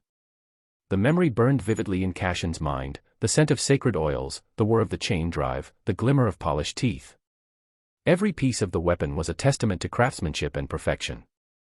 Piecing it back together had been like understanding the heartbeat of a predator. Now, as he stood in the quiet of his quarters, he reached for his telepathic senses once more. This time, he pushed further. The sensation expanded, his mind reaching out across the cold corridors. He could feel the flickers of other minds, faint and distant. Then he tried something new. He focused on a single mind, a crewman passing through a distant hallway. Cashin pushed, not with fear or doubt, but with a command. Stop. The crewman stumbled. Cashin felt the moment of confusion, the sudden halt in movement. Then the man shook his head and continued on his way. He exhaled slowly. There was still more to learn. Every day, he pushed himself further, refining his skills, testing his limits. The warp was dangerous. He knew that. Every use of his power risked drawing the wrong kind of attention. But Cashin didn't have the luxury of fear. He needed to be ready. 6 months had passed. He wasn't the same person anymore. The boy who had scraped by in the hive, clinging to scraps and shadows, was gone. In his place stood something sharper. Harder. Cashin grabbed his lasgun, sliding it into its holster. As he stepped into the corridor, the hum of the ship greeted him once more. The Imperator Bellum sailed through the void, its destination uncertain. Cashin didn't know what lay ahead. But whatever it was, he would be ready. The corridors of the ship stretched on in silence, save for the distant hum of the ship's core. Cashin's boots echoed faintly against the metal deck as he made his way toward the engineering section. The air here felt different, heavier, tinged with the faint scent of machine oil and ozone. Pipes ran along the walls like veins, pulsing with unseen energy. The Mechanicu's enclave aboard the ship was a world of its own. Servoskulls hovered silently through the corridors, their optics glowing a soft red. Tech priests moved with purpose, their robes swaying with every precise step. Incantations drifted through the air, prayers to the Omnissiah whispered over flickering consoles. Cashin found Muggos Farron where he always did, in the heart of the ship's machine bay. The room was vast, lit by the cold glow of lumen strips overhead. Machinery loomed in every corner, their forms half hidden in shadow. Farron stood before a massive cogitator array, his mechadendrites weaving through the air as he worked. The Muggos was an imposing figure. His red robes fell in heavy folds around his augmented frame, the faint hiss of pistons accompanying every movement. Augmetic limbs moved with mechanical freedom, while his face, what little remained of it, was a pale mask of flesh and metal. A single crimson optic glimmered beneath his hood, flickering as it scanned a data slate. Cashin cleared his throat. Muggos. Farron turned, the motion unnaturally smooth. His augmetic eye whirred softly as it focused on Cashin. Initiate veil, he intoned, his voice a mechanical rasp. You are punctual. Cashin nodded. You wanted to see me. Affirmative. Farron gestured toward a workbench, where a partially disassembled servitor lay in silence. The sacred machine requires attention. You will observe. Cashin stepped forward, eyes narrowing as he took in the servitor's exposed mechanisms. Pistons and gears gleamed beneath the harsh light, each component carefully aligned. He watched as Farron's mechadendrites moved with practiced ease, slotting pieces into place with mechanical precision. Notice the alignment of the cranial interface, Farron said, his tone flat. Deviation from optimal placement risks cognitive dissonance. The omnisia demands perfection. Cashin leaned closer, studying the delicate web of circuitry beneath the servitor's skull. Understood. Farron adjusted a power relay with a soft click. The cortex implant interfaces directly with the occipital lobe, he explained. This facilitates visual data processing. A misalignment of even 1 micron results in corrupted sensory input. He pointed to a thin cable, its copper strands glimmering. Reconnect. Cashin hesitated, then carefully guided the cable into place. The servitor twitched as the connection was made, its limbs jerking once before falling still. He glanced at Farron. Like that. The Muggos inclined his head. Adequate. They worked in silence for a time, the only sounds the soft click of tools and the hum of machinery. Cashin moved with purpose, handing Farron the proper instruments as needed. He'd learned long ago that the Muggos valued silence over idle chatter. Still, there were things he wanted to know. As Farron adjusted a power relay, Cashin spoke. Muggos. I've been thinking about the nature of the machine spirit. Farron paused, turning his gaze toward Cashin. Elaborate. Cashin hesitated. In the hive, machine spirits were revered. Prayers, oils, rituals. But here, on this ship, the relationship feels different. More practical. He gestured to the servitor. You don't seem to rely as heavily on the rituals. Farron regarded him for a long moment. The omnisia's wisdom is vast, he said at last. Interpretation varies. His mechadendrites clicked softly. In the depths of the forge worlds, ritual is paramount. The sanctity of the machine must be preserved. Here, aboard the Imperator Bellum, necessity breeds pragmatism. Cashin frowned. So, faith is secondary? Incorrect. Farron's voice was sharper now, his crimson optic flashing. Faith is the foundation. Rituals serve as conduits, ensuring proper communion. But understanding. He gestured toward the servitor. Understanding is the truest form of worship. Cashin considered that. Knowledge as faith. Correct. Farron turned back to his work. To know the machine is to honor it. To wield its power without understanding is heresy. They lapsed into silence once more, the weight of Farron's words settling over Cashin. He watched as the Muggos sealed the servitor's cranial plating, the soft hiss of pneumatics filling the air. After a moment, Cashin stepped forward. What's next? Farron handed him a calibration tool. The motor cortex relay requires adjustment. Observe the voltage differentials. Cashin carefully aligned the tool with the implant, watching as readouts flickered across the cogitator screen. The relay hummed beneath his fingertips, warmth bleeding through the metal casing. He made minute adjustments, each twist of the tool met with a soft click. Good, Farron murmured. You are doing well. Hours slipped by unnoticed. Cashin worked with quiet focus, each task more complex than the last. He replaced worn actuators, calibrated synaptic relays, and aligned servomotors with near-perfect accuracy. Farron offered little guidance, only stepping in when absolutely necessary. By the time the servitor stirred, its limbs moving with mechanical grace, Cashin felt a strange sense of satisfaction. He wiped the sweat from his brow, watching as the machine came to life. Farron regarded him silently, his crimson optic glowing softly. You have done well. Cashin inclined his head. Thank you, Muggos. Farron turned back to the servitor, his mechadendrites curling in the air. Come. There is more work to be done. Cashin followed without hesitation. The path was long, but he would walk it. One step at a time. Cashin Vale, status page. Age, 15. Race, human, Imperium. Occupation, survivor of Hive Desolum. Stats. Physique, E, 6/20ths. Dexterity, E, 5/20ths. Intelligence, E, 17/20ths. Wisdom, E, 8/20ths. Affinity, E, 2/20ths. Perks. Danger sense. Precision refinement. Insightful awareness. Favor of machine spirits. Adaptive physiology. Skills. Lexicon proficiency, level 28. Melee weapon proficiency, level 42. Physical conditioning, level 86. Hand-to-hand combat, level 62. Firearms proficiency, level 60. Mental discipline, level 15. Telepathy, level 18. Tech maintenance, level 14. Chapter 37, Silent Extraction. The distant hum of the Imperator Bellum's engines had become background noise to Cashin. It was a constant, steady rhythm, one he had long since learned to tune out. In the dim light of the machine bay, where the sacred incense of the Mechanicus still clung to the air, Cashin focused all his efforts on the mind before him. Lex Mechanicus, one of the ship's lesser technosavants, stood rigid in front of him, his posture unnaturally stiff. The Mechanicus' robes hung loosely over his augmented frame, the glow of his ocular implants flickering erratically as Cashin's influence took hold. The man wasn't unconscious, but he wasn't truly aware either.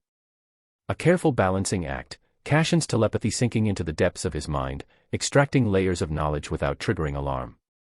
Not invasive enough to cause distress, but deep enough to siphon what Cashin needed. Repair schematics. Maintenance protocols. The inner workings of the ship. Every piece of information was carefully plucked from the Muggos' mind and stored away in Cashin's own. The techniques, the proper rites, the alignment of circuits and the prayers to appease the machine spirit, Lex Mechanicus knew them all. And now, so did Cashin. He exhaled slowly, maintaining control. The warp was a treacherous thing. Power flowed through him in threads, subtle tendrils of influence wrapping around the Muggos' consciousness. He had learned to keep his touch light, to guide, not to crush. This was an experiment, as much as it was a necessity. His telepathy had grown sharper, but it still required practice. The crude application of brute force mind control was beneath him now. As he probed deeper, flickers of foreign thoughts passed through the link, static-like fragments of prayers to the Omnissiah, memories of mechanical rites performed in reverence. But then. Attention, crew of the Imperator Bellum. The ship-wide Vox announcement shattered his focus. Cashin's eyes widened, his mental grip slipping in an instant. The backlash hit like a hammer. A spike of searing pain tore through his skull, blinding white agony lancing behind his eyes. The warp recoiled, its touch briefly unrestrained, and for a moment, the air around him seemed heavier, charged with unseen static. Cashin staggered, gripping the metal railing beside him.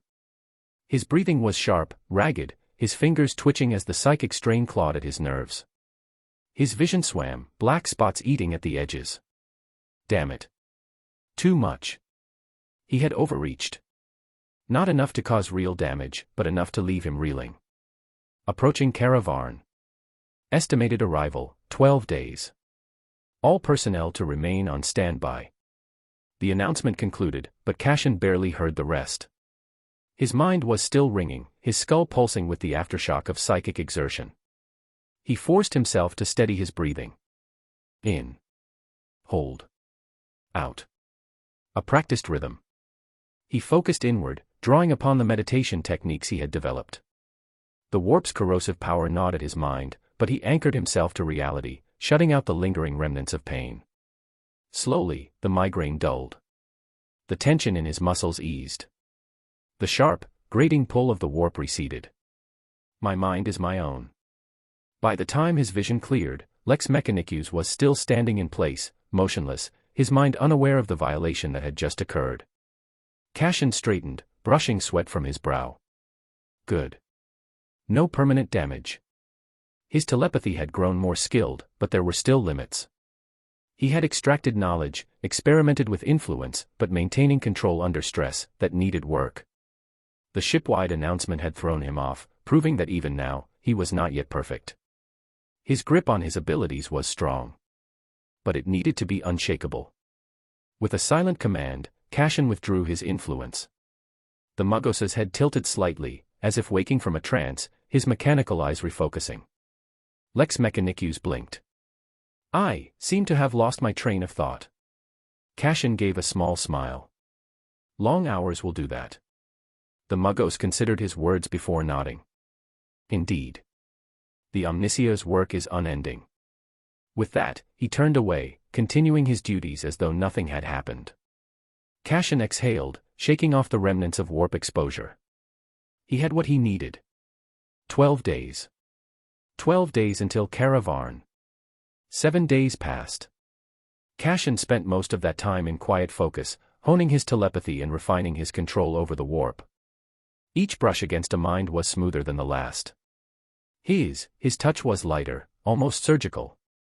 The headaches still came, but they were dull aches instead of blinding spikes. By now, the Imperator Bellum had settled into a familiar rhythm. The ship's crew went about their duties with the quiet urgency of men and women who had been stranded in the void for far too long. Resources were thinning. Morale had dipped.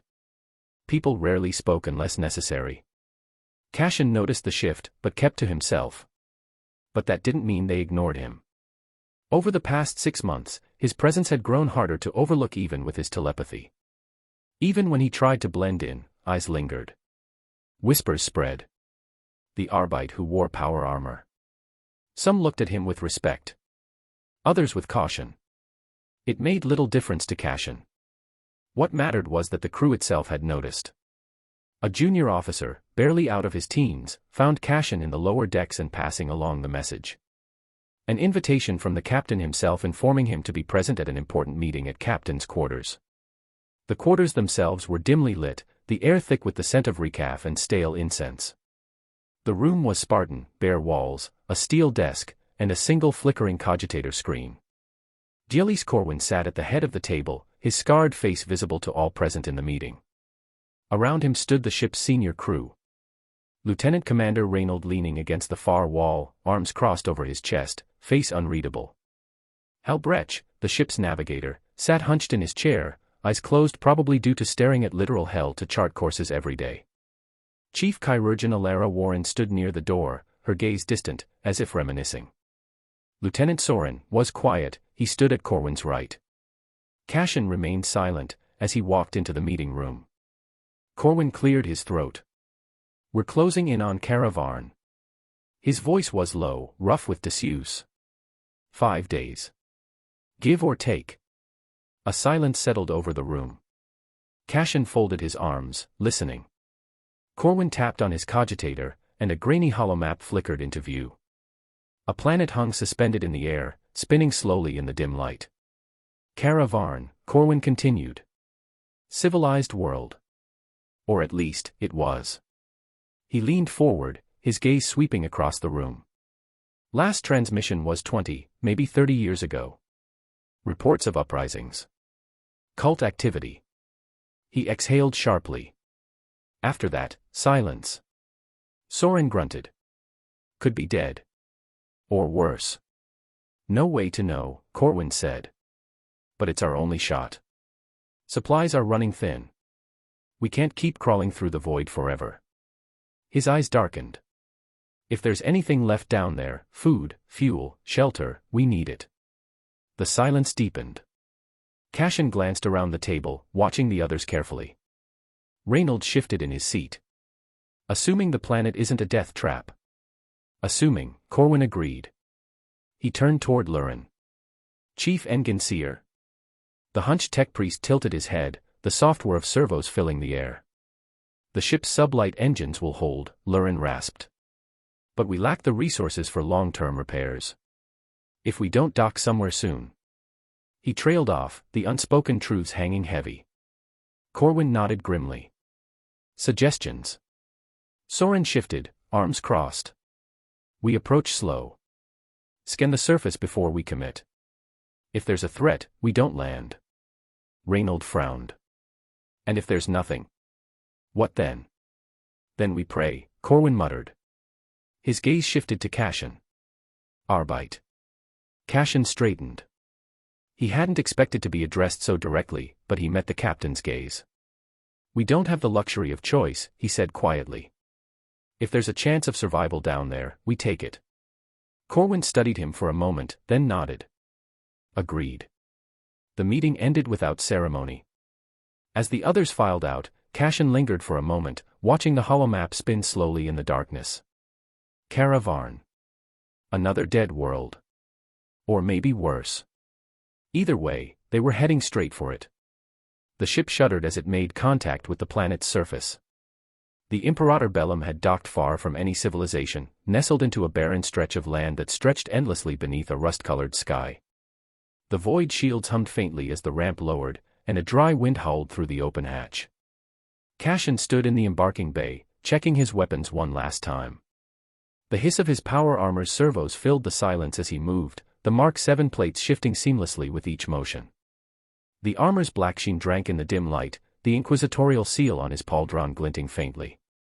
The weight of the Godwin pattern bolter was familiar in his hands, the cold metal resting against his armor like an old companion.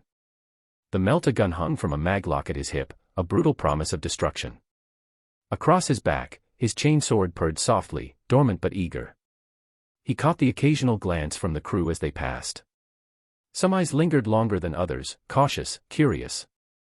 Power armor wasn't unheard of, but seeing it worn by a man who wasn't Astartes, well, it turned heads. Cashin ignored them. Let them stare. The air tasted wrong. Even through his helmet's filters, he could feel it. Stale. Heavy. A voice crackled over the vox. Contacting local channels. All frequencies. The comms officer's tone was strained. Still nothing. No response. Cashin glanced at the others. Corwin stood at the edge of the ramp, his scarred face unreadable. Reynold checked the charge on his last pistol, expression tight. Halbrecht hunched slightly, the navigator's gaunt features drawn even paler than usual. Alara Warren stood a little apart, eyes scanning the horizon. Soren was silent, as always, his gaze sharp. Radio silence, Corwin muttered. Never a good sign. No. Cashin shifted his grip on the bolter. It's not. The crew had debated their approach for hours. No signals, no signs of life, just a dead planet under a dead sky. Fuel was running low. Food supplies were thinning. The Imperator Bellum couldn't stay in the void much longer. Whether they liked it or not, they had to land. And if there were cultists, well, cultists needed food too. Corwin glanced at the crew. We move in a small team. No sense in risking everyone. His eyes settled on Cashin. You're with me. Cashin gave a slight nod. No arguments.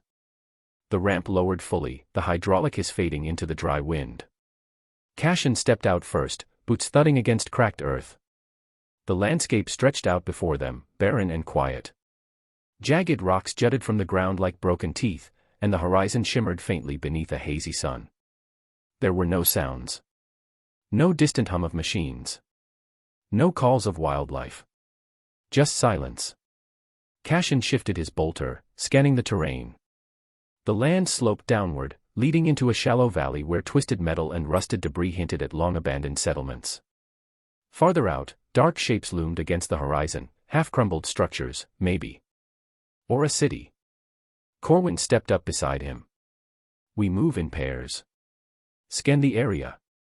Look for signs of life. He paused.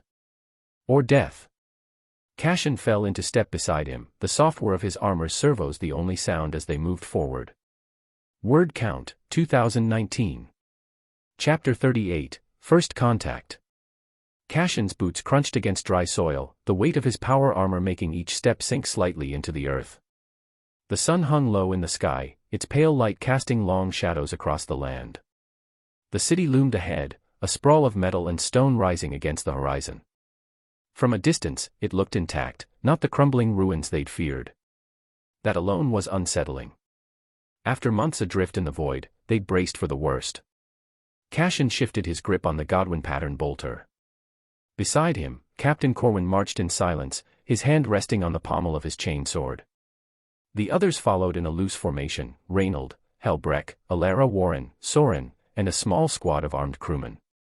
Their eyes darted across the landscape, scanning for movement, but there was nothing. No wildlife.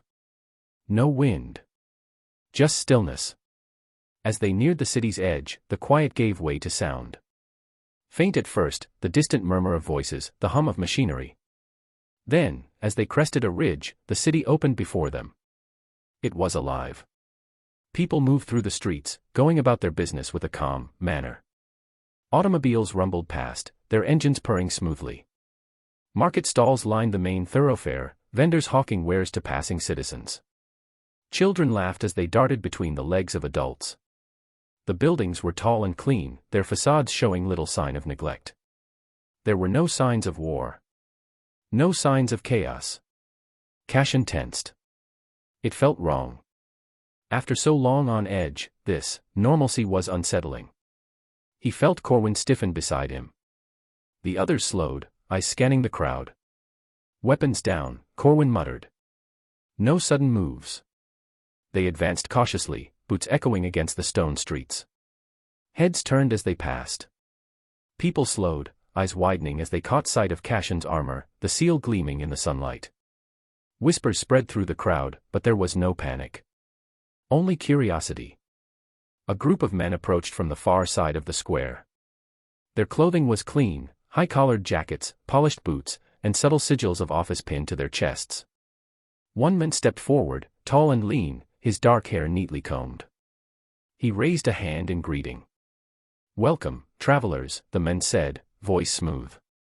"I am Magistrate Kalen Rowe. You've come a long way, I imagine." Cassian studied him carefully. The man's eyes were sharp, but his posture was open. No weapons. No guards. Just calm, polite curiosity. Corwin stepped forward, offering a nod. "Captain Dielis Corwin of the Imperator Bellum. We've come seeking aid. Our ship is in need of resupply." The magistrate's brow furrowed slightly, concern flickering across his face. "I see. You'll find the people of Caravarn are not without hospitality." He gestured towards the city. "Please. Walk with me. We can discuss what aid we may offer." Corwin glanced at Cassian. Cassian gave a slight nod, lowering his bolter. The others followed suit, though their grips remained tight. They fell in step behind the magistrate, eyes scanning the crowd as they moved deeper into the city. The streets were clean. The air smelled faintly of metal and ozone, but it lacked the usual stench of industry. People watched them pass, some offering polite nods, others whispering behind raised hands. Cassian caught snippets of conversation, idle chatter, trade negotiations, children arguing over sweets. Normal. Almost too normal. As they walked, Rowe glanced at Corwin. "You mentioned your ship is in need of supplies. May I ask what brought you to our world?" Corwin hesitated, then shrugged. "Warp storms. We were cut off. Needed a place to dock." Rowe nodded slowly. "Yes, the storms. We've been isolated for some time. Communications have been difficult." He glanced at Cassian. "You wear the armor of the Inquisition. Should we be concerned?" Cassian met his gaze. "Not yet." Rowe's lips twitched in what might have been amusement. "I see." They reached a large plaza, where a fountain bubbled quietly in the center. Benches lined the square, occupied by people reading data slates or sipping drinks from metal canisters. Rowe stopped, turning to face them. "I understand your caution," he said.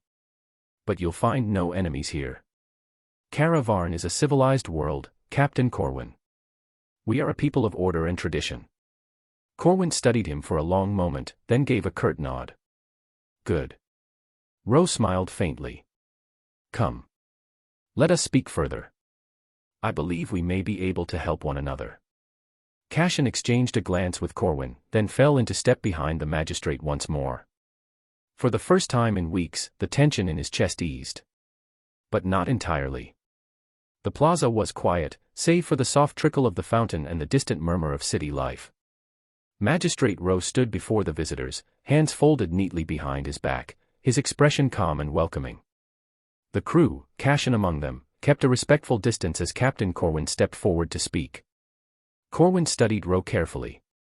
The magistrate had been polite, accommodating even, but something about the place sat wrong. The city was too clean. Too quiet. The people too orderly. Still, he pushed the unease aside. They needed fuel and supplies, and these people weren't pointing guns at them. That was more than he could say for most worlds they'd visit. Magistrate, Corwin began, his voice even, we appreciate the hospitality. It's more than we expected after so long in the void. He glanced around the plaza. Your city, it seems untouched. We'd heard rumors. Warp storms. Civil unrest. Rowe's expression shifted, just for a moment. Barely noticeable. Then the polite smile returned. Ah, yes. The storms. They've made communication unreliable, to say the least. As for unrest, you must be referring to the uprising. Corwin frowned. Uprising. Rowe waved a hand dismissively. A minor disturbance. 30 years ago now. Workers grew restless, as they sometimes do. Economic pressures, labor disputes, nothing extraordinary. The enforcers handled it swiftly. Corwin raised an eyebrow. From what we heard, it was more than a labor dispute. The magistrate chuckled softly. Rumors tend to grow in the telling, Captain. I assure you, it was a local matter. Order was restored, and Caravarn has enjoyed peace ever since. Cashin frowned behind his helmet. 30 years wasn't that long. For a uprising, even less. There should have been scars, damaged infrastructure, signs of conflict, something. But the city looked pristine. Almost unnaturally so. Corwin shifted his weight, eyes narrowing. And the rest of the planet? We tried hailing your authorities. No response. Ah.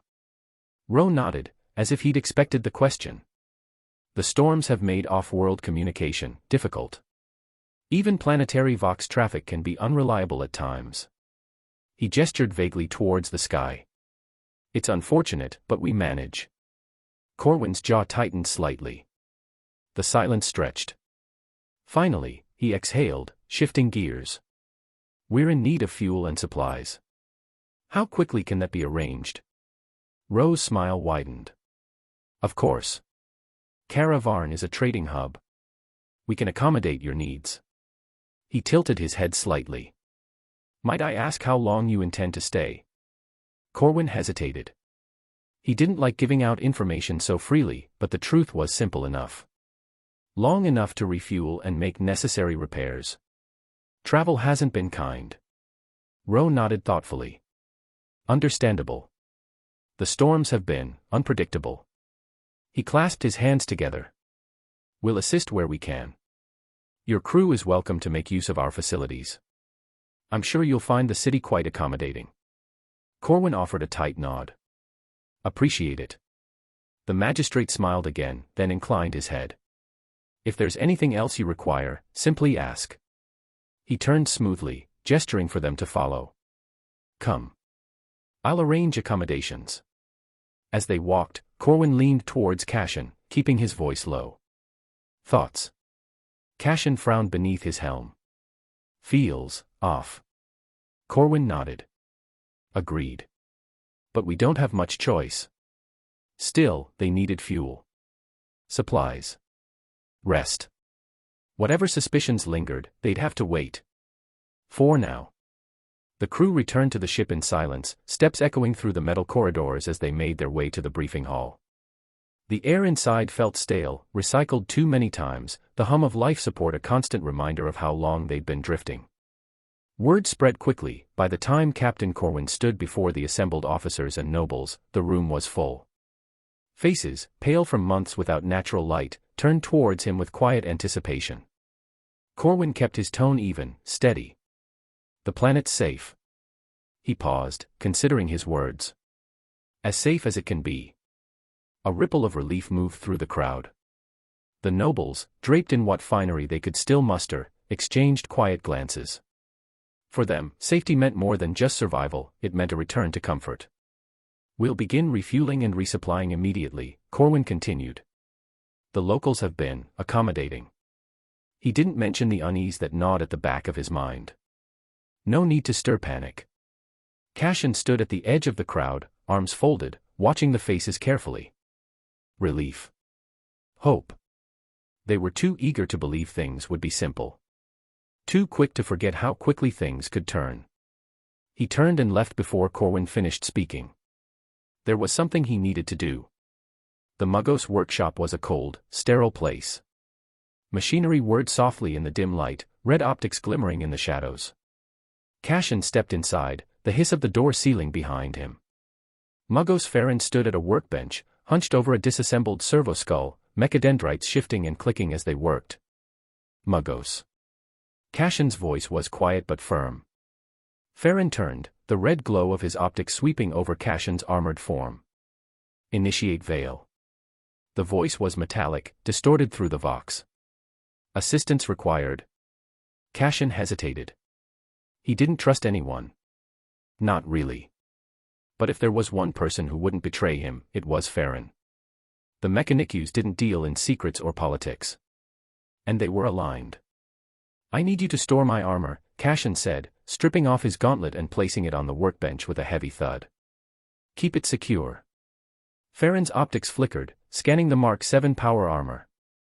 Inquisition stock. Sacred. Why relinquish it? Cassian exhaled slowly. Because I can't walk around in it without drawing attention. And I don't trust anyone else. The Muggos clicked softly, a sound like metal scraping on metal. Understood. He gestured towards a reinforced vault at the back of the workshop. It will be safeguarded. Cassian stripped the armor piece by piece. He placed the Godwin pattern bolter beside it, followed by the melta gun and chain sword. Each weapon felt like a part of him, leaving them behind made his skin crawl. But it had to be done. He kept a las pistol. Small. Discreet. Easy to draw. He checked the charge, then slid it into the holster beneath his coat.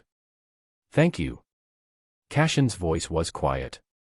The Muggos only inclined his head in response. As Cassian turned to leave, he paused. If anything happens, if someone tries to take it. Farron's optics flared red. They will not succeed. Cassian nodded and stepped out into the corridor. The return trip to the city was quiet. The crew moved in a loose formation, flanked by armed guards. Cassian walked near the back, eyes scanning the horizon. The terrain was barren, dust and rock stretching out in all directions, the sky a pale, washed-out blue. The only sound was the crunch of boots against dirt. As they neared the city, the silence shifted. The distant hum of life reached them first, the soft murmur of conversation, the faint clatter of machinery. Then the buildings came into view, rising from the dust like silent sentinels. The city loomed before them, its towers casting long shadows across the ground. Cassian kept his hand close to his las pistol as they passed through the gates. The city was alive. People moved through the streets with purpose, their faces calm, almost content. It felt wrong. No city in the Imperium felt this, normal. Corwin led the group through the main thoroughfare, his expression unreadable. The people watched them pass but said nothing. Cassian met their gazes, searching for any sign of fear. Of suspicion. There was none. They reached the central plaza once more, where Magistrate Row waited. The same polite smile. The same calm demeanor. Cassian watched as Corwin stepped forward, exchanging pleasantries. The captain spoke of fuel and supplies, of repairs and rest. Row nodded along, accommodating as always. Cassian's gaze drifted across the plaza. The people moved through their daily routines, unbothered by the presence of armed strangers. No signs of fear. No whispers of rebellion. Just life. It felt wrong. But for now, there was no danger. No threats. Just a city, alive and untouched by the horrors of the galaxy. For now. Word count, 2165. Chapter 39, Beneath the Surface. This time the goal is 800 stones. Keep at it, guys. Cashin started exploring the city, his pace steady but unhurried, eyes scanning everything. The streets were wide and unnaturally clean. Buildings loomed on either side, tall and pristine, the architecture sharp and efficient. No grime streaked the walls, no beggars lingered in the alleys. There was no stench of waste or the usual filth that clung to hive cities like a second skin. It felt sterile. Clean. The people moved in quiet, orderly streams. No jostling. No loud conversations. Even the market stalls he passed seemed subdued, the vendors speaking in polite tones, almost hushed. The air carried no urgency, no chaos. It should have been calming. It wasn't. It was unnerving. Cashin kept his face neutral, but his hand hovered near the last pistol hidden beneath his coat. He'd left the armor behind, trusting Magos to keep it secure, but the weight of its absence made him feel exposed. Vulnerable. He kept walking, weaving through the crowd, just another passerby. No one paid him any attention. Even the guards, clad in crisp uniforms and standing at regular intervals, barely spared him a glance. That in itself was unsettling. In any other imperial world, a newcomer would draw suspicion. Especially someone clearly armed. But here? Nothing. Cashin clenched his jaw and let his mind reach out. The warp stirred at his call, subtly. His senses drifted across the crowd, brushing against the minds of those around him. The first mind he touched felt empty. Not hollow. Just focused. The work is almost complete. He blinked. His eyes darted across the crowd, searching for the speaker. But no one was talking. Just the quiet shuffle of boots and murmured conversations. He pushed deeper. The stars aligns. His will shall be done. Another mind. I need more time. Cashin's breath caught. He pulled back, heart beating a little faster. The whispers faded, replaced by the soft murmur of the city. He looked around again, slower this time. The people kept walking. No hesitation. No fear. He tried again, brushing against another mind. I will understand. And another. Understand. Cashin's pulse quickened. It was truly eerie. Normally when he brushes against people's mind they have everyday concerns, prayers to Emperor even in thoughts. Thinking about their family, next meal, not whatever this is. He withdrew, the warp slipping from his grasp. The city rushed back in, the soft footsteps, the gentle hum of conversation. Everything looked normal. But it wasn't. He stood there for a long moment, watching the crowd pass him by. No one stared. No one whispered. They just walked. Calm. Purposeful. Like puppets being puppeteered by some eldritch entity. Cashin let out a slow breath, forcing himself to relax. There was no immediate threat. No sign of chaos. Whatever this was, it wasn't something he could fight. He'd have to watch. Learn about what is happening in this planet before committing to a course of action. For now, he moved with the crowd, his unease simmering beneath the surface. The meeting room aboard the Imperium Bellum was quiet, save for the low hum of the ship's engines. The recycled air carried a faint metallic tang, the kind that clung to your tongue after too long in the void. The crew had gathered around a large metal table, their faces lit by the dim lumen strips lining the walls.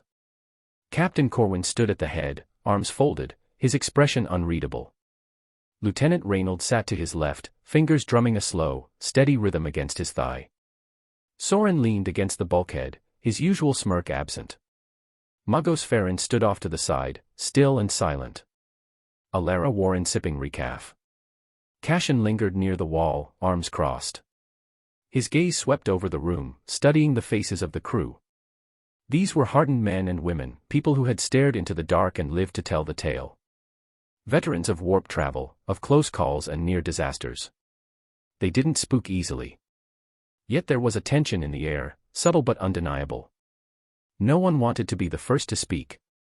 Finally, Corwin broke the silence. All right.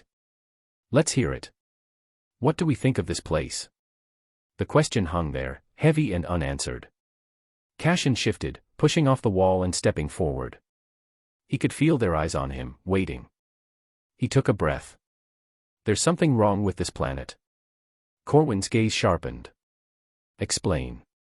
Cashin ran a hand through his hair, trying to piecing his thoughts together without giving away that he is a psyker. It's not just the cleanliness. It's the people. I spent hours walking through the city, watching them. They're too calm.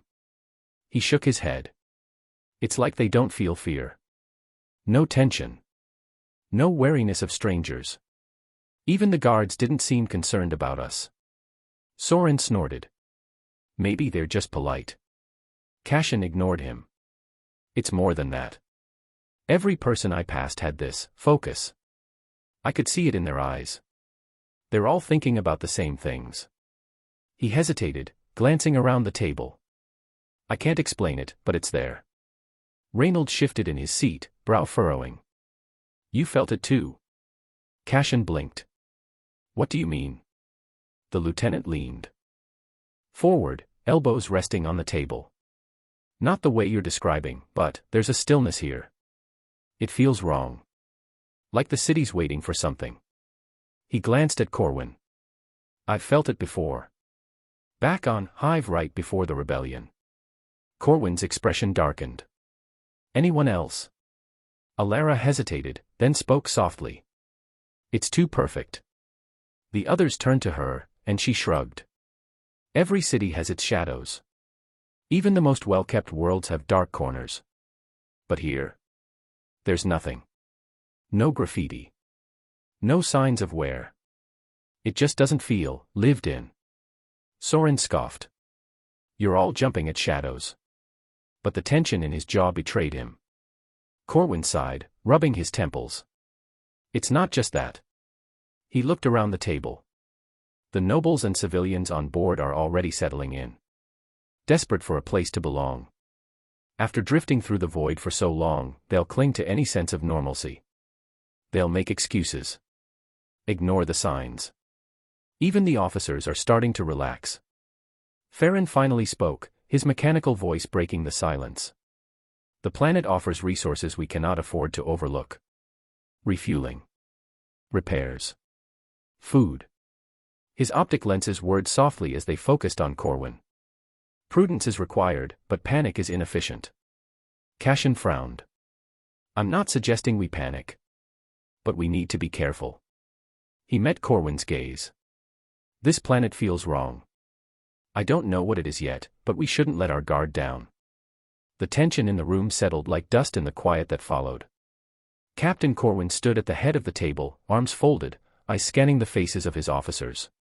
The hum of the ship's systems filled the silence, steady and unyielding. No one spoke at first, each of them weighing their thoughts, considering the strangeness of the city they'd walked through.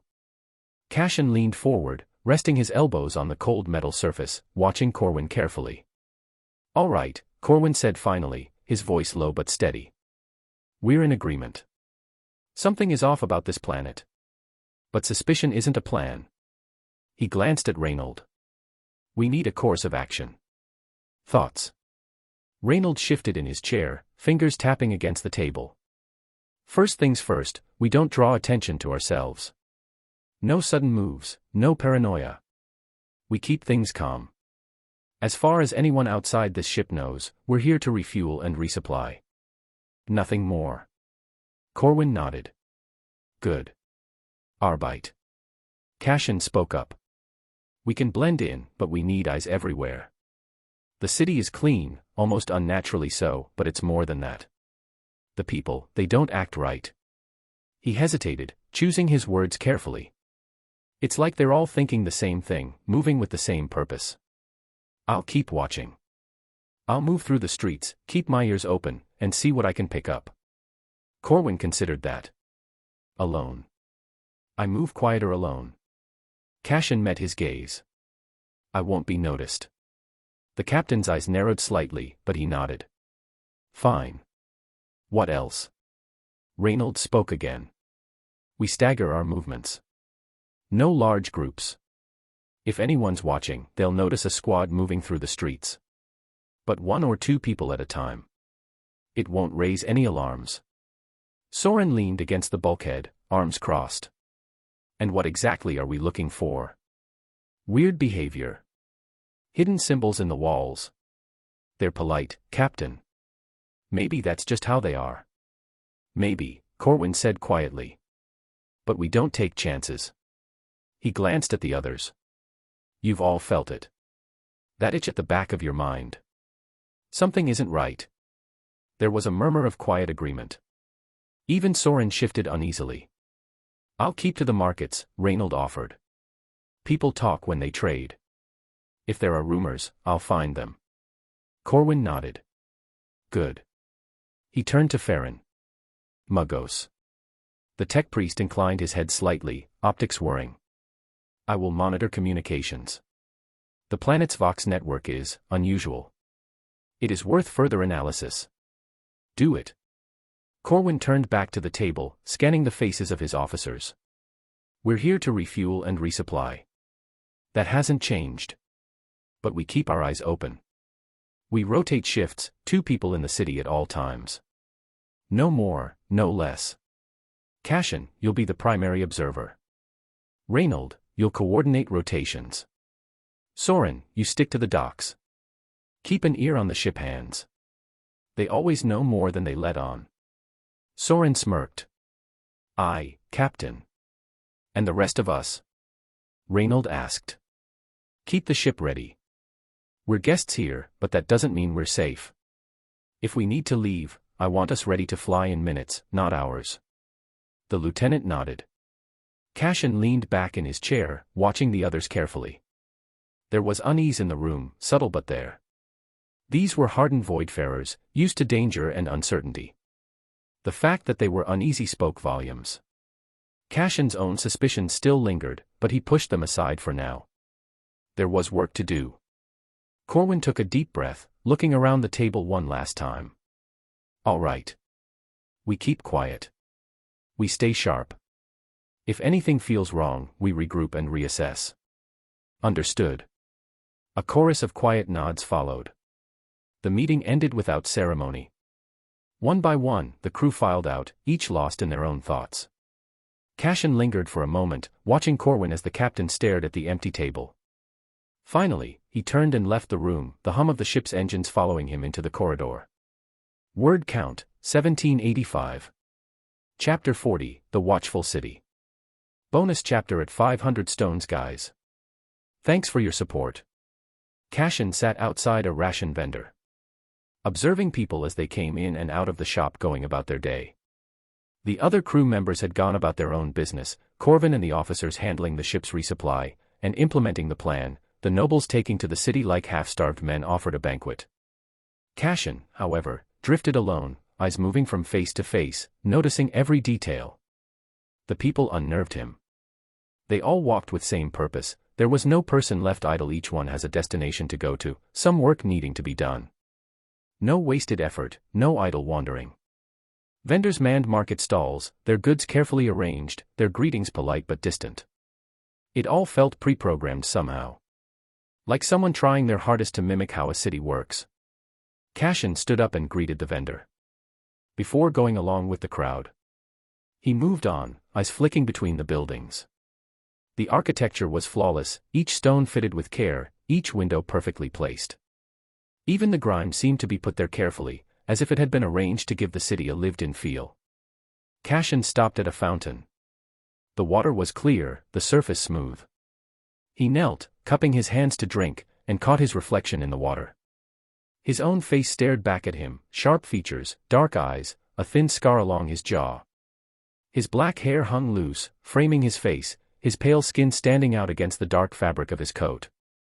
He looked tired, with circles beneath his eyes. As he rose, he noticed a man watching him from across the square.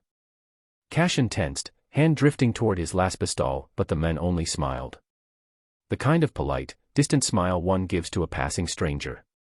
Cashin nodded once, turning away. He passed a woman sweeping the street, her broom scraping quietly against the stone. Scrape. Scrape. Scrape. Her movements were slow, deliberate. The sound followed him as he walked, steady and rhythmic. Scrape. Scrape. Scrape. Cashin glanced over his shoulder. The woman hadn't moved. Her broom slid across the stones in the same slow arc, her face blank. She didn't even look at him. Just swept. He turned a corner. The street stretched on, identical and endless. He could have sworn he passed the same vendor 3 times. Or maybe they just looked alike. He checked his chronometer and frowned. An hour had passed. He couldn't remember what he'd done in that time. A man brushed past him, the same man who'd been watching him earlier. Cashin tensed, eyes narrowing. The man kept walking, his steps calm and unhurried. Cashin turned, watching him vanish into the crowd. No. Not the same man. He caught glimpses of other faces. Expressions neutral, eyes just a little too distant. Conversations drifted past him, quiet and cordially. No laughter. No arguments. Just words. Cashin moved faster, each step quick. The city pressed in around him, the crowd moving like a slow tide. He glanced at his chronometer again. It was dead. The sky darkened. He looked up, frowning. The sun dipped behind the buildings, casting long shadows across the streets. The air grew colder. He passed the sweeping woman again. She hadn't moved at all. Her broom scraped against the same cobblestones in the slow rhythm. Scrape. Scrape. Scrape. Cashin stared at her. She didn't look up. Didn't acknowledge him. Just kept sweeping. He backed away slowly, heart pounding, and turned the corner. The street was empty. Cashin froze. The market had been busy moments ago, but now, nothing. No vendors. No passers-by. Just silence. He strained to listen. The air felt heavy, pressing against his ears. There was no sound. Not even the wind. He turned, hand gripping the last pistol under his coat. Something flickered at the edge of his vision. He spun, weapon half-drawn, but there was nothing there. Just an empty alley, dark and yawning. He stared into the blackness, breath slow and steady. Nothing moved. The alley was silent. Too silent. He turned away, walking faster. The silence followed him, clinging to his skin. The street stretched on, identical and endless. Every building, every window, every alley the same. He felt his pulse quicken, cold sweat sliding down his back. A whisper brushed against his ear. Cashin spun, weapon raised, but there was nothing. He stood there for a long moment, heart pounding, eyes scanning the shadows. Slowly, he lowered his weapon, exhaling a shaky breath. Cashin started making his way towards the plaza. It would be best to find the magistrate and get some answers from him. But as he is nearing the plaza, he sees something or someone. A child stood across the plaza. Small. Barefoot. Face shadowed by tangled hair. She wasn't moving. Cashin blinked. She was closer. He hadn't seen her move. Her clothes were wrong, not worn, not clean. Just wrong. Fabric that shimmered like it wasn't made for light. Like it had been constructed from memory. Her hands hung limp at her sides. Her eyes. There were no eyes. Just blank, smooth skin where they should have been. Cashin stepped back, slowly. His fingers brushed the grip of his last pistol. She tilted her head. The movement was too fast. Too smooth. Her mouth opened as if to speak, but no sound came. Just the faint crackle of static. Then. She screamed. No breath. No lungs. Just raw, digital static pouring out of her throat. The sound was wrong, not loud, but sharp, scraping the inside of his skull like broken glass. Cashin flinched, the noise making his vision tremble. Then, silence. She was gone. The place was empty again. As if nothing had happened. Reality was back to normal. Cashin looked down. There were no footprints. No child. No trace. Just the faint scent of ozone and something burnt. He closed his eyes to take a deep breath. He needed to find Corvin. They needed a plan. And he needed to get off this planet. After that episode, he started exiting the plaza. The ship was the only safe haven for him right now. Whatever was happening on this planet could wait. He has to discuss his findings with the crew. Then, as if fate was mocking him, he spotted Corvin. The captain stood in a small plaza, speaking with a group of locals.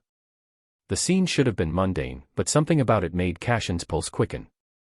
The locals stood unnaturally still, their faces calm and blank. Their heads tilted slightly as Corvin spoke, but there was no real engagement. It was like watching statues talking with each other. Cashin approached quietly, studying the captain's posture. Corvin seemed relaxed. Too relaxed. His voice carried faintly over the square, the words soft and indistinct. Cashin couldn't quite catch what he was saying, but the tone felt wrong. Flat. Detached. Like he was just going through the motions. As he drew closer, the locals turned in unison to look at him. The motion was smooth, synchronized, too perfect. Cashin forced himself to hold their gazes, his face impassive. The locals stared for a long moment before slowly drifting away into the alleyways. No parting words. No acknowledgement. Just silence. Captain. Cashin's voice was steady, but low. Corvin turned, a small smile tugging at the corner of his mouth. Cashin. Didn't expect to see you. Cashin frowned. We need to talk. Corvin raised an eyebrow but gestured for him to follow. They stepped into a quieter corner of the plaza, where the shadows clung to the walls like oil. Cashin kept his back to the wall, eyes flicking around the square. The locals were gone, but the sensation of being watched still lingered. We need to leave, Cashin said quietly. Soon. Corvin sighed, crossing his arms. Cashin. Something is wrong here. Cashin cut him off, voice sharp and a bit hysterical. The people. Haven't you noticed how off they are? Corvin tilted his head. Off. Cashin studied his face, searching for the men he'd spoken just yesterday. They all act the same. Speak the same. It's like they're reading from a script. And the city, no grime, nowhere. Even the air feels wrong. Corvin blinked slowly. You're overthinking. No, I'm not. Cashin stepped closer. Yesterday, we agreed something wasn't right. We made a plan. I scouted the city. I did not say this before, but I am a psi-. The captain interrupted before he could complete the sentence. Plan. Cashin's stomach twisted. He took a deep breath. Captain, we talked yesterday about our suspicions regarding this planet. Don't you remember any of that? Corvin stared at him, unblinking. Cashin, we never talked yesterday. Cashin felt the blood drain from his face. What? Corvin shrugged. We did not talk since we had a meeting with the magistrate. As for any suspicions, there's nothing wrong in this planet. The people here are peaceful. Polite. It's refreshing actually. Cashin took a slow breath, forcing himself to stay calm. Captain, you're never this careless. He kept his voice even, but his mind raced. Yesterday, you were cautious. We both were. Corvin's face twisted with faint irritation. You're letting your imagination get the better of you. Cashin's jaw clenched. You really don't remember. Corvin hesitated, then shook his head. You must have misunderstood. No. Cashin's voice was cold now. I didn't. The captain rubbed his temple, his expression softening. You're tired. We've been running on fumes for weeks. Relax. We'll leave when we're ready. Relax. The word scraped against Cashin's mind. He stared into Corvin's eyes, searching for any flicker of the sharp, cautious officer he'd once respected. But all he saw was a dull, glassy calm. The kind of calm that didn't belong to him. What did you talk about with those people just now? Cashin asked quietly. Corvin glanced over his shoulder. The plaza was empty. He frowned. I don't remember. Cashin stiffened. What do you mean you don't remember? Corvin chuckled softly, the sound dry and humorless. I guess I wasn't paying attention. Cashin's breath caught in his throat. Captain. His voice dropped, barely a whisper. Think. Corvin blinked at him, eyes distant. There's nothing wrong. Cashin stepped back, his heart pounding. He was slowly getting tired of this bullshit. You're lying. Corvin smiled faintly. No need to be paranoid. Everything is fine. He turned and walked away, his steps slow. Cashin watched him go, his chest tight, his mind racing. The silence of the plaza settled heavy around him, thick and suffocating. Everything was definitely not fine. Chapter 41, Fractured Sanity. Cashin ran. The glass maze stretched infinitely, its walls twisting and shifting with every step. His reflection flickered along the smooth surfaces, distorted, fragmented. The air felt wrong, heavy, and each breath carried the taste of metal and dust. The floor beneath him clicked softly, like distant clockwork, counting down to something he couldn't see. A whisper slithered through the dark. Cashin whipped around, but the corridor behind him was empty. No, not empty. Something clung to the corners, curling and twisting, always just out of sight. He pressed forward, pulse pounding in his ears. The maze shifted, the path ahead warping and spiraling into new directions. Each turn felt more desperate. Every corner he rounded felt like stepping deeper into something's trap. Then came the sound, soft, wet, and wrong. Like flesh peeling from bone. He didn't look back. He didn't want to see what made it. The maze shifted again. The reflections grew sharper. Cashin glimpsed his own face, gaunt and pale, eyes hollow. In another wall, his reflection moved before he did, head turning slowly to stare at him. He pushed harder, his breath ragged. Finally, the path opened into a vast chamber. The glass walls rose high into the darkness, and at the center stood a single door. Dark wood, heavy, carved with symbols that made his vision swim if he stared too long. His hands trembled as he pushed it open. The library stretched before him. The air grew colder. Rows of towering shelves spiraled upward, vanishing into the gloom. The books hummed softly, their bindings twitching as if alive. Cashin stepped forward, drawn deeper into the labyrinth of knowledge. Candles flickered along the walls, casting faint, wavering shadows.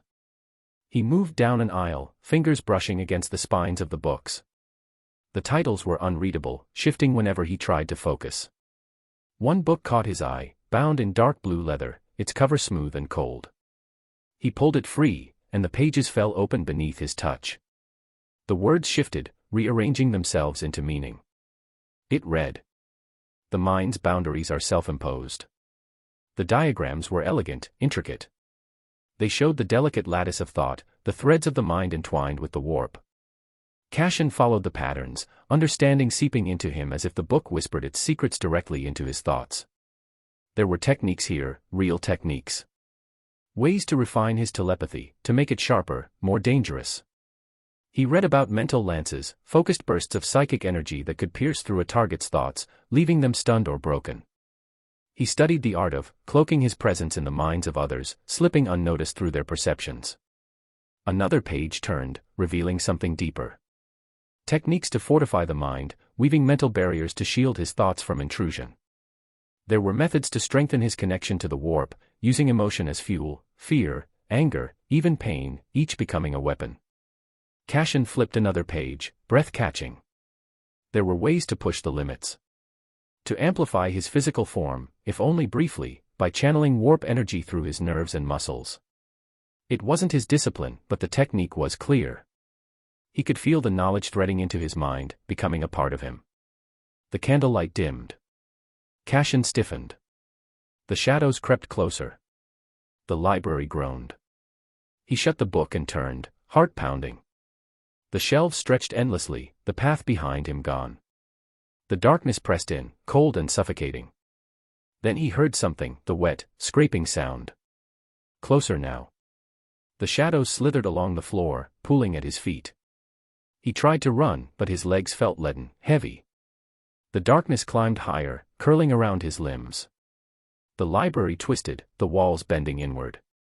The whispers grew louder, curling through his thoughts, pulling him under. The darkness swallowed him whole. Cashin jolted awake. His breath came in ragged gasps, heart hammering against his ribs. The room was dark, the air stale and cold. Sweat clung to his skin, his sheets damp and twisted. He pressed a shaking hand to his forehead, trying to steady himself.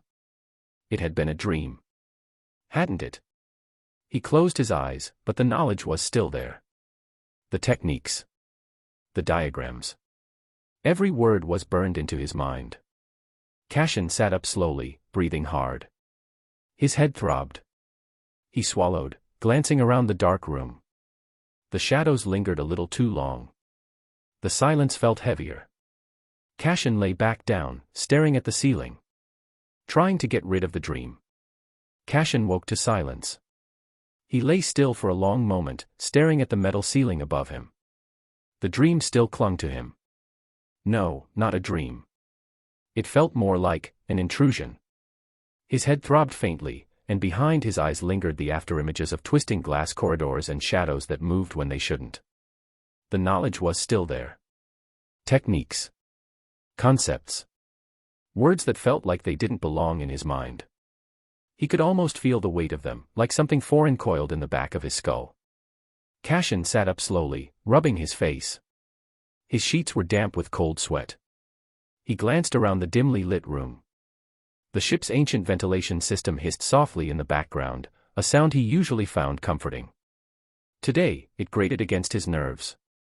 He dressed in silence, pulling his worn boots on and fastening his coat with slow movements. His hands trembled slightly. He clenched them into fists until his knuckles turned white. As he stepped into the corridor, the ship's cold metal floor sent a shiver through him. The lights flickered faintly overhead, casting long shadows that seemed to shift when he wasn't looking directly at them. He ignored the creeping sensation crawling up his spine and moved toward the mess hall.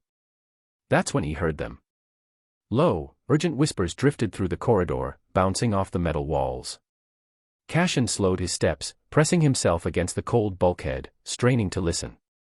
"You said we'd meet yesterday." A man's voice, angry, strained. "You swore, Jacob. We made a plan. Don't lie to me." I don't remember." The second voice trembled, confused. "I swear. I don't remember anything like that." Cashin edged closer, peering around the corner. Two men stood in the dim light, their faces pale and drawn. The first was tall, gaunt, with sunken eyes and a thin scar running along his cheek. The other, Jacob, apparently, looked worse. His skin was ashen, sweat glistening on his brow, and his hands trembled as he held them up defensively. "You're lying." The scarred man's voice was low, venomous. "We agreed. We were going to check the lower decks together. We talked about it." "I don't remember." Jacob clutched his head, voice rising in panic. "I don't even remember talking to you yesterday. I woke up, and it was gone. The whole day. He snapped his fingers. Gone." Cashin frowned. He stepped closer, boots scraping softly against the floor. The two men stiffened and turned toward him. Their eyes were wide, darting around the corridor like cornered animals. "Is there a problem?" Cashin asked quietly. The scarred man scowled but said nothing. Jacob looked at Cashin, eyes bloodshot and wild. I don't know." He licked his lips, glancing nervously at the walls, as if expecting them to close in. I think I'm losing time." Cashin's stomach tightened. Jacob wrung his hands, his voice dropping to a whisper. "I remember going to sleep. Then I woke up, and the whole day was just gone. Like it was stolen. Or erased." The silence stretched. He glanced at the scarred man, who only shook his head and turned away, muttering under his breath as he stalked down the corridor. Jacob stayed behind, trembling. "Jacob." Cashin's voice was steady, but quiet. "Get some rest." Jacob nodded shakily and stumbled off, glancing over his shoulder more than once. Cashin watched him go, a cold unease settling in his gut. He stood alone in the corridor. The lights flickered again. The ship creaked softly, the metal groaning like a distant sigh. Cashin exhaled, long and slow. He pressed his palm against the cold wall, steadying himself. He turned toward the mess hall, boots echoing softly against the metal floor. The corridor stretched ahead, unnaturally long. He glanced behind him once, but the corridor was empty. Only shadows remained. Cashin sat on the edge of his cot, staring at the floor. The metal felt cold beneath his bare feet, but he barely registered it. His body ached. Not the sharp pain of injury but the bone-deep exhaustion that settled into a man when sleep brought no rest. His hands hung loosely between his knees, fingers half-curled, twitching faintly with each slow breath. The air in the ship was stale, heavy with the faint scent of recycled oxygen and unwashed bodies. The ship's lights flickered. They'd been doing that more often. He rubbed his face. His eyes burned. He hadn't been sleeping well. Not that sleep made much difference. The dreams always found him. Or maybe they weren't dreams.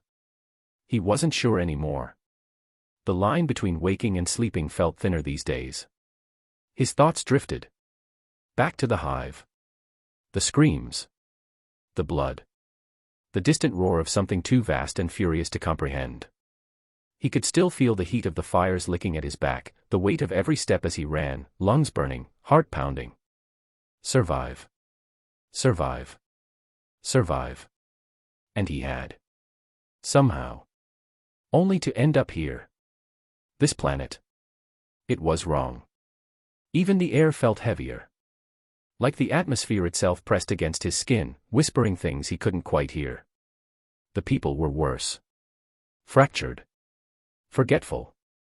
Acting as if everything was normal while the edges of reality frayed around them. The crew didn't talk about it. The nobles pretended not to see it. But Cashin felt it. He could taste it. He leaned forward, resting his elbows on his knees, pressing his palms into his eyes. He was tired. So damn tired. Every step forward felt like sinking deeper into quicksand. He kept moving, kept pushing, but the weight never lifted. There was no end to it. No relief. Just more running. He let out a long breath. His hands fell to his sides. His eyes stared blankly ahead, unfocused. Was this it? Was this what life was now? A slow crawl from one nightmare to the next. Was he supposed to just keep moving forward, hoping the next place wouldn't kill him? No. His hands clenched into fists. No, he wasn't some helpless cog in the machine. He'd survived because he fought for every step. Because he refused to stop. The galaxy wouldn't hand him a way out. He'd have to carve it out himself. Cashin closed his eyes, inhaling slowly, steadying his heartbeat. The weight didn't lift. The exhaustion didn't fade. But it didn't matter. He'd push forward anyway. Because that's what he always did. Chapter 42, The Weight of Unrest, Bonus. Thanks for the overwhelming support, guys. Enjoy. The engine hold was quiet, save for the faint hum of machinery and the soft whir of the ship's ancient systems. Cashin stood and watched Magos Farron work. The tech priest moved slowly, mechadendrites gliding across control panels, his hunched form half-merged with the mass of cables and parts. The cold lumen glow painted his metallic body in shades of steel and shadow. Cashin stepped inside. Magos. Farron's head turned with a quiet hiss of servos, the crimson glow of his eye settling on Cashin. Initiate veil, Farron rasped, voice flat, synthetic. Your presence is unanticipated. I needed to talk. Cashin's voice was steady, but the weight behind it was undeniable. Farron regarded him for a moment before turning back to his work. Proceed. Cashin leaned against the bulkhead, arms crossed. Something's wrong. He glanced around the chamber, as if the walls themselves could hear him. The ship. The crew. This planet. You've seen it, haven't you? Farron's movements paused for a fraction of a second, almost imperceptible. Clarify. Cashin exhaled slowly. People forgetting things. Arguments over conversations they don't remember. Supplies vanishing. Schedules lost. It's not just coincidence. Something's off. He hesitated, then added, it feels like the world's unraveling. Farron's red lens flickered. Biological minds are prone to error. Memory degradation is common. Cashin pushed off the wall, stepping closer. This isn't simple forgetfulness. His voice lowered. It's too familiar. The Muggos turned fully, mechadendrites curling slightly. You refer to the events of your previous world. Cashin's jaw tightened. Yes. There was a beat of silence, filled only by the low hum of the ship's core. Farron's gaze didn't waver. Survivor's bias. Psychological trauma. Familiarity breeds patterns, even where none exist. Cashin shook his head. I know what I felt. His eyes narrowed. You don't seem concerned. Farron tilted his head. Concern is inefficient. A mechanical limb clicked softly against the console. Observation. Analysis. Action. Emotion is irrelevant. Cashin studied him, the flickering light casting deep shadows across the Muggos' augmetic features. You don't feel it, do you? His voice was quiet. That's why you're so calm. You've replaced everything that could sense it. Farron was silent. Cashin looked away. Maybe I should envy that. The hum of the machinery filled the void between them. After a moment, Farron spoke. The ship's machine spirit is restless. His voice was even, but there was something beneath it. There are inconsistencies. Minor. Not statistically significant. He paused. Yet. Cashin closed his eyes for a moment. Even the tech priest noticed. That wasn't comforting. Farron's lens focused on him once more. You are fatigued. No kidding. Cashin's tone was dry. Rest is advisable. Cognitive function degrades without proper maintenance. Cashin exhaled through his nose. I'll manage. Farron regarded him in silence. Then, almost as an afterthought, he said, Do not die. Cashin blinked. That's unexpectedly considerate. Farron's mechadendrites twitched. You possess data of some value. Your loss would be inconvenient. Cashin pushed off the bulkhead, shaking his head faintly. Good to know. As he walked back into the corridor, the cold hum of the ship followed him into the dark. Cashin stepped off the ship, the heavy air of the world settling over him like a shroud. The ship's hull loomed behind him, cold and lifeless, but the world stretched out, ahead in a distance, crooked buildings and dim lights casting long shadows in the streets. The ground felt wrong beneath his boots. He pushed forward, his mind already reaching out, feeling the edges of his telepathy scrape against the surface thoughts of those around him. It was easier now, almost instinctual, but that wasn't enough. He needed more. He needed to dig deeper. If one mind was not enough, he would connect to thousands of other minds to see what was really happening here. Cashin closed his eyes, steadying his breath, and pushed his will outward. The world darkened. His mind dove inward, a twisting descent into his own memories. Flashes of his past flickered before him, the hive city, the scriptorum, the blood, the screams. Each memory sharpened under his scrutiny, details unraveling, as if seen through a lens that stripped away all illusion. He pressed further, combing through his thoughts with a ruthless focus. He wasn't just remembering, he was reliving. Every decision, every step that led him here, scrutinized in perfect clarity. Pushing his mind to limits. Not enough. Cashin pushed harder, the warp answering his call. Power surged through his veins, cold and burning all at once. His perception widened, stretching past the walls of his mind, slipping into the thoughts of the ship's crew. The first minds he touched were shallow, surface thoughts flickering like candle flames, duty, hunger, fear. He slipped deeper, threading his awareness through their subconscious, chasing fragmented memories. Faces blurred. Names forgotten. Something was missing. Cashin's grip tightened. The air thickened. Sweat beaded down his forehead. His pulse hammered in his ears as he pushed further. He needed to see. He had to see. The city unfolded around him, 1,000 thoughts blooming in his mind like a cacophony of whispers. The people, their memories, they were wrong. Gaps where there should be recollection. Whole days missing. Names evaporating mid-thought. It was like staring into a mirror only to find a stranger staring back. Cashin clenched his jaw, pressing deeper, his vision darkening as he touched and reached out to more and more people. Then he saw it. A flicker. A glimpse. The illusion parted, and reality shifted. The city twisted, its true form bleeding through the cracks of perception. The buildings stretched unnaturally, their angles wrong, as if space itself was warping. Colors bled into each other, hues his mind couldn't comprehend. The sky darkened, swirling with colors that moved with purpose. The air grew colder, heavier. The streets writhed, flesh and stone merging into impossible shapes. And the people weren't people anymore. They stood frozen, their eyes hollow, their bodies shifting under his gaze, flickering between human forms and twisted mockeries of flesh and metal and other eldritch horror. Limbs elongated. Faces melted into masks of bone and pain. The whispers grew louder, curling around his mind like tendrils, each voice promising secrets, knowledge, power.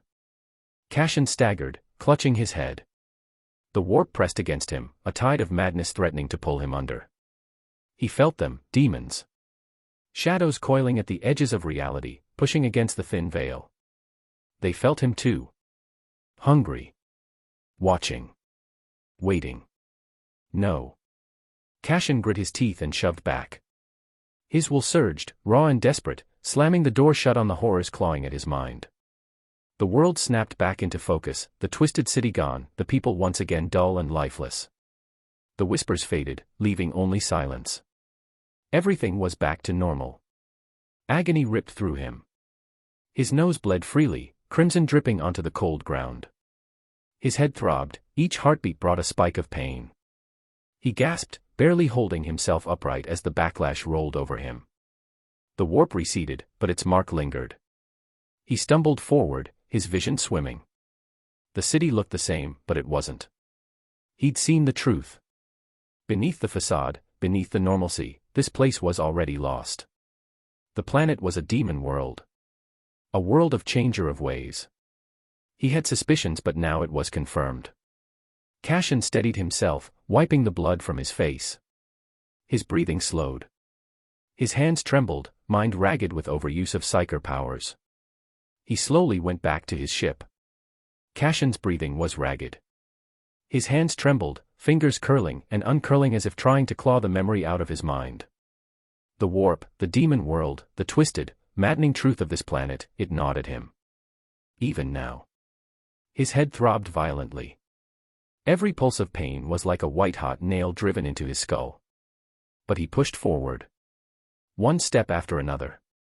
The metallic corridors blurred past him, and his legs felt leaden, every movement an effort. His mind strained under the weight of the psychic backlash. He needed to get out of here. And there was only one person who might help him. The doors to Muggos Farron's quarters hissed open. The tech priest was where Cassian expected him, hunched over a cogitator, mechadendrites slithering over rows of glowing data slates. The dim red glow of his optics turned towards Cassian. The faint hum of servomotors accompanied his movements, mechanical fingers tapping out inscrutable calculations. Muggos, Cassian's voice was hoarse, barely above a whisper. I need to know the state of the ship. Farron's movements paused for a moment before resuming. You are distressed. The voice was flat, the metallic rasp of his vox grill void of empathy. Of course I'm damned distressed. Cassian rubbed his face, forcing himself to breathe. The world outside isn't real. It's an illusion we are seeing. And the crew, they don't even realize it.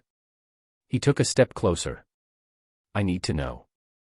Is the ship operational? Can we leave? Farron tilted his head, his optics flickering. Then, with the software of servos, he gestured to a nearby console. A hollow display flickered to life, casting eerie shadows against the bulkhead. Cassian squinted at the data scrolling past. At first, it made little sense, lines of binary script and technical readouts flashing in rapid succession. Then the pieces fell into place. No. Cassian whispered. Departure is impossible, Farron stated calmly. The ship is compromised. Cassian stared at the readout. Systems failing one by one. Corrupted data streams. Bio readings fluctuating unnaturally. The ship's machine spirit itself, twisted. What do you mean, compromised? Cassian forced the words out. Farron regarded him for a long moment. The ship is transforming. Cassian felt his stomach drop. Transforming into what? The term demonic engine would be the closest approximation. Farron's tone remained neutral, as if discussing routine maintenance.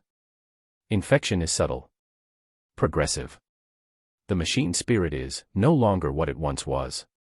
His optics flickered. I did not disclose this earlier because I calculated the psychological toll it would take. You seemed hopeful. Cashin nearly laughed. Hopeful. Right.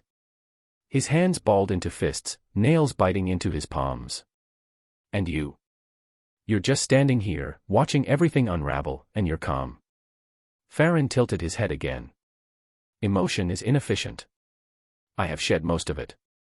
What remains is manageable. Cashin stared at him, trying to comprehend that level of detachment. A part of him almost envied it. Another part wanted to scream.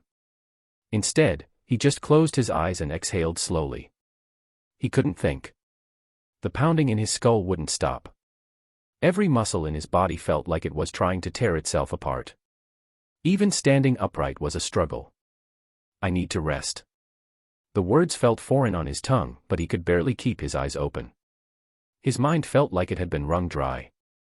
We'll talk later. Farron didn't respond. Cashin turned and left. The walk back to his quarters was a blur. His body moved on instinct, each step heavier than the last. By the time he reached his cot, his legs gave out. He collapsed onto the thin mattress, his breath shallow. The darkness swallowed him whole before his head even hit the pillow. And for a while, there was silence. Chapter 43, The Blood Beneath. This week's goal is 700 stones. Bonus chapter on that. Enjoy. Cashin woke up, but it didn't feel like waking. It felt like surfacing from something deep and dark, dragging himself out of a pit where time had no meaning. His eyes cracked open, and the first thing he registered was the stale, metallic taste in his mouth. The recycled air felt thicker somehow, pressing down on his chest. His head pounded. The echoes of what he'd seen, what he'd felt, still lingered in his skull. He squeezed his eyes shut, but it didn't help. The image of that twisted city, the impossible geometry, they still gnawed at the edges of his mind. He could still feel the cold, alien awareness that had brushed against his thoughts. Fuck. His voice cracked. He sat up slowly. The room felt colder. Or maybe it was him. He looked down at his hands, fingers trembling. Dark circles ringed under his eyes. His skin looked paler, almost sickly under the dim light. When he ran a hand through his hair, he found it slick with sweat. His body had been resting, but his mind hadn't stopped. He cursed under his breath. None of this made sense. Not just the demon world, not just the ship, everything. First, he got ripped from his life, thrown into a hive world on the brink of damnation. Fine. He adapted. He survived.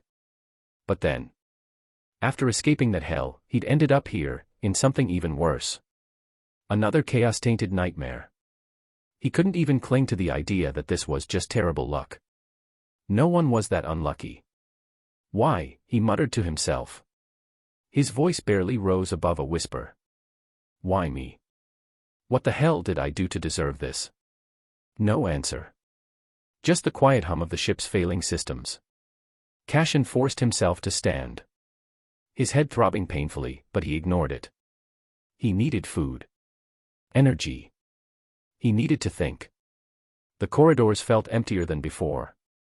Maybe they were. He kept his eyes forward, forcing himself to ignore the occasional flicker at the edge in his vision. The whispers had faded, but he still felt watched. The hum of the lights, the distant creak of metal, it all felt wrong. There were no crew members in sight. Maybe they were corrupted or maybe they were sane. He didn't care anymore. His head was aching very painfully to pay mind. He reached the cafeteria. It was quiet. Empty. The auto-servitors stood idle, their mechanical arms twitching now and then. The lights overhead flickered once. Cashin grabbed a ration pack from the nearest dispenser and sat heavily at one of the metal tables. He tore open the package, chewing slowly. The food was bland, dry, but it didn't matter. He just needed something in his stomach. As he ate, his mind raced. He needed a plan. The ship was compromised. The crew? Useless. No, worse than useless, lost. He didn't even know if they were still alive in the conventional sense. The Muggos, well, at least Farron was still functioning. That was something. But the ship itself was turning into a demon engine. It was only a matter of time before it crossed the point of no return. Escape. He needed to escape. But how? A shuttle? No, if the ship was compromised, the smaller craft would be as well. Besides, where would he even go? The planet was just as cursed as the ship. No matter how far he ran, this place would eat him alive. No. Running wouldn't work. He had to fight back. Somehow. His fingers tapped against the table. Slow. Rhythmic. His mind sifted through possibilities. The warp was everywhere, but it wasn't omnipotent. There had to be something. He closed his eyes, taking a slow breath. His telepathy brushed against the ship's fabric, not the metal, but the underlying presence that had wormed its way into the hull. He flinched immediately, pulling back. No, not yet. His mind was still raw. Pushing too far again could kill him. But that brief touch told him something. The corruption was there, yes. But it wasn't complete. The ship's machine spirit, it was still fighting. Barely. Like a candle in a storm. Cashin's mind raced. If the ship wasn't fully lost, that meant he still had a chance. A slim one, but a chance. He needed to act before the corruption spread further. The first step. Resting. His mind. He'd pushed too hard before, too fast. He'd treated his psychic abilities like a crutch, but they were more than that. They were part of him, and if he was going to survive, he had to become more proficient in them. He wiped his mouth and stood, the empty ration pack crumpling in his fist. He'd train. Not physically, there was no time for that now, but mentally. He'd stretch his mind carefully, and as much as he could. He'd learn to feel the currents of the warp without drowning in them. And when he was ready, he'd push back. He'd tear through the illusions, find the heart of this corruption, and rip it out. Or die trying. Cashin looked down at his trembling hands. He clenched them into fists. He turned and walked out of the cafeteria, his footsteps echoing in the silence. Cashin sat cross-legged on the cold metal floor, eyes closed, hands resting on his knees. The hum of the ship's failing systems was a constant backdrop, but he pushed it aside. Breathe in. Hold. Breathe out. Slowly. Steady. The first day had been the hardest. Every sound, every constant on and off of light, every distant groan of the ship's hull set his nerves on edge. His mind still felt raw from the last time he'd pushed his powers too far. Even now, he could feel the warp scratching at the edges of his thoughts, eager to sink its claws into him again. He ignored it. Breathe in. Hold. Breathe out. Time passed. Hours. Maybe days. He didn't count. The ship's chrono had stopped working properly, and he didn't care. Rest came slowly, but it came. Sleep was uneasy, haunted by flashes of demonic landscapes and whispers that curled through his dreams, but the meditation helped. It kept him anchored. By the third day, his mind was clearer. He still felt the weight of the ship's corruption pressing against him, but it no longer felt overwhelming. His thoughts were no longer as jumbled as before. Previously, he made a mistake ignoring the signs of the corruption in this world. He craved normalcy after the ordeal in the previous hive world. Maybe he could have been better prepared if he listened to his instincts. It was too late for regrets now. He spent the fourth day walking the corridors, forcing himself to look at the state of the ship with a clear head. The once sterile walls now felt off. Twisted. The lights flickered in odd patterns, the hum of the engines occasionally shifting into something that almost sounded like a voice. He observed it. By the fifth day, he was as ready as he could be. Delaying more would only lead to the shop becoming a nightmare. Cashin found Muggos Farron in the engine bay, hunched over a console. The tech priest's mechanical limbs moved with practiced efficiency, data streaming across his augmented eyes. He didn't look up when Cashin entered. "You've recovered," Farron said, his voice the same metallic rasp it always was. It wasn't a question. Enough. Cashin leaned against the wall, arms crossed. The ship. It's still fighting, isn't it? Farron paused. Yes. Cashin exhaled slowly. How bad is it? Farron hesitated. That alone was worrying. The machine spirit resists, but it is weak. The demonic corruption is pervasive. It has entwined itself with the ship's core systems. The spirit's pain is immense. Cashin closed his eyes. Can we help it? Farron regarded him silently for a long moment. Finally, he spoke. Perhaps. That was all Cashin needed to hear. All right, Cashin said quietly. Let's make a plan. They started planning on a broken display slab. Cashin leaned over the cracked table, jaw tight. We cut the engines, isolate the infected decks. Farron shook his head. Infections in the manifold already. You kill power, you kill the ship. Then we vent the sections. Burn it out. No fuel. No pressure. Farron's tone was flat. That fire died 2 days ago. Cashin rubbed his face, tired. The rights. I tried. The spirit doesn't answer. Just static. Farron looked at him. It's in pain, Cashin. I can feel it. Silence. Cashin stared at the dim lights overhead, flickering in and out like a dying pulse. Then we go in. Farron's mechadendrites froze. You mean? Yes, Cashin said. Direct sync. You'll be exposing your mind to everything in the ship. The code, the pain, the corruption. Good, Cashin muttered. Then I'll know where to hit back. Farron studied him for a long second. Then he slowly nodded. Then we build it. All right. Cashin was happy about this. They were finally going somewhere with this. No matter how dangerous to him, there was still hope now. Farron spoke clinically. We can use what's left of the soul-threaded conduits from the navigator's chamber. Those can carry psychic signal. I'll repurpose the dorsal relay matrix as a stabilizer. And the psi-reactor core? Cashin asked. Farron paused. Cracked. But usable. Enough for a single pulse sync. Good, Cashin said. Then we make it one shot. The concept was simple.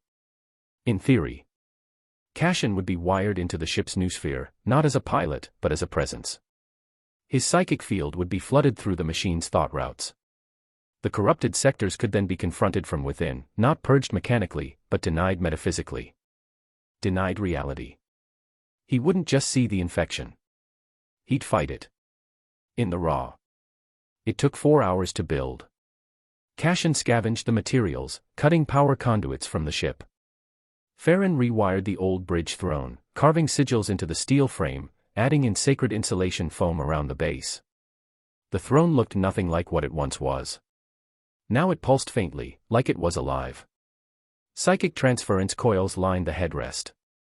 A cracked lumen rosarius was built into the chest plate. The psycore hummed behind it, barely holding. Cashin stared at it. Feels wrong. Farron didn't look up. That's because it is. They did one last check. Once you're inside, you must push outward, Farron said. You cannot allow the ship's pain to become your own. If you do. I won't, Cashin said. Come. Focused. Farron held out a short metal spike. If the pressure becomes too much, use this. It will sever the link. Cashin took it without looking. That'll kill me, won't it? Possibly. Farron paused. But it will save the ship. Cashin exhaled. Well. That's fair. He strapped in. The throne accepted him with a hiss of steam and a low groan. Coils wrapped his wrists, his skull, the base of his spine. Metal bit through his armor. Farron began chanting low binary. The psycore surged. Cashin closed his eyes. Focused. The moment the circuit closed, he felt the breach, like falling through himself. Inside, there was no shape. Just heat. Noise. Thought. He wasn't Cashin anymore, he was the signal Cashin carried. Rage, memory, will. He pushed into the machine. The ship's mind was fragmented. Frantic. Screaming in 7 voices. Cashin moved through it, lighting up corrupted clusters with raw thought, tearing apart demonic logic, pushing his presence deeper, forcing the spirit to remember itself. He didn't speak. He didn't think. He demanded. Forcing the corruption outside the ship interface. Outside, Farron felt it. The lights started flickering often. The machine was still groaning and screaming. The massive cogitator banks hissed and hummed around them, flickering displays casting eerie shadows. Farron started moving very fast, his mechadendrites snaking out to interface with the console. The machine spirit stirred faintly, like a wounded animal sensing help while speaking binaric chants. Cashin knelt, resting his hands on the armrest of his throne. His body trembled. Blood dripped from his nose. He pushed harder, pouring everything he had into the connection. Farron's chant grew louder, his mechanical limbs twitching as his code clashed with the demonic infection. Sparks flew from the consoles. Lights flickered wildly. And then, a crack. Cashin felt it. A shift. A tiny breach in the corruption. He seized it. Pushed.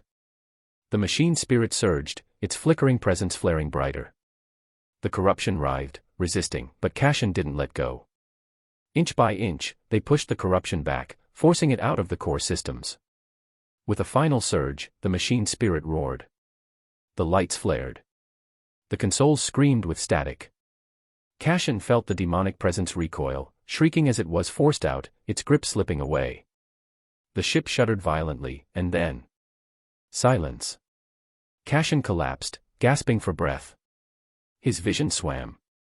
Blood dripped from his eyes, noses and ears, pooling on the cold metal floor. Farron stood frozen, his mechanical limbs twitching as the last remnants of the corruption faded.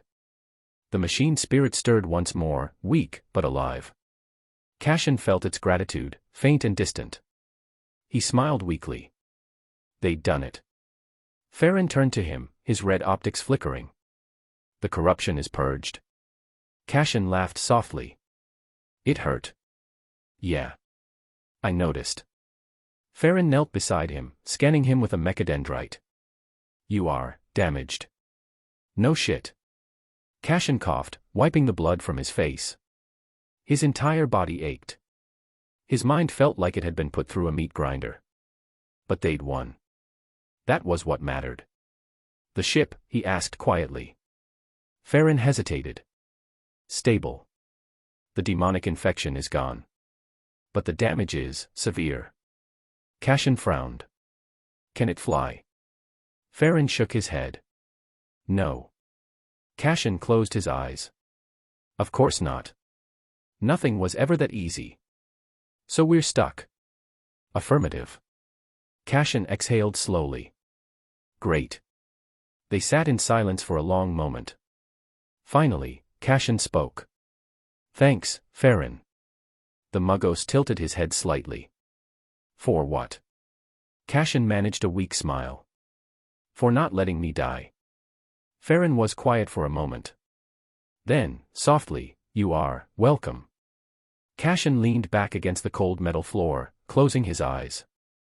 He was too tired to think about what came next. For now, he just let himself breathe. Chapter 44, Lost Echoes. Corwin awoke to the sound of metal groaning. His eyes snapped open, and for a moment, he didn't know where he was. The ceiling above him was wrong. It shifted, not physically, but wrong in the way a familiar face feels unsettling after a long absence. He blinked. The dim amber glow of a lumen strip buzzed overhead. The crew quarters. His quarters. He sat up slowly, joints aching. His uniform was rumpled, the fabric stiff with sweat. The chrono on the wall blinked erratically. Had it always been broken? He rubbed his eyes, trying to remember. What day was it? The memory slipped through his fingers like smoke. Corwin pushed off the cot, his boots hitting the cold metal floor with a dull thud.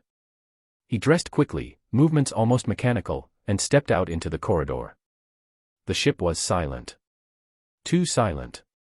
He walked. The corridors stretched endlessly before him, each junction identical to the last. The ship's hum felt different. Quieter. as if the machine spirit was holding its breath. Corwin frowned. The Imperium Bellum had always been loud, the gentle thrum of engines, the hiss of steam, the constant background chatter of servitors. But now, nothing.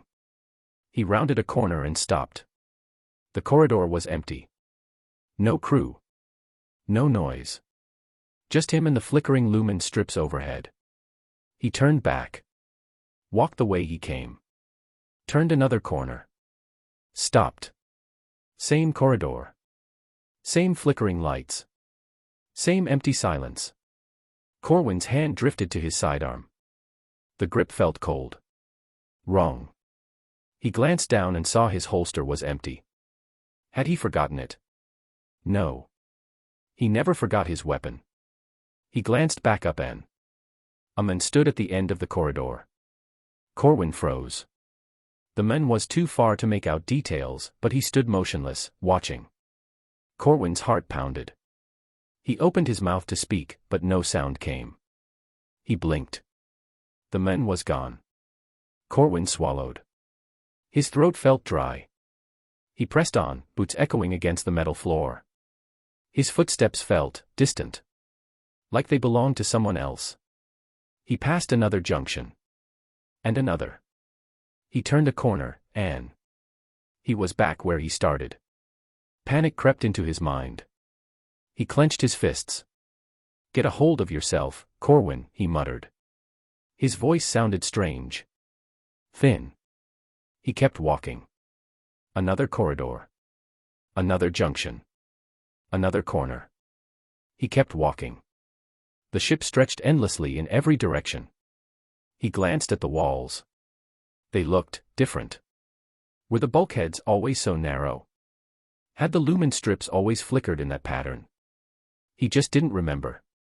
He could hear something now. Soft. Distant. Like whispering. He turned a corner and stopped dead. A crewman stood before him. The man's back was to him, head tilted slightly to the side. Corwin took a step forward. "Jason." His voice barely carried. The men didn't move.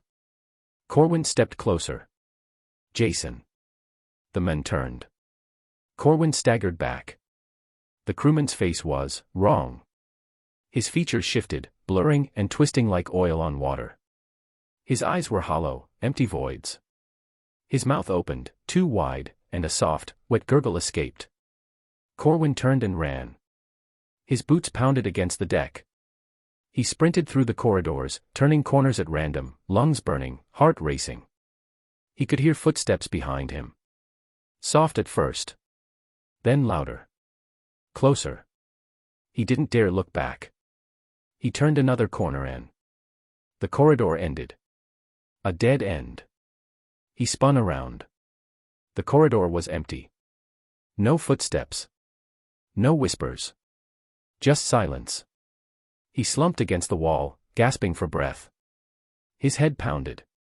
His vision swam. He squeezed his eyes shut. When he opened them, he wasn't in the ship anymore. The city stretched out before him. Corwin blinked. He stood in the middle of a massive, twisting labyrinth of stone and metal.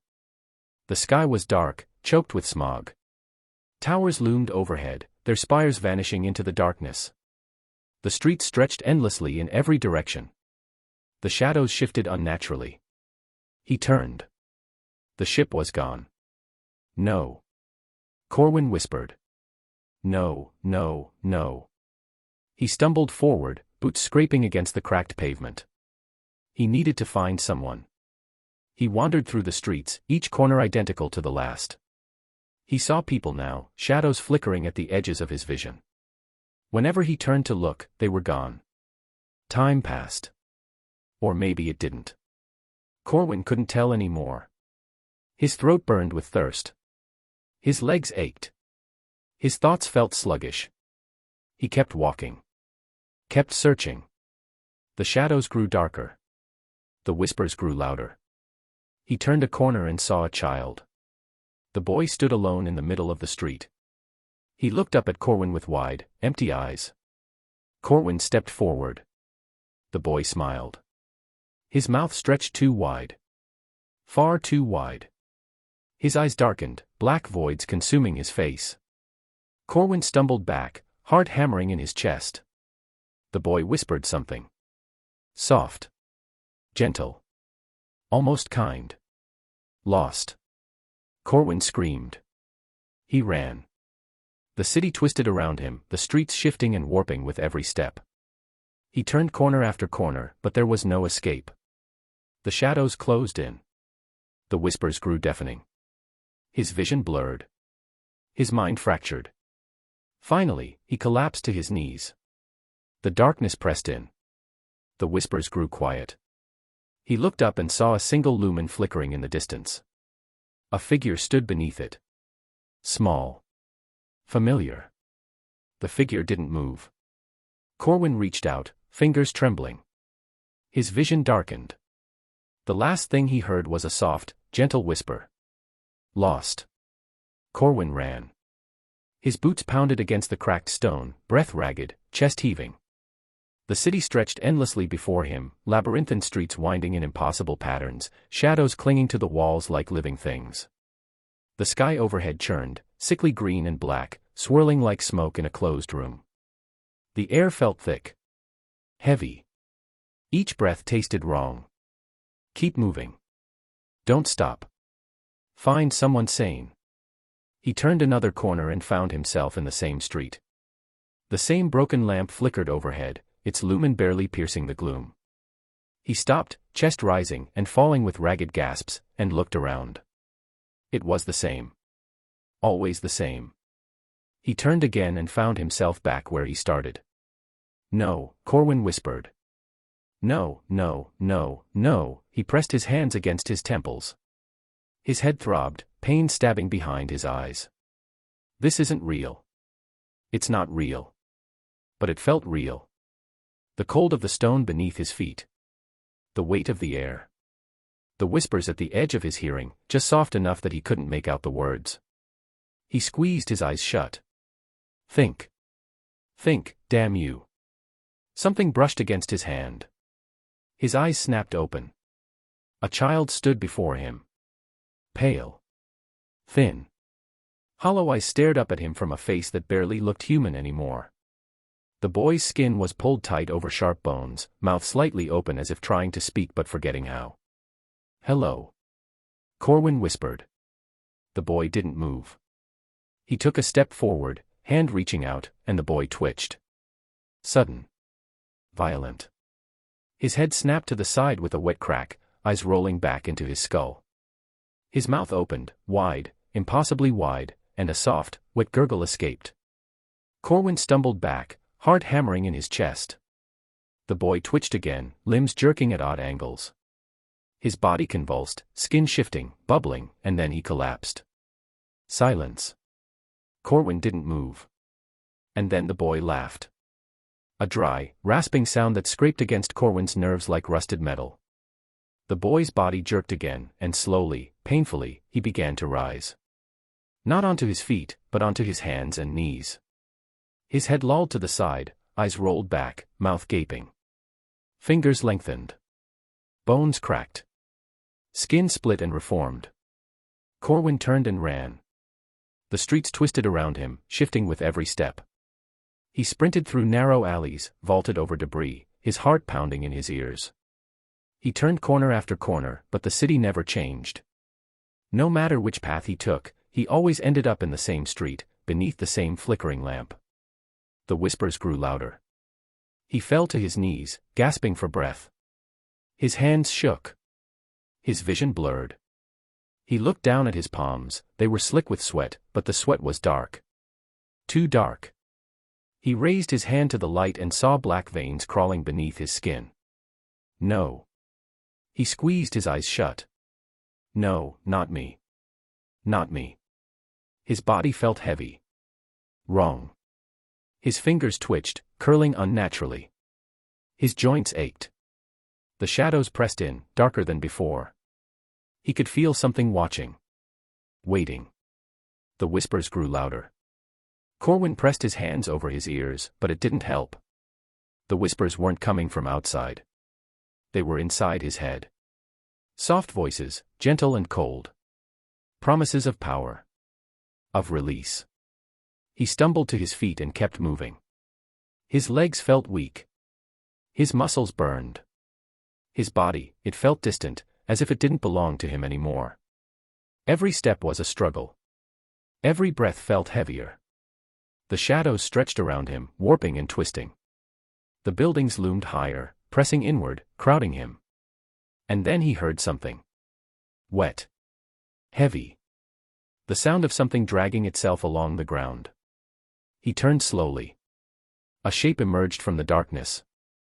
It crawled toward him on too many limbs, bones cracking and resetting with each movement. Its skin was slick, glistening in the dim light. Its head lolled to the side, jaw hanging open. Eyes, too many eyes, blinked lazily, watching him. Corwin took a step back. The thing followed. He turned and ran. The whispers turned to screams. His body burned. His skin itched. Every muscle ached. He could feel it now, something crawling beneath his flesh, twisting his bones, warping his organs. His fingers curled into claws, nails splitting as they elongated. His vision blurred, colors bleeding together. His heart raced. His breath came in ragged gasps. He collapsed to the ground, coughing. Black fluid splattered onto the stone. His veins bulged, dark and twisted, writhing beneath his skin like living things. His hands trembled. His body convulsed. He screamed. His flesh bubbled, muscles twisting, bones cracking. His mouth stretched wide, teeth sharpening into jagged points. His eyes darkened, pupils swallowing the whites. His mind fractured. The whispers became roars, deafening, relentless. Let go. Become. His body twisted. Limbs lengthened, contorting into unnatural shapes. Skin split and reformed. Eyes opened along his arms, blinking lazily. His spine arched, bones grinding against one another. His hands curled into claws, fingers elongating. His mouth split wide, a wet, rasping laugh escaping his throat. The last thing Corwin felt was the cold embrace of the warp. The last thing Corwin heard was the sound of his own laughter, echoing through the empty streets. The last thing Corwin saw was darkness. And then, he was gone. The creature that rose in his place was no longer Corwin. It was something else. Something endless. Chapter 45, Embers of Divinity. Let's get this straight, guys. Cassian and Corwin are two different people. The previous chapter was based on Corwin the ship captain. People are getting mixed up here. I don't know why, but it is funny as hell though. Enjoy. Cassian's breath hitched. He didn't know when he'd fallen asleep. The days blurred together, exhaustion gnawing at his mind after the stunt he pulled, the fight for the machine spirit. His body had finally collapsed onto the cot, craving rest. But now, something was wrong. The air felt thick. Like trying to breathe through oil. Cassian blinked.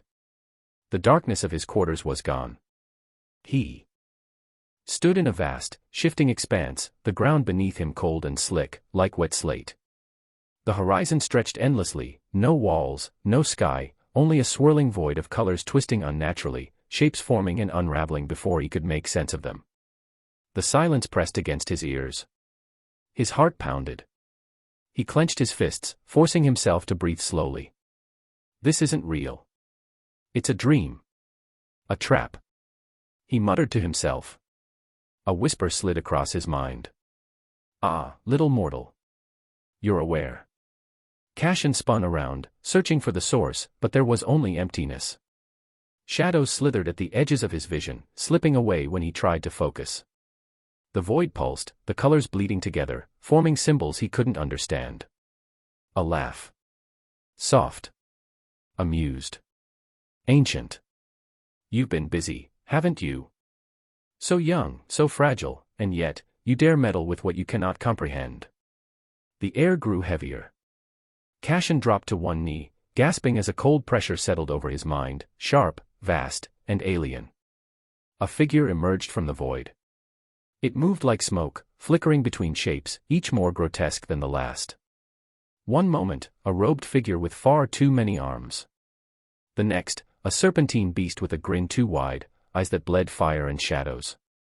Finally, it settled into something almost human, tall, draped in cobalt robes, a bird-like mask obscuring its face. From beneath the mask, he felt the weight of 1,000 eyes. Your actions are causing disturbances to fate itself, mortal. Do you even understand what you've done? What you are doing? Cashin gritted his teeth. I did what I had to. His voice was hoarse but steady. And I'll keep doing it. The figure chuckled, the sound reverberating through the air, making his skull ache. Brave, or foolish? The line is so thin. The void shifted, warping around them. Cashin felt it, a tug on his mind, like invisible claws scraping against his thoughts. The demon was trying to unravel his will. He clenched his jaw and pushed back, forcing his mind to hold. No, Cashin whispered, his voice low and steady. My mind is my own. The shadows hissed. The air grew colder. Is it, the demon whispered, its voice curling around his thoughts. Or is it already slipping away? Pain lanced through his skull. Cashin fell to his hands and knees, gasping. Memories flashed before his eyes, Terra, the hive, the scriptorum, the arbites. Faces he remembered. Regrets. Failures. The demon dug deeper, searching, prying. No. Cashin forced the word through clenched teeth. My mind is my own. The void trembled. The shadows twisted. The pressure on his mind grew heavier, colder. You are nothing. A speck of dust adrift in the warp. You will break. Cashin pushed back, pouring every ounce of willpower into the barrier around his mind. His body trembled, sweat pouring down his face, but he held. The void shuddered. The demon hissed. My mind is my own. Cashin's voice was stronger now, his heart pounding in his chest. You don't get to take it. The shadows lunged. Cashin screamed as pain lanced through his mind. His thoughts frayed, unraveling like thread pulled from a loom. But even as he fell, he clung to the words, a mantra, a lifeline. My mind is my own. My mind is my own. My mind is my own. The void quaked. The demon recoiled, its form flickering, warping. Cashin pushed harder, forcing the shadows back. The pressure on his skull eased, the pain dulling. The colors bled into darkness, the air still and silent. And then, a voice. Cold. Ancient. Amused.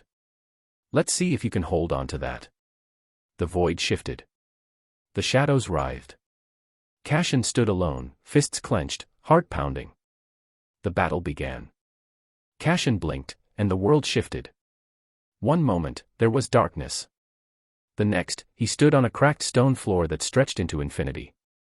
Shadows pulled at his feet, cold and oily, slithering along the ground like serpents. Above him, the sky churned with colors that didn't belong, a writhing mass of violet and cobalt, fractured lightning arcing through the abyss. A whisper curled through the void, soft and mocking. You've come so far, only to be devoured. Cashin spun, his pulse pounding. Before him loomed a figure, no, not a figure. A presence. It shifted constantly, never settling into a single form. One moment, a robed giant wreathed in shadows, its face a blur of impossible angles. The next, a writhing mass of tendrils and eyes, each pupil reflecting a different nightmare. The air grew heavy, pressing against his chest, threatening to crush him beneath its weight. He clenched his fists, steadying himself. This is my mind. My rules. The creature lunged. Cashin barely leaped aside as a mass of claws raked across the void, missing him by inches. He rolled to his feet, sword appearing in his grip, a creation of his will, formed by imagination. The blade pulsed with cold golden light, he tried to mimic the Emperor as close as possible.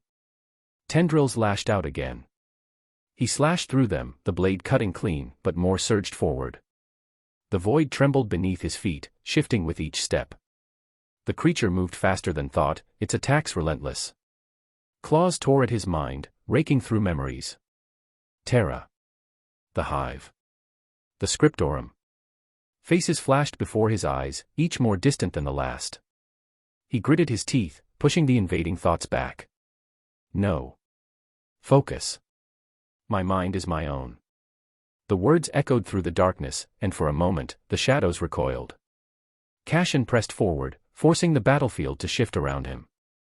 Stone pillars rose from the void, carved with the symbols of the Imperium.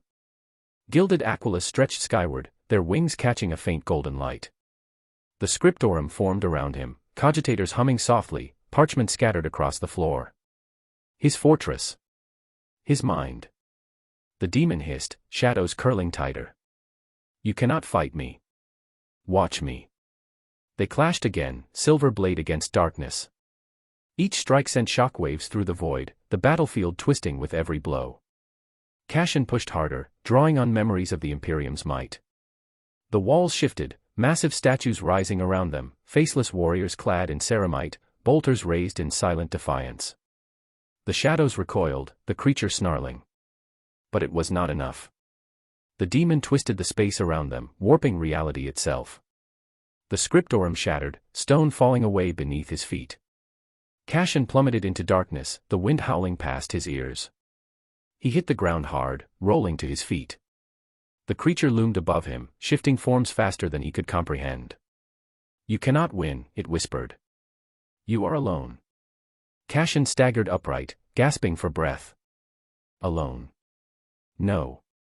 He was not alone. He closed his eyes and reached deep into himself, past the pain, past the fear, past the doubt. He reached for the only thing that had kept the Imperium alive for 10,000 years. Something that he never believed in. Faith. Revelation, he whispered, the only name of the Emperor he remembered from his past life. And it somehow worked. The void trembled. From the darkness rose the sound of marching boots, 1,000, 1,000,000, endless in number. Golden light pierced the shadows, illuminating the battlefield. Around him, warriors emerged, clad in gleaming power armor, their bolters raised. Imperial Guard troopers followed, bayonets fixed, eyes hard with resolve. The battlefield shook beneath their march. The demon shrieked, its form warping, shadows writhing around it. No. This is impossible. Cassian raised his sword, the golden light surging through him. Nothing is impossible in the Emperor's name. The golden warriors charged, bolter fire roaring through the void. Lasguns flared, cutting through the darkness. Cassian fought alongside them, his sword cutting through tendrils, severing shadows. The demon thrashed, claws raking through the ranks, but the Imperium held. And then, the golden light surged. Cassian felt it course through him, burning away the shadows, searing the void with holy fire. The light grew brighter, blinding, and for a moment, just a moment, he felt something. A presence. Vast. Ancient. Watching. The Emperor. Golden wings unfurled behind him, massive and radiant. Cassian felt the power flood through him, his body barely containing it. He raised his sword high, the light pouring from him like a beacon. My mind is my own. The void shattered. The demon screamed, its form unraveling, torn apart by the golden light.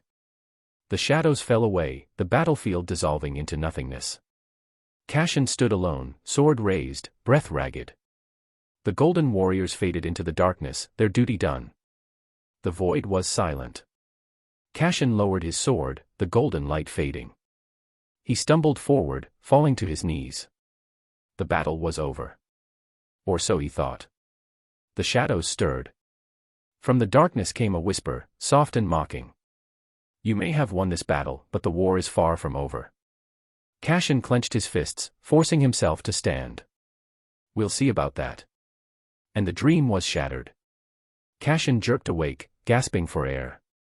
The cold, sterile darkness of his quarters pressed in around him, and for a moment, he wasn't sure if he was still dreaming. His body ached, every nerve screaming as though he'd been flayed alive and stitched back together. His head pounded, a dull, relentless throb that felt like molten iron being poured into his skull. He blinked, trying to steady his breathing. The room was quiet. No whispers, no shadows crawling at the edges of his vision, just the familiar hum of the ship's life support systems. He pressed a trembling hand against his forehead, skin slick with cold sweat. His heart hammered against his ribs, each beat sending fresh waves of pain through his skull. It was over. He'd survived. Cassian let out a shuddering breath, his mind replaying the dream, no, the battle. The memory of it lingered, as vivid as the pain burning through his body. The demon's laughter, the golden warriors, the blinding light, and that presence. The Emperor. He'd felt it. If only for a moment. He pushed himself up, wincing as his muscles protested. His sheets were damp with sweat, clinging to his skin. He swung his legs over the side of the cot, bare feet touching the cold metal floor. The ship's recycled air felt stale, each breath heavy in his lungs. Cashin clenched his jaw and focused. Slowly, carefully, he reached inward, trying to grasp at that flicker of golden light, that power he'd felt. It had saved him. No, he had called it. Somehow. His breathing slowed. He focused. The pain in his head sharpened, but he pressed on, searching for that thread of warmth, that divine spark. His pulse quickened as he felt it, faint, distant, like a candle in the dark. He reached for it, desperate to feel that power again. Nothing. The flicker vanished, slipping through his fingers like smoke. A searing pain lanced through his skull, and he doubled over, clutching his head with both hands. The pain was blinding, driving him to his knees. His vision swam, black spots dancing at the edges of his sight. God damn it. He hissed through clenched teeth, pressing his forehead against the cold floor. His breath came in ragged gasps, heart racing, head pounding. Whatever had happened in that dream, it wasn't something he could just summon at will. He gritted his teeth and pushed himself back onto his cot, head pounding with every movement. Of course it wasn't his power. It had never been his. Just a desperate, fleeting moment where someone, had answered. Cashin let out a bitter laugh, the sound hollow in the empty room. Figures. He slumped back onto the cot, staring at the ceiling. His body ached, his mind felt like it had been torn apart and hastily stitched back together, and the weight of the past few days pressed down on him like a slab of ceramite. He needed to rest. The machine spirit was safe, now. He'd earned this. Rest. Recover. The whispers in his mind were silent now, but the weight of what he'd endured lingered. His body felt heavier than ever, muscles tight with exhaustion. His eyes drifted closed, and he slept peacefully for once. Cashin was on his way to the mess hall. His stomach twisted with hunger, and the ship's mess hall wasn't far. The corridor was dim. The hum of the ship's engines vibrated beneath his feet, a low, steady thrum that was almost comforting. The ship felt different now, quieter. Almost peaceful. The mess hall was empty, save for the faint flicker of a cogitator screen in the corner. He slumped into a chair, dragging a nutrient pack from the ration dispenser. The food was cold and bland, but he barely tasted it as he shoved it into his mouth, chewing mechanically. His mind wandered as he ate, thoughts drifting back to the dream. He'd faced a greater demon. And survived. Barely. If not for whatever that miracle he had conjured up, he'd be dead. Or worse. Cashin leaned back in his chair, running a hand through his sweat-damp hair. His thoughts drifted to the Emperor. Was it really him? Or had it been something else? Something using his faith, his desperation, as a conduit. He clenched his fists, the memory of that power burning in his mind. He'd felt it, for a moment, it had been his. If he could grasp it again, if he could control it. No. He shook his head, shoving the thought aside. That kind of thinking was dangerous. He wasn't some blessed saint or chosen hero. He was just Cashin Vale. Still, he'd survived. That was more than most could say. Finishing his meal, he pushed the tray aside and rested his head against the cold metal table. He needed more time. More rest. His body felt like it was made of lead, his mind fraying at the edges. One step at a time. For now, he would rest. Chapter 46, The Unveiling. Well, it seemed I was a bit too greedy. We did not reach the 700 power stone. But here is the bonus chapter anyways. You guys have been amazing till now. Let's at least push to 600 stones. Enjoy. Cashin woke with a start. His body much better than before. The cot beneath him felt harder than usual, the thin blanket offering little comfort. The room was dark, save for the faint glow of the ship's lumen strips. The hum of the machine spirit was quieter now, almost serene compared to before. For the first time since he'd arrived on this emperor-forsaken planet, the ship felt still. But Cashin wasn't. His mind was a battlefield. The memory of the dream still lingered. No, not a dream. A fight. One that he won. He shook his head trying to get rid of that dream. He pushed himself upright, hissing through his teeth as pain flared through his skull. The pain had dulled from before, but it was still an ever-present ache. Cashin pressed his palms against his temples, slowly massaging his forehead, relieving the ache slowly. Cashin swung his legs over the side of the cot, feet hitting cold metal. His body felt sluggish. He stretched his body. His joints popped in protest. He rubbed the back of his neck, trying to work out the stiffness. His stomach grumbled from hunger. He couldn't remember the last proper meal he'd had. The rations aboard the ship had been enough to survive, but they were tasteless bricks of processed nutrient paste. He needed something more. Something real. He found the ship's small galley, little more than a storage compartment with a heating unit, and rummaged through what supplies remained. Most of it was Mechanicu's fare, nutrient supplements and protein gels that tasted like machine oil. But then, his fingers brushed against something unexpected. A metal container, tucked behind a stack of rations. He pried it open, eyes widening at the sight. Real food. Preserved, but not in the lifeless, utilitarian way of Mechanicu's rations. He pulled out a vacuum-sealed packet and peeled it open, the scent hitting him like a punch to the gut. Grok stew. Rich, dark, and thick with chunks of tender meat. Beside it, a roll of dense, crusty bread, slightly stale but still intact. He barely took the time to heat the stew, settling onto a crate and digging in with trembling hands. The first bite nearly brought him to tears. The meat melted on his tongue, the broth thick and savory, spiced in a way that warmed him from the inside out. Each mouthful was a comfort he hadn't known he needed, a reminder of warmth, of home. Of what he was fighting to get back to. The bread soaked up the broth perfectly, the crust giving way to a soft interior that tasted faintly of salt and yeast. Cashin ate slowly, savoring every bite. For the first time in what felt like an eternity, he allowed himself a moment of peace. The ship was quiet. The horrors outside felt distant. Just for this moment, there was only warmth, food, and the quiet hum of the machine spirit. When the last of the stew was gone, he sat back, wiping his mouth with the back of his hand. The weight in his chest was still there, but lighter. The warmth of the meal lingered, steadying him. He took a slow breath, letting it ground him. Then he stood. Time to move. The ship was quiet as he made his way toward the engine bay.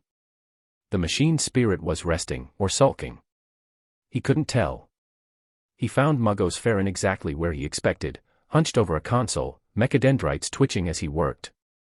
The Muggos didn't look up as Cashin approached, the soft clicks and whirs of his augmentations filling the silence. "You're awake." Farron's voice was flat, mechanical. Cashin leaned against the bulkhead. "More or less." Farron continued his work, spindly fingers tapping across the console. Sparks danced along the cables. "Your biosigns fluctuated dangerously over the past few days." One of his optic lenses whirred, focusing on Cashin. "I estimated a 53% probability of cerebral hemorrhage. Nice to know I beat the odds." Cashin winced as he straightened. Farron ignored the comment. His lenses shifted, scanning Cashin. "You are weaker." "No kidding." Cashin sighed, running a hand through his hair. "The ship's calm, though. Machine spirit still quiet." Farron gave a curt nod. "It has been pacified. The corruption is gone." A pause. "However, the vessel's systems remain non-functional. No amount of repairing would make it flight-worthy." Cashin exhaled slowly. "Figures." For a while, neither of them spoke. The silence was heavy, broken only by the hum of machinery. Cashin stared at the floor, mind racing. He needed to get off this planet. The ship was a dead end. That left the city. Somewhere in that hellhole, there had to be something. A ship. A beacon. A communicator. A way out. He looked up at Farron. "I'm leaving."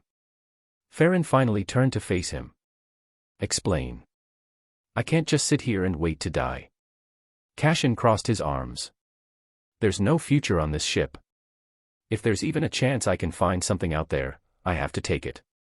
Farron was silent, the red glow of his optics boring into Cashin. Your chances of survival beyond these walls are minimal. Better than zero. A long silence stretched between them. Finally, Farron turned back to his work. Your decision is illogical. But not unexpected. His mechadendrites twitched. You will require protection. Cashin shifted his weight. About that. He glanced toward the reinforced storage compartment. I need my armor. Farron paused. Slowly, he turned his head toward Cashin. Clarify. The Inquisitor's armor. The bolter. The meltagun. They're mine.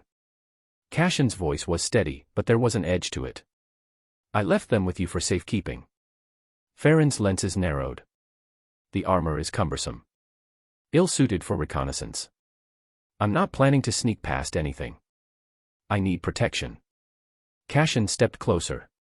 You've kept them safe. I appreciate that. But they're mine. I'm taking them back. For a long moment, the Muggos didn't move. Then, with a slow, deliberate motion, he turned toward the storage compartment. A mechadendrite slithered out, pressing against a rune-sealed panel. The compartment hissed open. Cashin stepped forward, observing his power armor and weaponry. The armor stood before him. LT was new as he got from the Illuminati. Muggos had taken good care of it. The sigils of the Inquisition gleamed faintly in the dim light. Beside it, resting in a weapons rack, was his Godwin-patterned bolter and the meltagun. He reached out, running his fingers along the ceramite plating. The armor was cold. Heavy. Familiar. He stepped into the armor, the seals hissing shut around him. The weight was comforting. Reassuring. Like coming home. The bolter clicked into place across his back, the meltagun resting heavy against his hip. He flexed his fingers, feeling the servos respond. The armor moved with him, a second skin of steel and ceramite. Farron watched silently. Finally, he spoke. Do not squander it. Cashin turned, the servos of his armor hissing softly. I won't.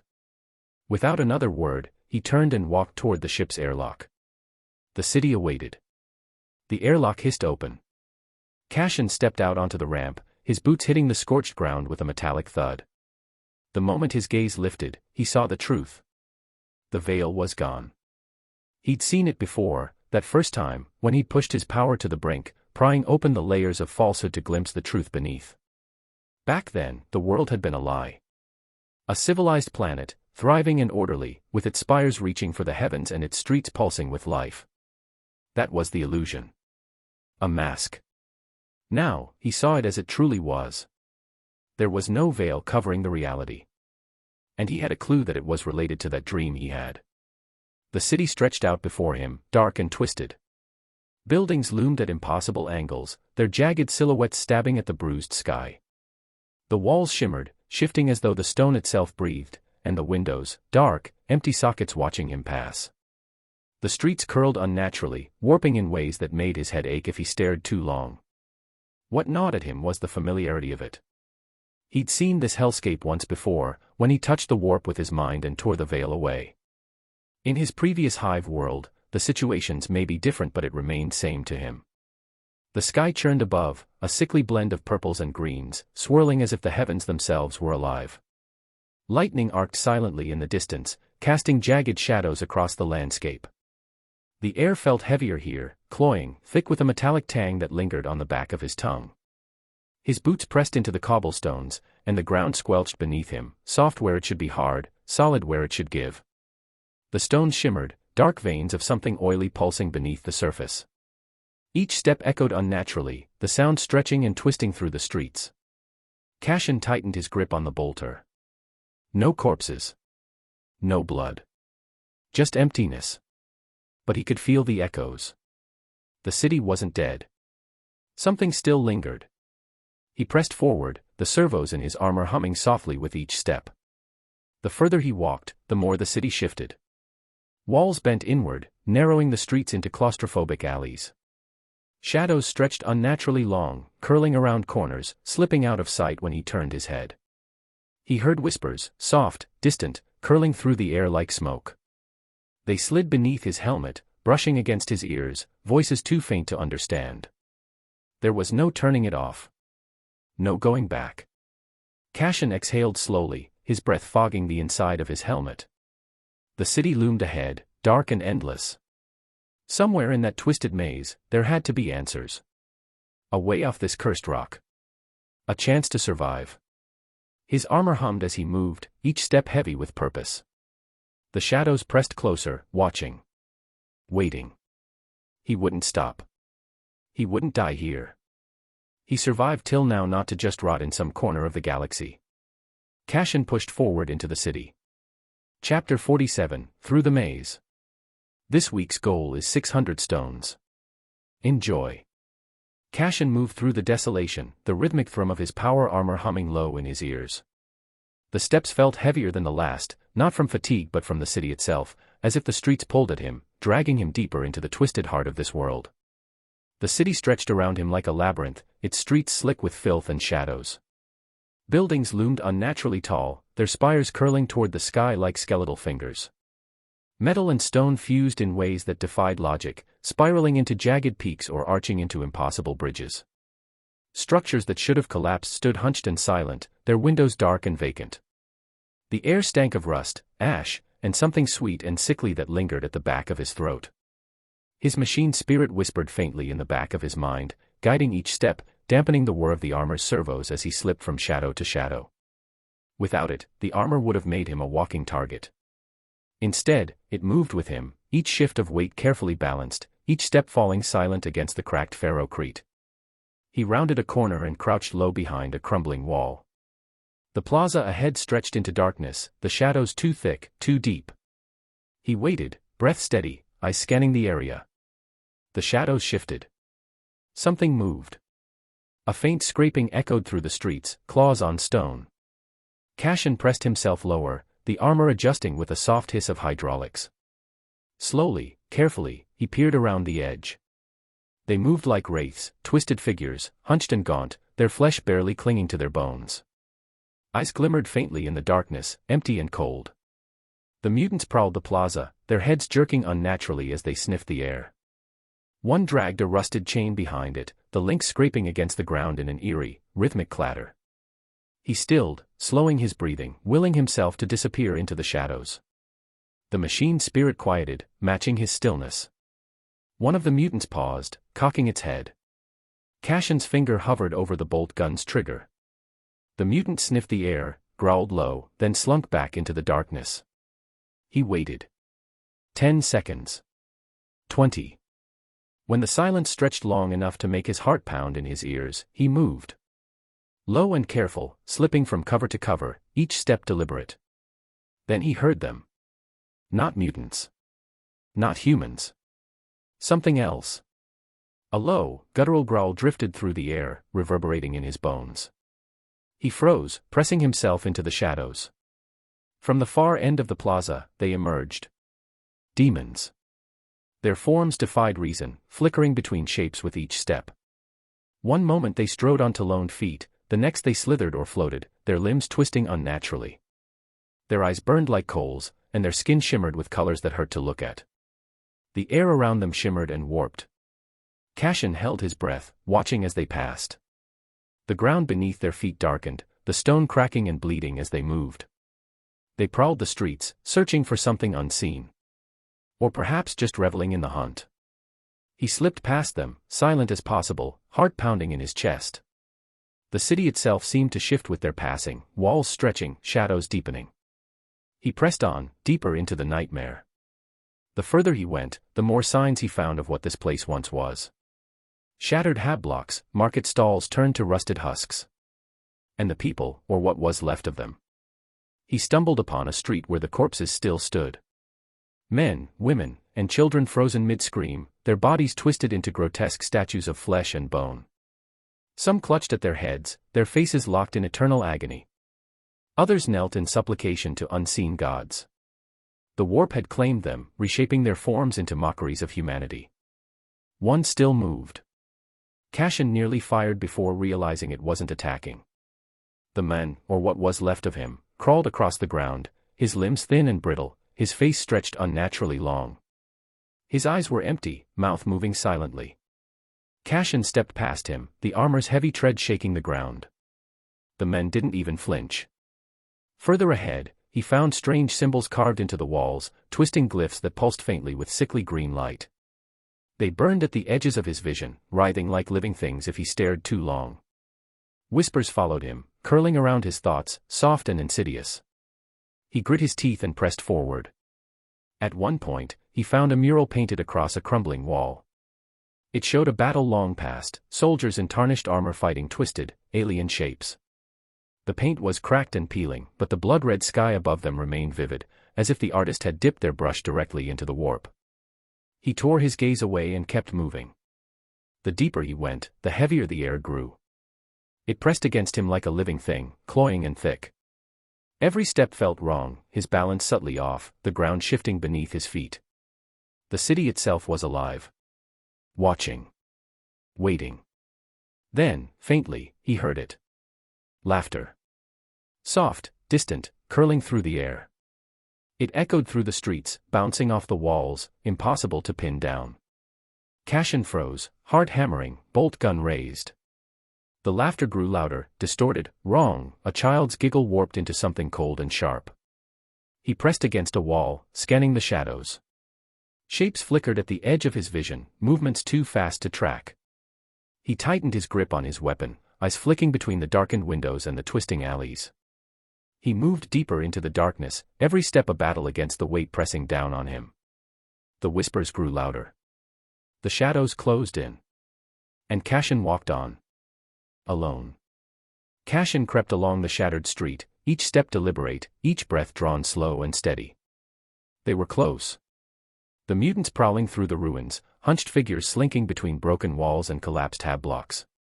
Their forms were wrong, too thin, too long, their joints bending unnaturally. One dragged a heavy piece of metal behind it, scraping a jagged line across the ferrocrete. Another let out a low, wet gurgle, sniffing the air. Cashin tightened his grip on his bolt pistol, finger hovering just shy of the trigger. One wrong move and they'd be on him. He could take them, maybe, but the noise would draw others. Worse things. He stayed still, letting the darkness swallow him. The mutants passed, their footsteps echoing faintly down the alley. Cashin exhaled slowly, his breath misting in the cold air. The city was unnaturally quiet again, the kind of silence that made his skin crawl. Even the wind felt wrong, whispering secrets through the ruin. The sky shifted unnaturally above him. He glanced upward and saw the clouds churn in impossible patterns, shifting hues of sickly green and violet. At times, they almost seemed to form shapes, faces twisted in agony, eyes that burned with distant malice. The planet itself was wrong. A demon world. A world claimed by the changer of ways. As he moved, the shadows seemed to stretch, twisting unnaturally. Symbols marked the walls, crude at first glance but pulsing faintly with unnatural power. He averted his gaze, refusing to look too closely. The air felt thicker with every step, pressing down on him, trying to smother him. A sound. Footsteps. Soft, deliberate. He froze, pressing against a crumbling wall. Slowly, he turned his head, scanning the ruins. There. A figure moved through the shadows, gliding across the ground with a grace that made his breath catch. Tall, slender, almost ethereal.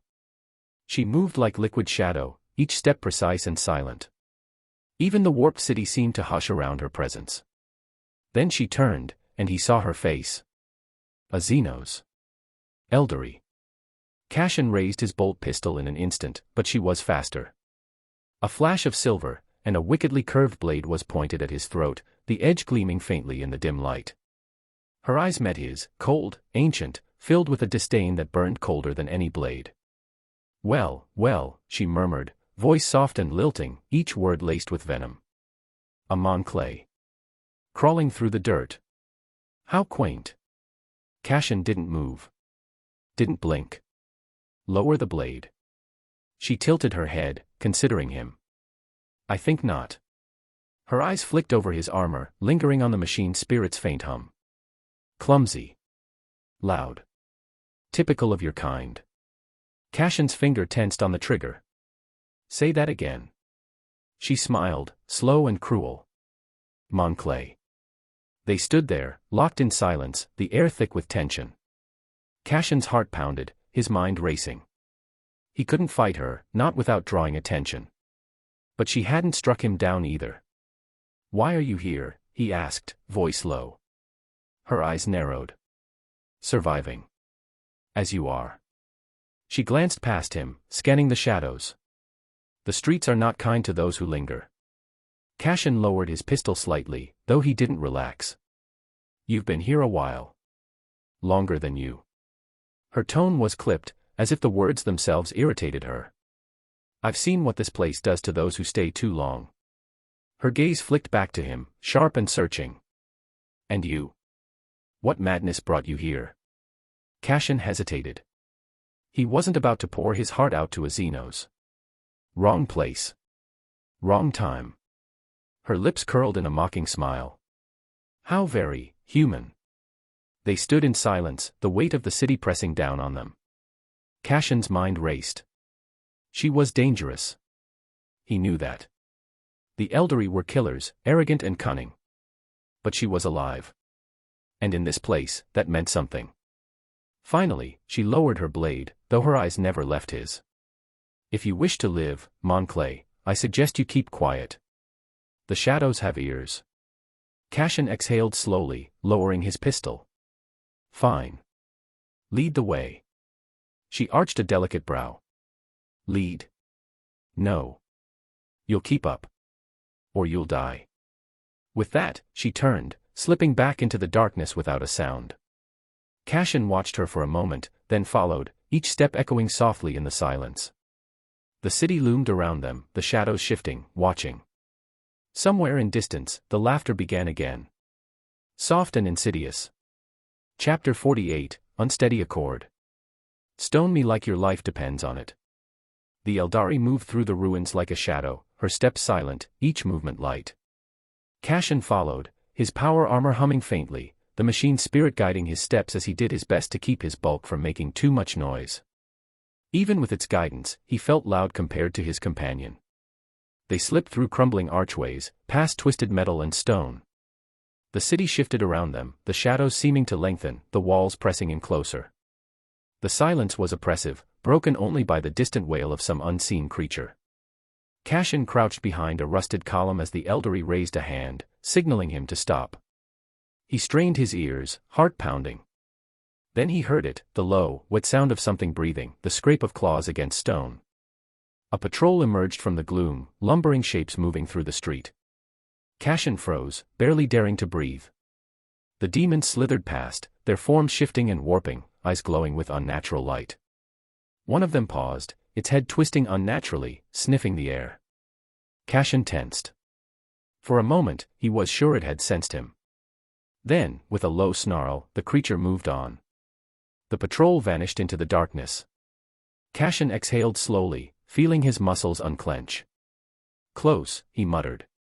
The elderly said nothing, glancing back at him with a look of disdain before slipping further into the ruins. They traveled in silence for what felt like hours. The deeper they went, the more twisted the city became. Buildings leaned at impossible angles, stone and metal fused together like melted wax. The walls whispered, faint voices scratching at the edges of his mind. Shadows flickered, darting just out of sight. He caught glimpses of the city's former inhabitants. They were twisted things now, flesh fused with metal, limbs elongated and bent at unnatural angles. Some still clung to echoes of their former lives, wandering aimlessly, muttering prayers to long-forgotten gods. Finally, the elderly led him into a darkened alcove beneath a collapsed archway. Strange runes glimmered faintly on the walls. Cashin leaned against the stone, catching his breath. The elderly stood across from him, arms folded, eyes narrowed. For a long moment, neither of them spoke. Then she broke the silence. You're loud, she said, her voice soft and cutting. And slow.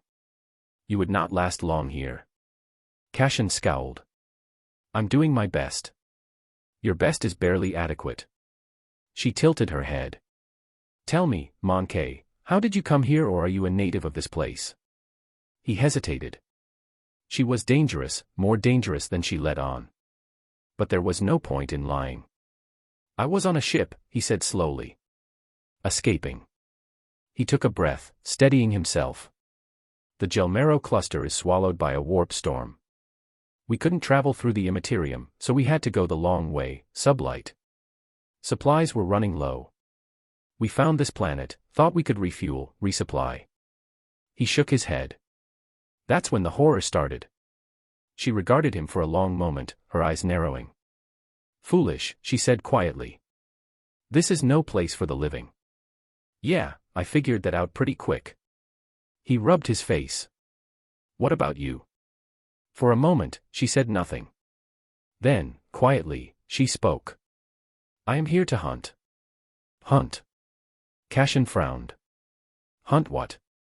Her gaze darkened. Once, there was one I called mentor. A phoenix lord. Fugan, the burning lance.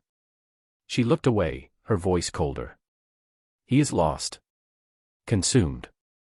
You're here to kill him. She nodded slowly. Or die trying. They stood in silence, the weight of her words hanging heavy in the air. Finally, she turned to him. Why have you not tried fighting me like the rest of your kind, Monclay? Cashin hesitated. What's the point? He gestured to the city. Even if I could, what would I gain? He met her eyes. You feel the same, don't you? There's no point in fighting. Not here. She studied him for a moment, then exhaled, almost amused. Perhaps you are not as foolish as you appear. She inclined her head slightly. Favelith. He blinked. What? My name, she said coolly. Favelith. Cashin hesitated before answering. Cashin. Cashin Vale. They stood in the dark, the city shifting around them. They would rest and gather their bearings as much as possible. For now, they wouldn't kill each other. But Cashin knew the truce wouldn't last forever. He shifted uneasily as Favelith regarded him in silence. The only sounds were the distant echoes of the city groaning under the weight of its own corruption and the faint scratching of wind against rusted metal. The air was thick, oppressive, a subtle reminder that this world was not just dying, but being devoured. Favelith's sharp eyes narrowed. Cashin could feel them on him, like needles pricking at his mind. He clenched his jaw, resisting the urge to step back. The Eldar woman stood as if she were carved from stone, her stillness unsettling. You are a psyker, she said, her voice soft and cutting. I suspected as much. Cashin stiffened. What of it? She tilted her head, her long hair shifting like dark silk. Curious. Her gaze bored into him, and for a moment, Cashin felt as if something cold and foreign brushed against his thoughts, probing, testing. His mind recoiled instinctively, walls snapping shut around his consciousness. Favelith arched a delicate brow. Interesting. Stay out of my head, Cashin growled. She chuckled softly, the sound cold and humorless. You surprise me, Monclay. Your mind is not completely unguarded. Her expression grew distant, almost thoughtful. But your defenses are crude. Weak. Against what stalks these ruins, they will shatter like glass. Cashin shifted his weight, uncomfortable under her scrutiny. I've managed this far.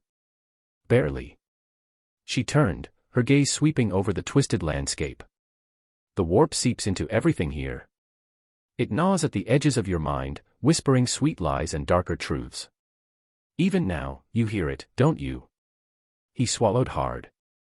I manage. Fool. She looked back at him, eyes cold. That which you manage will consume you. She stepped closer, her presence looming despite her slender frame. The demon you fled. It marked you. I can feel its gaze on your soul. Cashin's breath caught.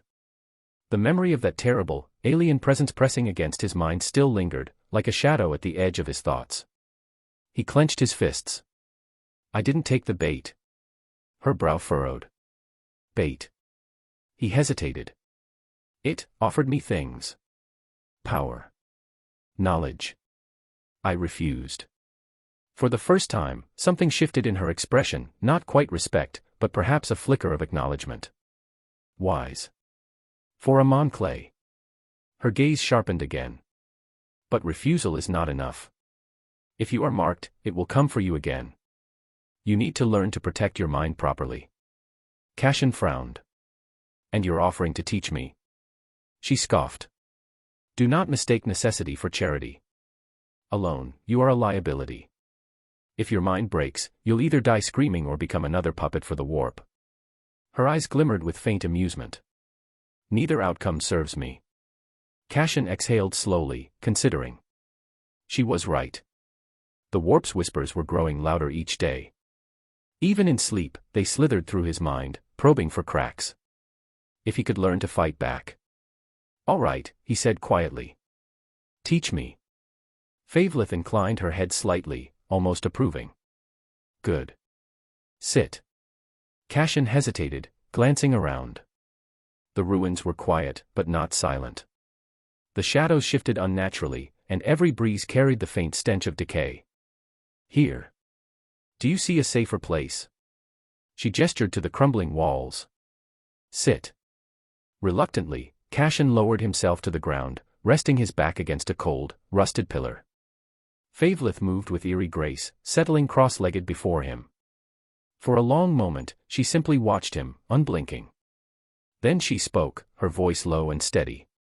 The mind is a fortress. Each thought a stone. Each memory, a wall. Her eyes gleamed faintly. But your fortress is unguarded. Doors hang open. Shadows slip through the cracks. Cashin swallowed, nodding. How do I fix that?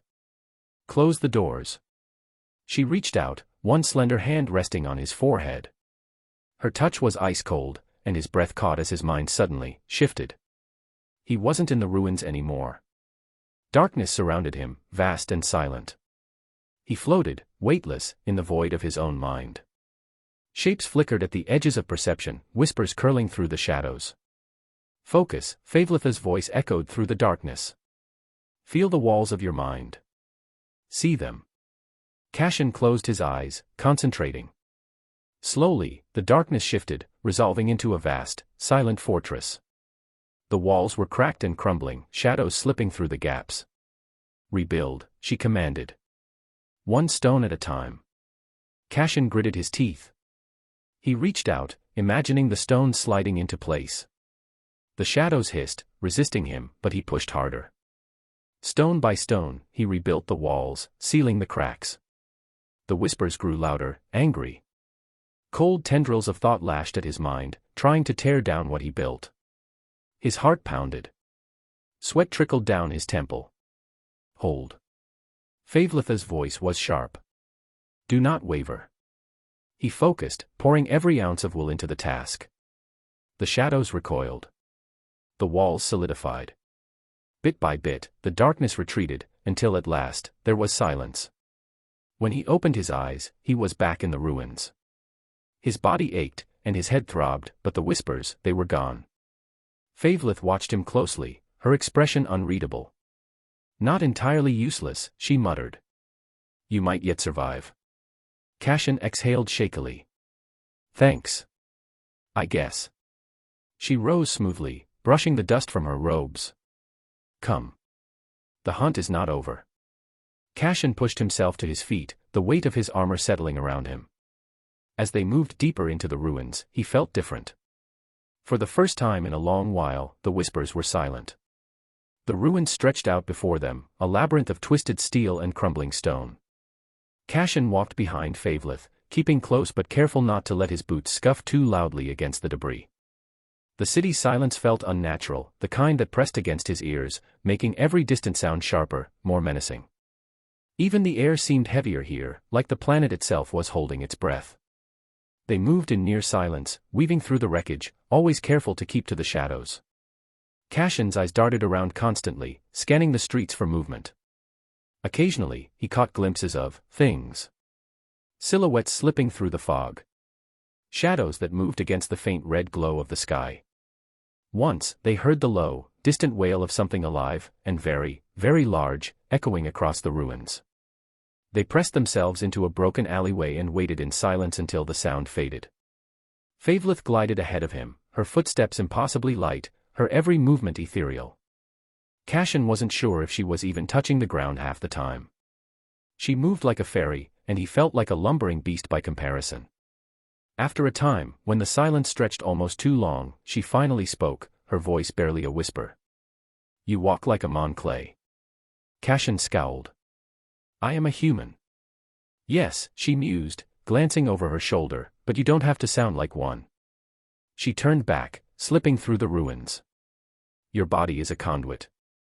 Every step, every breath, all of it can be controlled. Refined." Cashin frowned. "What are you saying?" Favelith slowed, her gaze flicking briefly to the shadows before speaking again. "Psychers are not mere tools for hurling warp fire and screaming prophecies. The warp is potential. Power. It seeps into everything, body, mind, and soul." Her voice grew softer, almost reverent. "You can use it. Shape it. Refine it." They ducked under a collapsed archway, moving into what might have once been a plaza. Shattered statues and broken fountains loomed out of the darkness. Cashin kept his voice low. "What do you mean, use it?"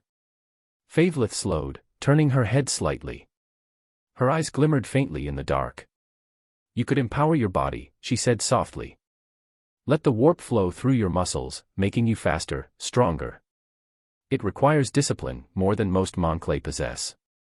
She smirked faintly. "But even you could learn." Cashin hesitated. "And the risk?" "Death." She shrugged. "Or worse." He scowled. "Figures."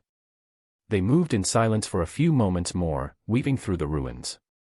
The only sounds were their footsteps and the distant groaning of the city. Then Favelith spoke again, quieter this time. "There are other ways to wield the warp. Warp fire, for instance." She gestured with a slender hand. "It is not merely flame. It is thought. Emotion.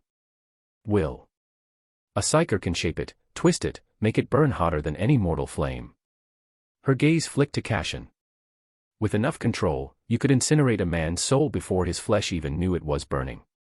Cashin shivered. "And you're just telling me this?"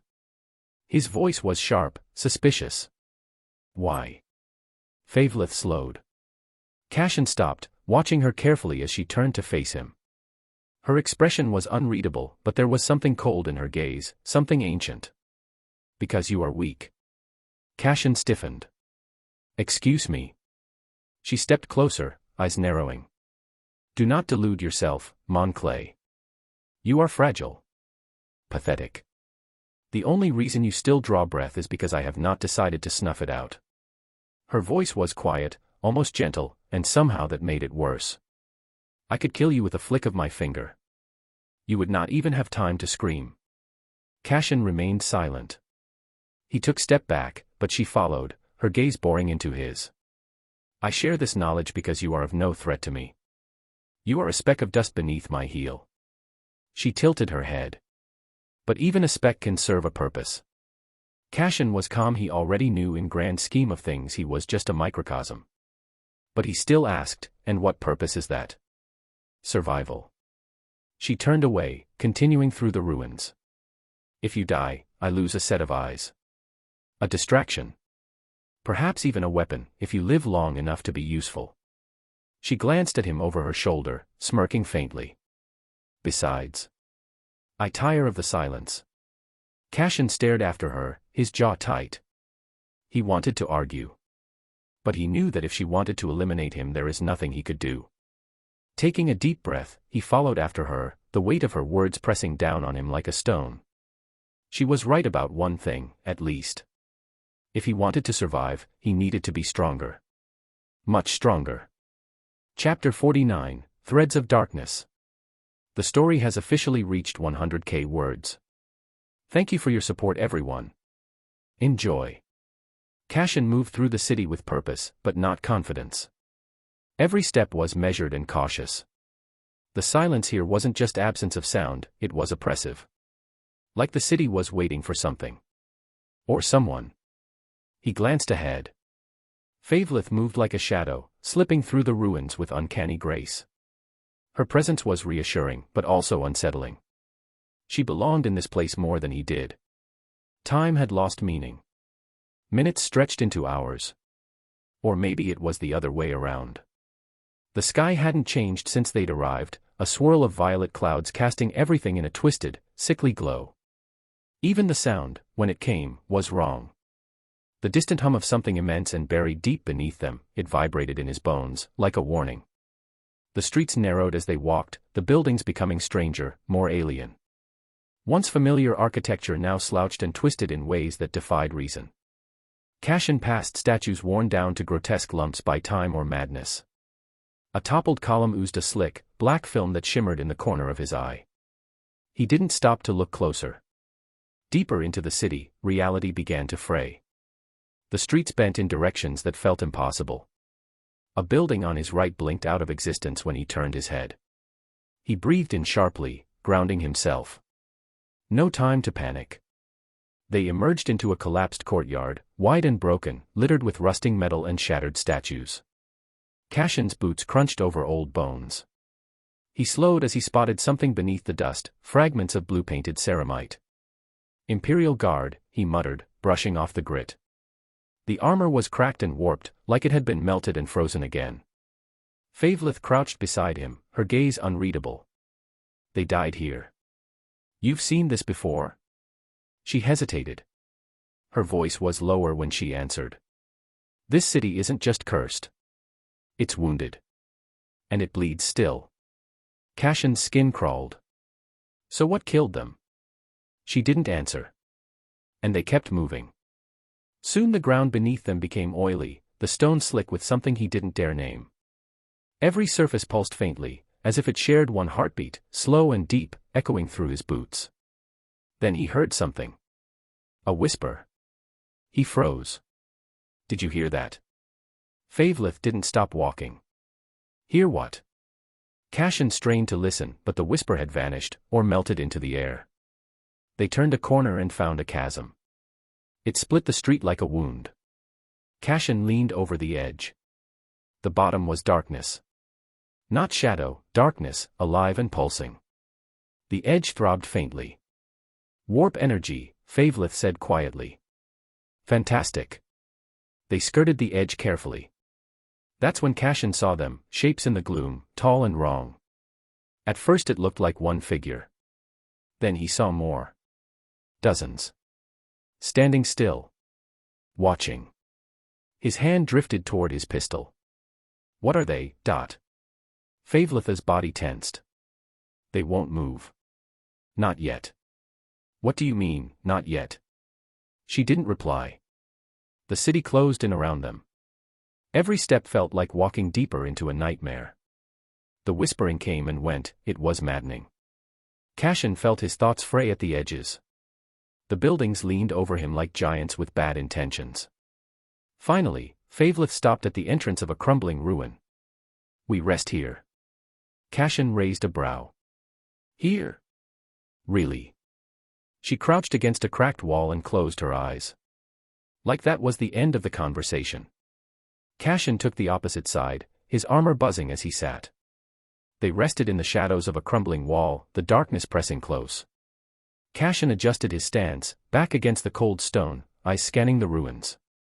Favelith sat across from him, legs folded beneath her, her expression unreadable. The silence stretched, heavy and uncomfortable. Cashin shifted, the weight of his armor pressing down on him. He risked a glance at the Eldari. She sat unnaturally still, her gaze distant.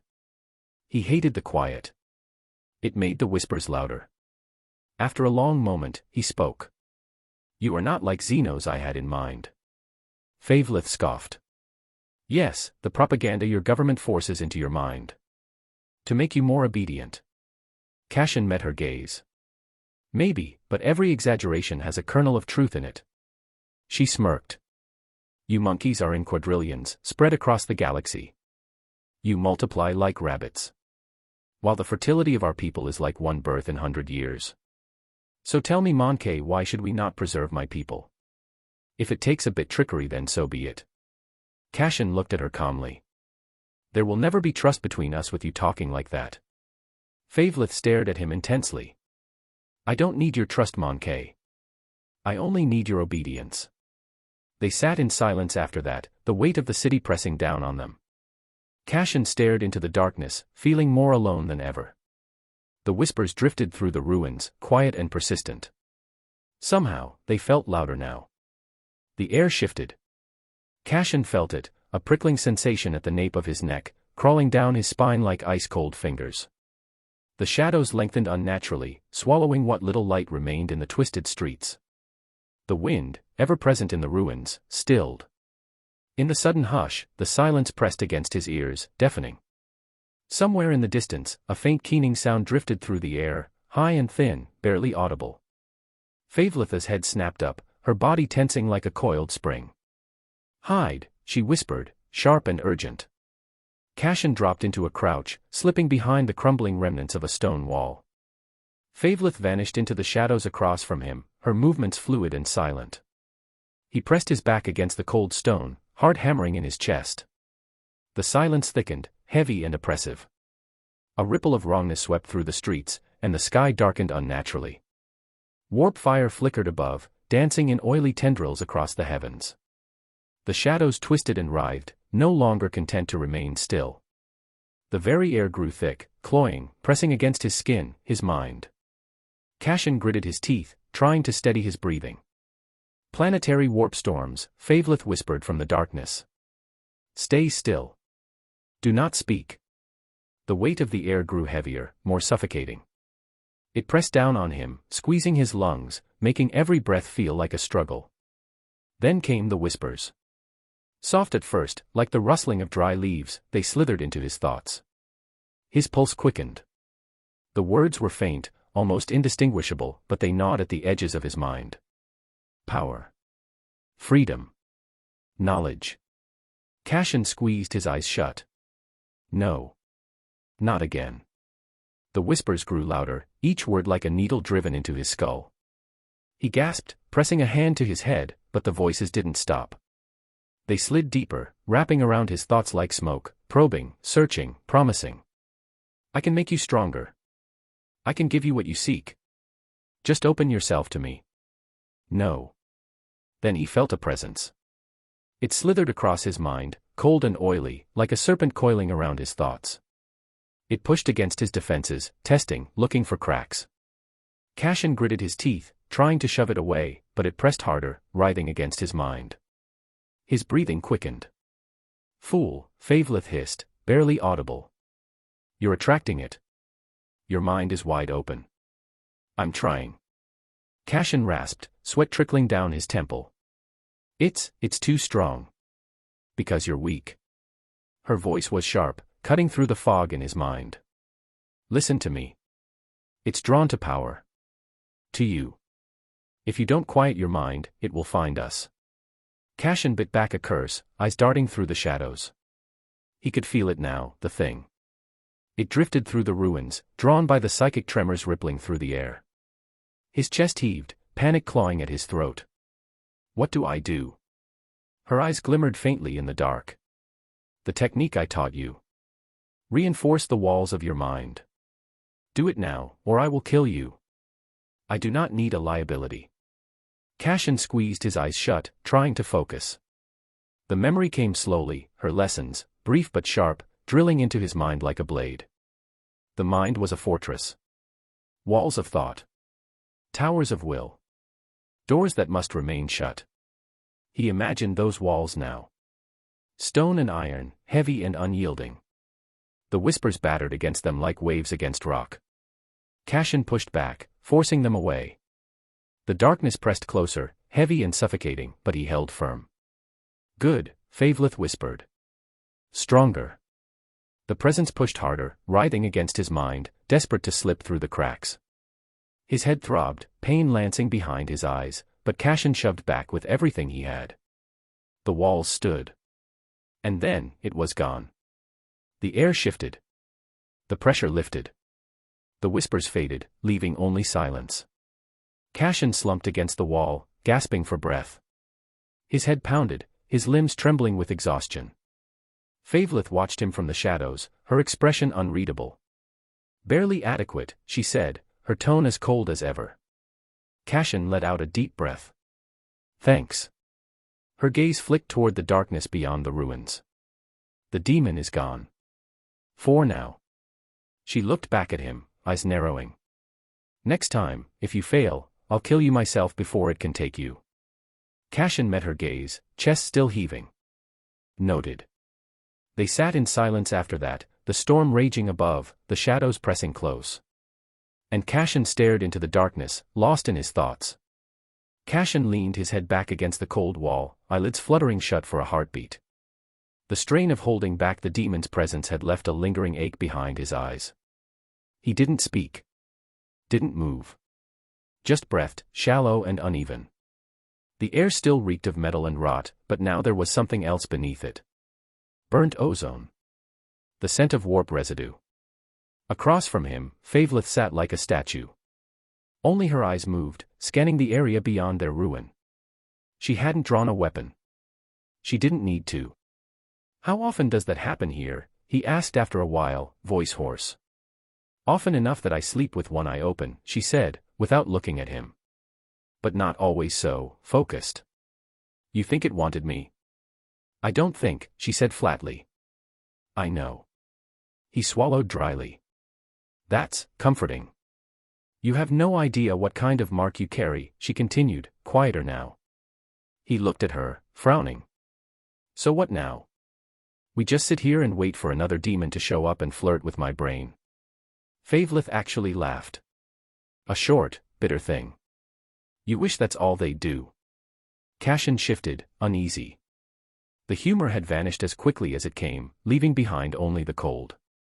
She stood then, slow and graceful. Brushed dust from her robes. Her hand hovered near her belt. We keep moving. This place doesn't tolerate stillness for long. Cashin stood with a groan.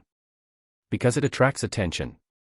No, she said, already slipping toward the doorway. Because the city begins to change when you linger. And not in ways you'll survive. That sent a shiver down his spine. He gave one last glance to the ruin, cracked walls, a fire-scorched ceiling, some half-melted bones strewn across the floor. And a faint smear of blood where his head had struck the stone. Not a safe haven. Just a pause between nightmares. He followed after. Chapter 50, The Imprint, Bonus. Bonus chapter as promised. Thanks for your overwhelming support, everyone. They slipped through the city's decaying corpse, the storm crackling above, but it had quieted down. The deeper they went, the heavier the air grew. Cashin followed close, boots careful on broken stone. They passed what might have once been a marketplace. Stalls lay overturned, long-rotted goods scattered across the stone. The bones of civilians huddled together in corners, frozen in their final moments. Cashin averted his gaze. Your kind built this place, Favelith muttered, eyes scanning the darkness. Your Imperium. And look at it now. Cashin said nothing. No point arguing. They moved deeper. The ruins grew darker, colder. The stone beneath their feet felt slick, as if soaked in old blood. Cashin's grip tightened on his bolt pistol. Then he felt a presence. Cold. Old. Hungry. Cashin froze. Favelith stopped as well, head tilting. She whispered a word he didn't understand, and the air grew colder. What is that? Cashin breathed. She didn't answer. She moved forward, step slow. Cashin followed, readying himself for any dangers. They passed through a shattered archway, into a vast, open chamber. The air shifted. The floor was blackened, scorched in places, the stone cracked and broken. Along the walls, psychic imprint glimmered faintly, pulsing with a sickly light. At the chamber's heart, the air shimmered, a faint, ghostly presence, pulsing like a heartbeat long stopped. Favelith stopped dead. Her eyes widened, breath catching in her throat. No. She whispered. Cashin glanced at her. What? She stepped forward, slowly, like a woman in a dream. Her hand hovered over the scorched stone. The psychic imprint flickered. The air grew colder. It's him, she whispered. He was here. Who? Cashin asked, but she didn't answer. She knelt, pressing her palm against the stone. The psychic imprint flared to life. Cashin felt the pressure shift, the air tightening with something. The vision struck. Cashin gasped as his mind was pulled into the past. The chamber darkened, shadows swirling. A figure stood at the heart of the room, tall and proud, clad in ancient armor that shimmered with alien grace. His spear burned with cold fire, every movement was without any imperfections. Across from him stood another figure, twisted, corrupted, its armor dark and slick with unnatural filth. Their blades met, each clash shook the space as they battled for supremacy. Cashin felt the warrior's rage. His grief. His determination. Then the twisted figure struck. It borrowed power from its dark masters, overpowering him. The warrior faltered. The darkness surged forward, engulfing him.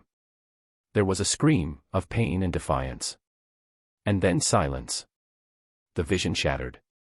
Cashin gasped, stumbling back.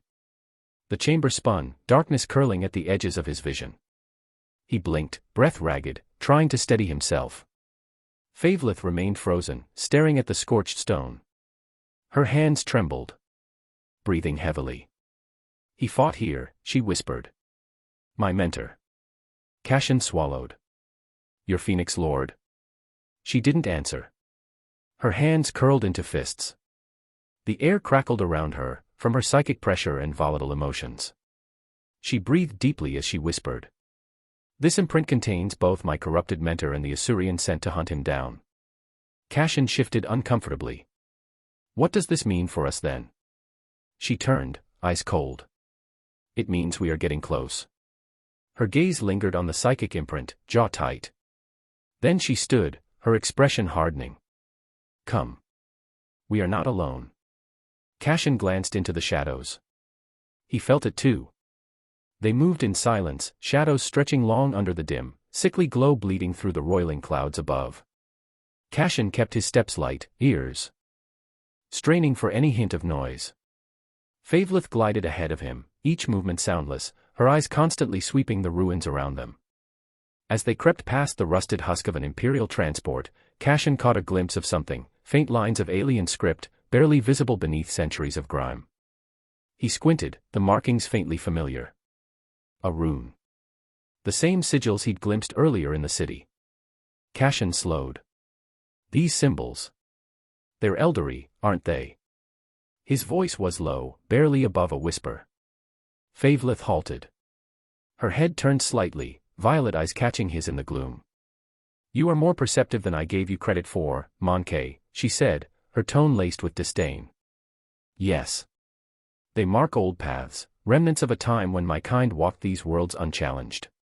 Before your kind settled here it used to be a maiden world, a safe haven before her awakening.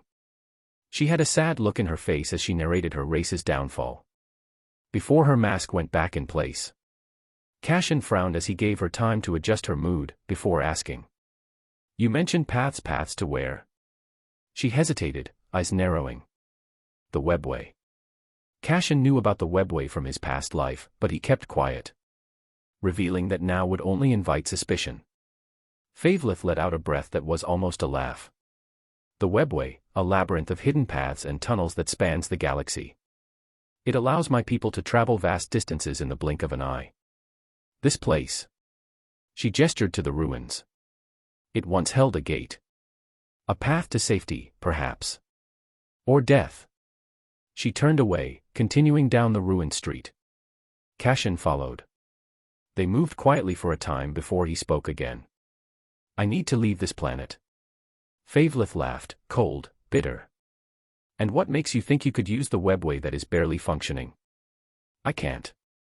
Not without help, and I do not have many choices. He glanced at her. She stopped. Her head turned slowly, violettes glimmering in the gloom. And you expect me to simply hand over my technology to you?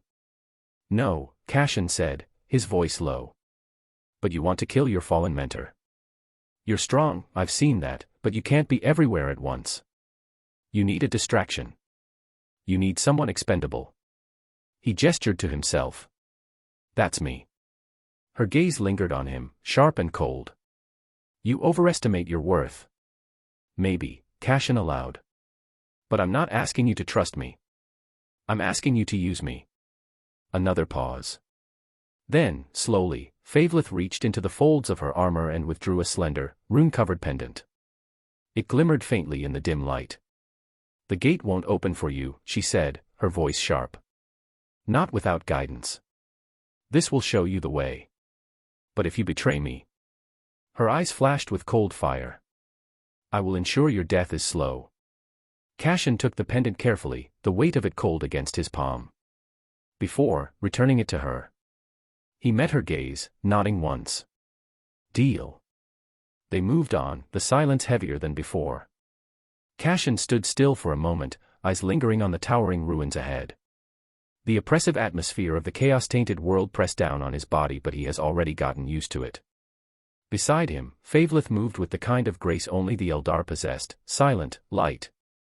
Cassian shifted uneasily, feeling more like an intruder than an ally. Not that they were allies. Not really. They stopped beneath the jagged remains of what might have once been a statue, now twisted and broken, its features long devoured by corruption. Favelith scanned the area, her gaze unyielding. Cassian could feel the tension in the air, thick and stifling, but he broke the silence first. "So, this is where we part," Cassian said quietly. He tried to sound neutral, but the words came out more relieved than intended. Favelith scoffed, a soft, sharp sound. "Do not mistake this for trust, Mon Kay. Our paths diverge because it serves me. Not because I believe you capable." Her violet eyes narrowed, flickering faintly in the dim light. "If you die, it changes nothing." Cassian clenched his jaw. The urge to snap back was strong, but he swallowed it down. "I'll manage." Her expression was unreadable, a flicker of amusement dancing across her features. "Will you?" She tilted her head. "You stumble through this world like a blind child, fumbling at powers you barely comprehend. You're fragile. If not for the storm, the demons would have torn your mind apart." "I'm still alive," Cassian muttered. "For now." She stepped closer, the air between them taut. "Do not mistake endurance for skill. You survived because the greater powers haven't turned their gaze fully upon you. Not yet." Cassian inhaled sharply but said nothing. She was right. He knew just enough to avoid immediate death, but that wouldn't last forever.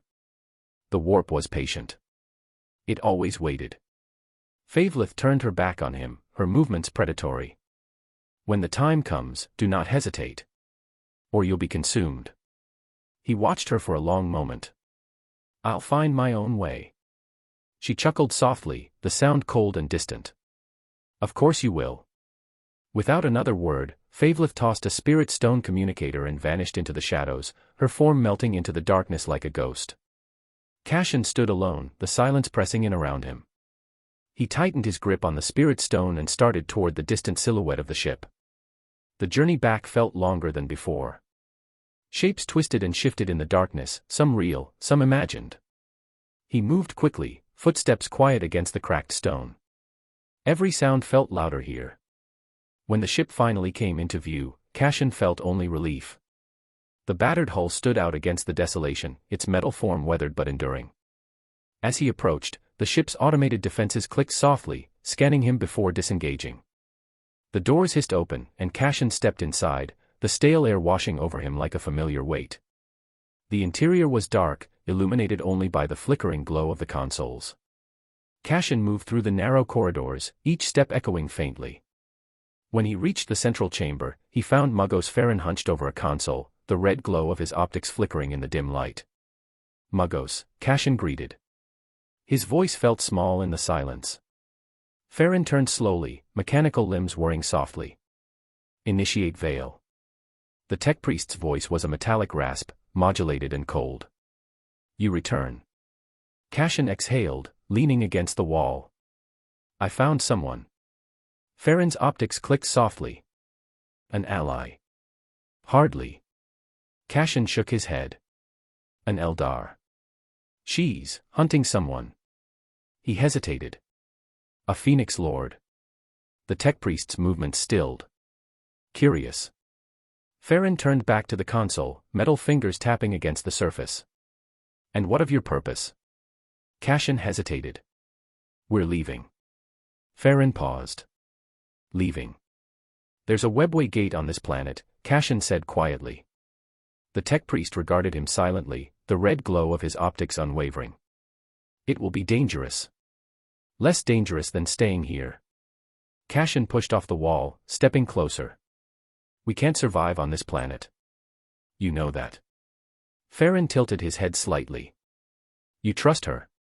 No, Cashin said flatly. But I trust that she wants to get off this world as much as we do. And if she dies in the process, that's one less problem. The tech priest was silent for a long moment, then nodded slowly. Logical. Cashin exhaled, running a hand through his hair. I'll need your help. Whatever's waiting for us out there, we're not surviving it alone. Farron regarded him quietly before turning back to his work. Understood. Cashin watched the tech priest for a moment before stepping back. He leaned against the cold metal wall, eyes closing for a brief moment. The journey wasn't over. But the path is much clearer now. And one way or another, he was getting off this world.